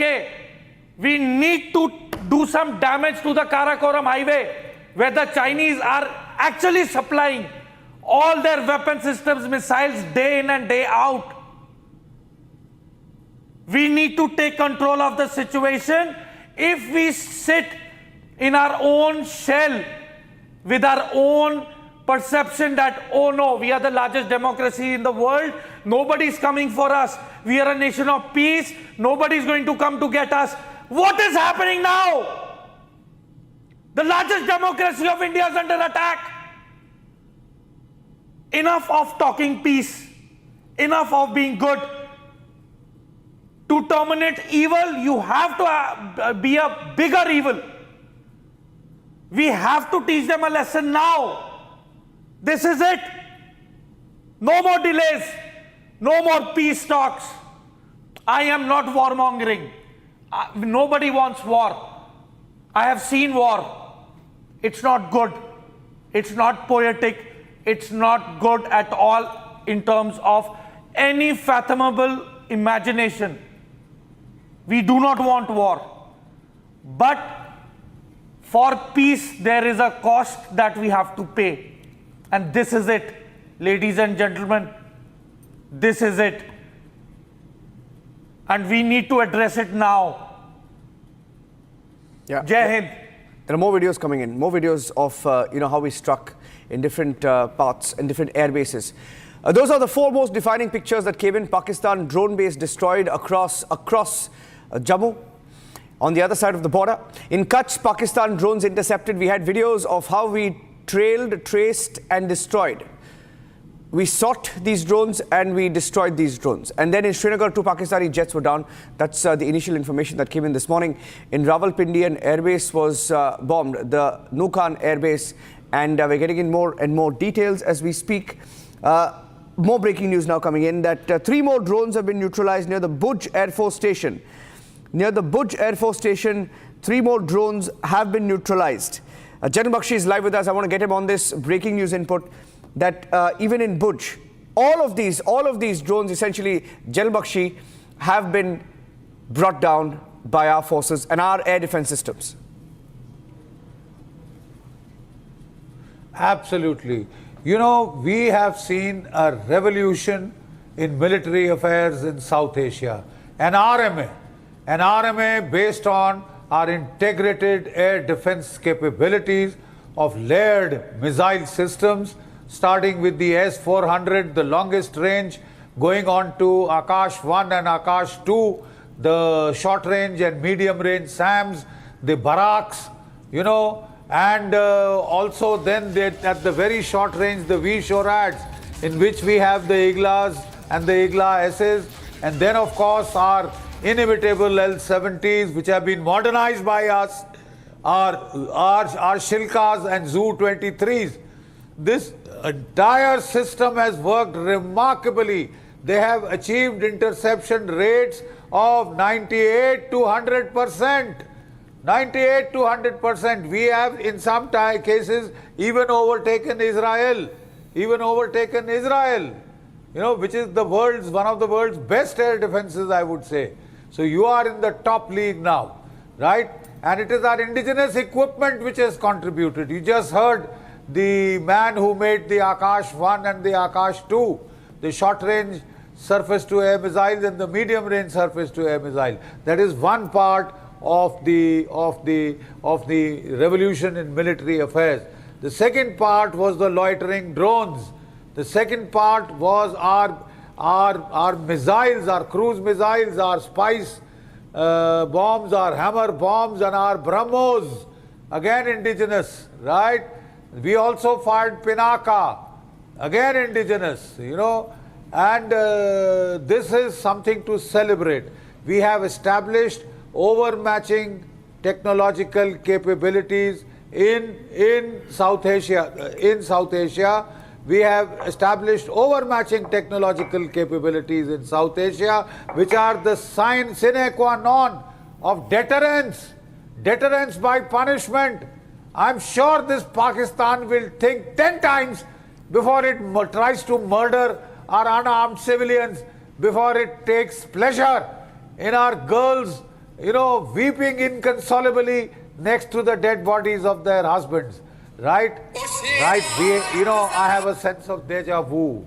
I'll just finish. I have a sense of deja vu.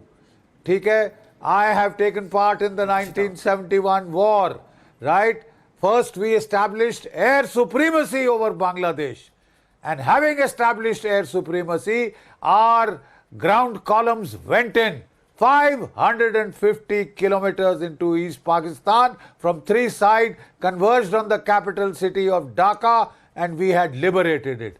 I won't be surprised if this is followed by our integrated battle groups being launched into the deserts so that they can link up with the Baluch liberation fighters, right? I would not be surprised too much if the integrated battle groups are now launched in the wake of having gained air superiority, which is the first requirement for major operations on the ground or on the sea. We can activate now the naval flank. Pakistan, you asked for it. And now their DGMO is trying to talk to our DGMO, begging, whining for a ceasefire, right? Begging for a ceasefire. Marco Rubio has directly spoken to General Asif Munir and read out the Riot Act. You initiate terror, mass murder strikes, and this is what you will get. Nobody will come to bail you out. Nobody. Not the United States, not Russia, not China, not Europe. You are on your own. Boy, you will suffer the consequences of your actions. You will pay a price, a dear price. The people of India are in no mood to forgive you. You may whine to the Indian government, they are compassionate. Maybe they'll give you an off-ramp.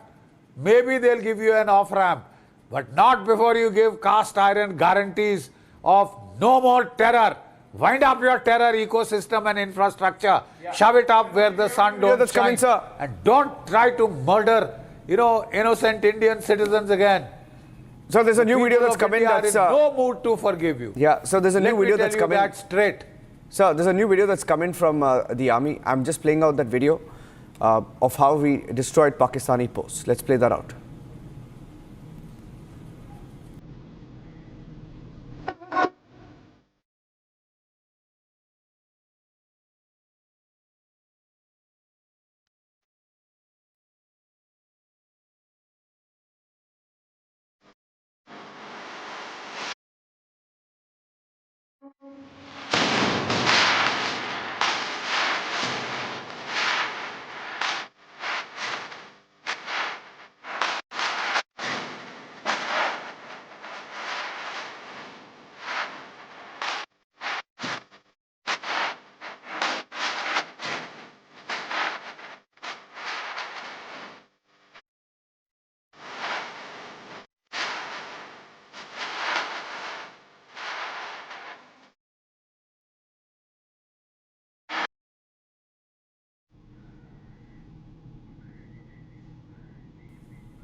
Yes. Yes. No.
Breaking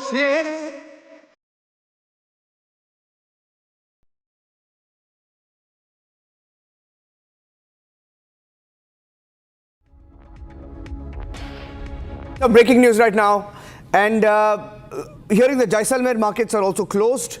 We're getting in more details of a long-range drone that was intercepted today by the air defense systems. A total of 6 drones from the latest breaking news inputs that we're getting in. 6 drones or projectiles shot down by the IAF this morning at the Kutch border. 4 by Nalia, 2 in Bhuj, 1 near Bhuj. The region is under Adipur, Gandhidham. Getting in more details of all the interceptions by our armed forces. Meanwhile, in Jammu, a civilian home targeted by Pakistan in strikes this morning. We're getting in pictures of that as well, of showing the kind of impact to civilian infrastructure. A crater in the roof after a direct strike of a Pakistani projectile. As you also saw details of how Pakistan was targeting hospitals as well. In Jammu, there was a hospital that was targeted. And in Pokhran, another breaking news update now coming in that fragments of a projectile has been found. So we saw that as well. So back-to-back breaking news updates now coming in the last few minutes. We have a report now. Let's show you the details of how Pakistan targeted a temple in Jammu this morning. Republic reported live from that location as they fired projectiles, missiles at religious sites in India.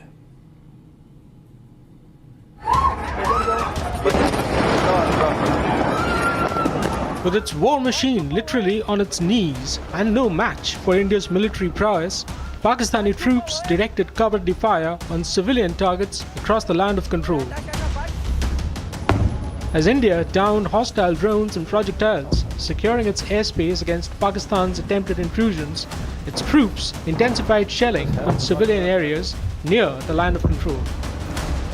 Worse, the Pakistani troops continued to target sacred religious sites across the border. The Shambhu Temple, a revered shrine for Kashmiri Pandits in Jammu, was targeted by Pakistani heavy mortar fire.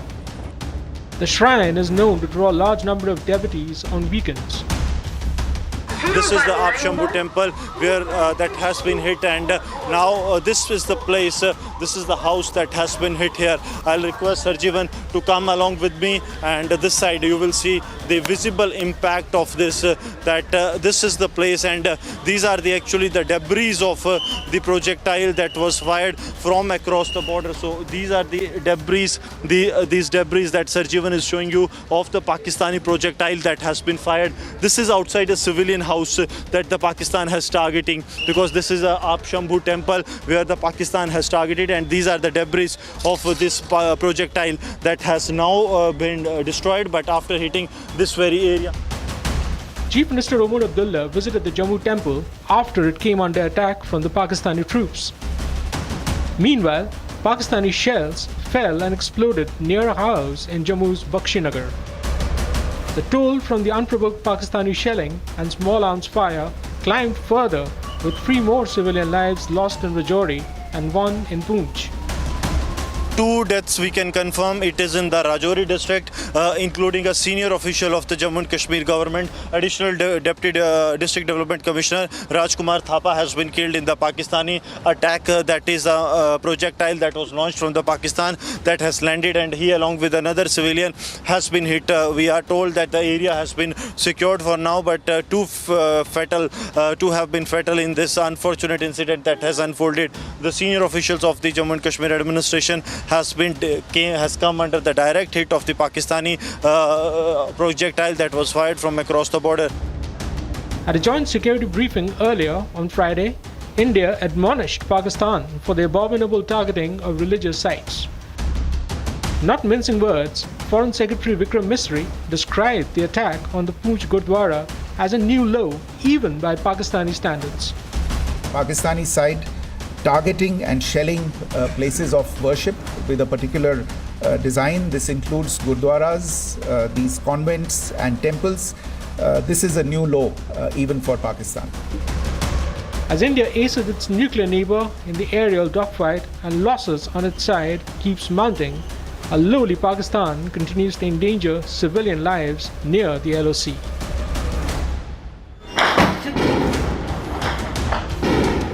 वो आज भी आ गए।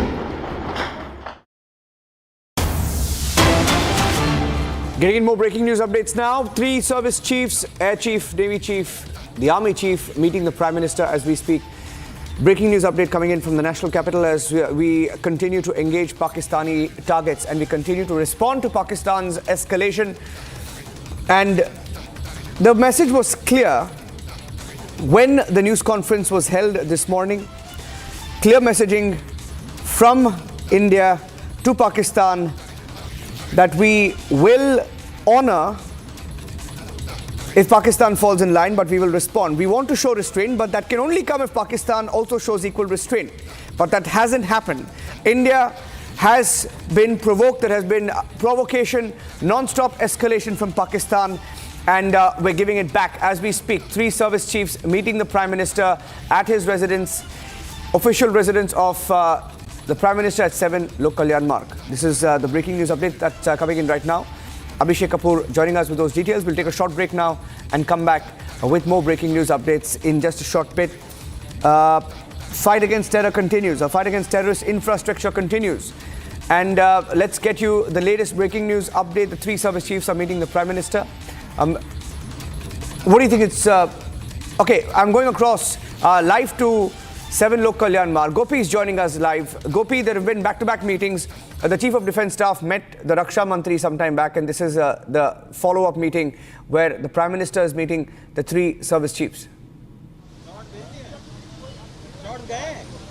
Well, in fact, a marathon of meetings, huddle of meetings going on in Delhi since past 3 days. And since morning today, there have been meetings happening at the Defence Ministry as well, wherein the 3 tri-service chief had in fact met the Raksha Mantri there, and CDS Anil Chauhan had also met Raksha Mantri.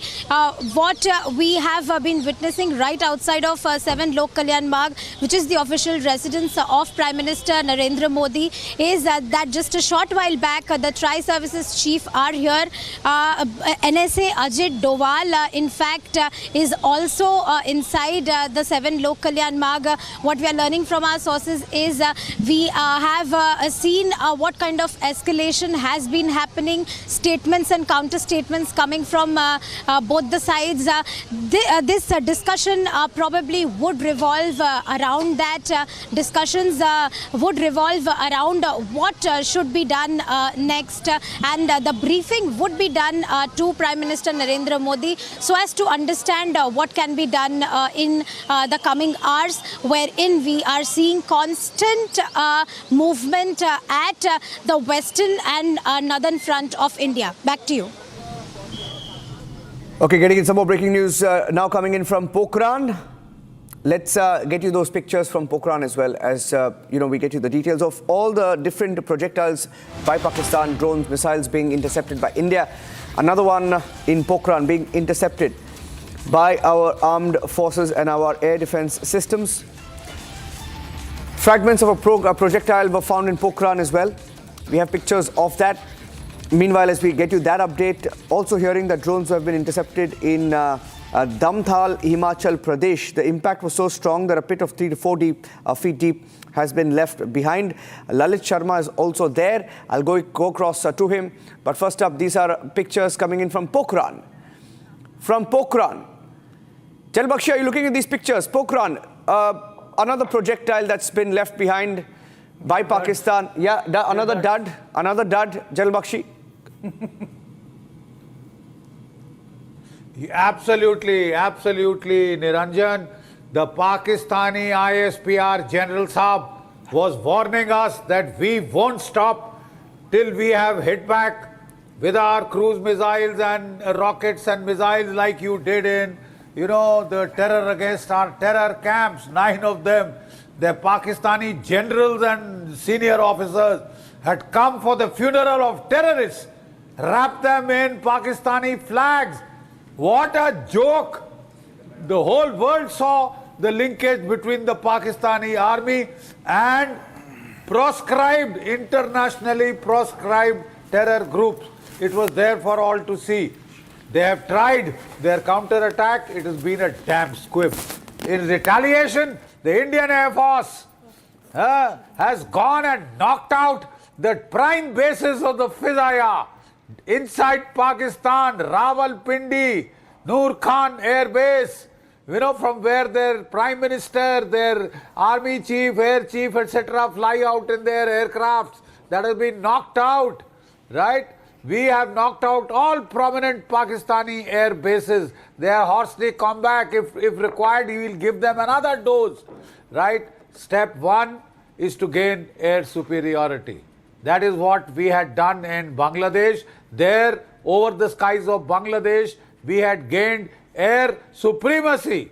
Our military convoys could go bumper to bumper, right? Could go bumper to bumper. And therefore, our military ground operations had started once we achieved air superiority. And our Sukhoi jets, then Su-7s, MiG-21s, we just had to give a call. See that hill, blast it, and it was blasted, right? And therefore our columns moved in 550 kilometers inside East Pakistan, captured the capital city, imposed regime change, right? And created a new nation state with the force of arms, saw the largest surrender of the Pakistani army since the Second World War, 93,000 prisoners of war. We have set the stage to do it again. Our integrated battle groups are on this ready to uncoil themselves at one command from New Delhi, right? And they can go into the deserts where the Baluchi armies are fighting. The deserts and the semi-desert terrain. Our forces could go into POK. All options are open to us. I would advise General Mullah Munir, you've bitten off far more than you can chew. Our government is compassionate. They don't want to hit the people of Pakistan. We want to go for your army, of course. The army which has been nurturing these terror camps and nurseries, right? But if you appeal for a ceasefire, maybe the government of India will be compassionate. Maybe they'll give you an off-ramp even now. But the people of India are in no bloody mood to forgive you. We have compassionate people in our civilian establishment. Maybe they will care for the people of Pakistan. They don't want to punish the people of Pakistan for the stupidity of the army of Pakistan. The army of Pakistan, which has like a leech sucked the blood of the people of Pakistan. सत्यानाश कर दिया आपकी economy का और फिर लड़ने चला है कि इसको एक्सटेंशन चाहिए. एक मिल चुकी है बे तेरे को. Now he wants to serve like Ziaul Haq and Parvez Musharraf for 10 to 11 years till somebody assassinates him. Marco Rubio has spoken to General Munir. I'm sure he's read the Riot Act out to him. Nobody will help you now. Not United States, not Russia, not China, nor Europe. Right? And as far as the weapons of the Chinese, they proved to be worse than, junk. We have seen the P-15s ease. The Pakistanis gave you, the Chinese gave you their junk material. It has been the worst PR exercise for Chinese weapons and equipment. Now people will make a beeline to buy the Akash 1 and the Akash 2. It have performed so brilliantly. They'd want to buy the Pinakas, which have performed so brilliantly. Our ATAGs, which have hammered the bloody Pakis across the line of control. Hammered them. Watch this, man. Watch our Rafales, our Su-30s. See what they can do with their BrahMos, with their Spice jets, Spice missiles, hammer bombs, glide toss bombs. I mean, they've devastated, man. We've shown overmatching technological capabilities. But I'm told the DGMOs had a talk. Their DGMO has been whining for a ceasefire. Maybe if you appeal to the government of India, they may be compassionate. They may help you out because of the people of Pakistan. We have no enmity with the people of Pakistan. We have enmity with the Pakistan army. We have enmity with General Asim Munir because he ordered the murder of 26 innocent Indians. Yes. And that's not the only murder. This man has been trying to destabilize Jammu and Kashmir. This man has been trying to destabilize the Punjab. His forces have fired towards Amritsar, towards the holy city of Amritsar, towards our Gurdwara Sahibs, right? They need to pay. Asim Munir is irresponsible for the overthrow of the Hasina Wajid government in Bangladesh, right? You have तेरे पापों का घड़ा भर चुका है. You have been provoking us needlessly. आराम से बैठ जाता, मिल जाती तेरे को तेरी एक्सटेंशन. हाँ, बट तेरे को तू बाज नहीं आया जब तक तेरे को पड़ी नहीं है. But what a strong और पड़ेगी मियाँ. Absolutely. And Major General G.D. Bakshi, this is so shocking that this is the level that one falls for in the Pakistan army only for a little bit of their own greed. But before I go across to Major Samarpal Toor also, sir, I want to first viewers play out what we're getting from our colleague Ritu, and she's given us a long-range drone intercepted today by the Indian Air Defense System. Ritu from Adipura sending us that very clear report from there. Take a look. 24068 ये पूरा ये number है, ये भी इसका भी कुछ महत्व होगा. ड्रोन नंबर ये है और इस इंटरसेप्शन को किस तरीके से हमारी जो टीम है एयर डिफेंस की उसने कारगर साबित करवाया. आपको नज़र आ रहा होगा इसमें भी कई ऐसे पार्ट्स हैं जो कि जल गए हैं इंटरसेप्शन की वजह से, और ये जब इस जोन पर गिरा होगा तो उसकी वजह से जो हीट यहाँ पर बनी है वो हीट अभी तक आपको नज़र आ रही होगी, क्योंकि जो धरती यहाँ पर है वो कहीं ना कहीं भी थोड़ी सी गर्म नज़र आ रही है. हालांकि इस तस्वीर को देखकर आपको समझ आ रहा होगा कि पाकिस्तान जो हिमाकत कर रहा है वो अपने कह सकते हैं कि अपनी जो ज़िंदगी है, अपनी जो लोगों की ज़िंदगी है, उन सभी को ख़तरे में डाल रहा है, क्योंकि वो ये कोशिश कर रहा है कि सिविलियन इलाकों को किस तरीके से टारगेट करे. चुन चुनकर वो ऐसे ही इलाके चूज़ कर रहा है. और इसके आसपास भी आपको बता दें, क्योंकि ये कॉलेज का एरिया है, इसके ऑपोजिट में भी कॉलेजेस है, इसके पीछे बेस कैंप्स है, तो ऐसे में भुज का ये जो जोन है, गांधी धाम का जो ये जोन है, ये सबसे क्रूशल हो जाता है. और ऐसे में एयर डिफेंस सिस्टम को हैट्स ऑफ जिन्होंने इस तरीके से इंटरसेप्शन किया है और पूरी तरीके से इसे विफल किया है. आपको लगातार हम तस्वीरें दिखा रहे हैं, ये तस्वीरें तस्दीक कर रही है कि किस तरीके से जो यहाँ पर एयर डिफेंस सिस्टम है उसने कारगर काम किया है. Okay, there is also some breaking news that's coming in that we want to go to at this time. And we're now being told in breaking news that's coming in, suspicious metal object has been found in Himachal Pradesh's Una.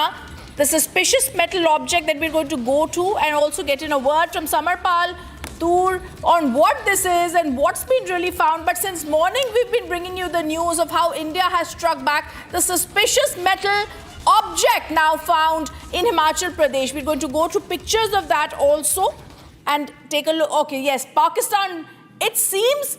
Yes, Major Samarpal Tool, yes, what does this look like to you? So this is the tail section of a missile and it's probably either the Fateh or not the P-15, but either it's the Hatf or the Abdali version, because Fateh also could be Fateh 2.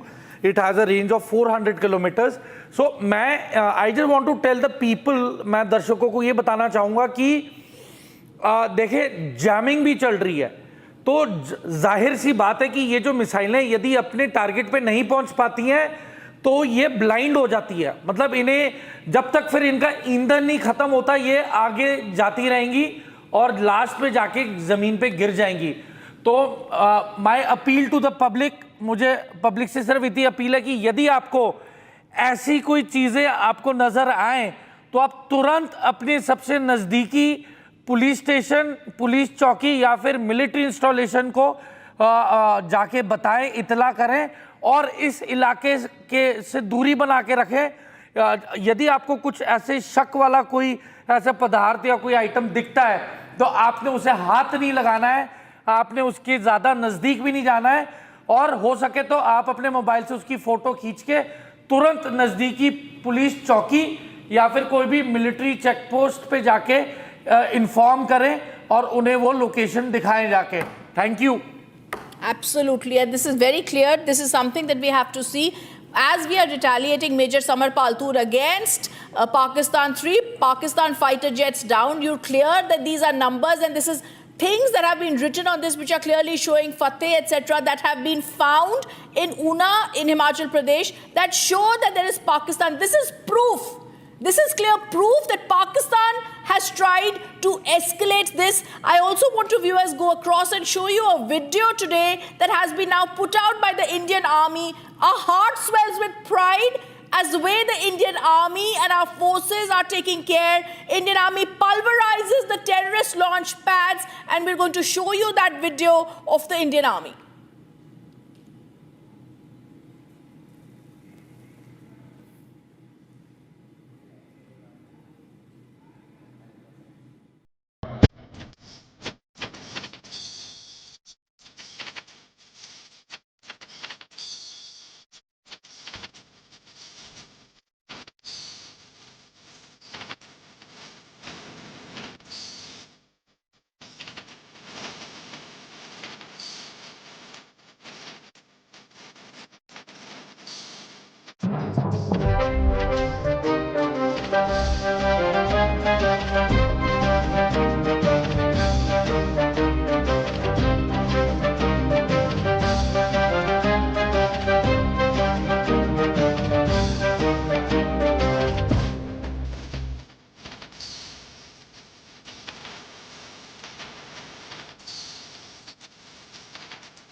And we're going to go across to breaking news that's coming in. All the 3 service chiefs are currently at the Prime Minister's residence. And as India rewrites the rules, Pakistan had earlier sheltered terrorists. We are now seeing the 3 service chiefs at the Prime Minister's residence. This happens after earlier there were several meetings that had also been held, and now all the 3 chiefs of the forces, the defense forces, at the Prime Minister's residence. We have been seeing there have been hectic parlance. Daily we've been seeing the Ministry of External Affairs giving us briefings as to what's been happening, and the 3 chiefs of the defense forces now at the Prime Minister's residence. We're seeing General Anil Chauhan, Army Chief General Upendra Dwivedi, Air Chief Marshal AP Singh, Navy Chief Admiral Dinesh K. Tripathi are already present. Let me go across to my colleague Gopi joining us from 7 LKM. Gopi, the 3 service chiefs at the Prime Minister's residence. We saw the 3rd briefing of the MEA in the morning, Gopi. And now after that, all the 3 defense chiefs giving a briefing to the Prime Minister. We're also expecting some sort of once again tomorrow, a briefing from the MEA. But today it's very critical to understand that now the 3 service chiefs are present at 7 LKM to brief the Prime Minister, Narendra Modi. No, the huddle of meetings has been going on since early morning today. Since early morning today, while there was already a conference which was slated to happen at around 5:44, a brief a statement was expected from the army, which did not happen because of the ongoing operation. After that, we saw how Anil Chauhan, the CDS, met Raksha Mantri, post which they went to the Defence Ministry, wherein Tri-Services Chief were also there. While short while before, about back. And let's not forget that NSA Ajit Doval also happens to be inside Prime Minister Modi's residence, which is 7 Lok Kalyan Marg. Well, what we are learning from our sources is all this fast-paced developments are happening after the escalation done by Pakistan. We have been seeing since morning what kind of escalation has been happening on the western and northern front, and the kind of statements also coming from both the sides. So probably the discussion would revolve around what is the next course of action in the coming hours, as we are constantly seeing and as the Prime Minister has also been constantly monitoring what is happening at the border. All eyes are towards what is going to happen in the coming hours, as Pakistan has now escalated this most crucial conflict which has been happening on the Indo-Pak border. Back to you. Gopi, we're going to stay and come back to you for the latest on that story where the three service chiefs are meeting Prime Minister Modi at 7 LKM. There's more breaking news coming in that I'm going to go across to, and then once again we're going to go back to Gopi. But the breaking news that's coming in, Pakistan is under major attack from the Baloch fighters. It seems it's time for Balochistan now to be giving a big attack back to Pakistan. BLA groups take responsibility for attacking 39 locations today. Many operations are underway. The BLA has issued a statement and giving an ultimatum to Pakistan. We don't stop till our flag flies again. Hear this reaction from BLA.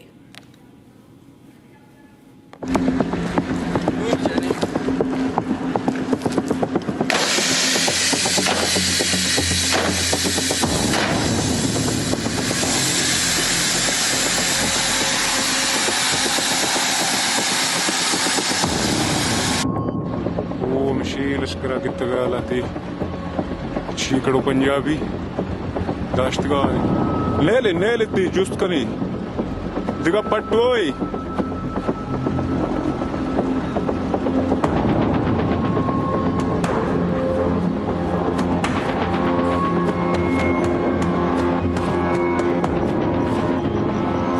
जिले जिंदाबाद Balochistan ओटारी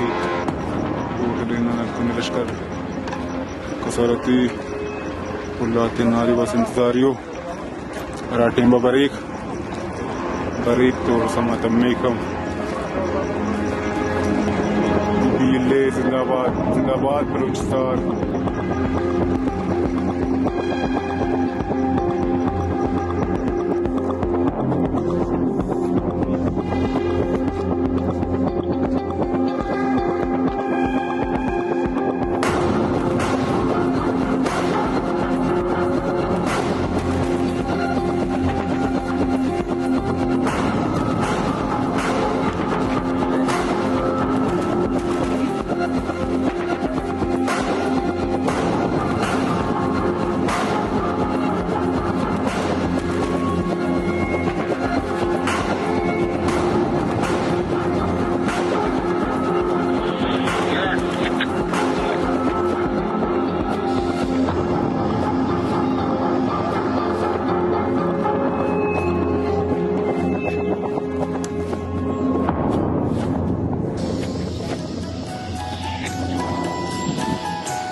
Shavan is now joining us live on the story. Shavan, Baloch Liberation Army fighters took control of Ahmedwal area of Noshki and they set blockades in many places along the central highway. Several others, railway and police stations have been seized. The fighters are very clear that they want their land back. Give us more details about how Pakistan is facing its worst crisis from everywhere, including Balochistan.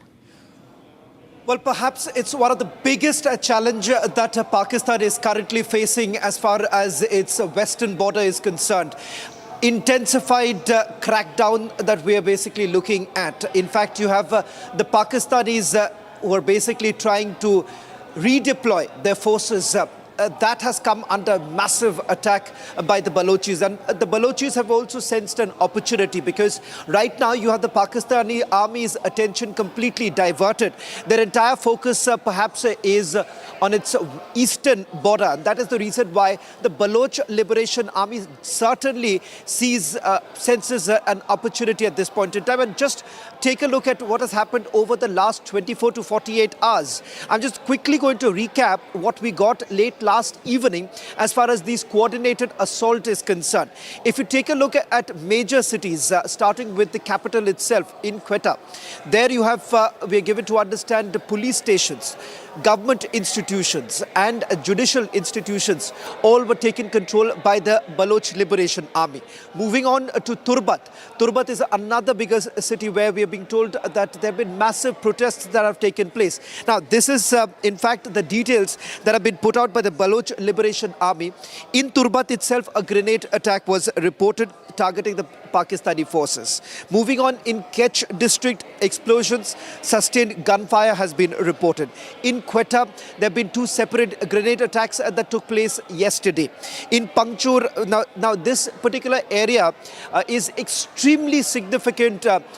Rhythm, it's only because of the CPEC. And remember, the CPEC with the Chinese investment really coming in. For the Chinese too, it has been a huge cause of concern, because Chinese workers too have come under threat of the Baloch Liberation Army. So much so, you've had the Chinese essentially giving an ultimatum to the Pakistanis to ensure that there is enough security that is provided to the Chinese workers. Now we are being told that the highway leading to some of the key infrastructure projects in that particular area has come under the control of the Baloch Liberation Army, which essentially means that the Chinese as well as the Pakistanis cannot perhaps continue with the work as far as CPEC is concerned. That's why incidents here at Panjor becomes extremely significant. And according to the Baloch Liberation Army, they've been able to block the highway. Vehicles have been stopped. Passengers were basically reported subjected to certain checks. Police stations have also been captured. So clearly, as far as the Pakistani forces are concerned, the army in particular has come under immense pressure. And that is the reason why the redeployment, particularly of multiple corps operating out of Pakistan, are now coming under immense pressure as to how exactly would they be really tackling the situation, because along with Balochistan, it is also in Khyber Pakhtunkhwa that they have been cornered. You have the TTP now taking claim of for the killing of over 20 Pakistani soldiers. So massive losses that have been faced by the Pakistani army. On the one hand, you have seen the way India has carried out precision strikes over the last few days, and not once, thrice precision strikes have been carried out. On the other hand, you have the Baloch Liberation Army taking full advantage of the situation because the Pakistani army is distracted. And then, not to forget, Khyber Pakhtunkhwa, there too, there is a clear threat emerging from the TTP. Okay, I also want to take this across to Major Samar Paltur, who's with us. You know this situation very well. I've heard you also had to be a mediator here. General G.D. Bakshi is also with us. One question, one answer from you. Major Samar Paltur, BLA gives an ultimatum to the Pakistan government. How soon do you think there can be some sort of liberation that we can see for Balochistan? Rhythm, if you see, it's not going to be a liberation, but yes, there is going to be a lot of pressure. There is going to be a lot of multiple sporadic skirmishes and fighting. There is chaos, and there are deliberate checkpoints being put basically to stop the frontier corps forces and the Pakistani regulars from now moving freely in these areas. So definitely they have demarked a certain area and a line in terms of the boundaries, and this is only going to multifold and increase. It's not going to happen in a day. It might take a week, it might take 10 days, it might take a month, but it is going to be decisive, and it is not going to be, something with, we are speaking today and tomorrow something else comes out. No, this is decisive, this is effective, it is going to be imminent this time, it is not going to be speculative. So this is coming into the happening, and as time passes, the more momentum the Pakistan forces increase onto our western borders with the same intensity, the BLA, BLF, BRA and TTP will also increase the momentum of their attacks on different locations, especially which are related to the Pakistan military establishment. So we still appeal, there is still time for the Pakistan military establishment to put some sense in Mullah Munir. You have some time left. If there is little bit of sanity left, you have time, you can save yourselves, because after this there is no stopping the Indians and the Baluchis from moving in. Okay, I will also be coming to Major General G.D. Bakshi. But before that, I just want to go across to one reaction that we have. My reporter Lalit is sending us from Pathankot the drones which had been intercepted in Himachal Pradesh in the Dhamtal Hills. The impact and what these drones were, they were so strong, a 3 to 4 feet deep pit had been there. My colleague Lalit Sharma getting us this report. Once again, the cowardly... Hello. Once again, the cowardly act of the Pakistan have been...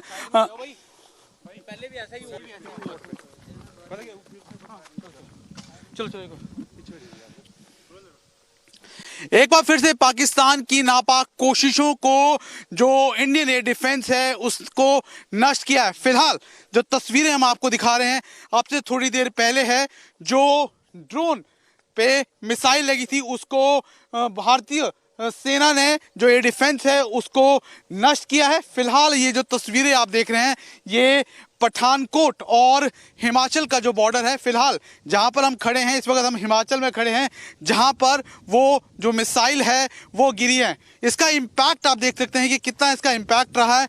एक करीबन 3 से 4 foot का एक बड़ा गड्ढा है वो यहाँ पर हो गया है। उसके साथ साथ आपको बता दें कि अभी एक बार फिर से जो सायरन की आवाज़ है वो सुनाई दे रही है। सीधे तौर पर जो इंडियन एयर डिफेंस है उसने एक बार फिर से अलर्ट है वो जारी किया है। सीधे तौर पर आपको बता दें कि पिछले करीबन 2 घंटों में लगातार कई बार इस तरह की नापाक कोशिशें हैं वो पाकिस्तान द्वारा की गई है, जिसको कहीं ना कहीं भारतीय एयर डिफेंस ने नष्ट किया है। सीधे तौर पर आपको बता दें कि किसी भी तरह का कोई जो जानी माल नुकसान नहीं हुआ है, लेकिन सीधे तौर पर अगर हम बात करें ये तस्वीरें इस वक्त आप देख रहे हैं और लगातार पिछले 2 घंटों से इस तरह की कई नापाक कोशिशें हैं वो पाकिस्तान द्वारा की गई है, लेकिन तमाम कोशिशों को कहीं ना कहीं भारतीय एयर डिफेंस ने नष्ट किया है। ये तस्वीरें आप इस वक्त देख रहे हैं। उसके साथ साथ आपको बता दें कि एक बार फिर से जो सायरन की आवाज़ है वो बजाई जा रही है। सीधे तौर पर लोगों को यही निर्देश दिए जा रहे हैं कि अपने घरों पर सुरक्षित जगहों पर चले जाएं।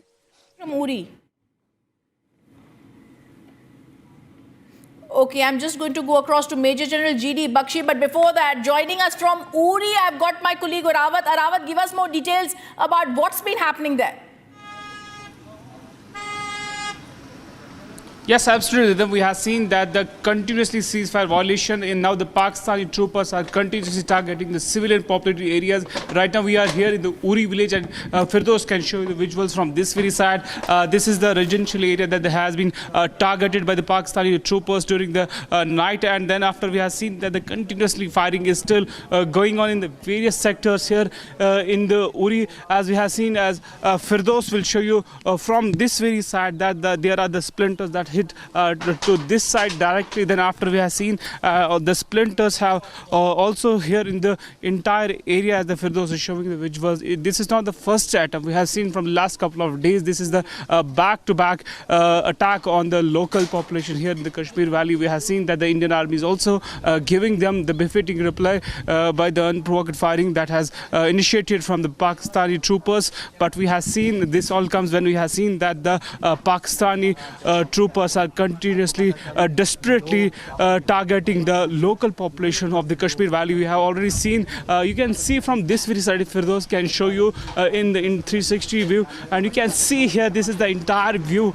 that the Firdaus is showing you. I'll request Firdaus to follow me from this very side. I'll show you from here from this very side. We have seen that the locals here were already evacuated by the authorities yesterday. We have seen, and then after we have seen from this very side, there are the multiple attempts to hit this very place, because we have seen that the Indian Army is giving them the befitting reply, and then after we are reporting here because this area has been sanitized properly by the authorities. Then after we are reporting from here, and you can see there is the damage of the glasses here in the Uri sector. It indicates that the frustration of the Pakistani troopers, that how they are desperately creating the chaos in the Kashmir Valley, and now they are targeting the forces here. Now also we have seen after the forces, now they are continuously, desperately trying to hit the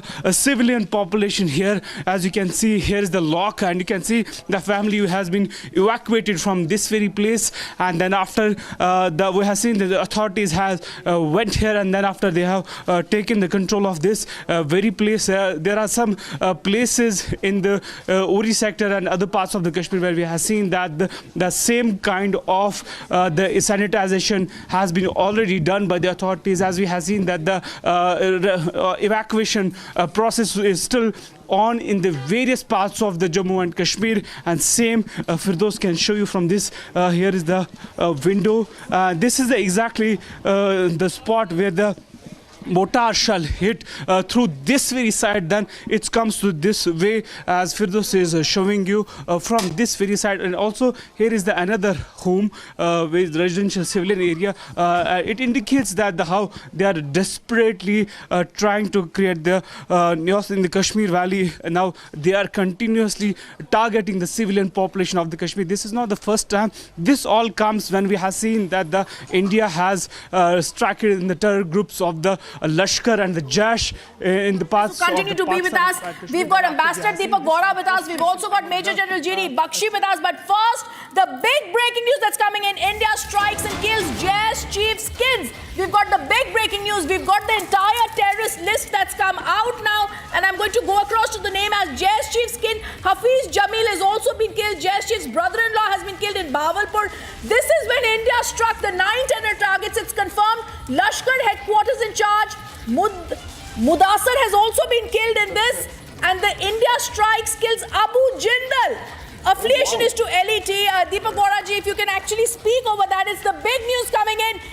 The full list of terrorists has been killed. Okay, first I just want to go across for one word. Major General GD Bakshi wants to speak on this. Major General GD Bakshi, this is massive. When we attacked them, the 9 terrorist camps that were hit, we've hit Abu Jindal, we've hit the kid. Yusuf Azhar was wanted in the IC-814 hijacking. Masood Azhar's brother-in-law Yusuf has been killed. We've also now hit Yusuf Azhar wanted in the IC-814 hijacking. Abu Jindal has been hit, affiliated with Lashkar-e-Toiba. Hafiz Mohammed Jamil, Jaish-e-Mohammed has also been killed. This is a list that is only getting more extensive, sir, and it's showing us that the full list of terrorists that has been killed in Indian strikes is only getting bigger. Absolutely. Kudos to our armed forces. Kudos to our boys, our air warriors, our soldiers, and our Navy guys. I'm just feeling bad for the Navy that they haven't been, their hands haven't been opened as yet. But this is wonderful. This is so nice to hear. This is so nice to hear. You know, the simple fact is, like I said, ye dil mange more. But now we've graduated beyond these cartoon networks. We have gone for the Pakistani Air Force and we have pulverized it. Now we are coming for the army, right? Any day our battle groups could take off for the desert, semi-desert areas and link up with the Baluch Liberation Army in Quetta, and you will have the birth of a new nation state. But I am told the Pakistani DGMO has tried to speak on the hotline to our DGMO. Look, even now, the Indian government is compassionate. They don't want to harm the people of Pakistan, right? We have no enmity with the people of Pakistan. We definitely have an enmity with your army, with your ISI, with that cartoon network, right? And if your Air Force chief thought he was such a surma, such a ghazi, well, then let him come and fight with his fighters. We haven't seen much of his fighters. He's keeping them into his own bloody airspace. Right? He needs them. Like for I himself told now, you, sir. the government of India is compassionate. If you ask for a ceasefire, they may give it to you. The people of India are in no mood. Let me tell you that. But because of the people, the safety of the people of Pakistan, if the government of India is compassionate, they will consider giving you a ceasefire and an off-ramp. You don't deserve one. Asim Munir, you not only tried to destabilize Jammu Kashmir, Punjab, you overthrew the government of Hasina Wajid in Bangladesh. And Bangladesh, we are coming for you next. We are coming for you next. Buddy, you thought that you would suck up to this Asim Munir and try and, attack the Siliguri corridor. Lal Munir Hart, huh? I think you all have it coming now. This was your Aka. जिसके ऊपर तुम इतना हमको आंखें दिखा रहे थे. We'll come for you next. India will not spare anyone who tries to kill our women and children. बड़े बहादुर बन रहे थे जब निहत्थों को मार रहे थे. हाँ, अब लड़ो ना, लड़के दिखाओ. अफगान भी कह रहे हैं तुम्हारी एयरफोर्स को. तो हमारी एयरफोर्स नहीं थी तो तुमने हमको बॉम्ब किया. हमारे गांव में 52 औरतें बच्चे मारे. वो कह रहे हैं अफगान लड़ो ना, अब हिंदुस्तान की एयरफोर्स है. आओ लड़ो, come on. Do you have the dum? You don't. You've been smashed, you've been pulverized. We have overmatching technological superiority. We have shown it. Our air defense is impregnable. Our air force can breach any air defenses of yours. Your HQ-8, HQ-9, HQ-16. It is a PR disaster for the Chinese weapons and equipment. PR disasters. Boys, look at how our Akash 1 and Akash 2 have performed. They've done a brilliant job. See our Pinakas. Our friends in Southeast Asia, our friends in Latin America and Africa, these are the weapons to go in for. Don't go for junk weapons. We are producing some of the best. And this list is only exhaustive, sir. Thank you. I want to once again go to the details that we have. Yusuf Azhar's relative has been neutralized. Yusuf Azhar's relative, like I said, 3 drones have been also, I've been told that in this list, we've got Abu Jindal, affiliation of the Lashkar-e-Toiba, who's gone. Masood Azhar's eldest brother has also gone here. Ambassador Deepak Vora, this is massive. It's details of terrorists killed in the Indian strikes on 7th May in Pakistan. And this includes Abu Jindal, in charge of the Markaz Taiba in Murid K. He received the Guard of Honor at his funeral by the Pakistan Army, like we saw, sir. Hafiz Muhammad Jamil, the affiliation is to the Jaish-e-Mohammed, eldest brother-in-law of Maulana Masood Azhar, of the Jaish-e-Mohammed, Muhammad Yusuf Azhar, Muhammad Salim Ustadji, and also called Muhammad Salim, brother-in-law of Maulana Masood Azhar, Lashkar-e-Toiba's Khalid, and Muhammad Hassan Khan, son of Mufti Asghar Khan Kashmiri. Several of these played a crucial role in the IC-814 also, Ambassador Vora. Oh, absolutely. Thank you very much, ma'am. What great news as soon as I walk into your studio. Thank you. Thank you very much. Now, let me tell you something about these characters who've been killed. An honor and a privilege to be on the world's premier network, reaching out to millions of people. We are not the only ones who are very happy about this. These characters, LET fellows and HUM chaps, they have created trouble in countries across the world. They have always been involved. They were named, these organizations, in the India-America joint statement after the Prime Minister had visited there in February. That means we are not the only ones. Ma'am, let me tell you, when there used to be a character, I don't know, you're too young to remember, a character called Osama bin something or the other. When he was neutralized, when he was eliminated, it wasn't only the Americans who were happy. All the nationalities, the people of all the countries whose brothers, sisters, uncles, aunts, whatever, died in the attack in the Twin Towers, they would have been celebrating. So, Mr. Jindal, don't worry about it. You are going to be well received by your 72 witches. They are going to keep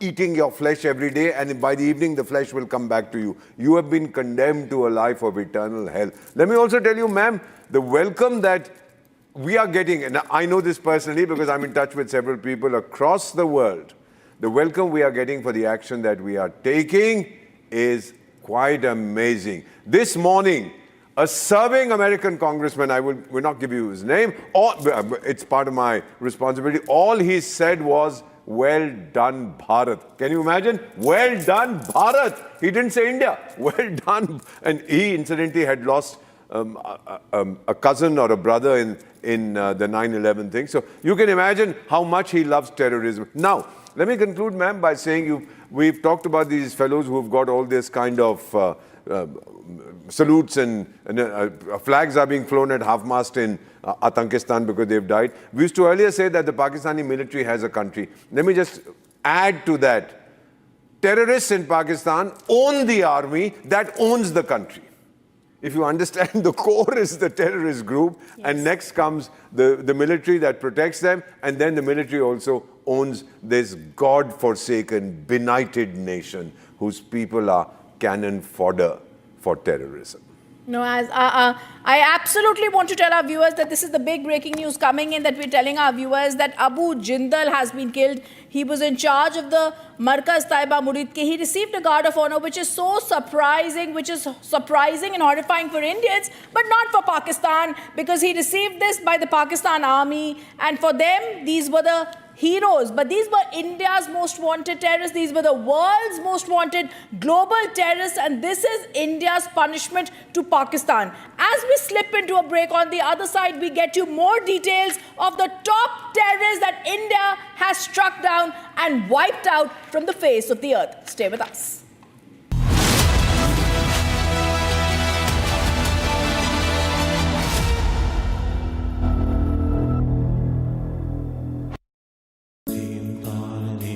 At Amity, we are committed to building a stronger India through world-class education and research to nurture ideal citizens who, together with the leaders of today and tomorrow, will make India a world superpower. Amity University, India's leading not-for-profit private university. MDH की हल्दी मिर्ची धनिया करे कमाल, ये रंग दे, ये खुशबू दे, ये तीखा, ये कम पड़े, क्या निराला MDH मसाला.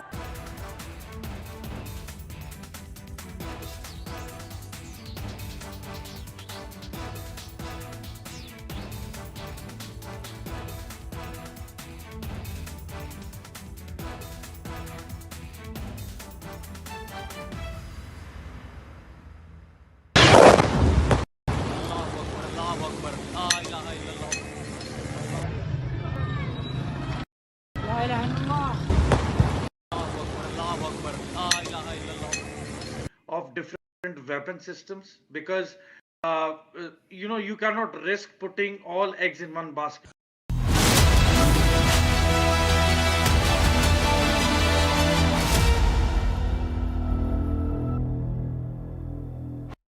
आधे बाउल दही में 4 चम्मच MDH चटनी पुदीना मसाला डाला, स्टर करो, पुदीना चटनी तैयार। MDH चटनी पुदीना मसाला। विमल में गुलिस्तां की ये कुछ लजीज फरिश्ते जब साथ घुले तो जी ललचाए और दिल कहे कि स्वाद की इस जुबान में खुद को ऐसा डुबाऊं कि निकल ना पाऊं। विमल की जुबान कुछ है ही ऐसी, मानते हैं ना? विमल, बोलो जुबान केसरी। अब छोलिया हो या लोबिया, सफेद चने या काले चने, सबको पाकिस्तानियों ने जंग शुरू कर दी है। अभी मेरे बहावलपुर सिटी के अंदर मौलाना मसूद अजहर साहब के जो है मदरसा है, उसके ऊपर 4 मिसाइल दागे गए हैं। 4 मिसाइलों के साथ हमला किया। Summer is here. Is your home ready for the heat? Keep your roof cool and your home comfortable all summer with Roof Cool and Seal.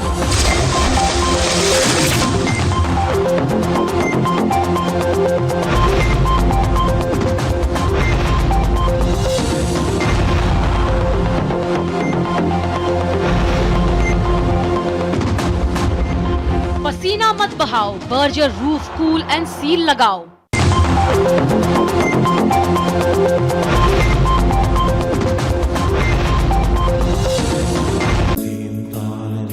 At Amity, we are committed to building a stronger India through world-class education and research, to nurture ideal citizens who, together with the leaders of today and tomorrow, will make India a world superpower. Amity University, India's leading not-for-profit private university. दादी के हाथों का जादू और खुशबू से महकता घर, माँ की मुस्कुराहट और खाने की सुगंध, MDH गरम मसाला, क्योंकि हर रिश्ता है स्वाद से जुड़ा।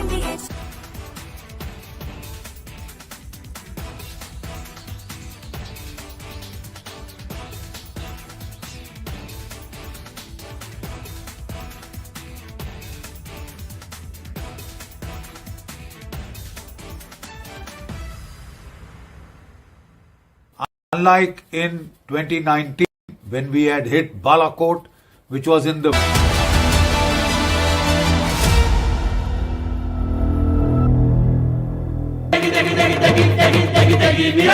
MDH की देगी मीरज, देगी मिर्च का तड़का, अंग अंग फड़का। MDH की देगी Miraj.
At Amity, we are committed to building a stronger India through world-class education and research, to nurture ideal citizens who, together with the leaders of today and tomorrow, will make India a world superpower.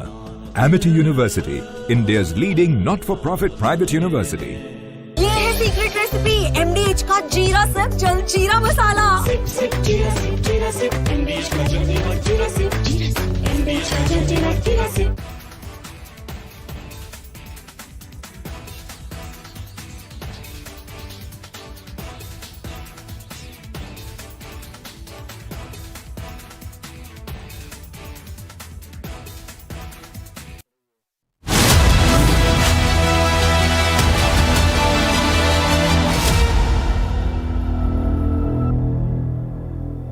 इसको घर पे लगाओगे तो शादी का तो पता नहीं, पर घर पक्का नहीं टूटेगा। रुंगटा नहीं तो घर स्ट्रॉन्ग नहीं। रुंगटा स्टील TMT बार एकदम सॉलिड। पहाड़ों में एक हाइकिंग शिप भी बन सकती है। MDH की हल्दी मिर्ची धनिया करे कमाल, ये रंग दे, ये खुशबू दे, ये तीखा, ये कम पड़े, क्या निराला MDH मसाला। पाकिस्तान इंडिया ने जंग शुरू कर दी है। अभी मेरे बहावलपुर सिटी के अंदर मौलाना मसूद अजहर साहब के जो है मदरसा है उसके ऊपर 4 मिसाइल दागे गए हैं। 4 मिसाइलों के साथ हमला किया गया है मौलाना मसूद अजहर के मदरसे के ऊपर। हम अपनी अफवाज पाकिस्तान के साथ खड़े हैं, लेकिन मेरा सवाल है कि हमारी एजेंसीज कहाँ सोई हुई थी, हमारी अफवाज पाकिस्तान कहाँ सोई हुई थी ये हमला हुआ। मुजफ्फराबाद की भी खबर आ रही है कि मुजफ्फराबाद वाली साइड पे भी ये अटैक हुआ है, लेकिन सबसे पहले मेरे बहावलपुर सिटी के अंदर अटैक हुआ है ब्लास्टिक मिसाइल के साथ। उन्होंने हमला किया है मौलाना मसूद अजहर के मदरसे के ऊपर। 4 मिसाइल मारे गए हैं। अभी ये कहना कबल वक्त है कि गोया कितनी सच्चाई है इस खबर के अंदर, किस साइड से ये मिसाइल आए हैं, ये अभी कन्फर्म होना बाकी है। लेकिन ये कन्फर्म न्यूज़ है कि is here. Is your home ready for the heat? Keep your roof cool and your home comfortable all summer with Roof Cool and Seal.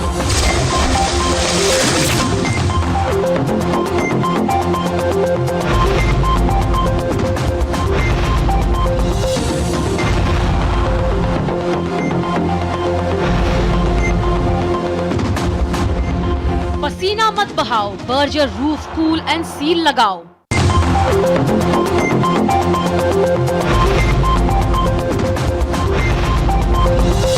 आधे बाउल दही में 4 चम्मच MDH चटनी पुदीना मसाला डाला, स्टर करो, पुदीना चटनी तैयार। MDH चटनी पुदीना मसाला।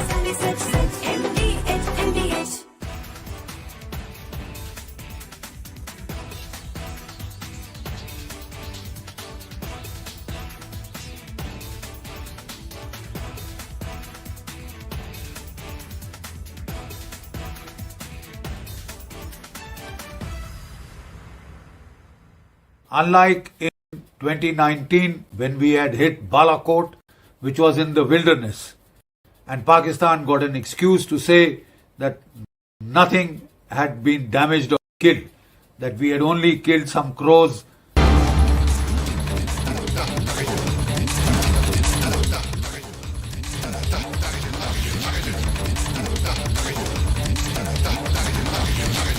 And there's a breaking news that's coming in. Prime Minister Modi chairs a key meeting. Present at that high-level meeting for Operation Sindoor that's being discussed is Rajnath Singh, Defence Chiefs, National Security Advisor Ajit Doval are present at 7 LKM, where Prime Minister Modi chairs an important, crucial key meeting. Rajnath Singh, flanked on his right side, is also present there, are the 3 Defence Chiefs. We're also seeing National Security Advisor Ajit Doval, who's present there, and this is very crucial meeting time coming as we're seeing India has now retaliated. 3 Pak fighter jets have been downed. First, a briefing has also been given by the 3 security chiefs to Prime Minister Modi. India strikes the 3 Pakistan air bases also, and Rajnath Singh had also reviewed all the details that had come forward. Now Prime Minister Modi meets NSA Doval, CDS, Defence Chief and Indian Navy also. We're also picking up details about what's happening, and I'm also going to try and go across to get more details on Prime Minister Modi chairing that crucial meeting to my colleagues who are joining us. But this is extremely crucial to understand that this is coming at a time, Ambassador Vora, when Prime Minister is chairing this key meeting, top-level security huddle that's underway at the Prime Minister's residence to get more details about what lies ahead for India. They're in a discussion for that. The important thing to note is that it's the military chiefs, it's the NSA who's a civilian, there are the Defense Secretary, Home Secretary. It's a combined effort, ma'am. This is the important thing to note. It's not just all of Defense Ministry or External Affairs Ministry. It's not even all of government. It's all of people approach. So we have people from all walks of life. The paramilitary fellows will be there. Everybody making a contribution to the national effort. Whereas, ma'am, let me just tell you, this is a sure sign of success and of self-confidence. When there's a lack of self-confidence, the military fellows as across the border in Atankistan, they will not deal with the civilians. They'll only tell the civilians, you're supposed to fall in line, wait outside my office, that kind of thing. You can't fight a war like this. You need national support. Chanakya 2,400 years ago had said, the strength of a king lies in the support of his people. Of course, that time was kings, but today the strength of a government lies in the support of its people. So in Atankistan, we have an unelected government. We have a self-appointed mullah who's become the army chief, who thinks he owns the world. There is nothing popular either about the government or about the military in that country. May I add something, ma'am, which I found very funny? If you permit, I will read it out. The operation that the Pakistanis have launched, they call it Operation O Bunyan, B Marsus.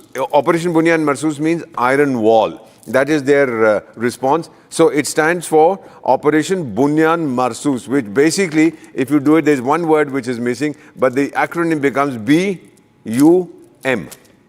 I don't want to say anything. And I want to.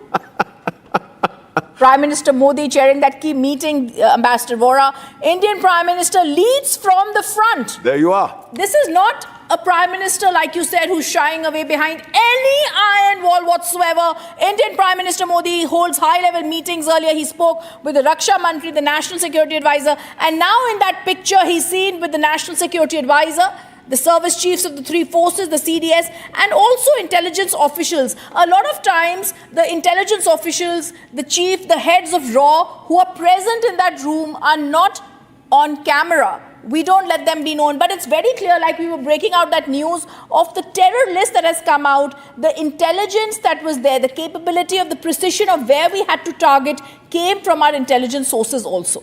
They are in these fellows will be listed in the Hall of Shame, along with Mad Mullah Munir.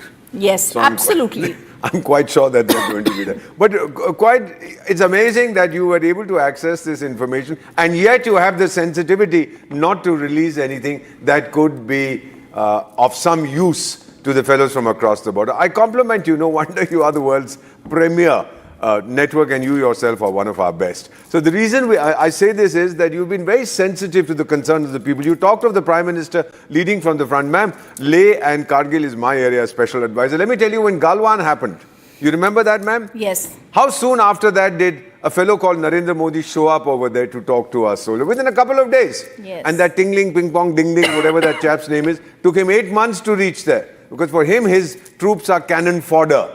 Whereas for the Prime Minister of India, they are his children. That's the difference that we see. Ma'am, I'm 74. I know the pain to lose a kid. But I also understand that there is pride along with the pain when people sacrifice their lives for the country that we all so dearly worship. Sir, ma'am, I just want to say that, may I quote something which has always inspired me? How can man die better than facing fearful odds for the ashes of his fathers and the temples of his gods? The only temple we worship at is called Bharat. Yes, and this is a meeting taking place by the Prime Minister of Bharat, Prime Minister Modi chairing that key meeting. Prime Minister Modi meets National Security Advisor Ajit Doval, CDS, Defense Minister, three service chiefs, Raksha Mantri, all of them. This is a very clear show of strength, and this is a key huddle that the Prime Minister is also meeting National Security Advisor Ajit Doval, Chief Defense and also General Anil Chaudhary at 7 LKM. We also saw earlier the visuals that were going inside for that key meeting that was taking place. We've seen Chief of Defence Staff General Anil Chauhan present there, Army Chief General Upendra Dwivedi, Air Chief Marshal AP Singh who's present there, Navy Chief Admiral Dinesh K. Tripathi, Defence Minister Rajnath Singh also present there at that key meeting. And like we were discussing, we're also going to be joined by my colleague Shavan Sen also on this. Defence Minister Rajnath Singh, three service chiefs there. Let me also go across to Major General G.D. Bakshi, who continues to be with us. Sir, this is a very critical meeting. They're in a huddle there, and it's very clear more decisions are going to be taken in this high-level meeting, which is being chaired by the Prime Minister, that's going to be deciding the way ahead. And I'm also very sure that even before this entire plan began, or what had really to happen in Operation Sindoor, the Prime Minister already had everything in place. Absolutely. You know, what you need is political will and courage to take the plunge, to take very high-risk decisions. This was a very high-risk decision. He's taken it with aplomb. You know, we have the Raksha Mantri, calm, absolutely, cool and collected. and a great inspirer. We have the National Security Advisor, whom I had the privilege to serve with for 3 years. We are grateful to him as the armed forces for getting us the Rafales, for getting us the S-400s, for indigenizing our military production with the help of Anil Chauhan, who was with him even earlier, before he took over as CDS, right? I'd like to thank on behalf of the veterans, the 3 service chiefs. For God's sake, they've done a marvelous job. We need to give a big hand to the Army Chief General Dwivedi and to especially the Chief of the Air Staff, Air Chief Marshal A.P. Singh, a straight-talking soldier of the type that we love, you know, who shoots from the hip. And he is a military professional. We have shown overmatching technological capability, you know, over Pakistan. Our integrated air defense has been an invincible wall. Our Air Force has struck repeatedly the key prime bases and assets of the Pakistan Air Force. You know, they have been pulverized. We have achieved the first stage for a full-scale war, that is to gain air superiority. Now it will be the government's decision whether to give Pakistan, out of compassion for the Pakistani people, an off-ramp, or to go for the juggler and create Baluchistan. The time is ripe, right? But juggler I would like to say to my very valued colleague and dear friend, Ambassador Vora, we are all on the same page. Hum sab Bhartiya hai. We fight together. Yes, soldiers do get worked up at times. You know, you have to. To fight, you need passion. To fight, you need emotion, right? That is needed on the battlefield. That is balanced by our more matured friends in the civilian side. We work as a team. We have shown the whole of the government approach. We put diplomatic pressure, we put economic warfare pressure, and now we have put kinetic military pressure of an order that has left the world stunned. We have won. The Indian Armed Forces don't fight for a draw. We are trained to fight to win. And that is precisely what we have done. The situation is now foretold. If Pakistan wants it taken to the logical conclusion, so be it. I have to say something. So be it. But for the compassion, for the people of Pakistan, if they want to appeal to our Prime Minister for a ceasefire, they may still give them an off-ramp. Even though the people of India are so angry with you for murdering our innocent civilians before their wives, before their children. You will pay for it. You've already started paying. Even now, if you back off, it will be good for the world. It will be good for you. But don't mess with us. Don't mess with us. You destabilize Jammu and Kashmir. You destabilize the Punjab. You overthrew Hasina Wajid. You wanted to, envelop us from all sides with your Ghazwa-e-Hind, your civilizational war, your clash of civilizations between Hindus and Muslims. Have you gotten a taste of a united India? And in the end, to my very dear friend, Ambassador Vora, Deepak Vora, I love him actually, and I am sure he'll join me in saying, Chak de India! Chak de India! Chak de, sir, chak. Sir, may I, General, you're a legend. We all worship you. May I say something to you, share with you a message I've just got, sir? Ma'am, will you give me permission? Please. Apparently, please. A Pakistani has been arrested for calling his army chief a donkey. So when he was being arrested, he told the police, why are you arresting him? They said, not for calling the chief a donkey, but for revealing a state secret.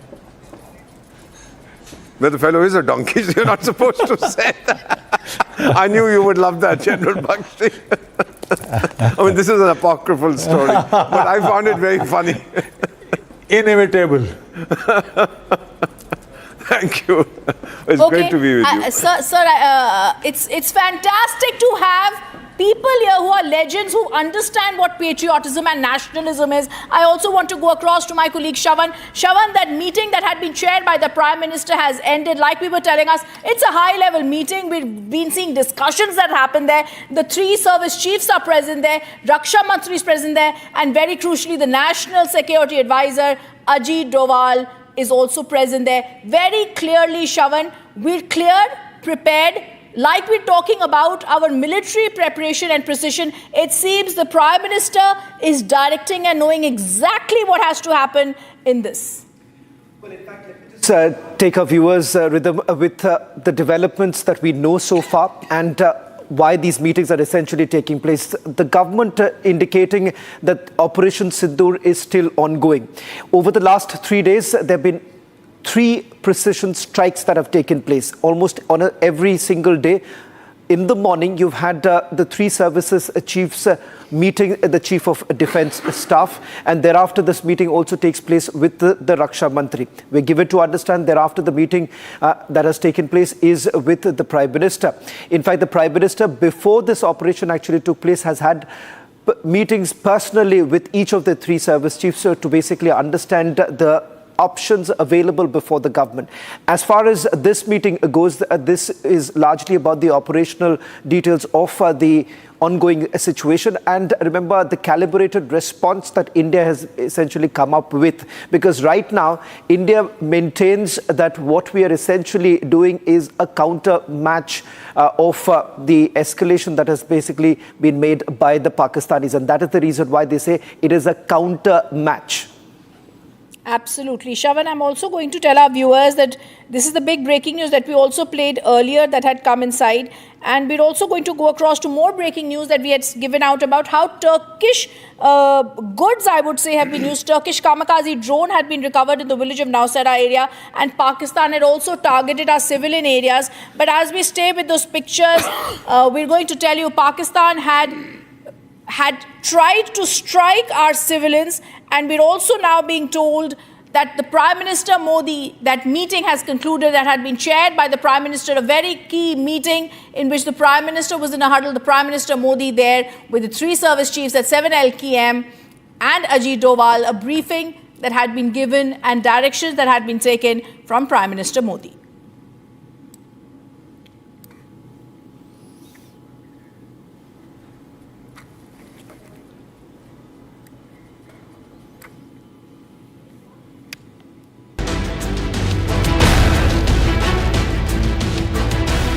Scattered wreckage, exploded shells, twisted metal. That's all Pakistan has managed to deliver across India's western border. Sirsa, Barmer, Jaisalmer, Kutch, Pokhran, Mansa, Jalandhar, Aknoor, Bishna, all targeted, all standing strong. Pakistan fired, Pakistan failed. Their missiles wrecked, their drones blown mid-air, their shelling useless and desperate. सुबह के समय लगभग 4:30 बजे जो drones है उनको यहाँ पर जो है वो भेजा गया था, और फिलहाल जो इंडियन डिफेंस सिस्टम है उन्होंने तमाम तरह से उनको न्यूट्रलाइज कर दिया था, उनको नष्ट कर दिया था। फिलहाल जो ये इम्पैक्ट आप देख रहे हैं माजरा गांव में, जहां पर करीबन 2 फीट का जो गड्ढा है वो हो गया है। India's air defense didn't just respond, it hunted them down. Drone after drone neutralized before they could even breathe. But we didn't stop at defense, we hit back hard. In Jammu, BSF turned a Pakistani Rangers post into rubble. Zero hesitation, total domination. In Luni of Sialkot, where Pakistan dared to launch tube drones, India struck with precision. there has been a heavy retaliation. There have been losses to the Pakistani posts that are there. I'll request Sarjeevan to show you that that is the Octroi post that where we used to travel without any kind of a restriction. But now what has happened that this entire area that you see close to me, this has come under fire. Pakistan is now firing the 120 mm mortar shells, 151 mm mortar shells into these areas so that they can cause many damage to this civilian population. The terror launch pads vaporized and gone. Watch how our forces have completely flattened the terror launch pads.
This is not a standoff, this is not restraint, this is a message.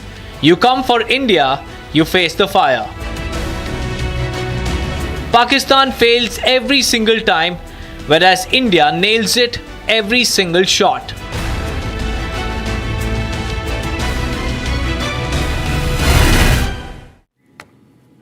And there's breaking news that's coming in. Turkish kamikaze drone has been recovered in village in Nowsara area. And this is so clear because these visuals that Republic TV is going to play for you show you how Pakistan is now targeting our civilian areas. The Turkish kamikaze drone has been recovered in the village, and I'm going to go across to the visuals that are there with Republic TV. The visuals that show very, very clearly how Pakistan continues to target the civilian areas. These are visuals of the kamikaze drone that has been manufactured in Turkey that show in Nowsara, found in Nowsara, how Pakistan is targeting civilians. Shavan, this is clear.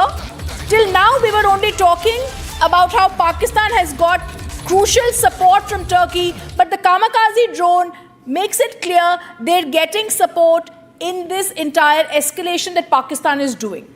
Well, two quick points that I would like to make as far as this recovery is concerned and the indication that we're getting right now.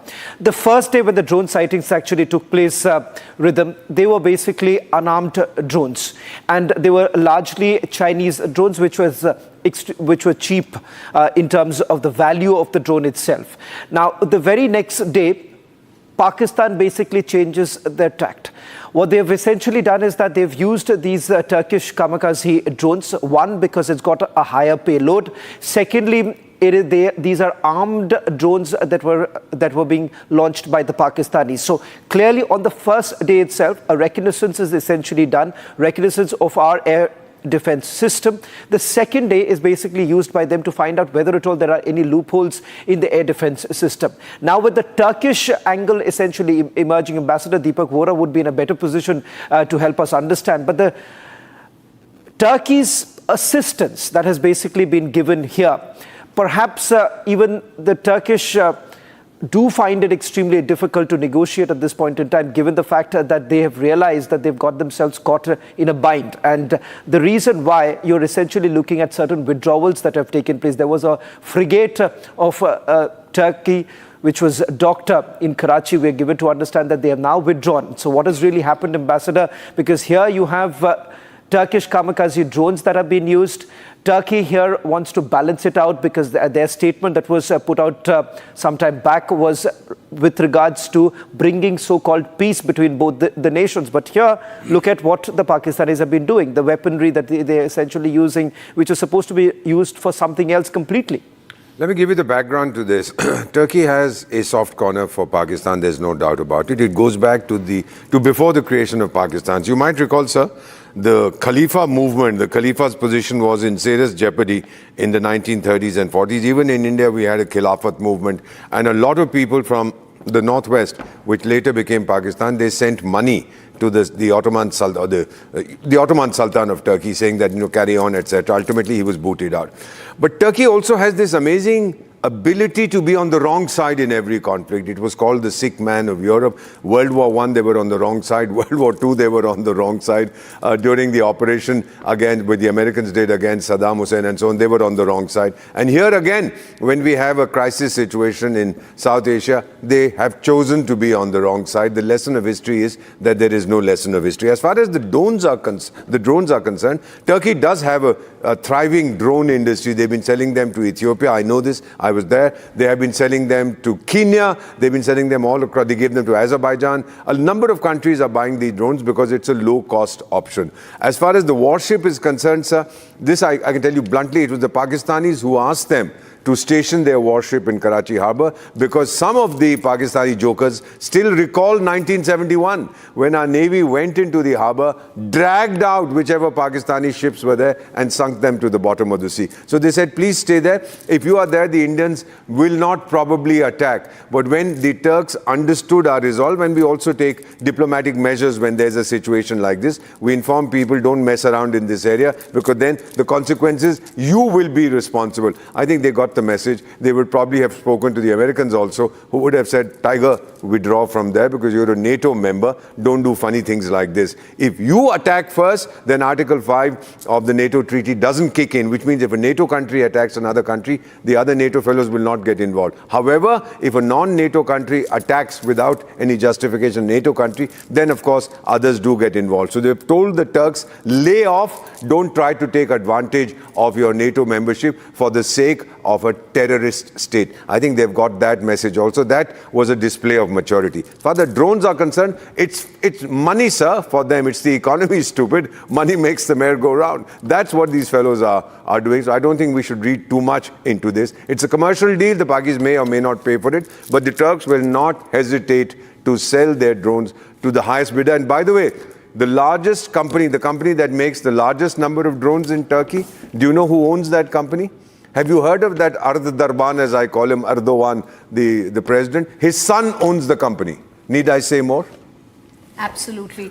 And I'm just going to go across, Shavan, to more breaking news that's coming in, and you can throw light on this, Shavan. The Pakistan Army now says the NCA meeting called by Prime Minister, Pakistan Defence Minister denies after any Rubio call. Pakistan Army says the NCA meeting called by Prime Minister, Pakistan Defence Minister denied after Rubio call. Civil-military divide out and open in Islamabad. There's a clear divide in Islamabad, that's clear, Shavan. Pakistan's nuclear bluff is also being called out.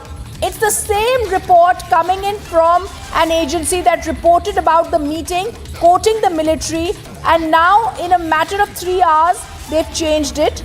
They've said earlier that Pakistan Defence Minister said there's no meeting of the government talk nuclear body scheduled. And earlier there was a report that had said that there is going to be a meeting that's going to be there. It's very clear, Shavan, therefore, this nuclear bogey that Pakistan was doing, the bluff has been called out. Well, let me just put together the chronology of events. Now, this morning, what we were given to understand is that after the strikes that were basically carried out, you've had Shehbaz Sharif actually once again going into a huddle, because the response that was basically coming out was this. You've had Shehbaz Sharif being questioned by the opposition in Pakistan that how exactly has Indian drones reached right at the heart of Pakistan, and the fact that the defense minister essentially said that they did not want to reveal their location. You've had some very bizarre statements that have been made by the Pakistan defense minister, the same Pakistan defense minister who's essentially said that the reason why India is using drones is because our fighter pilots did not want to come inside. Now, those are the kind of comments that are being made by the defense minister. Now, the interesting part is this. Marco Rubio all this while was speaking to Shehbaz Sharif. Finally, late last evening is what we are given to understand that the call actually went to the Pakistan general. In fact, it was the army chief who had a call with Marco Rubio.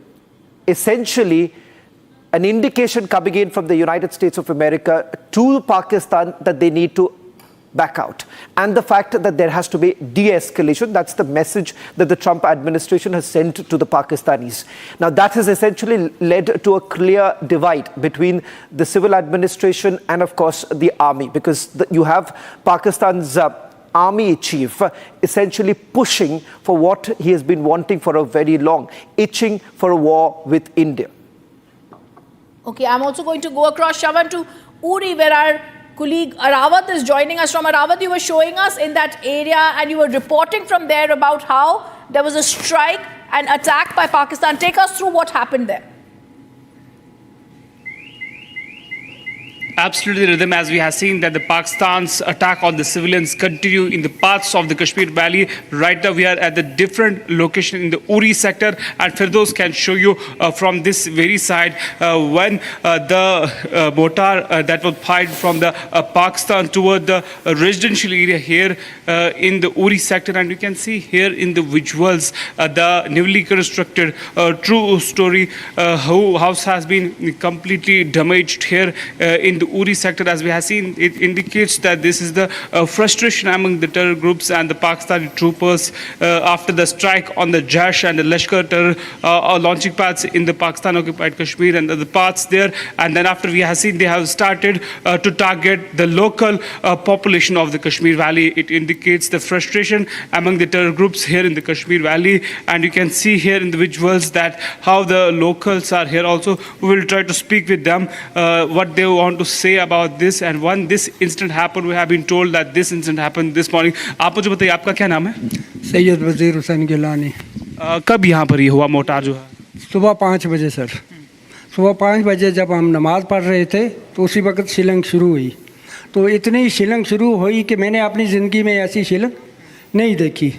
तो हम नमाज़ पढ़ के वापस आए तो हमें पता चला कि मेरी बच्ची का मकान है ये, कि भाई मकान डैमेज हो चुका है। फिर हम आए इधर देखा तो फिर डर के मारे तो इधर खड़े भी नहीं हो सकते sir.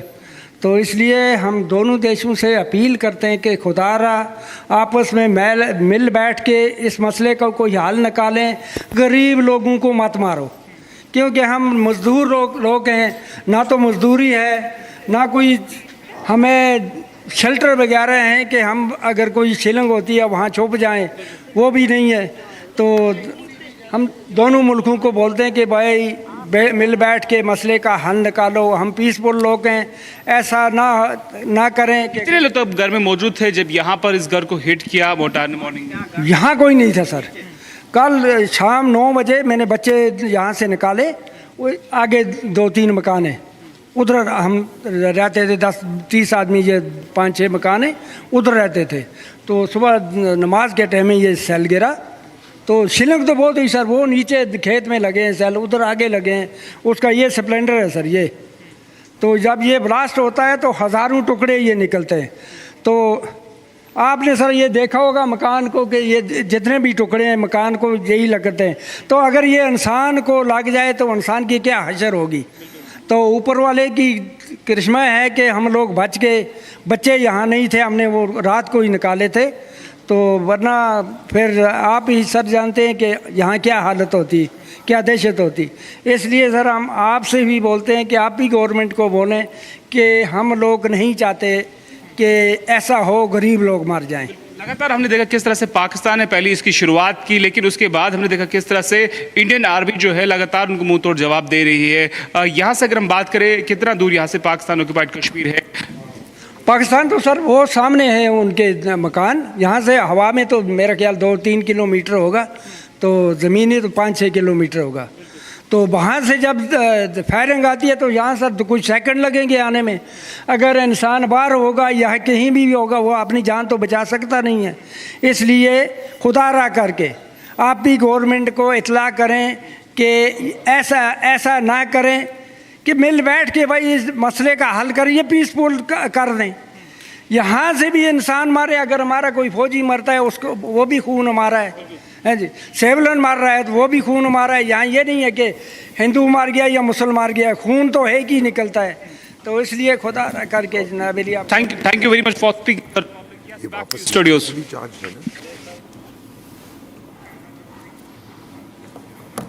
Okay, thank you, Arawat, for giving us those details. Demoralized, decimated on the home front, cowardly Pakistan troops are now continuing to target civilian areas of Jammu's Poonch area near the LOC. Visuals that have been picked up, flashes of fire in pitch darkness by the Pakistani troops shelling civilian areas close to the border. Meanwhile, the debris of the hostile drones and the projectiles downed by the Indian air defences were recovered from several areas of Jammu.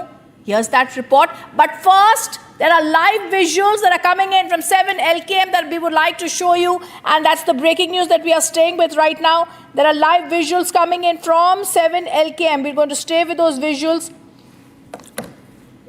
As India retaliates against Pakistan, that meeting that the Prime Minister chaired had concluded with the three service chiefs, the Raksha Mantri, Ajit Doval, National Security Advisor, and now, Shavan, these are visuals that are coming in.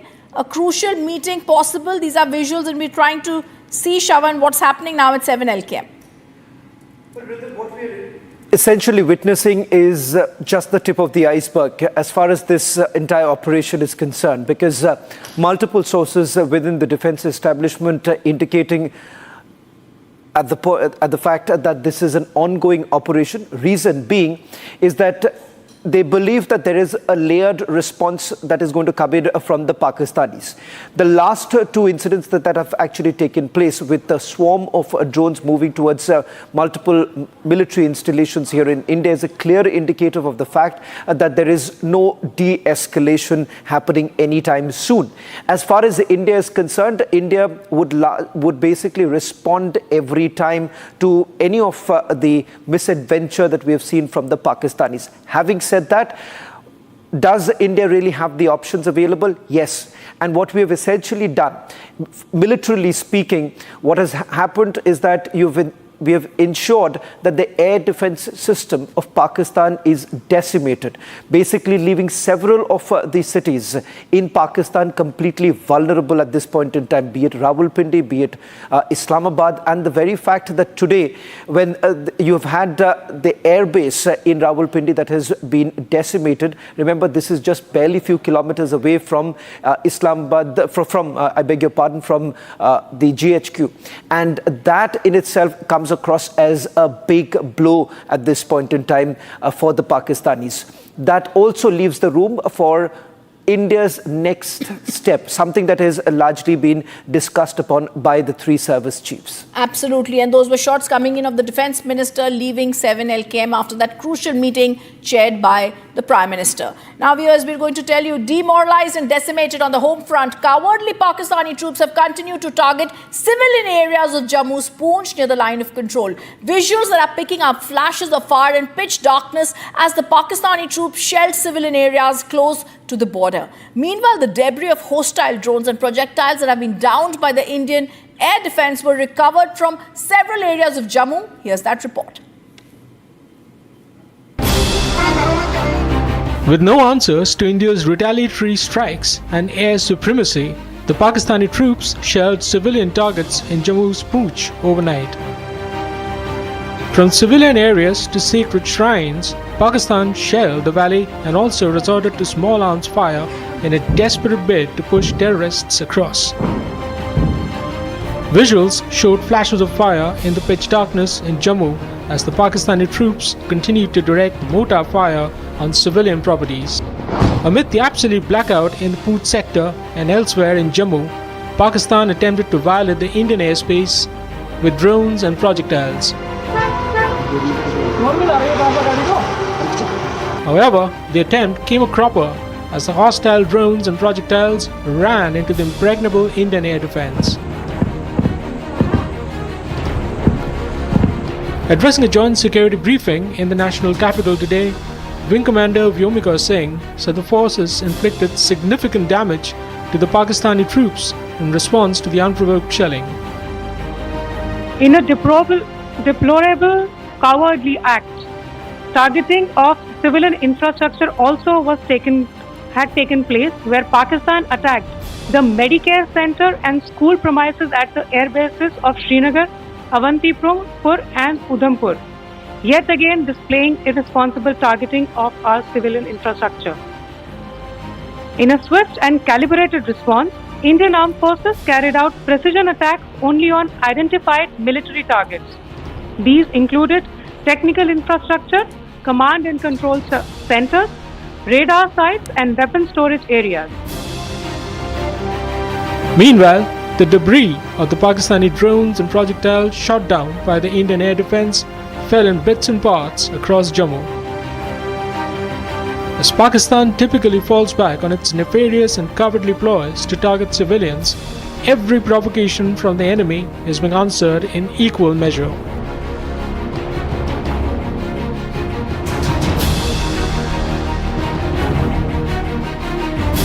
We're now going to show you 9 videos. The fake war that has been led on digital and how we are busting these fake videos. Let's start with a fake war cry that fell flat. The first viral video we show you claims Indian soldiers are crying and fleeing as war intensifies. But here's the truth. It's not the army, it's army aspirants celebrating their success, not defeat. Another desperate attempt at propaganda that has been busted. The second image, moving on, Al Jazeera's claim of 10 explosions near Srinagar airport is a desperate attempt to create panic. No such blast occurred. Official agencies call it what it is, a baseless, fear-fueled lie. And then the third image. Social media has lit up with claims of explosions at Jaipur airport. But the reality? Stone cold silence. The district collector calls the news completely fabricated, another hoax grounded, while the DC assured that the airport is completely secure.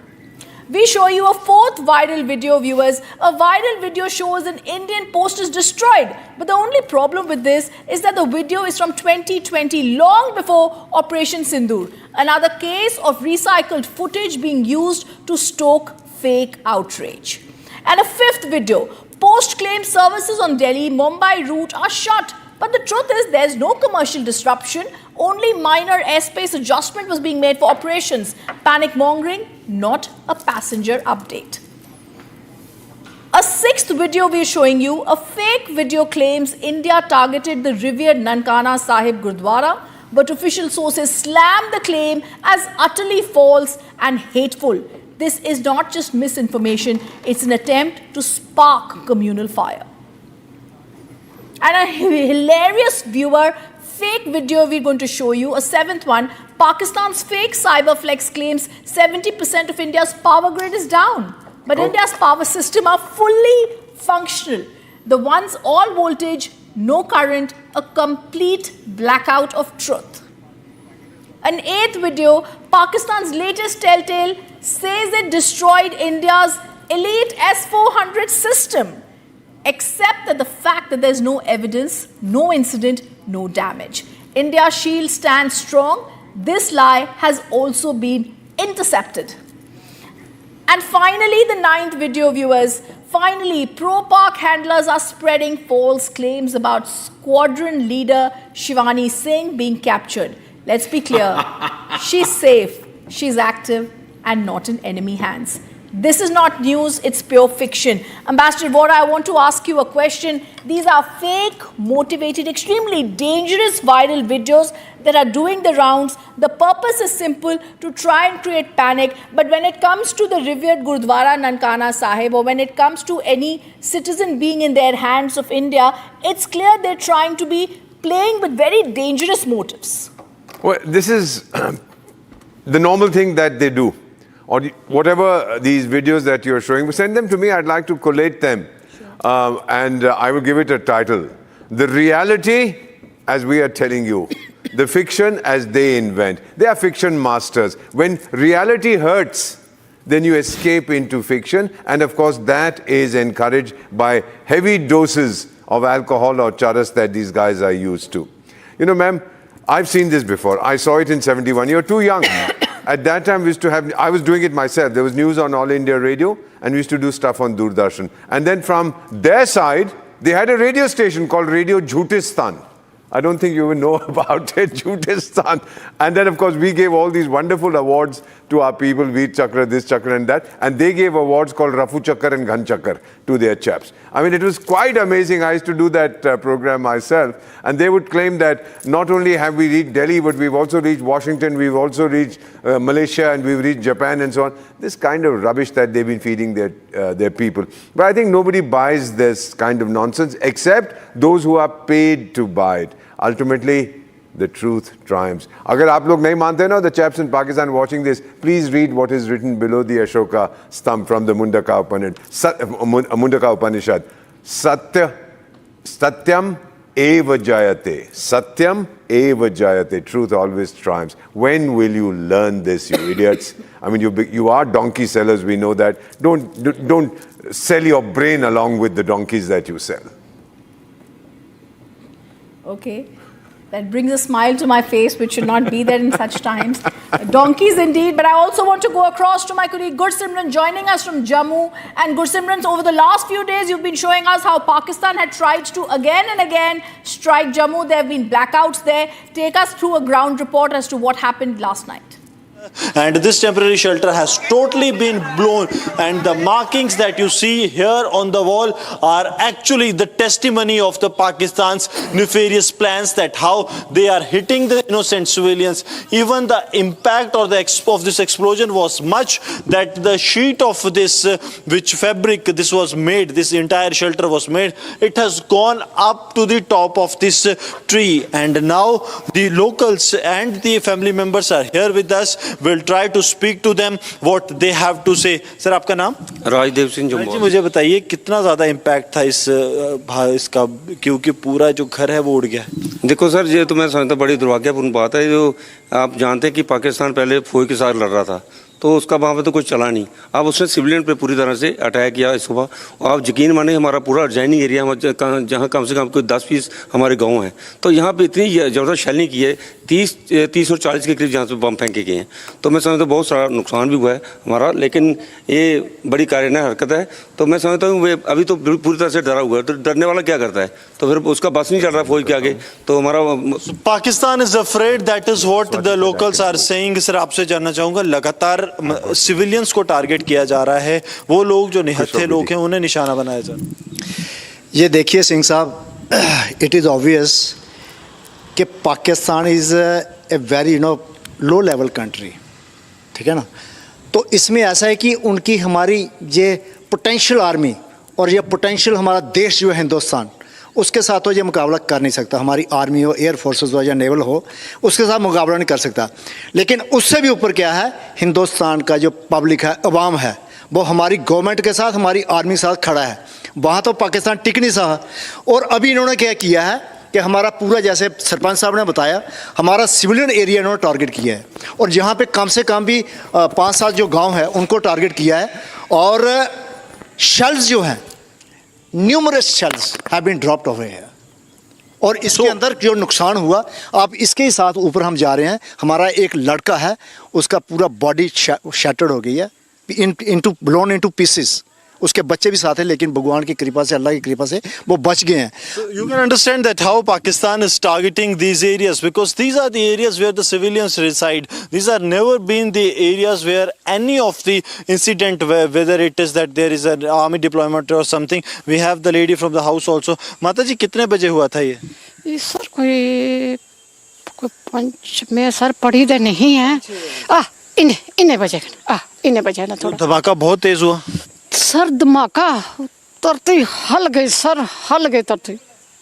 So you can understand the intensity of this blast, that it was completely has rattled the Pakistan, that the civilians reside here, and now they are targeting them with these kind of heavy artillery that comes from the Pakistan to take the lives of these civilians. With Sarjeevan Kumar, Gursimran Singh for Republic Media Network. We're getting some breaking news that's coming in as we are speaking.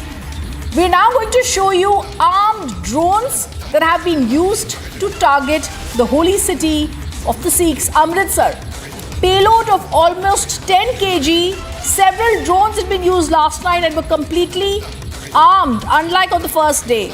I want to now go across to that breaking news that's coming in, and my colleague who's sending us that report.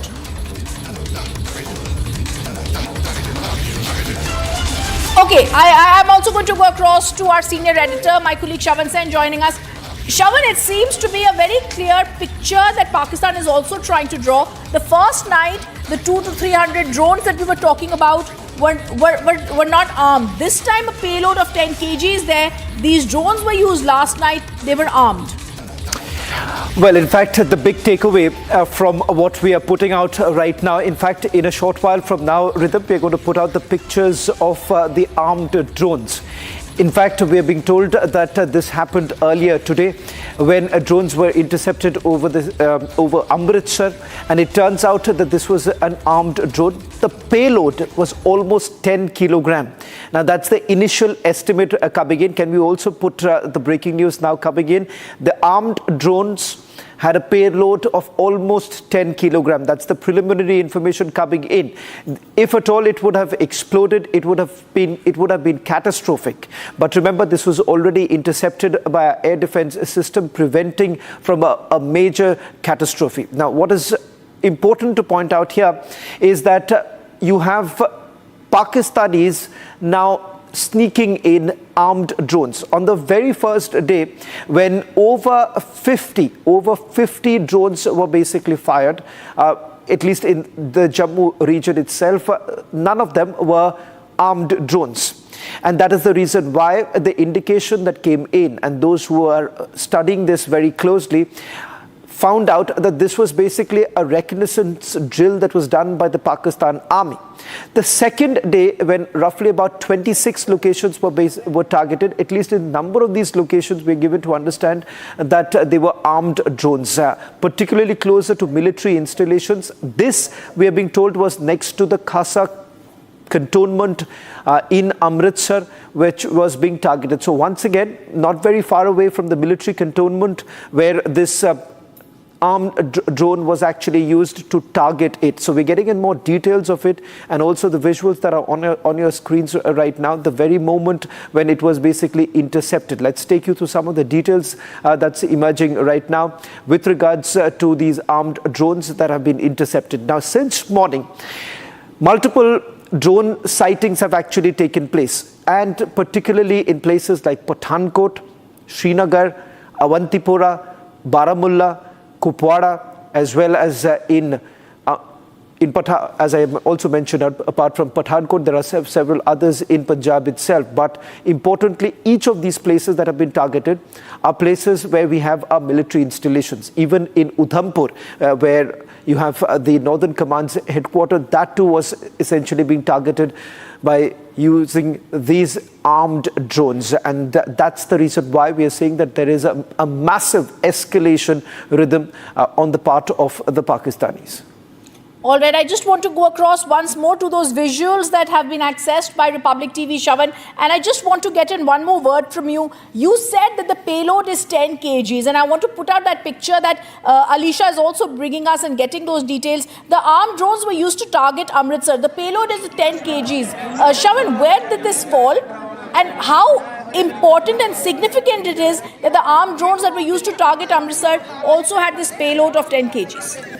Well, there's some more breaking news now coming in. Rhythm, if you can just hold on for a bit. I'm just going to put out the information. I've just got more details of the nature of the drones that have been used. Okay, I'm just going to go across to Shavan in a minute, but viewers, I'm just going to explain to us the significance of these full-frame visuals, 10 kg drone that has been shot down by India in Amritsar. The first night that they came and those drones that were used were not armed, but the second night these multiple Pakistan drones over Amritsar had been engaged. They have been destroyed by the Indian Army extremely successfully. These are drones that have been there, and as this happens, we're also now being told that multiple Pakistani drones, these were that engaged, they endangered civilians. The Indian Army has called such attempts inacceptable. The visuals on the screen show the 10 kg payload that has been told to us by Shavan, and the Indian forces downed all the Pakistani drones. The visuals show us what was happening there.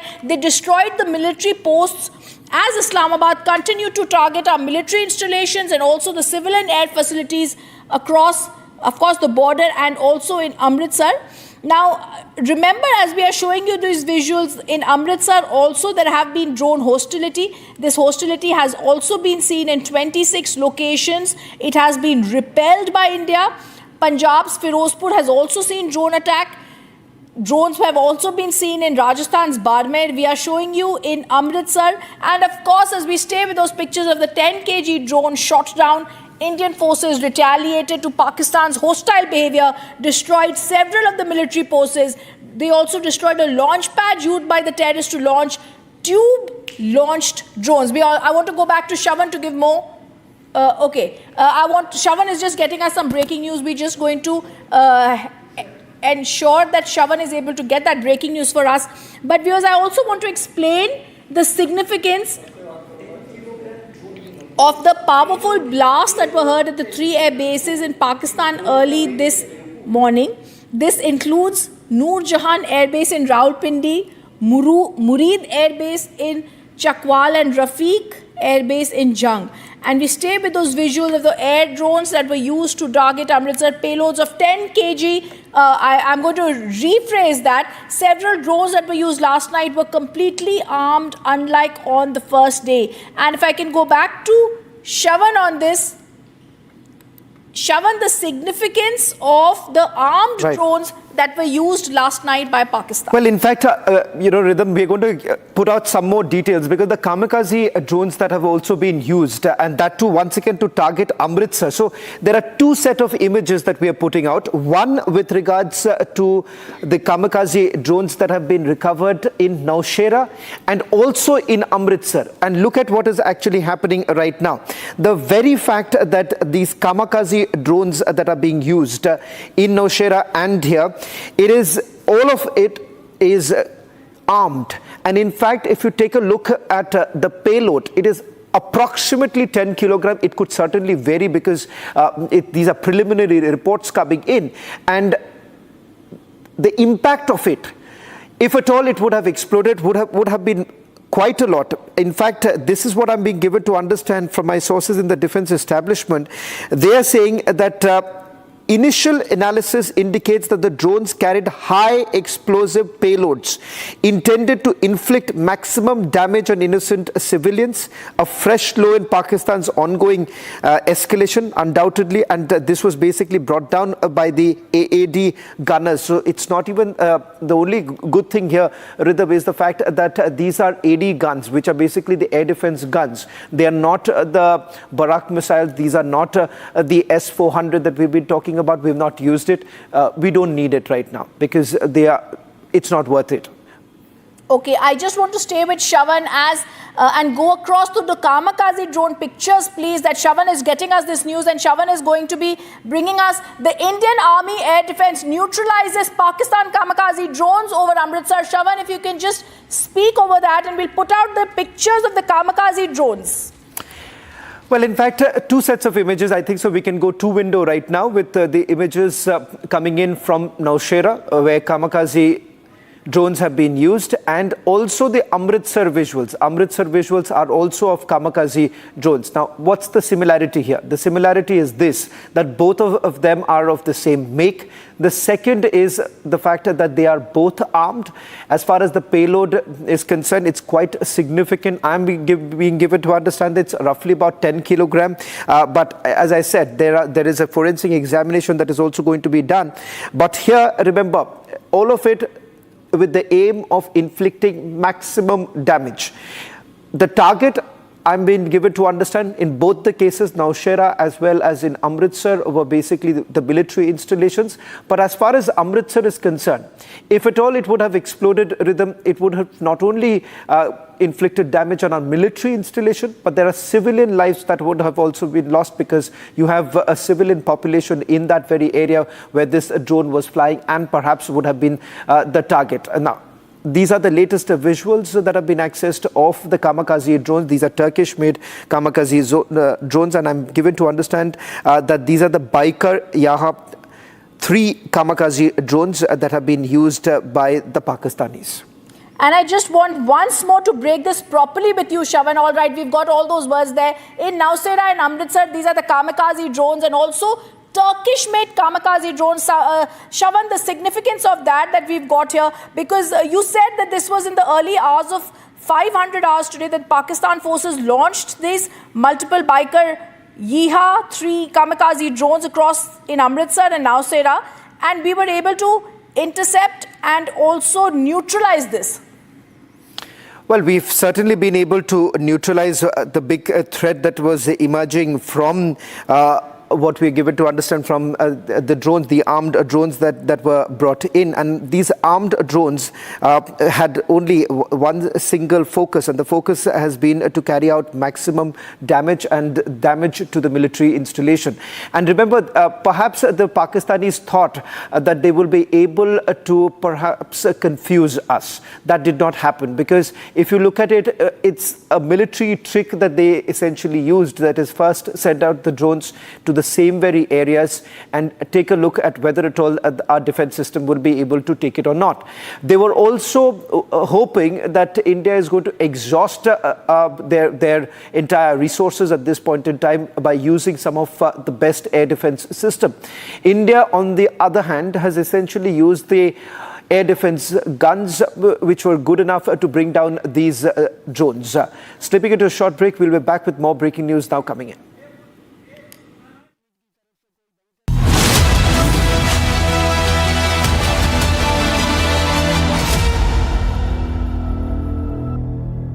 विमल में गुलिस्तां के ये कुछ लजीज फरिश्ते जब साथ गुलें तो जी लग जाए और दिल कहे कि स्वाद की जुबान में खुद को ऐसे डुबाऊं कि निकल ना पाऊं। विमल की जुबान कुछ है ही ऐसी, मानते हैं? विमल, बोलो जुबान कैसी? अब छोलिया हो या लोबिया, सफेद चने या काले चने, सब कुछ मजेदार बने।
अगर उन्हें 4 की यार्ड करेंगे, डेरा मस्ती खाली करवा ली भाई। वहाँ देखना वाम कैसे आ रही है वहाँ से। अभी क्या जो भी नहीं होगी। विमल में गुलिस्तां की ये कुछ लजीज फरिश्ते जब साथ घुले तो जी ललचाए और दिल कहे कि स्वाद की जुबान में खुद को ऐसा डुबाऊं कि निकल ना पाऊं। विमल की जुबान कुछ है ही ऐसी, मानते हैं ना? विमल, बोलो जुबां केसरी। दादी के हाथों का जादू और खुशबू से महकता घर, माँ की मुस्कुराहट और खाने की सुगंध। MDH गरम मसाला, क्योंकि हर रिश्ता है स्वाद से जुड़ा।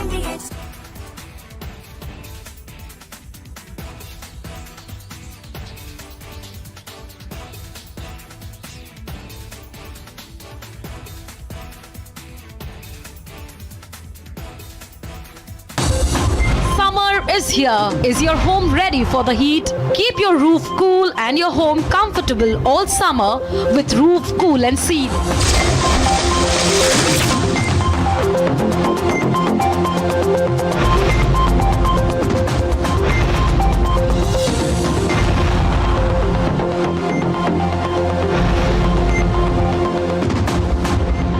पसीना मत बहाओ, Berger roof cool and seal लगाओ।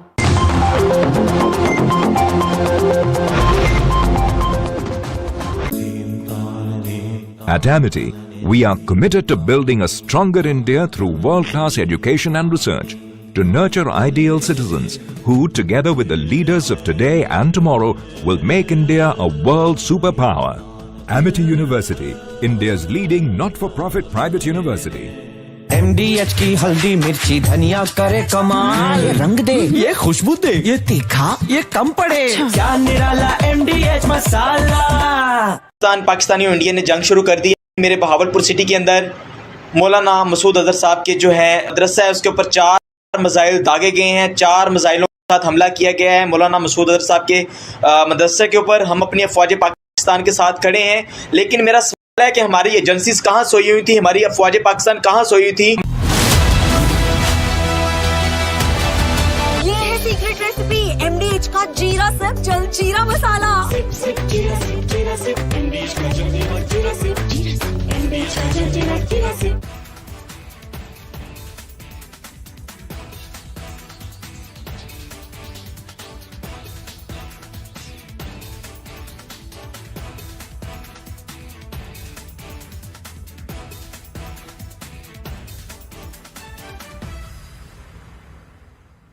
Unlike in 2019 when we had hit Balakot, which was in the wilderness, and Pakistan got an excuse to say that nothing had been damaged or killed, that we had only killed some crows and pigeons and sparrows. This time we chose high visibility terrorist targets which have been around for decades, right? And they are command and control targets, terror training. विमल में गुलिस्तां के ये कुछ लजीज फरिश्ते जब साथ घुले तो जी ललचाए और दिल कहे कि स्वाद की जुबान में खुद को ऐसे डुबाऊं कि निकल ना पाऊं। विमल की जुबान कुछ है ही ऐसी, मानते हैं? विमल, बोलो जुबां कैसी।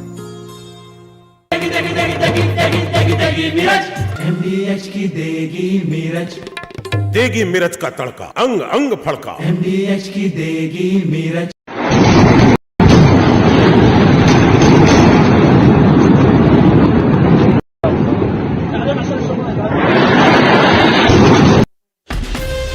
From Asia's largest news headquarters,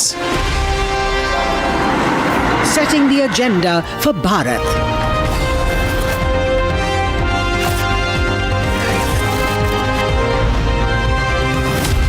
You're watching Republic.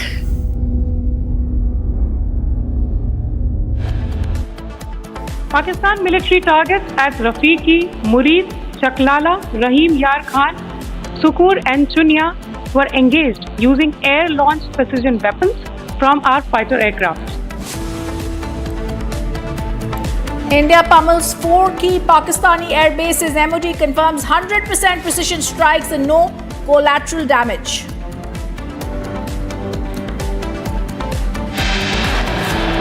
Pakistani claims about activities that they have undertaken continue to be heavy on lies, misinformation, and propaganda.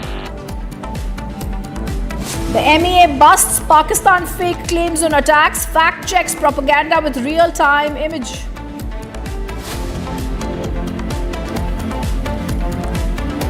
Pakistan in complete panic mode. Top retired Air Marshal admits Pakistan cannot fight a war with India for long.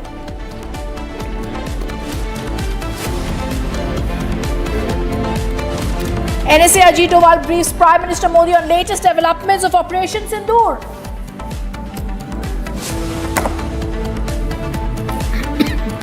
And BLA group takes responsibility for attacking 39 locations in Pakistan, issues ultimatum to Pak government.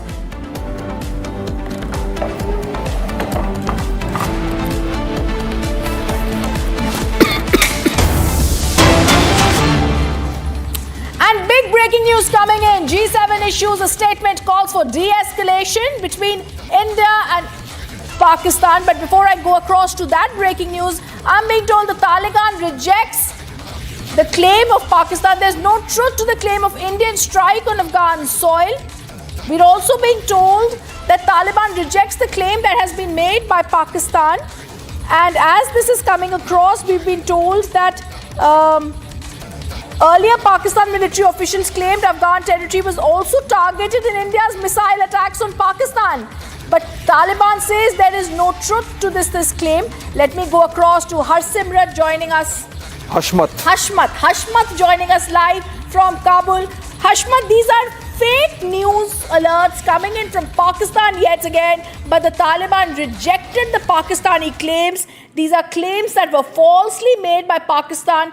Taliban rejects the fact that there have been any missile attacks on their soil by India. Hashmat.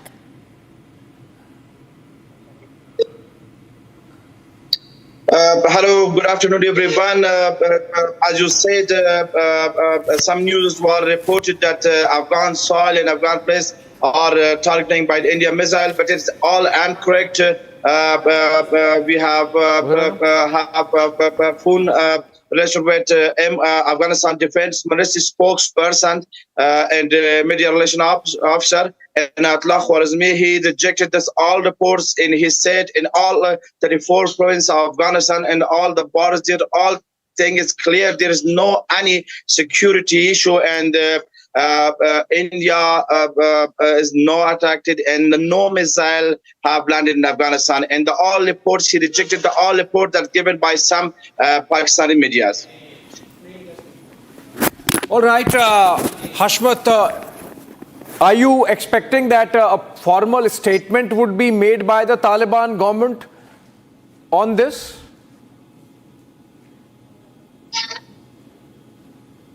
Yeah, but many of that we have tried to have more detail from the Defense Ministry of Afghanistan. They also shared the link of India media that they reported that we didn't target Afghanistan soil. Also, they maybe they will have a security conference next time or next days, but not yet. But he just reject all the reports that have given by Pakistani media and things, and also the sources that we have in Afghanistan. Personally, that I have tried to have contact them. I contact many of our friends and other journalists at the report province of Afghanistan, and we have a report from them. They said all thing is clear. There is there's no any security issue in Afghanistan, and there is no that targeted by missile, especially by India. There is no like this news. Okay, thank you so much, Hashmat, for helping us understand or unravel essentially the Pakistani mischief of trying to make Taliban regime in Kabul pick up a fight with India. Of course, everyone there understands who the real black sheep, who the real culprit is. And the Pakistani generals, of course, having devastated Afghanistan for almost 2 decades, more than that actually, 4 decades in search of that elusive strategic depth, having played havoc with Afghan national security. indicated to by Foreign Secretary Vikram Misri in his press conference. Moving on, in fact, look at the manner in which Pakistanis have gone about pushing in propaganda and trying to make a fool of their own people. Rhythm brings that fact check for us. Now going to show you 9 videos. The fake war that has been led on digital and how we are busting these fake videos. Let's start with the fake war cry that fell flat. The first viral video we show you claims Indian soldiers are crying and fleeing as war intensifies. But here's the truth. It's not the army, it's army aspirants celebrating their success, not defeat. Another desperate attempt at propaganda that has been busted. The second image, moving on, Al Jazeera's claim of 10 explosions near Srinagar airport is a desperate attempt to create panic. No such blast occurred. Official agencies call it what it is, a baseless, fear-fueled lie. And then the third image. Social media has lit up with claims of explosions at Jaipur airport. But the reality? Stone cold silence. The district collector calls the news completely fabricated, another hoax grounded, while the DC assured that the airport is completely secure. We show you a fourth viral video, viewers. A viral video shows an Indian post is destroyed. But the only problem with this is that the video is from 2020, long before Operation Sindoor. Another case of recycled footage being used to stoke fake outrage. And a fifth video. Post claims services on Delhi-Mumbai route are shut. But the truth is there's no commercial disruption. Only minor airspace adjustment was being made for operations. Panic mongering, not a passenger update. A sixth video we're showing you. A fake video claims India targeted the revered Nankana Sahib Gurdwara. But official sources slam the claim as utterly false and hateful. This is not just misinformation, it's an attempt to spark communal fire. And a hilarious viewer, fake video we're going to show you, a seventh one. Pakistan's fake cyberflex claims 70% of India's power grid is down. But India's power system are fully functional. The ones all voltage, no current, a complete blackout of truth.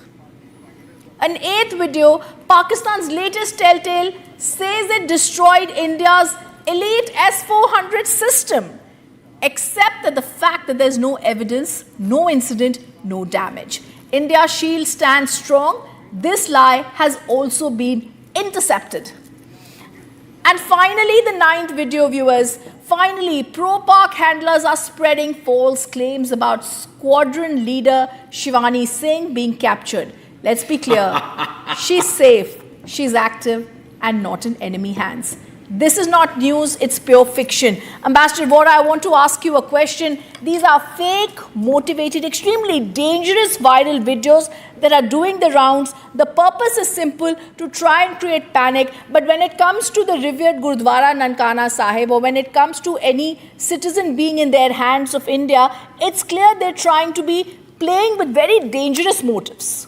Well, this is the normal thing that they do. Or whatever these videos that you're showing, send them to me. I'd like to collate them. Sure. And I will give it a title. The reality, as we are telling you. The fiction, as they invent. They are fiction masters. When reality hurts, then you escape into fiction. And of course, that is encouraged by heavy doses of alcohol or charas that these guys are used to. You know, ma'am, I've seen this before. I saw it in 71. You're too young. At that time, we used to have, I was doing it myself. There was news on All India Radio, and we used to do stuff on Doordarshan. And then from their side, they had a radio station called Radio Jhutistan. I don't think you even know about it, Jhutistan.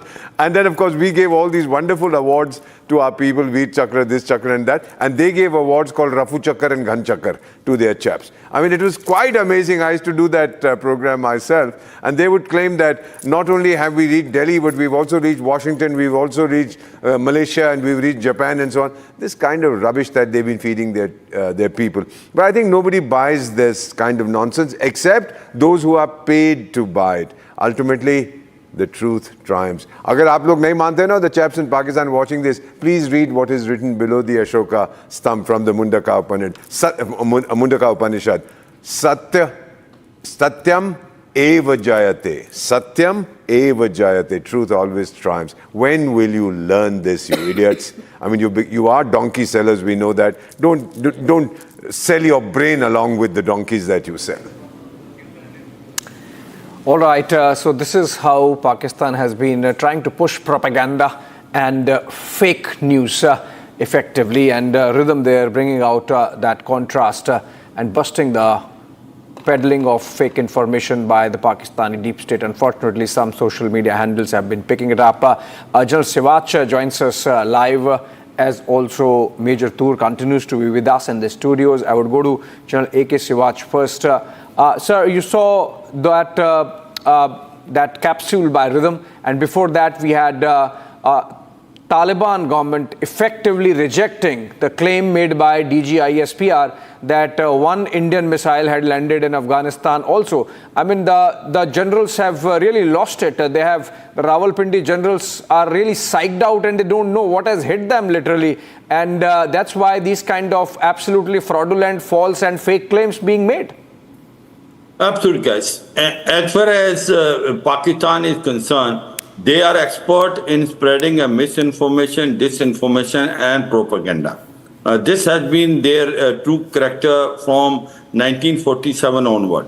So after they have got a beating from India, remember that after we have destroyed the 9 terrorist infrastructure, they started spreading the rumors and also the misinformation regarding those 26 target area which they tried to hit, and none of them they could hit. In fact, all failed completely. And because we have a multi-tier air defense system which is of S-400 Akash, then we have got Shilkas and then L-70 and then anti-drone system. So we could neutralize each and every missile, rocket and their drone.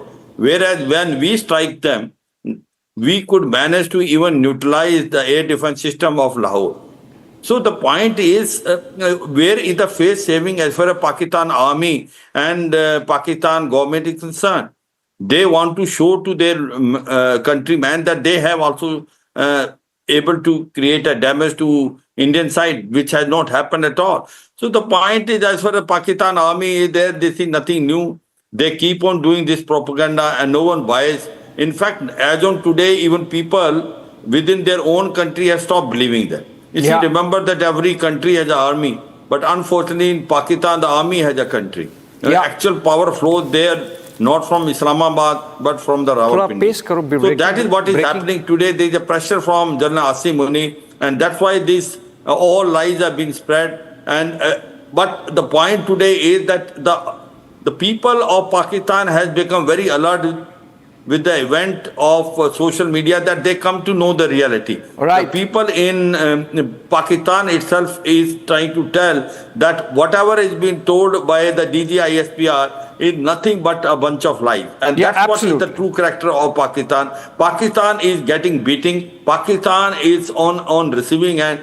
And if Pakistan think that they can fight a conventional war with India, they are highly mistaken. They will not able to sustain more than about 5 to 6 days because they are short on RT ammunition, they are short on petrol and diesel. Their tanks cannot move more than 50 kilometers. And Indian Navy has a capability of blocking basically the Karachi port, and their supply chain will be cut. They know it well. They are only doing this propaganda, nothing else. And all their lies were totally exposed by our media. So my point is that we must be careful. Pakistan will keep on doing this, but there are 2 actions which we need to take. One is we must expose them, and second thing is we must educate our own people.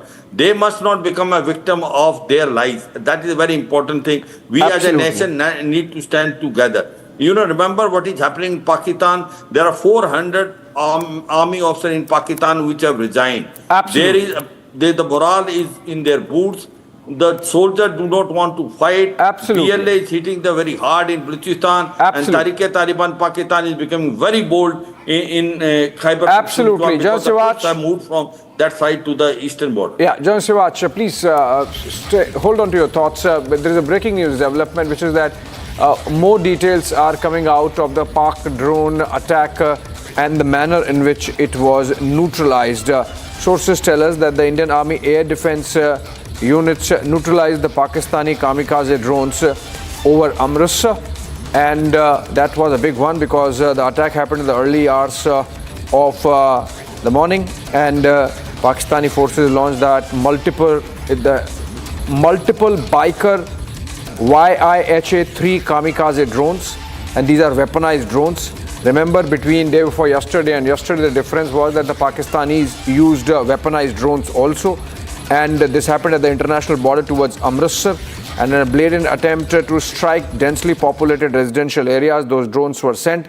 Thankfully, our Army's air defense network, the hostile drones were detected, tracked and engaged within seconds of breaching Indian airspace. Sri Harmandir Sahib, Sri Amritsar Sahib, and Pakistan, remember, fancies itself as being on the side of Sikhs, targeting Amritsar not the first time, but all 3 days they have targeted Sri Amritsar Sahib with these drone attacks. Thankfully, the Army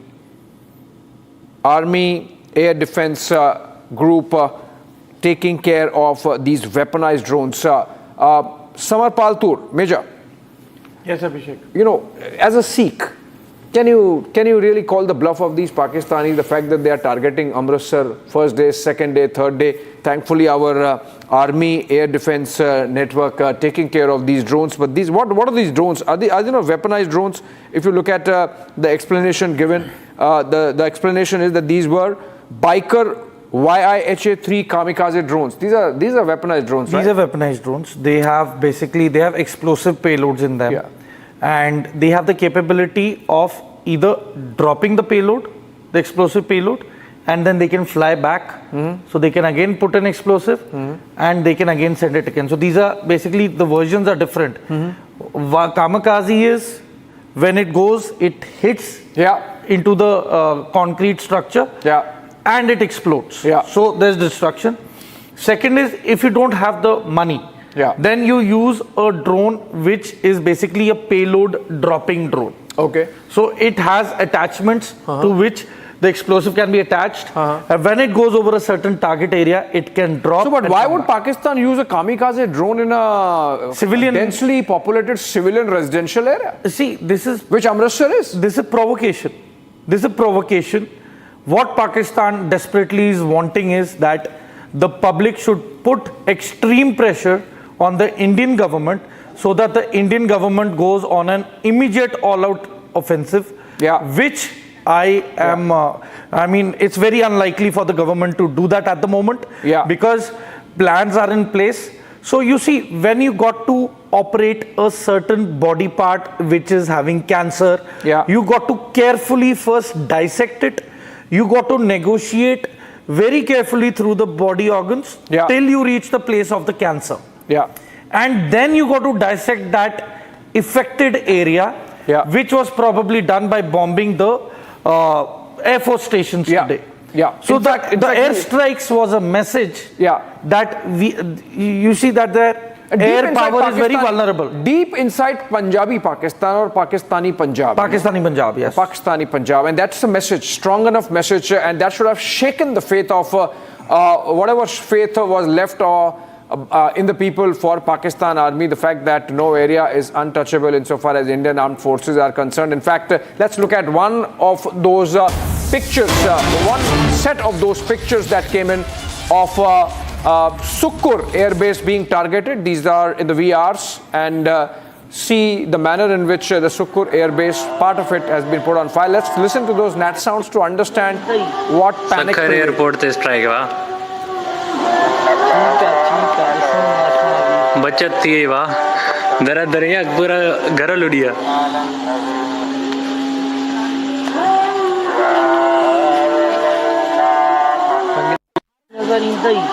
Sukkur airport ते strike वाह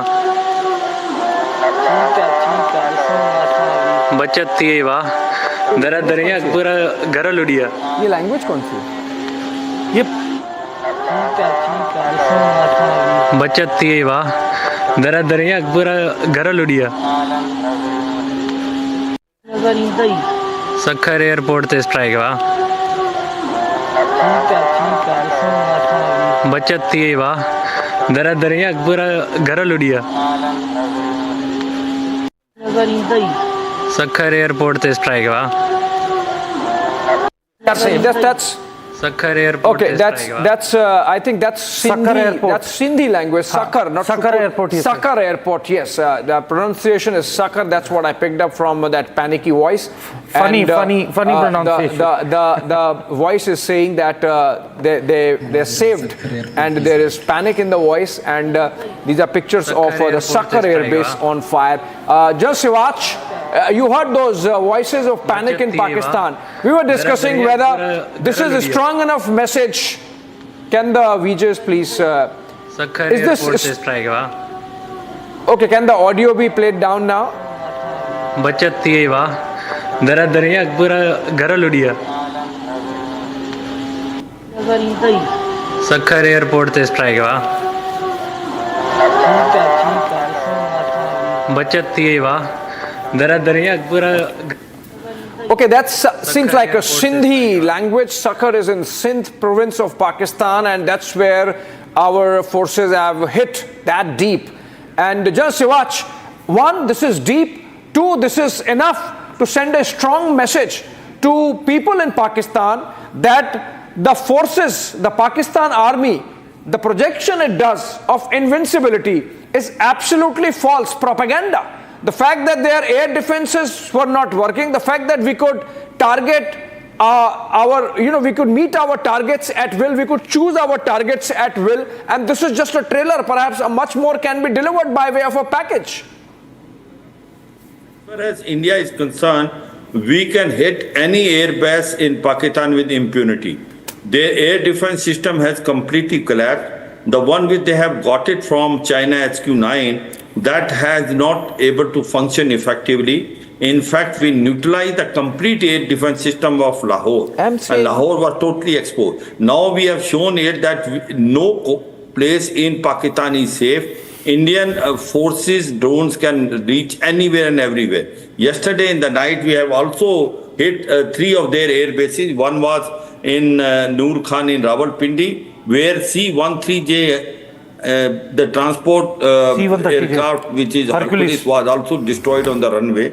And then it was in Murid and also in Shorkot. So the point today is that we are exposing the lie of Pakistan to the people of Pakistan. That the Pakistan army has been bluffing them and has been telling a wrong story.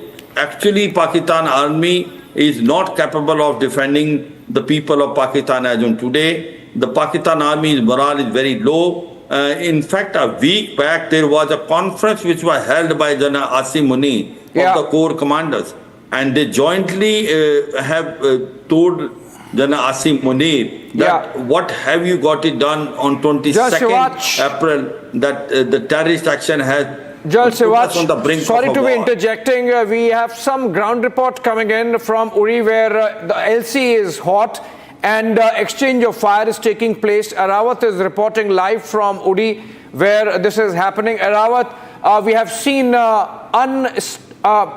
unending rounds of shelling taking place along the line of control from where you are reporting. Please tell us what the latest. Is it going on even now through the day? Yes, absolutely, Abhishek. We are right now here in the Uri sector, and we have seen that the continuous firing is on here in the various parts of the Uri sector. And now we have seen that the Pakistani troopers have started to target the civilian populated areas. Firdaus can show you the visuals from this very side. This is the residential area here in the Uri sector, and you can see here in the visuals that the mortar has hit this place here in the Uri sector. As you can see here in the valley, that you can see the back-to-back mortar shelling are taking place in the various parts of the Kashmir Valley here in the Kashmir, and we have seen that the troopers are here. As we have seen entire area in the Uri, we have seen that the Indian Army is giving them the befitting reply. Also, I'll request Firdaus to show you from this very side that how these forces are here in the Uri sector. They are giving them the befitting reply. But right now we are here in the residential area, and you can see from this very side here the splinter has hit this very place. There are the 3 to 4 residential areas here who have hit badly. Firdaus can show you from this side. You can see the door has. And also we have seen the evacuation process was also on here in the Uri sector, as we have seen that the civilian populated area are being targeted back to back in the Uri sector, but we have seen that the Indian Army is giving them the befitting reply in the Uri sector. Okay. Also, we have seen that the same kind of operations are also taking place in the parts of the Kashmir Valley. We have seen that from the time to time the ceasefire violations are taking place, and you can see the evacuation process has been done already here in the Abhishek, and you can see here is a lock in the Uri sector. We have seen that the civilians have been evacuated from the sensitive areas of the Uri sector. Yes, Abhishek. All right. Thank you so much, Rawat, with those details. Uri still remains hot, and we keep going back to him. Let's get a breaking news development coming in.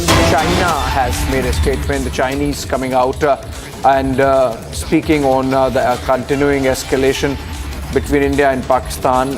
And China has to issue a statement, Niranjan. And yes. Obviously they are friends of Pakistan, so they would be sort of trying to find some false equivalence between India and Pakistan, which does not exist. And so, of course, we need not heed them, but obviously they are making a statement.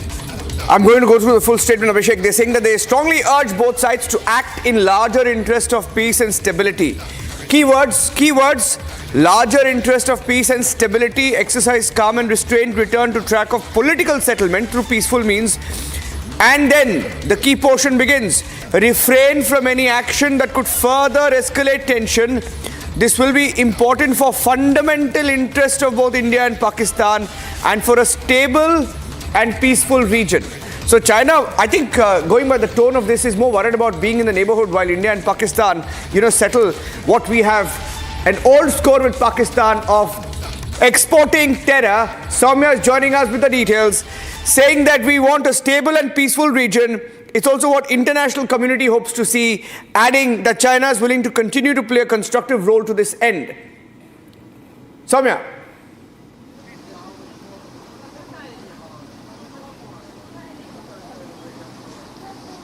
Soumya, what's your location? What's the situation there right now? Soumya, last location was Srinagar.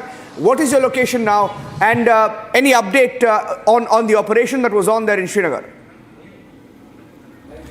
Okay, I'm going across to him. But what do you make of this statement? Major Tour, one point that came to my mind was China, when it came to the Russia-Ukraine war, it's not that we have declared official war with Pakistan, but the kind of stand that China takes, I think they're more worried about being here and this directly affecting them and their projects vis-a-vis CPEC. Niranjan, see, as we speak, all the ammunition, all the drones that they've acquired from China have most logically and evidently come by road from the CPEC route through Karakoram highway. So these are the critical areas, and now it is come to realization for China that India surely outmatches and is way above in terms of Pakistan's military might. And there are all probabilities that India will take over, damage some key infrastructure which is going to affect the CPEC as well. And in case we happen to occupy, or rather not occupy, but I stand corrected, if we happen to take back what is rightly India's, that is the POK, then China has to negotiate with India in terms to let its CPEC be a success. So you see, the reality struck now. The reality has hit hard, and it has now come to realization to China how vulnerable Pakistan actually is. Okay, we have another round of breakings coming in, Abhishek. Two big breakings. Please go ahead. You take the Saudi one. I'll do that. Saudi foreign minister has made a statement. Remember, he was on an unannounced visit to New Delhi day before yesterday and in Pakistan yesterday. And very interestingly, he did not fly from New Delhi to Islamabad. From New Delhi, he went back to Riyadh. And from Riyadh, he came back to Islamabad and then went back. And the Pakistanis, thankless people that they are, they still used the same flight which was used by the Saudi foreign minister as cannon fodder, as human shield to launch their drone Just swarm when it was attacks. taking off. Yes, exactly. That's what. Just when Saudi foreign minister's plane was taking off. It's for Saudis to decide that Pakistanis are double crossing them. And now they have made a statement. Niranjan, Saudi Arabia's foreign minister Prince Faisal bin Farhan Al Saud said that he had talks with Pakistani and Indian counterparts, Ishaq Dar and Subramaniam Jaishankar respectively. And the Ministry of Foreign Affairs of Saudi Arabia says, essentially talking about de-escalation, Niranjan. Yes. I mean, the Pakistanis have been saying, oh, these people, please ask India to pull back, ask India to pull back. They're speaking to Iranians, they're speaking to Saudis. But the point is, should we care? Yeah, another big breaking news update that Shawan has just shared with us, Abhishek. Quickly going across to that breaking news update as well. Apart from the air bases, Pakistan radar site in Pasroor has been decimated, blown up. All-weather radar systems for flight, landings and takeoffs in Pakistan have now been impacted. That's a big breaking news update coming in. We knew that we'd struck one of their radar systems yesterday officially. Today their air bases were hit. We're getting in details now of another radar site that has been blown up, decimated. Shawan with the full details. Shawan, this is significant. Their operations, air operations, have been impacted. Well, it's a sign of a bigger plan. The reason why I'm saying this is because if you look at the placement of the radar site and the very place where it has been decimated, it only has a direct impact on all flight landings and takeoff in the vicinity. And that is the reason why this is going to have a direct impact in any mission that the Pakistanis basically take from the Pasroor area, which is basically not far away from the other air bases. And that is the reason why, remember, in the last 2 days, what has essentially happened is that the radar system is largely being targeted by India. In fact, at 4 places, the air defense system was also brought down, which basically leaves almost several cities in Pakistan extremely vulnerable at this point in time. Now, with this all-weather radar system, which has also been brought down in Pasroor, we are being told that this is going to have a debilitating effect on all such operations that are going to be carried out. It is a clear sign that something more is now actually building up. If you really look at from the strategic point of view, Niranjan, it is a step-by-step process. It's a step-by-step process that is being carried out. What elements do we have? Each phase of the operation is revealing something more. And now it is clear that at least multiple air bases have suffered serious damage. In fact, Niranjan, we have got an image, we've got a video coming in from the Nur Khan Air Base. Now, Nur Khan Air Base, Button then, Abhishek. There is also some more breaking news now coming. Abhishek. Okay, Shawan, we have to break this information that there is another round of briefing to be done by Ministry of External Affairs, possibly along with Ministry of Defense at around 5:30 p.m. Big one. This is the second briefing taking place in a day, and that means a lot of things are happening. Situation is fluid. 5:30 p.m. 5:30, huge. 5:30 p.m. Again, this is 3:30 p.m. now. Another 2 hours, another round of briefings happening on India's actions as part of Operation Sindoor. Okay. Meanwhile, Abhishek, as you gather more details on that, and we have the full details of those who were neutralized by India in the strikes. First round of strikes, the terrorists who were neutralized, their names, their identities. In fact, what we will also do is we will pull out that video. Yeah, pull out the graphics. Pull out that video. No, we have the video. Remember yes, of the video last also, yes. The state funeral. Yeah. State funeral ka video nikal dijiye. Let's remove the state funeral video that was given to the greats of Lashkar, the great terrorists of Pakistan who were given a state funeral, full military honors in Pakistan. We'll pull that out. Meanwhile, Abhishek will give us more details of the briefing. Abhishek, what do you make of the second briefing? Well, it seems like there is some development about which people need to be briefed, the nation needs to know. And that's why this briefing taking place at 5:30 p.m. again. And we are told that this is in continuation of the Operation Sindoor briefings that are happening. We are still to be told whether this is going to be the joint briefing that has been happening every day, like it happened in the morning between the MOD and MEA, with the 2 lady officers speaking for the MOD, and for the MEA, the briefing led by Foreign Secretary Vikram Misri. But the briefing at 5:30 p.m. is in continuation of what we have on Operation Sindoor, essentially, Niranjan, which means there is some more development that has taken place. If it is about our military action, then obviously India is not pulling back. India is not de-escalating. India is making sure that Pakistan pays the price for what they did in Pahalgam. Niranjan, 5:30 p.m. Another briefing taking place, and viewers would join at that time. Okay, so this is a big development, and that's exactly 2 hours from now. In about 2 hours from now, the second news briefing. Will it be a joint news conference? We will have to wait and watch, but Abhishek has confirmed that it will be on the operation.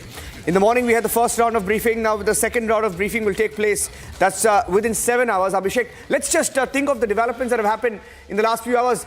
Shawan is also live with us. Shawan, there have been developments. Okay, Shawan is joining us live. I'll go back to him in just a bit. Okay. But if I can quickly get your response to this, Abhishek, what are the big developments that have taken place since this morning after that first briefing? We've had some more pictures. To be precise, we have pictures of the kind of strike that we have carried out. Sukur, for example, that you just had the visuals. I think we are just about beginning to see the impact of our strikes on their air bases. We just had news of another air radar that was decimated. What else? We can show that, but also, Niranjan, the fact of the matter is that over the last few hours, we have seen more drones coming in, more Pakistani mischief happening, particularly in Srinagar and Amritsar, in the Kashmir, Punjab belt. So obviously, there has to be some briefing as to what is happening on the ground, how is India responding. Plus, apart from that, there have been some global diplomatic moves that have taken place. Saudi statement is one of them, of course, and then, of course, the phone calls that have taken place between India and America, and the Americans and the Pakistanis. So it seems that there is a lot brewing. It's an evolving situation, both on the military front, with the kinetic and non-kinetic actions being taken to make sure the Pakistani mischief is contained, and of course the diplomatic front. But let's listen into how India presented its case earlier in the morning. Let's listen into Wing Commander Vyomika Singh. Pakistan has also attempted to execute a continued malicious misinformation campaign with claims of destruction of Indian S-400 system at Adampur, destruction of airfields at Suratgarh and Sirsa, BrahMos base at Nagrota, RT gun positions at Derangyari and Chandigarh forward ammunition depot, with heavy damages to other military stations being propagated on social media. India unequivocally rejects these false narratives being spread by Pakistan. Along the line of control also, Pakistan has attempted multiple air intrusions using drones and conducted shelling using heavy caliber RT guns, targeting civilian infrastructure and killing some civilians. Heavy exchange of artillery mortars and small arms fire in Kupwara, Baramulla, Poonch, Rajouri and Aknoor sectors continued. Indian Army has responded effectively and proportionately, causing extensive damage to Pakistan Army. Pak military has been observed to be moving their troops into forward areas, indicating offensive intent to further escalate the situation. Indian Armed Forces remain in a high state of operational readiness. All hostile actions have been effectively countered and responded appropriately. Indian Armed Forces reiterate their commitment to non-escalation, provided it is reciprocated by the Pakistan military. At the end, I would also like to show you a few images of Air Force bases in the Punjab sector and Rajasthan sector, where it is mighty clear that we are debunking the Pakistani claims of causing destruction at these air bases. You can yourself see the normalcy and these air force stations. This is Sirsa, Suratgarh. The runways are intact.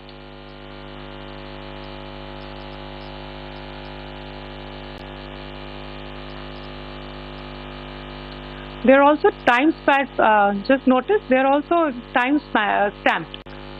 In a swift and calibrated response, Indian Armed Forces carried out precision attacks only on identified military targets. These included technical infrastructure, command and control centers, radar sites and weapon storage areas. Pakistan military targets at Rafiqui, Murid, Chaklala, Rahim Yar Khan, Sukur and Chunya were engaged using air-launched precision weapons from our fighter aircraft. Radar sites at Pasroor and Sialkot Aviation Base were also targeted using precision munitions. While carrying out these responses, India ensured minimum collateral damage. Okay, big breaking news update coming in. The full list of terrorists that were killed in the Indian strikes. The first set of strikes where we straight went after the headquarters of the Lashkar-e-Toiba, headquarters of the Jaish-e-Mohammed. We now have a confirmation, a full list of those who are neutralized, eliminated by our precision strikes. Let's first pull out the pictures of the state funeral that was given to these terrorists, and in those pictures lie the answers of who were the terrorists who were killed. Terrorist 1, Mudassar Khadian Khas, alias Mudassar, alias Abu Jundal, affiliation Lashkar-e-Toiba, in charge of the Markaz Taiba in Murid that was struck. Received a guard of honor at his funeral by the Pakistan Army, Pakistan's favorite terrorist. Shawan. Reclaimed on behalf of the Pakistan Army Chief and Punjab Chief, Asif Munir's favorite terrorist was neutralized. His funeral prayer was held in a government school led by Hafiz Abdul Rauf, who's also on your screen, who was leading those prayers there that you see. He's also a designated global terrorist. A serving lieutenant general rank officer, a general and an IG level officer of the Punjab police in Pakistan attended the prayer ceremony. Shawan has the details of who else were there and why they are significant. To those who said nobody was killed, Shawan, the details. Well, in fact, significant killings, I would say, because this has basically eliminated the entire leadership of Jaish-e-Mohammed. In fact, there are several theories that are basically doing the rounds as far as Masood Azhar is concerned. Interestingly, Masood Azhar's, there isn't any latest picture of Masood Azhar. So the man who was actually running Jaish-e-Mohammed was none other than Rauf Asghar. And the fact that his elimination is a clear indication that perhaps today Jaish-e-Mohammed stands without any particular leader. In fact, if you take the list out, here you have Mudassir Qadian Khas. Now remember, he is not the same Abu Jundal who has been linked in some of the cases here in India, but the fact of the matter is that he happens to be, again, a relative of Masood Azhar. Now, he's also known as Abu Jundal. Now, as far as the second person is Hafiz Muhammad Jamil. He's the eldest brother-in-law of Maulana Masood Azhar. And in fact, he was the one who was in charge of the Markaz in Bahawalpur. So essentially, there are multiple training camps which the Jaish was running. Apart from the Markaz in Bahawalpur, there were others too. And that was basically divided among the family members. I'm given to understand that Yusuf Azhar as well as Abu Akasha and Hassan Khan, they have been eliminated. And if you also take the list out coming in as far as those from the Lashkar terror group, they too have been eliminated, and their training camps have also been decimated. So along with Jaish-e-Mohammed, you have had the Lashkar-e-Toiba, they've been inflicted serious damages. All right, more information coming in of these terrorists and the second terrorist. Abhishek. Niranjan, yeah, you have to help me with the terrorist, Masood Azhar's eldest brother-in-law, killed in the same strikes. And I can get more details. And these are the details of the terrorist. Abhishek, what is Hafiz Muhammad Jamil? Hafiz Muhammad Jamil, Mudassar Khadan. Hafiz Muhammad Jalil, affiliation is Jaish-e-Mohammed. Niranjan, eldest brother-in-law of Maulana Masood Azhar, in charge of Markaz Subhan Allah Bahawalpur. That's where the bombing took place and strike took place. Actively involved in radical indoctrination of youth and fundraising for the JEM, integral to the functioning of JEM. Gursimran joins us live from International Border. And Gursimran, first tell us whether from where you are reporting, is the situation under control after the Pakistani misadventure in the morning? And then, of course, we are discussing all these terrorists who were eliminated. In this case, Hafiz Muhammad Jalil, the eldest brother-in-law of Maulana Masood Azhar. Yes, Abhishek, among those high-profile terrorists that are killed, this is the brother-in-law of Maulana Masood Azhar, who was actually running the entire factory of terror, and he has been neutralized on the May 7 strikes that have taken place. Right now, I'm reporting from the Indo-Pakistan international border in the Pura, and since there has been a heavy shelling from the Pakistan side this morning, now what has happened that the bomb disposal squad has taken over the entire area, and now they are in a process of detonating the shells, these unexploded shells that have been fired from the Pakistani side. I'll go inside to show you that the bomb disposal squad of the Jammu and Kashmir police, they have completely taken over this area. I'll request Sarjivan to show you that this is a mortar shell that was fired from the Pakistan. This is a live mortar, and that's why the bomb disposal squad of the Jammu and Kashmir police, along with their all mechanism that is needed to detonate the shells, has come here. Because you see the extent of damage that has been done here by the Pakistani shelling, that Pakistan has shelled these civilian areas here along the international border in Jammu. Today morning when they woke up, they saw that the Pakistani shelling has started. People ran to their houses, they went inside, but the situation that is outside, these shattered glasses, these buildings collapsed, these structures that have been collapsed, these marking of the splinters on the walls of these houses, this speaks of the volumes that the Pakistan's only motive was to inflict the civilian casualties, and that is actually what they have done. I'll request Sarjivan to show you that side where the live mortar shell is there, and that's why the bomb disposal squad of the Jammu and Kashmir police has been called in. Till the time the area is not cleared, BDS will not be allowing the house inmates, those who live in this house, to be inside this house, because there lies a threat that this might explode anytime, and that is why the teams of the BDS are analyzing this, and after complete analysis of this, only then they will be allowing the detonation of this using the controlled explosion. Earlier in the day, a drone of the Pakistan that was aimed at disrupting the Jammu and Kashmir, Jammu airport, that was also brought down using the air defense system, and the 10 kilogram of two explosives that were there, that has also been detonated by the bomb disposal squad of the Jammu and Kashmir police. Now this area, these are the splinters. These are the splinters that this mortar shell and the other mortars that have been fired from across the border, the damage they have done. There have been multiple damages that have been done to this very place, and on this side you will see also that this shutter of this shop, this also has the markings of the splinters. So this is the damage that the Pakistan has done to the civilian areas, because their only motive of today's targeting of the civilian areas was to inflict maximum damage, was to inflict as much as damage they can to the civilian areas. But now the situation is that the shelling has stopped for now, and the BDS has taken over the entire area. We are told that there are multiple live shells and the live bombs that are still active in the area, and the BDS will be detecting them one by one, and after detection they will be detonated. Okay. Gursimran, any casualties given the scale of the damage that you are showing? Are people safe? See, Abhishek, a total of 5 casualties have been reported across the Jammu region. 3 casualties are from the Rajouri district of Jammu. 2 casualties have been reported from the Jammu region, that is the Jammu district. 5 is the number of casualties. These are all are civilians, and including a senior official of the Jammu and Kashmir government, the additional deputy development commissioner of the Rajouri district, Rajkumar Thapa, who was killed when a mortar shell fired from the Pakistani side fell on him. And similar is the situation in the other districts also, though there has not been casualties there, but the situation remains to be similar. Reason being that the Pakistan is now directly aiming at the civilians. They are leaving no civilian house that they are not shelling at, Abhishek. All right, a big breaking news development coming in. Can we break that information, Niranjan? That's a big one. That's a big one. That's a huge one. Just checking, Abhishek. Okay, top sources. India has decided.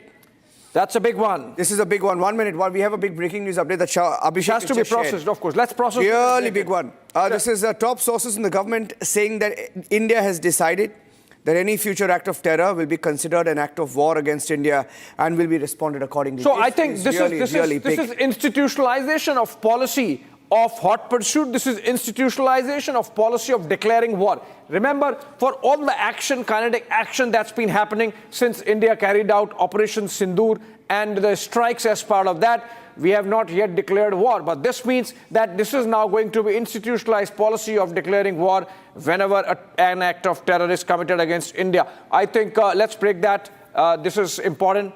And while we have these pictures of earlier where India has struck those air bases in Pakistan, and these are pictures of Indian side where we have had those Pakistani projectiles, missiles, drones, etc., and some UAVs coming in, falling like 9 pins. Duds. Taken down, proving to be duds, Chinese duds. And now, more important information coming in. Can we get... Yes, let's put that information out. I think it should be on the breaking news right now that India has now taken a stronger stand against Pakistan and Pakistan-based terror. Any future terror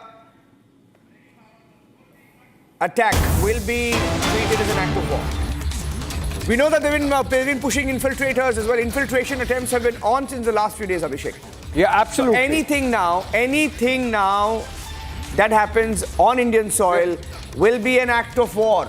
But Major Tour. Any terror attack. But then Niranjan, just look at the present images. I mean, aren't we already at war?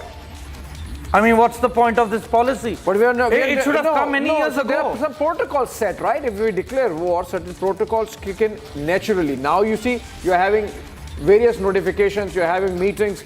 These are not protocol-driven, events. These are being orchestrated, these are being organized, impromptu. But if you declare war, then there are mechanisms that immediately get put in place. You declare a national emergency, the government is empowered to act, the civil defense measures kick in on their own. So obviously that's part of the plan when the government says that a decision has been taken that and remember, it acts as a deterrent. Every time you don't need a nuclear umbrella for deterrence. True. So if you have an organized, you have an existing policy that if you do this scale of terrorism, we are immediately going to declare war, we are going to stop your water, we are going to stop any trade and everything, and every connection, we are going to bomb these places in your territory. If we know, for example, I was discussing this with somebody, that if next time a Pahalgam-like terror attack happens, then why wait for 5 days, 6 days? Just from where the my argument comes. Is, Abhishek, why wait at all? Bomb them the same day. Why wait at all? And for that, declare war. My argument is, why wait at all? Why wait for that loss to incur? We've had enough. This is the time to go in and destroy the terrorist infrastructure. You mean to say, why wait for the next episode? Let's finish it off this time. Exactly. I mean, come on. Just go after Asim Munir. Indian lives matter. Our lives matter. Yeah. And more than that, Abhishek, you see, as per logic and the analogy of the events, what I strongly feel is that with the DGMOs trying to interact and talk with one another, I'm sure that the Pakistani side has surrendered or given in. And in lieu of that, we have come up with this certain protocol that now if anything happens, the hostile neighbor is going to be responsible, the government is going to be responsible for any act. But my argument is that this should have been done many years ago. Why now? The damage is already done. Yeah. Okay, we'll take a short break. It's 3:54 and we are building up to that press conference. Second one on Operation Sindoor in a single day, which means it's significant. Something has happened about which the nation needs to know. A short break there, Major Tour, and coming back on the other side with the same story. We'll continue the conversation.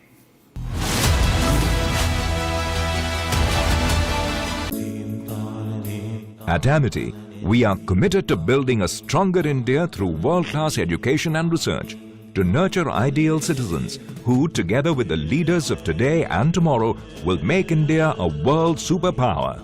Amity University, India's leading not-for-profit private university. आधे bowl दही में 4 चम्मच MDH चटनी पुदीना मसाला डाला, stir करो, पुदीना चटनी तैयार। MDH चटनी पुदीना मसाला। MDH।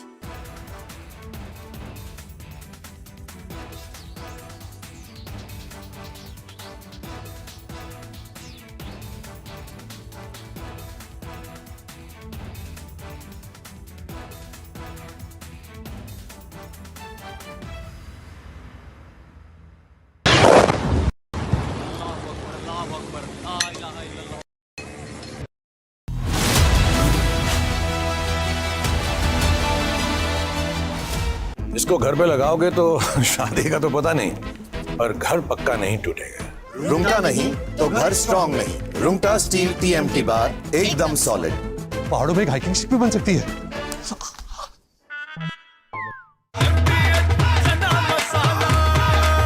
अब छोलिया हो या लोबिया, सफेद चने या काले चने, सब कुछ मजेदार बने। पाकिस्तानी और इंडिया ने जंग शुरू कर अभी मेरे बहावलपुर सिटी के अंदर मौलाना मसूद अजहर साहब के जो है मदरसा है उसके ऊपर 4 मिसाइल दागे गए हैं। 4 मिसाइलों के साथ हमला किया गया है मौलाना मसूद अजहर साहब के मदरसे के ऊपर। हम अपनी अफवाज पाकिस्तान के साथ खड़े हैं, लेकिन मेरा सवाल है कि हमारी एजेंसीज कहाँ सोई हुई थी, हमारी अफवाज पाकिस्तान कहाँ सोई हुई थी ये हमला हुआ। मुजफ्फराबाद की भी खबर आ रही है कि मुजफ्फराबाद वाली साइड पे भी ये अटैक हुआ है, लेकिन सबसे पहले मेरे बहावलपुर सिटी के अंदर अटैक हुआ है ब्लास्टिक मिसाइल के साथ। उन्होंने हमला किया है मौलाना मसूद अजहर साहब के मदरसे के ऊपर 4 मिसाइल मारे गए हैं। अभी ये कहना कबल वक्त है कि गोया कितनी सच्चाई है इस खबर की, किस साइड से ये मिसाइल आए हैं ये अभी कन्फर्म होना बाकी है, लेकिन ये कन्फर्म न्यूज़ है कि उनके मदरसे is here. Is your home ready for the heat? Keep your roof cool and your home comfortable all summer with Roof Cool and Seal.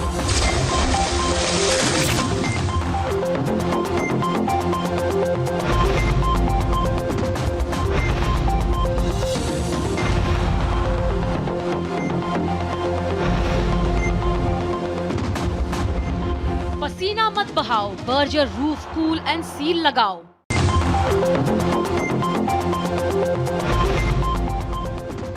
दादी के हाथों का जादू और खुशबू से महकता घर, माँ की मुस्कुराहट और खाने की सुगंध। MDH गरम मसाला, क्योंकि हर रिश्ता है स्वाद से जुड़ा।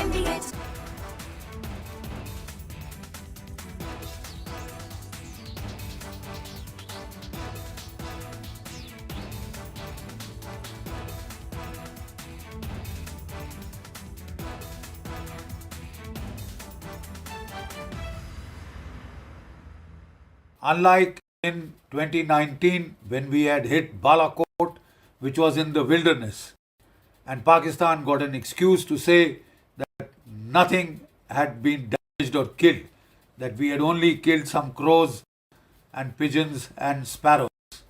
This time we chose high visibility terrorist targets which have been around for decades, right? And they are command and control targets, terror training camps of big, very great magnitude, so that they cannot be missed by the people of Pakistan or the whole world per se. Otherwise, we had that syndrome of jungle mein mor nacha ki.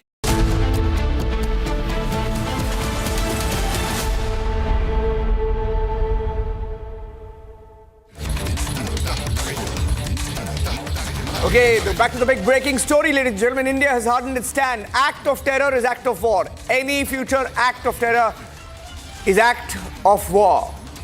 We don't have to now declare war formally. I mean, well, it's the ultimatum that has now been given to the Pakistanis. Dare you do anything more than face the repercussion? And as Major Samarpal Tur was saying, that perhaps the Pakistanis do not have the appetite to take it any forward. And one of the reasons why, let me just quickly tell you the challenges that the Pakistanis face today. After 3 precision strikes that have taken place, what emerges are the following. 1, their air bases have been decimated. 2nd, radar system has been decimated. 3rd is with regards to how not just their air base, not just their radar, but also what we're given to understand is their air defense system. That has also gone kaput, which essentially means several of the Pakistani cities, Niranjan, are completely vulnerable at this point in time. It would certainly be a worried Pakistan. Look at the developments that have taken place earlier today. The civil administration and the military are on 2 different pages altogether. And there is a growing factionalism, Niranjan. Absolutely. And Shawan, there's another bit of breaking news that's coming in right now. Let's quickly... Okay, Major Tur, you want to come in on this one? I want to come in on this, Niranjan. See, this is going to be the biggest blunder by the Indian government if they agree for a ceasefire or a truce. I'll tell you why. It has been since 2 years that they have been training extensively with the Turkish military. They have been procuring these Bayraktar TB2 drones and Akinci drones to target India. A Kinsi drone has a range of almost 7,500 kilometers one way. Deep strike. So they've already been preparing it, and now, they've got approval of $1 billion from IMF. And China has told them to lay low and to keep the momentum down. And the DGMO is called today, calling it for, mellowing down of the tensions which have been happening. But, the name that they've given to the military operation, it means, destruction of concrete structure. It means wall. And you've been... What does that even mean? I mean, they are saying... What wall are they talking about? They're saying that, the Pakistan military is a solid wall structure. And it's standing there, solid against us. I mean, it's so funny. It's a war against terrorism. We've not even mentioned the name Pakistan. We've not mentioned the government. We've not mentioned any governments or organizations or a country. We've said this is a war against terror. War against terrorism has been declared. I don't know why this country's Army, Navy, Air Force is all guns blazing and ready up against the largest democracy of the world. Let's tell them the reason why perhaps today Pakistan is completely on a back foot. Niranjan, that's because of the 3 precision strike. What really happened as the first phase of the Operation Sindoor? 9 targets, 9 terror facilities, all razed to ground, which essentially means that the non-state actors that Pakistan was basically relying upon, they are no longer there. Their entire leadership of the Jaish-e-Mohammed has been completely decimated. You have Lashkar-e-Toiba's leadership vanished. Now, what are you really left with? And the fact here is this, that as far as your military is concerned, it has taken a massive hit. There is also pressure that is building on Pakistan right now. External debt is only rising. This makes it even more difficult. I'm not very sure, Niranjan, if all our visuals are ready right now. If you could just quickly take through viewers those images of what really happened as the first phase of Operation Sindoor. And that, remember, has come across as a rude shock to the Pakistanis. That is the reason why, ladies and gentlemen, this message that India is now sending across to Pakistan, enough is enough. Step back. Or else this will be seen as an act of war. What we have seen over the last few days are the following. One, there have been a swarm of drones coming in, targeting our western border, targeting our military installations. What has happened net is this. They have faced massive losses. India hasn't. In fact, each of our military installations are absolutely intact. A lot of narratives are being built right now by the Pakistanis, but they have completely failed. And that is the reason why perhaps, ladies and gentlemen, cornered Pakistan will find it extremely difficult at this point in time, if at all they further escalate the matter. Niranjan. Abhishek, Shravan, I beg your pardon. One more breaking news update that we have. I think you've also been in touch with the Baloch, sources. Breaking news update coming in. Let's go to the next video that's now coming into our newsroom of another attack by the Baloch Liberation Army. The Baloch rebels, the BLA rebels, have ambushed Pakistani army and have taken control of Ahmedwal area of Noshki and nearby railway and police station. Shravan, why don't you speak over these visuals and we'll play the visual out. We have a full video. Let's show the video of the Baloch attack. That's an exclusive video, If there's audio on it, maybe we can play the audio as well. Yes, there is an audio on it. Let's play the audio, please. With the watermark.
Shawan with the details. Shawan. Well, 39 attacks that have taken place against the Pakistani army in Balochistan. Clearly, Pakistan army has been completely stretched out as far as the eastern and the western border are concerned.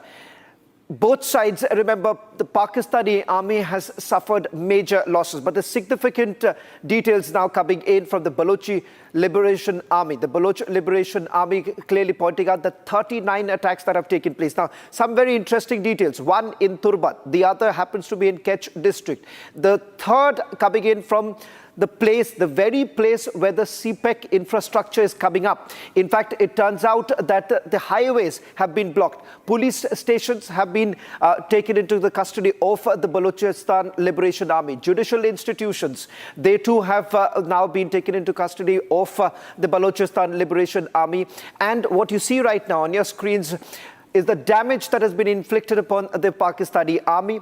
Remember, the Pakistani army, because of the current situation with India, they've been trying to redeploy themselves. In fact, the convoys that have been targeted by the Balochistan Liberation Army are those very convoys, part of the frontier corps of the Pakistani army was being redeployed.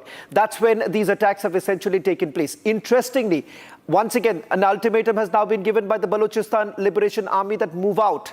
We have taken down your flag. That's the ultimatum that has been given by the Balochistan Liberation Army. In fact, that could also be our breaking news now coming in with regards to the final ultimatum that has been given, Niranjan, by the Balochistan Liberation Army. In fact, this has only intensified. The Balochistan Liberation Army certainly senses an opportunity at this point in time as the Pakistani army remains completely distracted, not just in Balochistan, but also in Khyber Pakhtunkhwa. That's the other place where the TTP has taken out an offensive against the Pakistani army. In fact, 20 Pakistani soldiers have also been killed by the TTP. And of course, as far as the Durand line is concerned, there too, remember, things have been extremely difficult for the Afghans. Major Samar Paltur, let me also quickly bring you in right now. This entire incident that has taken place in Balochistan is a reflection of difficult times for the Pakistani army in the days to come. I mean, see, they have, since 2013, they have been picking up young Baloch boys, girls. They've been harassing the local population when they've been going to the police station for reporting any illegal matters. They've been harassed. They've not been given government jobs, and they've literally been discriminated there in the whole area. And the maximum priority that has been going and being given is to the Chinese, to the local Chinese labor who are involved in this CPEC project. The Chinese officials are treated there like, VVIPs. And I'm given to understand because the CPEC infrastructural projects have all now been put on hold. Most of it is what I'm they've burnt and destroyed their tipper trucks and so the Pakistanis were given the ultimatum that you either secure the Chinese workers or things are going to be difficult for them. Now, they've not been able to do so. The attacks against the Chinese workers have also increased. The Balochistan Liberation Army, it seems, have certainly been, they never gave employment to the people of Balochistan. Now, I also want to quickly just take this question to you because many would be wondering right now, how is it that the Balochistan Liberation Army has suddenly got that firepower? Where does it really come from? Who is exactly supporting them now? You see, Afghanistan is measuring the situation, and Afghanistan is always sided with the Indians, no matter what. And now that even Taliban's government is there in charge, they've come to realize that whatever infrastructure that they are using in Afghanistan at the moment is actually being made by Indians out of goodwill and nothing else. We want nothing in return. It was for goodwill and the development and the upliftment of Afghanistan as a nation. Taliban has realized it and is much aware of it. We are in very good relations with the Afghanistan government. That's also an interesting point. Yeah, the Taliban is also, going against the Durand line. Because, you know, as per the demarcation, the Pakistan government I'll come to the Durand line doing aspect incursions also. into Afghanistan. Durand line also, what has essentially happened is that the Pakistani, I beg your pardon, it's the Afghan refugees who've been asked to leave the country. And that is the reason why there is an exodus that we are witnessing at the Durand line, which has certainly not gone down well with Taliban. In fact, there's more development that's taking place. But first, take a look at this video. How the Pakistani army they've been pinned down by the Balochistan Liberation Army. And not just that, also perhaps we could just pull out the other video that came in just about a few days ago, where, again, a precision strike against the army there. You have the Baloch Liberation Army targeting the very convoy also. First, listen. Yeah.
Let me tell you the developments that have taken place so far. 39 attacks that have taken place. I'm going to take you through city-wise. Turbat. In Turbat, a grenade attack was reported targeting the Pakistani forces. Moving on. Kech district. There, explosions and sustained gunfire has taken place in Buleda area. In Quetta, 2 separate grenade attacks were carried out on the Pakistani army posts.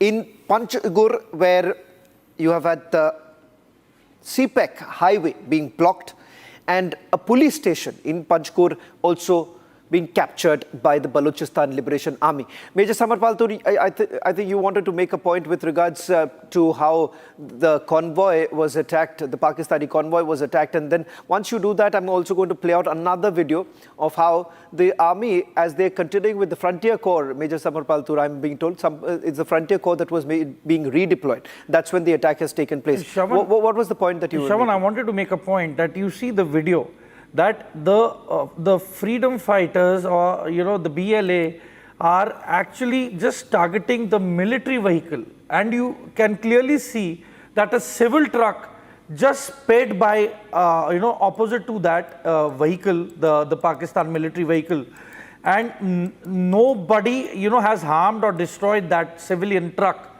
because see, that shows one of the sanity and the balance of judgment when it comes to the actual enemy who's there in Balochistan against the Balochistan people.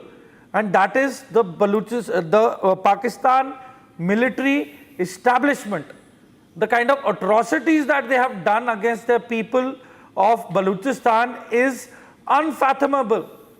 Since 2013, they have almost wiped out one full generation of young children. Okay. And any protest that takes place, any protester who gets injured, correct, goes reports to a hospital and they are picked up from the hospitals. Just for context, I think so. I just want to play out that other visual that we have. Now, it's a clear example of, or a clear indication of how the Pakistani army has been cornered and how it finds itself in a very, very tough spot. Take a look at the other attack that took place just a few days ago.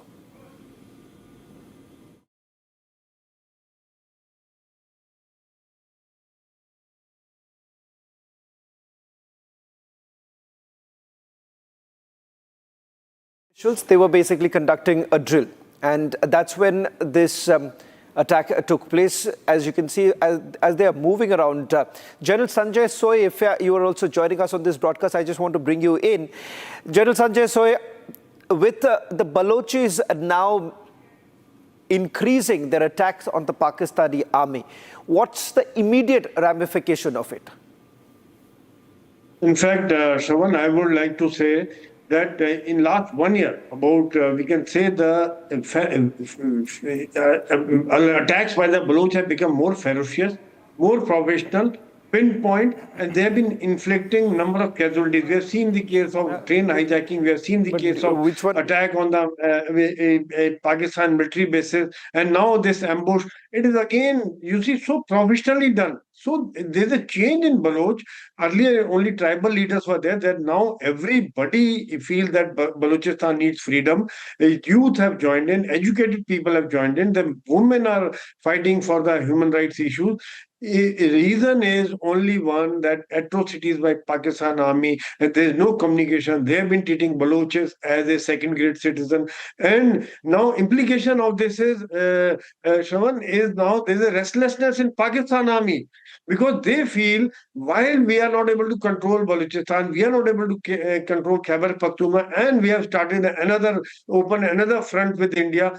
They are questioning our ceremony. There's a restlessness in the people, in their intelligentsia, in their some senior officers in the armed forces, that why open another front with India when you can't handle the situation inside. And it is very, very clear from this video that the way Pakistan army is helpless in a very professionally executed ambush by the Balochis Liberation Army. And reason is very, very simple, that they have been doing atrocities. There is no regard for human rights. They have been picking up people, as Major Turat brought out, more than 5,000 people, youth had been picked General up. Sanjay Soy, I think so. There is interestingly the point that you're making. I'll just draw a parallel with this, because as you're pointing out, the difficulty that they're essentially facing across, and they find themselves completely cornered as far as the eastern and the western border too. Having said that, there is also more development taking place. A short while back, information actually came in with regards to the TTP, and now in the northwestern province too, there is another development that's taken place. Let's just quickly get the breaking news up coming in right now with regards to the action that has been taken against the Pakistani army. The breaking news is that 9 security personnel, they have been killed in northwest Pakistan.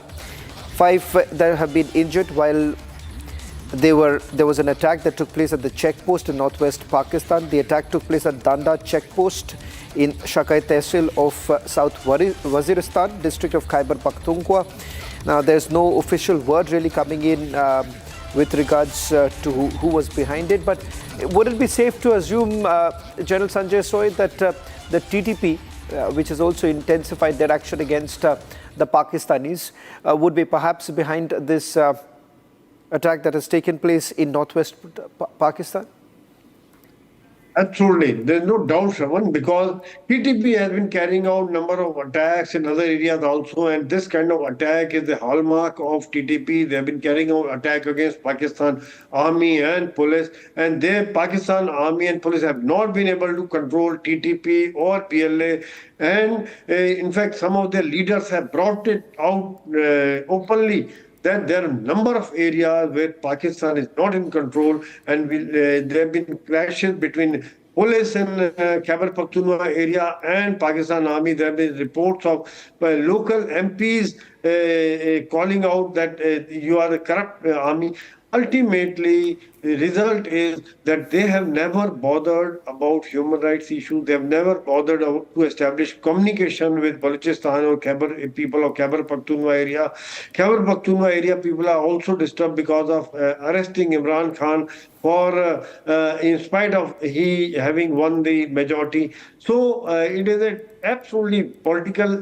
At present, Pakistan is facing political instability. The armed forces are divided in Khyber Pakhtunkhwa area, Balochistan, and now they have opened another front with India. In spite of India exercising all kinds of restraint, giving them a chance to try and control terror, but somehow it is something like they can't understand. Their mindset is totally jihadi or terrorist mindset. The main culprit, I feel, is Asim Munir is the main culprit, probably for his extension, for his power. He started another front which is beyond their control. They have seen the results.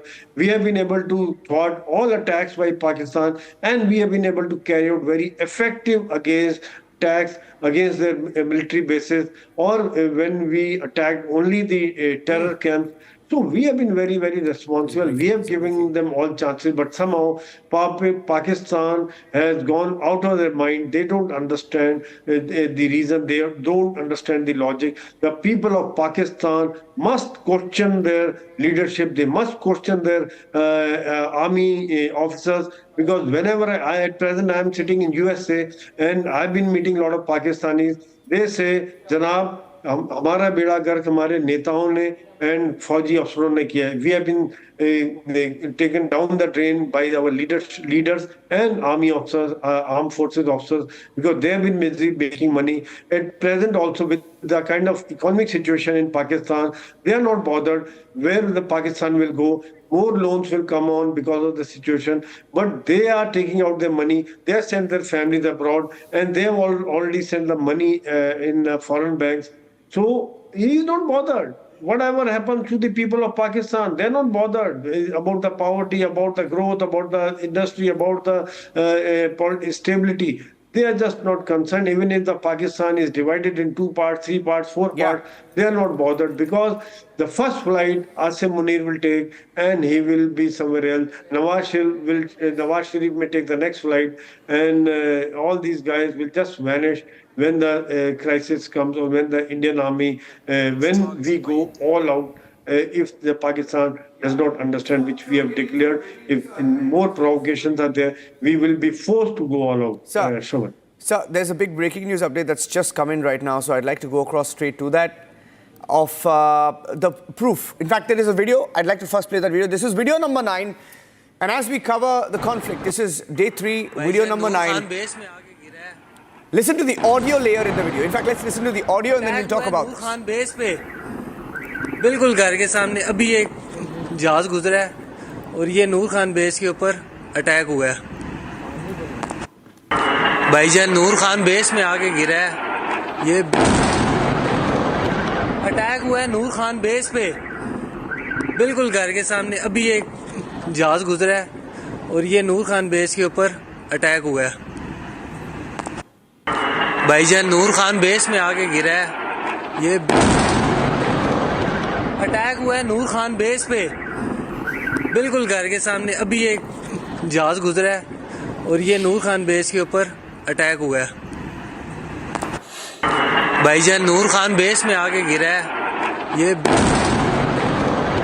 Attack हुआ है नूर Khan base पे बिल्कुल घर के सामने अभी. भाईजान नूर Khan base में आके गिरा है. ये अटैक हुआ है नूर खान बेस पे बिल्कुल घर के सामने अभी एक जहाज गुजरा है और ये नूर खान बेस के ऊपर अटैक हुआ है. 6 air bases were targeted today. Shawan, 6 air bases were targeted, and there are more videos of the devastation that is now beginning to unravel. There are different videos that show the destruction. Video number 13 now. This was video number 9, day 3. Let's go to now video number 13. भाई video सबसे पहले बने ये भाई धमाका होयो ही सुंदर industrial state में.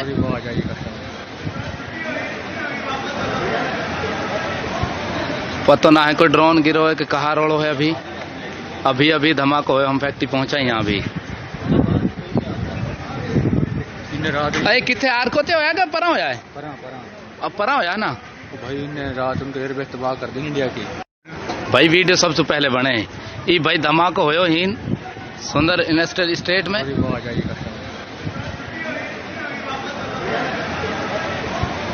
पता ना है कोई ड्रोन गिरो है कि कहाँ रोड़ो है. अभी धमाका होयो. हम फैक्ट्री पहुंचा यहाँ अभी. अरे किथे आर कोते होया का परा होया है. अब परा होया ना भाई ने रात उनके एयरबेस तबाह कर दी इंडिया की. भाई वीडियो सबसे पहले बने ये भाई धमाका होयो ही सुंदर इंडस्ट्रियल स्टेट में.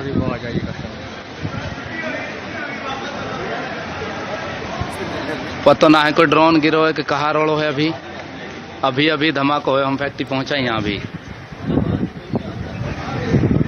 अरे कितने आर कोते होया क्या परा होया है? अब परा होया ना भाई इन्हें रात उनके एयरबेस तबाह कर दी इंडिया की।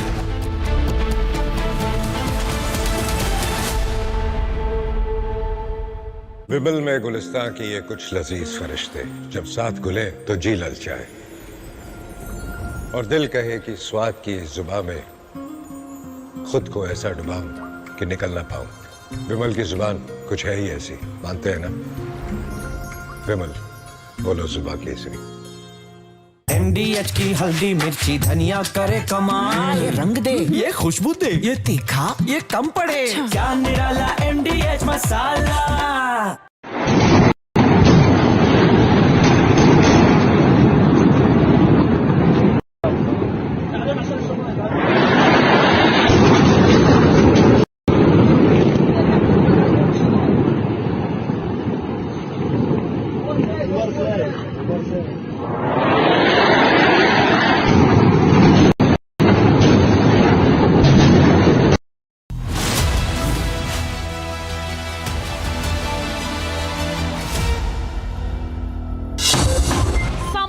Here. Is your home ready for the heat? Keep your roof cool and your home comfortable all summer with Roof Cool and Seal.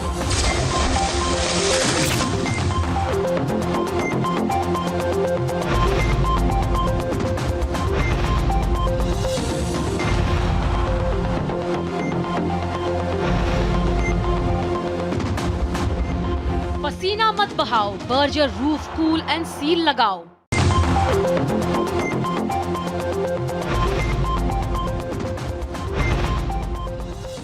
ये है सीक्रेट रेसिपी MDH का जीरा सिप जल जीरा मसाला। सिप सिप जीरा सिप MDH का जल जीरा सिप MDH का जल जीरा SIP.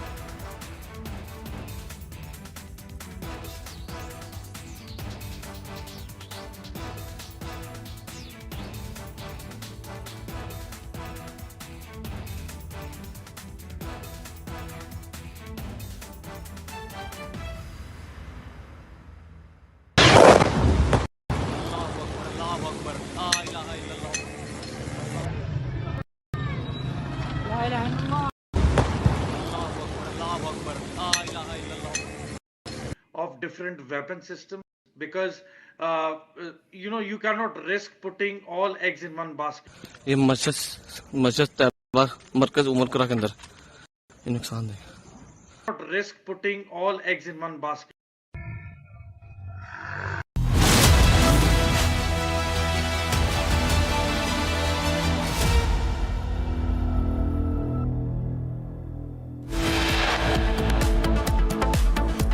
Act of terror is an act of war. India decides that any future misadventure will be declared straight up an act of war.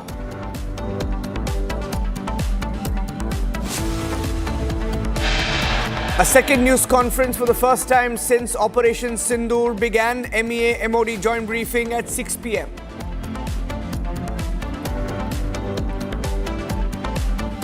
Pakistan military targets at Rafiqui, Murid, Chakwal, Yar Khan, Sukur and Chunya were engaged using air-launched precision weapons from our fighter aircraft. India pummels 6 key bases. Government confirms, Defence Ministry confirms, Army confirms 100% precision strikes.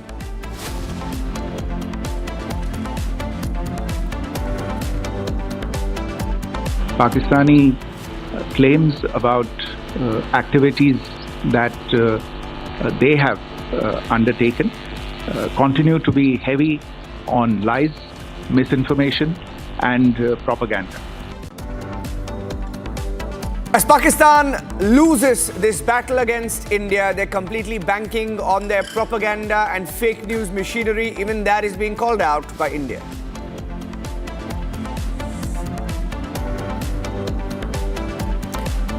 NSA Ajit Doval briefs Prime Minister Modi on the latest developments on Operation Sindoor.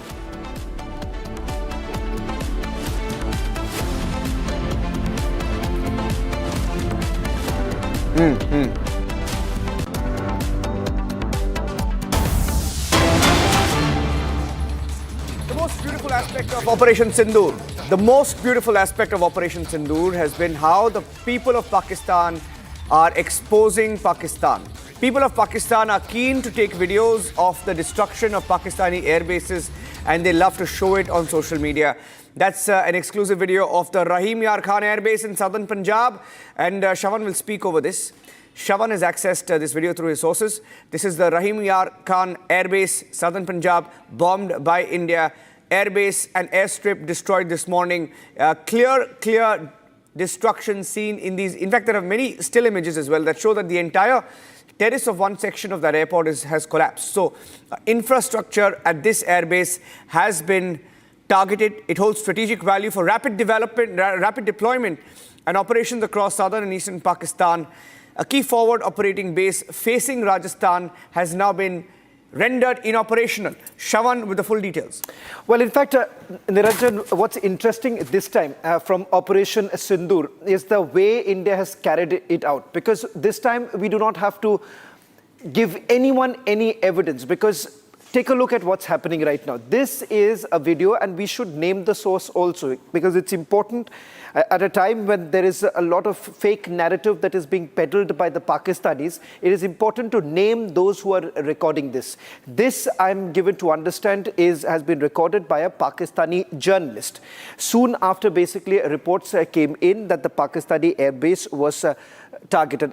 As I understand, Major Samarpal Tur, it's a little surprising because this visual that you see, it seems to be perhaps a little outside. I'm not too sure if it is, if we have the inside visuals of the airbase. Do we have that? We'll try and also tell you, because I believe there are multiple visuals we have. This is just one of the videos because it appears to be perhaps something outside. Shawan, this basically looks like one of their office complexes. Okay. And it looks like one of the frontal approaches of their office complex. Yes. I'm not too sure whether we have. Can I just get an answer right now? It could be their officers' mess, a desk, probably. Yeah, because if I'm not wrong, there are multiple videos. And there is a video of the destruction inside the airbase itself, and that is a clear example of how our strikes have been like this time. Shaman, and this is just not one place where it is struck. There are multiple. I mean, see, when we say airbase has been attacked, it involves taking out the local radar system. It also involves taking out the local air defense system. It also involves knocking down the communication system. So it is a combination of different assets. Only when these combination of these assets are taken out would we consider that an airbase has been attacked. So yes, all these impacts are there because of tactical relevance and importance. Well, that's an interesting point that you're making right now, Major Samarpal Tur, because when we're talking about what has been destroyed and the tactical approach that has been taken here, we are basically looking at, do we have more videos? Do we have the video of the destruction that was caused inside? We'll try and put those out. Yeah, we're going to. So there are, Major Samarpal Tur, we have a confirmation coming up from our news desk that this is just one of the videos. So there is a possibility that in a short while from now, as we discuss this, as we tell our viewers, show the contrasting pictures, and also our legal editor Rhythm is joining us in the studios right now.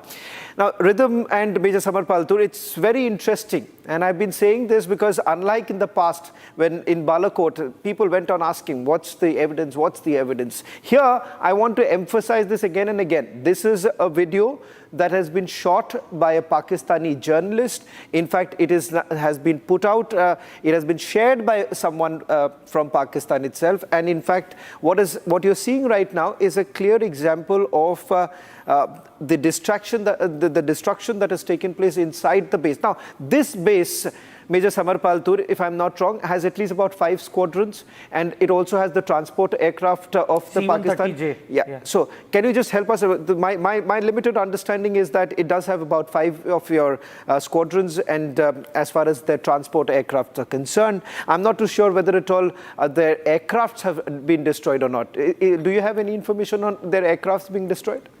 See, Shravan, when such attacks take place, see, these are the videos which have been released by Pakistan itself. So it is going to keep it very calculative. It is not going to show the actual destruction, because if it starts projecting that it's this certain aircrafts have been destroyed, you know, then it is going to lower the morale of probably the aggressor, the enemy country. So you see, these are very controlled, in a very controlled manner, to give a depiction that you know, the damage has not been much. It's been very bare minimum and of negligible magnitude. So this is what they've been trying to project by releasing these photographs, because you see, civilians are not allowed inside. So it's definitely a Pakistani official who's made this, and you know, they've officially released it. So we will get to know the actuals when we will be getting the satellite imageries of before and after destruction from our press briefings, that too only on need to know basis, because I'm sure that the authorities, the forces are very well aware and are getting a live feed as to the actual damage what has been done. Shravan. Okay. So we've got some more visuals, and in fact our executive editor Rhythm, who's going to take us through some more images that have come in. In fact, multiple air bases have been targeted.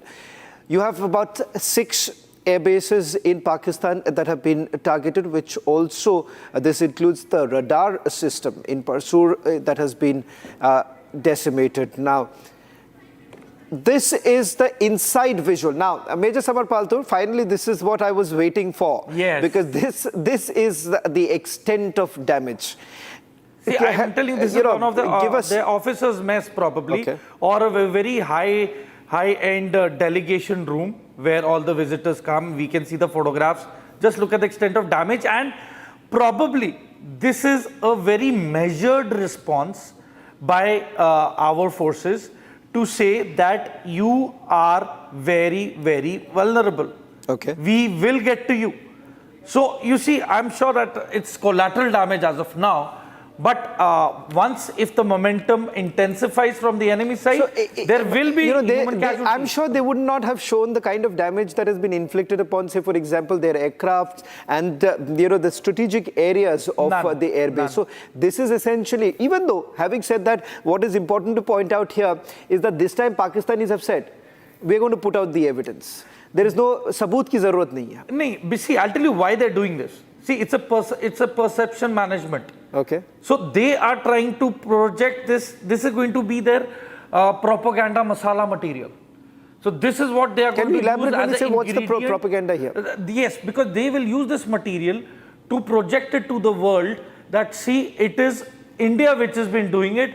As far as Pakistan is concerned, we are not denying Pakistan has not done anything. Major Samarpal Tur, clarify this, because we are, unlike the Pakistanis, who come up with bizarre explanations, because the DG ISPR just a short while back, ended up saying that we were basically using the ballistic missiles on our own population. Now they make these kind of bizarre statements. Here we are addressing the world, and we are saying that, look here, we have carried out an attack, and we have carried out an attack because we have to defend ourselves. It is our right to defend. That is the reason why we are not hiding. We are saying that we have gone inside, we have attacked their air bases, we have finished off their radar system, and we are very proud of doing that. See, Shravan, let me make it very clear to the audience who are watching this broadcast today that it is a very measured response from the government of India. It is very calculated, and again and again it's being repeated and told. It's a war on terrorism. It is a war against those who are supporting terrorism.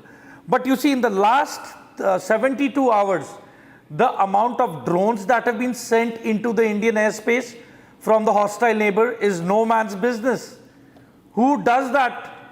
I mean, see, for a layman, it is actually like, the terrorists are doing this. I'm not even saying that the Pakistanis are doing it, it's the terrorists who are doing this. But the reality is that this aggression is being committed by Pakistan in support of the terrorists. And they're doing this as a lip service to the terror organizations, as a mark of saying, sorry, we could not protect you. But you see, now that the main leadership has been wiped out, as a formality, we will back you up and we will carry out attacks on India. So they are trying to save face within Pakistan against the terror tanzeems that they have been harboring. And of course, without a doubt, they consider India as the enemy. So they are, as it is going to, hit us. Well, in fact, we have got more videos and Rhythm, if you can just take us through, Sure, these are several series of videos that we've got. That's right. Like Shavan is telling us, we're now going to go across to video number 12 that's been there on day 3. This video that shows India's offensive against Pakistan, the video shows CCTV. It shows how India destroyed terror launch pads.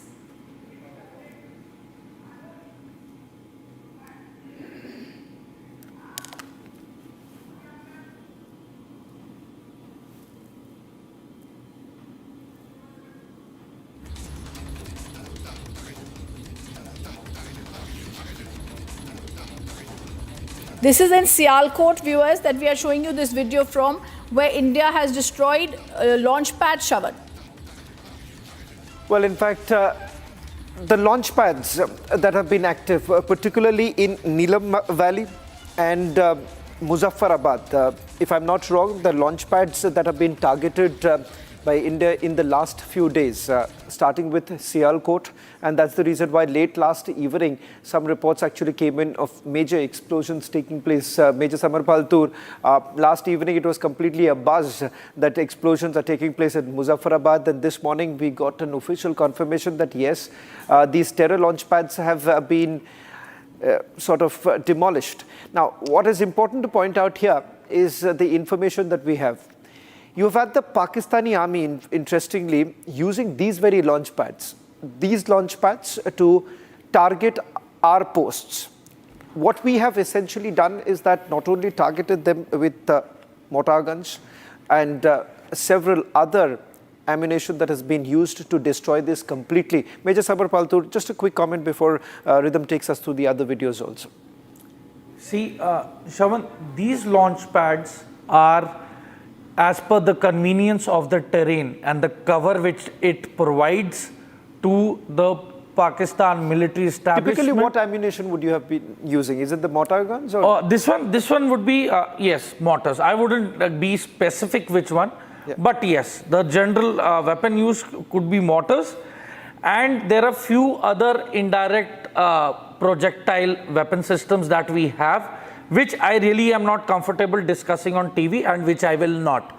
Because as Republic TV is a very responsible channel, we are not here to tell about our weapon and equipment.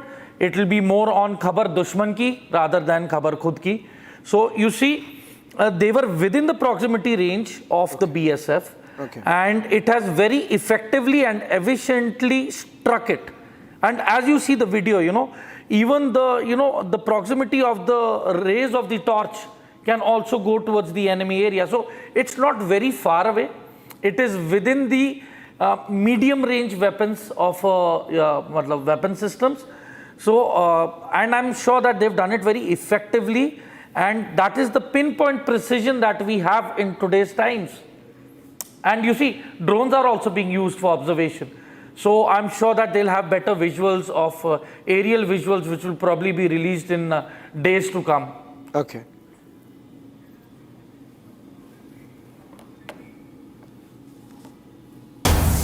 And there's breaking news that's also coming in. It's confirmed that apart from the air bases, Pakistan raiders' sites in Pasroor have also been decimated. The all-weather radar system for flight landing and takeoff has also been impacted. Shavan, this clearly shows that, like what was stated at the press briefing in the morning, they are trying to sow discord in India. There's targeting our civilians. There's a wanton campaign by them. But India has retaliated. Their airbase has been decimated. Their all-weather radar system for flight landing has also been impacted. Well, not just the air bases. It turns out that this is a calculated move that has been made by the Indian Army, the Indian Air Force, and what they've essentially done is that you're basically taking away all power to carry out any military action. Now, the moment your radar systems actually fail completely, it basically cripples any sort of a movement of your own fighter jets. So these squadrons would actually have a tough time in terms of getting real-time weather updates, which again has its own impact in terms of when the flight actually takes off, in what condition that the flight takes off. So the radar system going down makes it difficult. Of course, there are backup plans also, which perhaps Major Samarpal Tur can elaborate on it, because my understanding is that they do have, every airbase does have a backup system in place. But having said that, when your primary radar system is impacted, then it of course has, it cripples the entire movement, or it cripples the entire formations there. Now, the other important aspect here is that Pasrur basically caters to a number of areas, and that radar system has basically been affected, which means that the air bases which were basically targeted, these air bases and the air defense systems that have been targeted yesterday basically leaves several of the Pakistani cities vulnerable. When I say that, it means that if at all India basically takes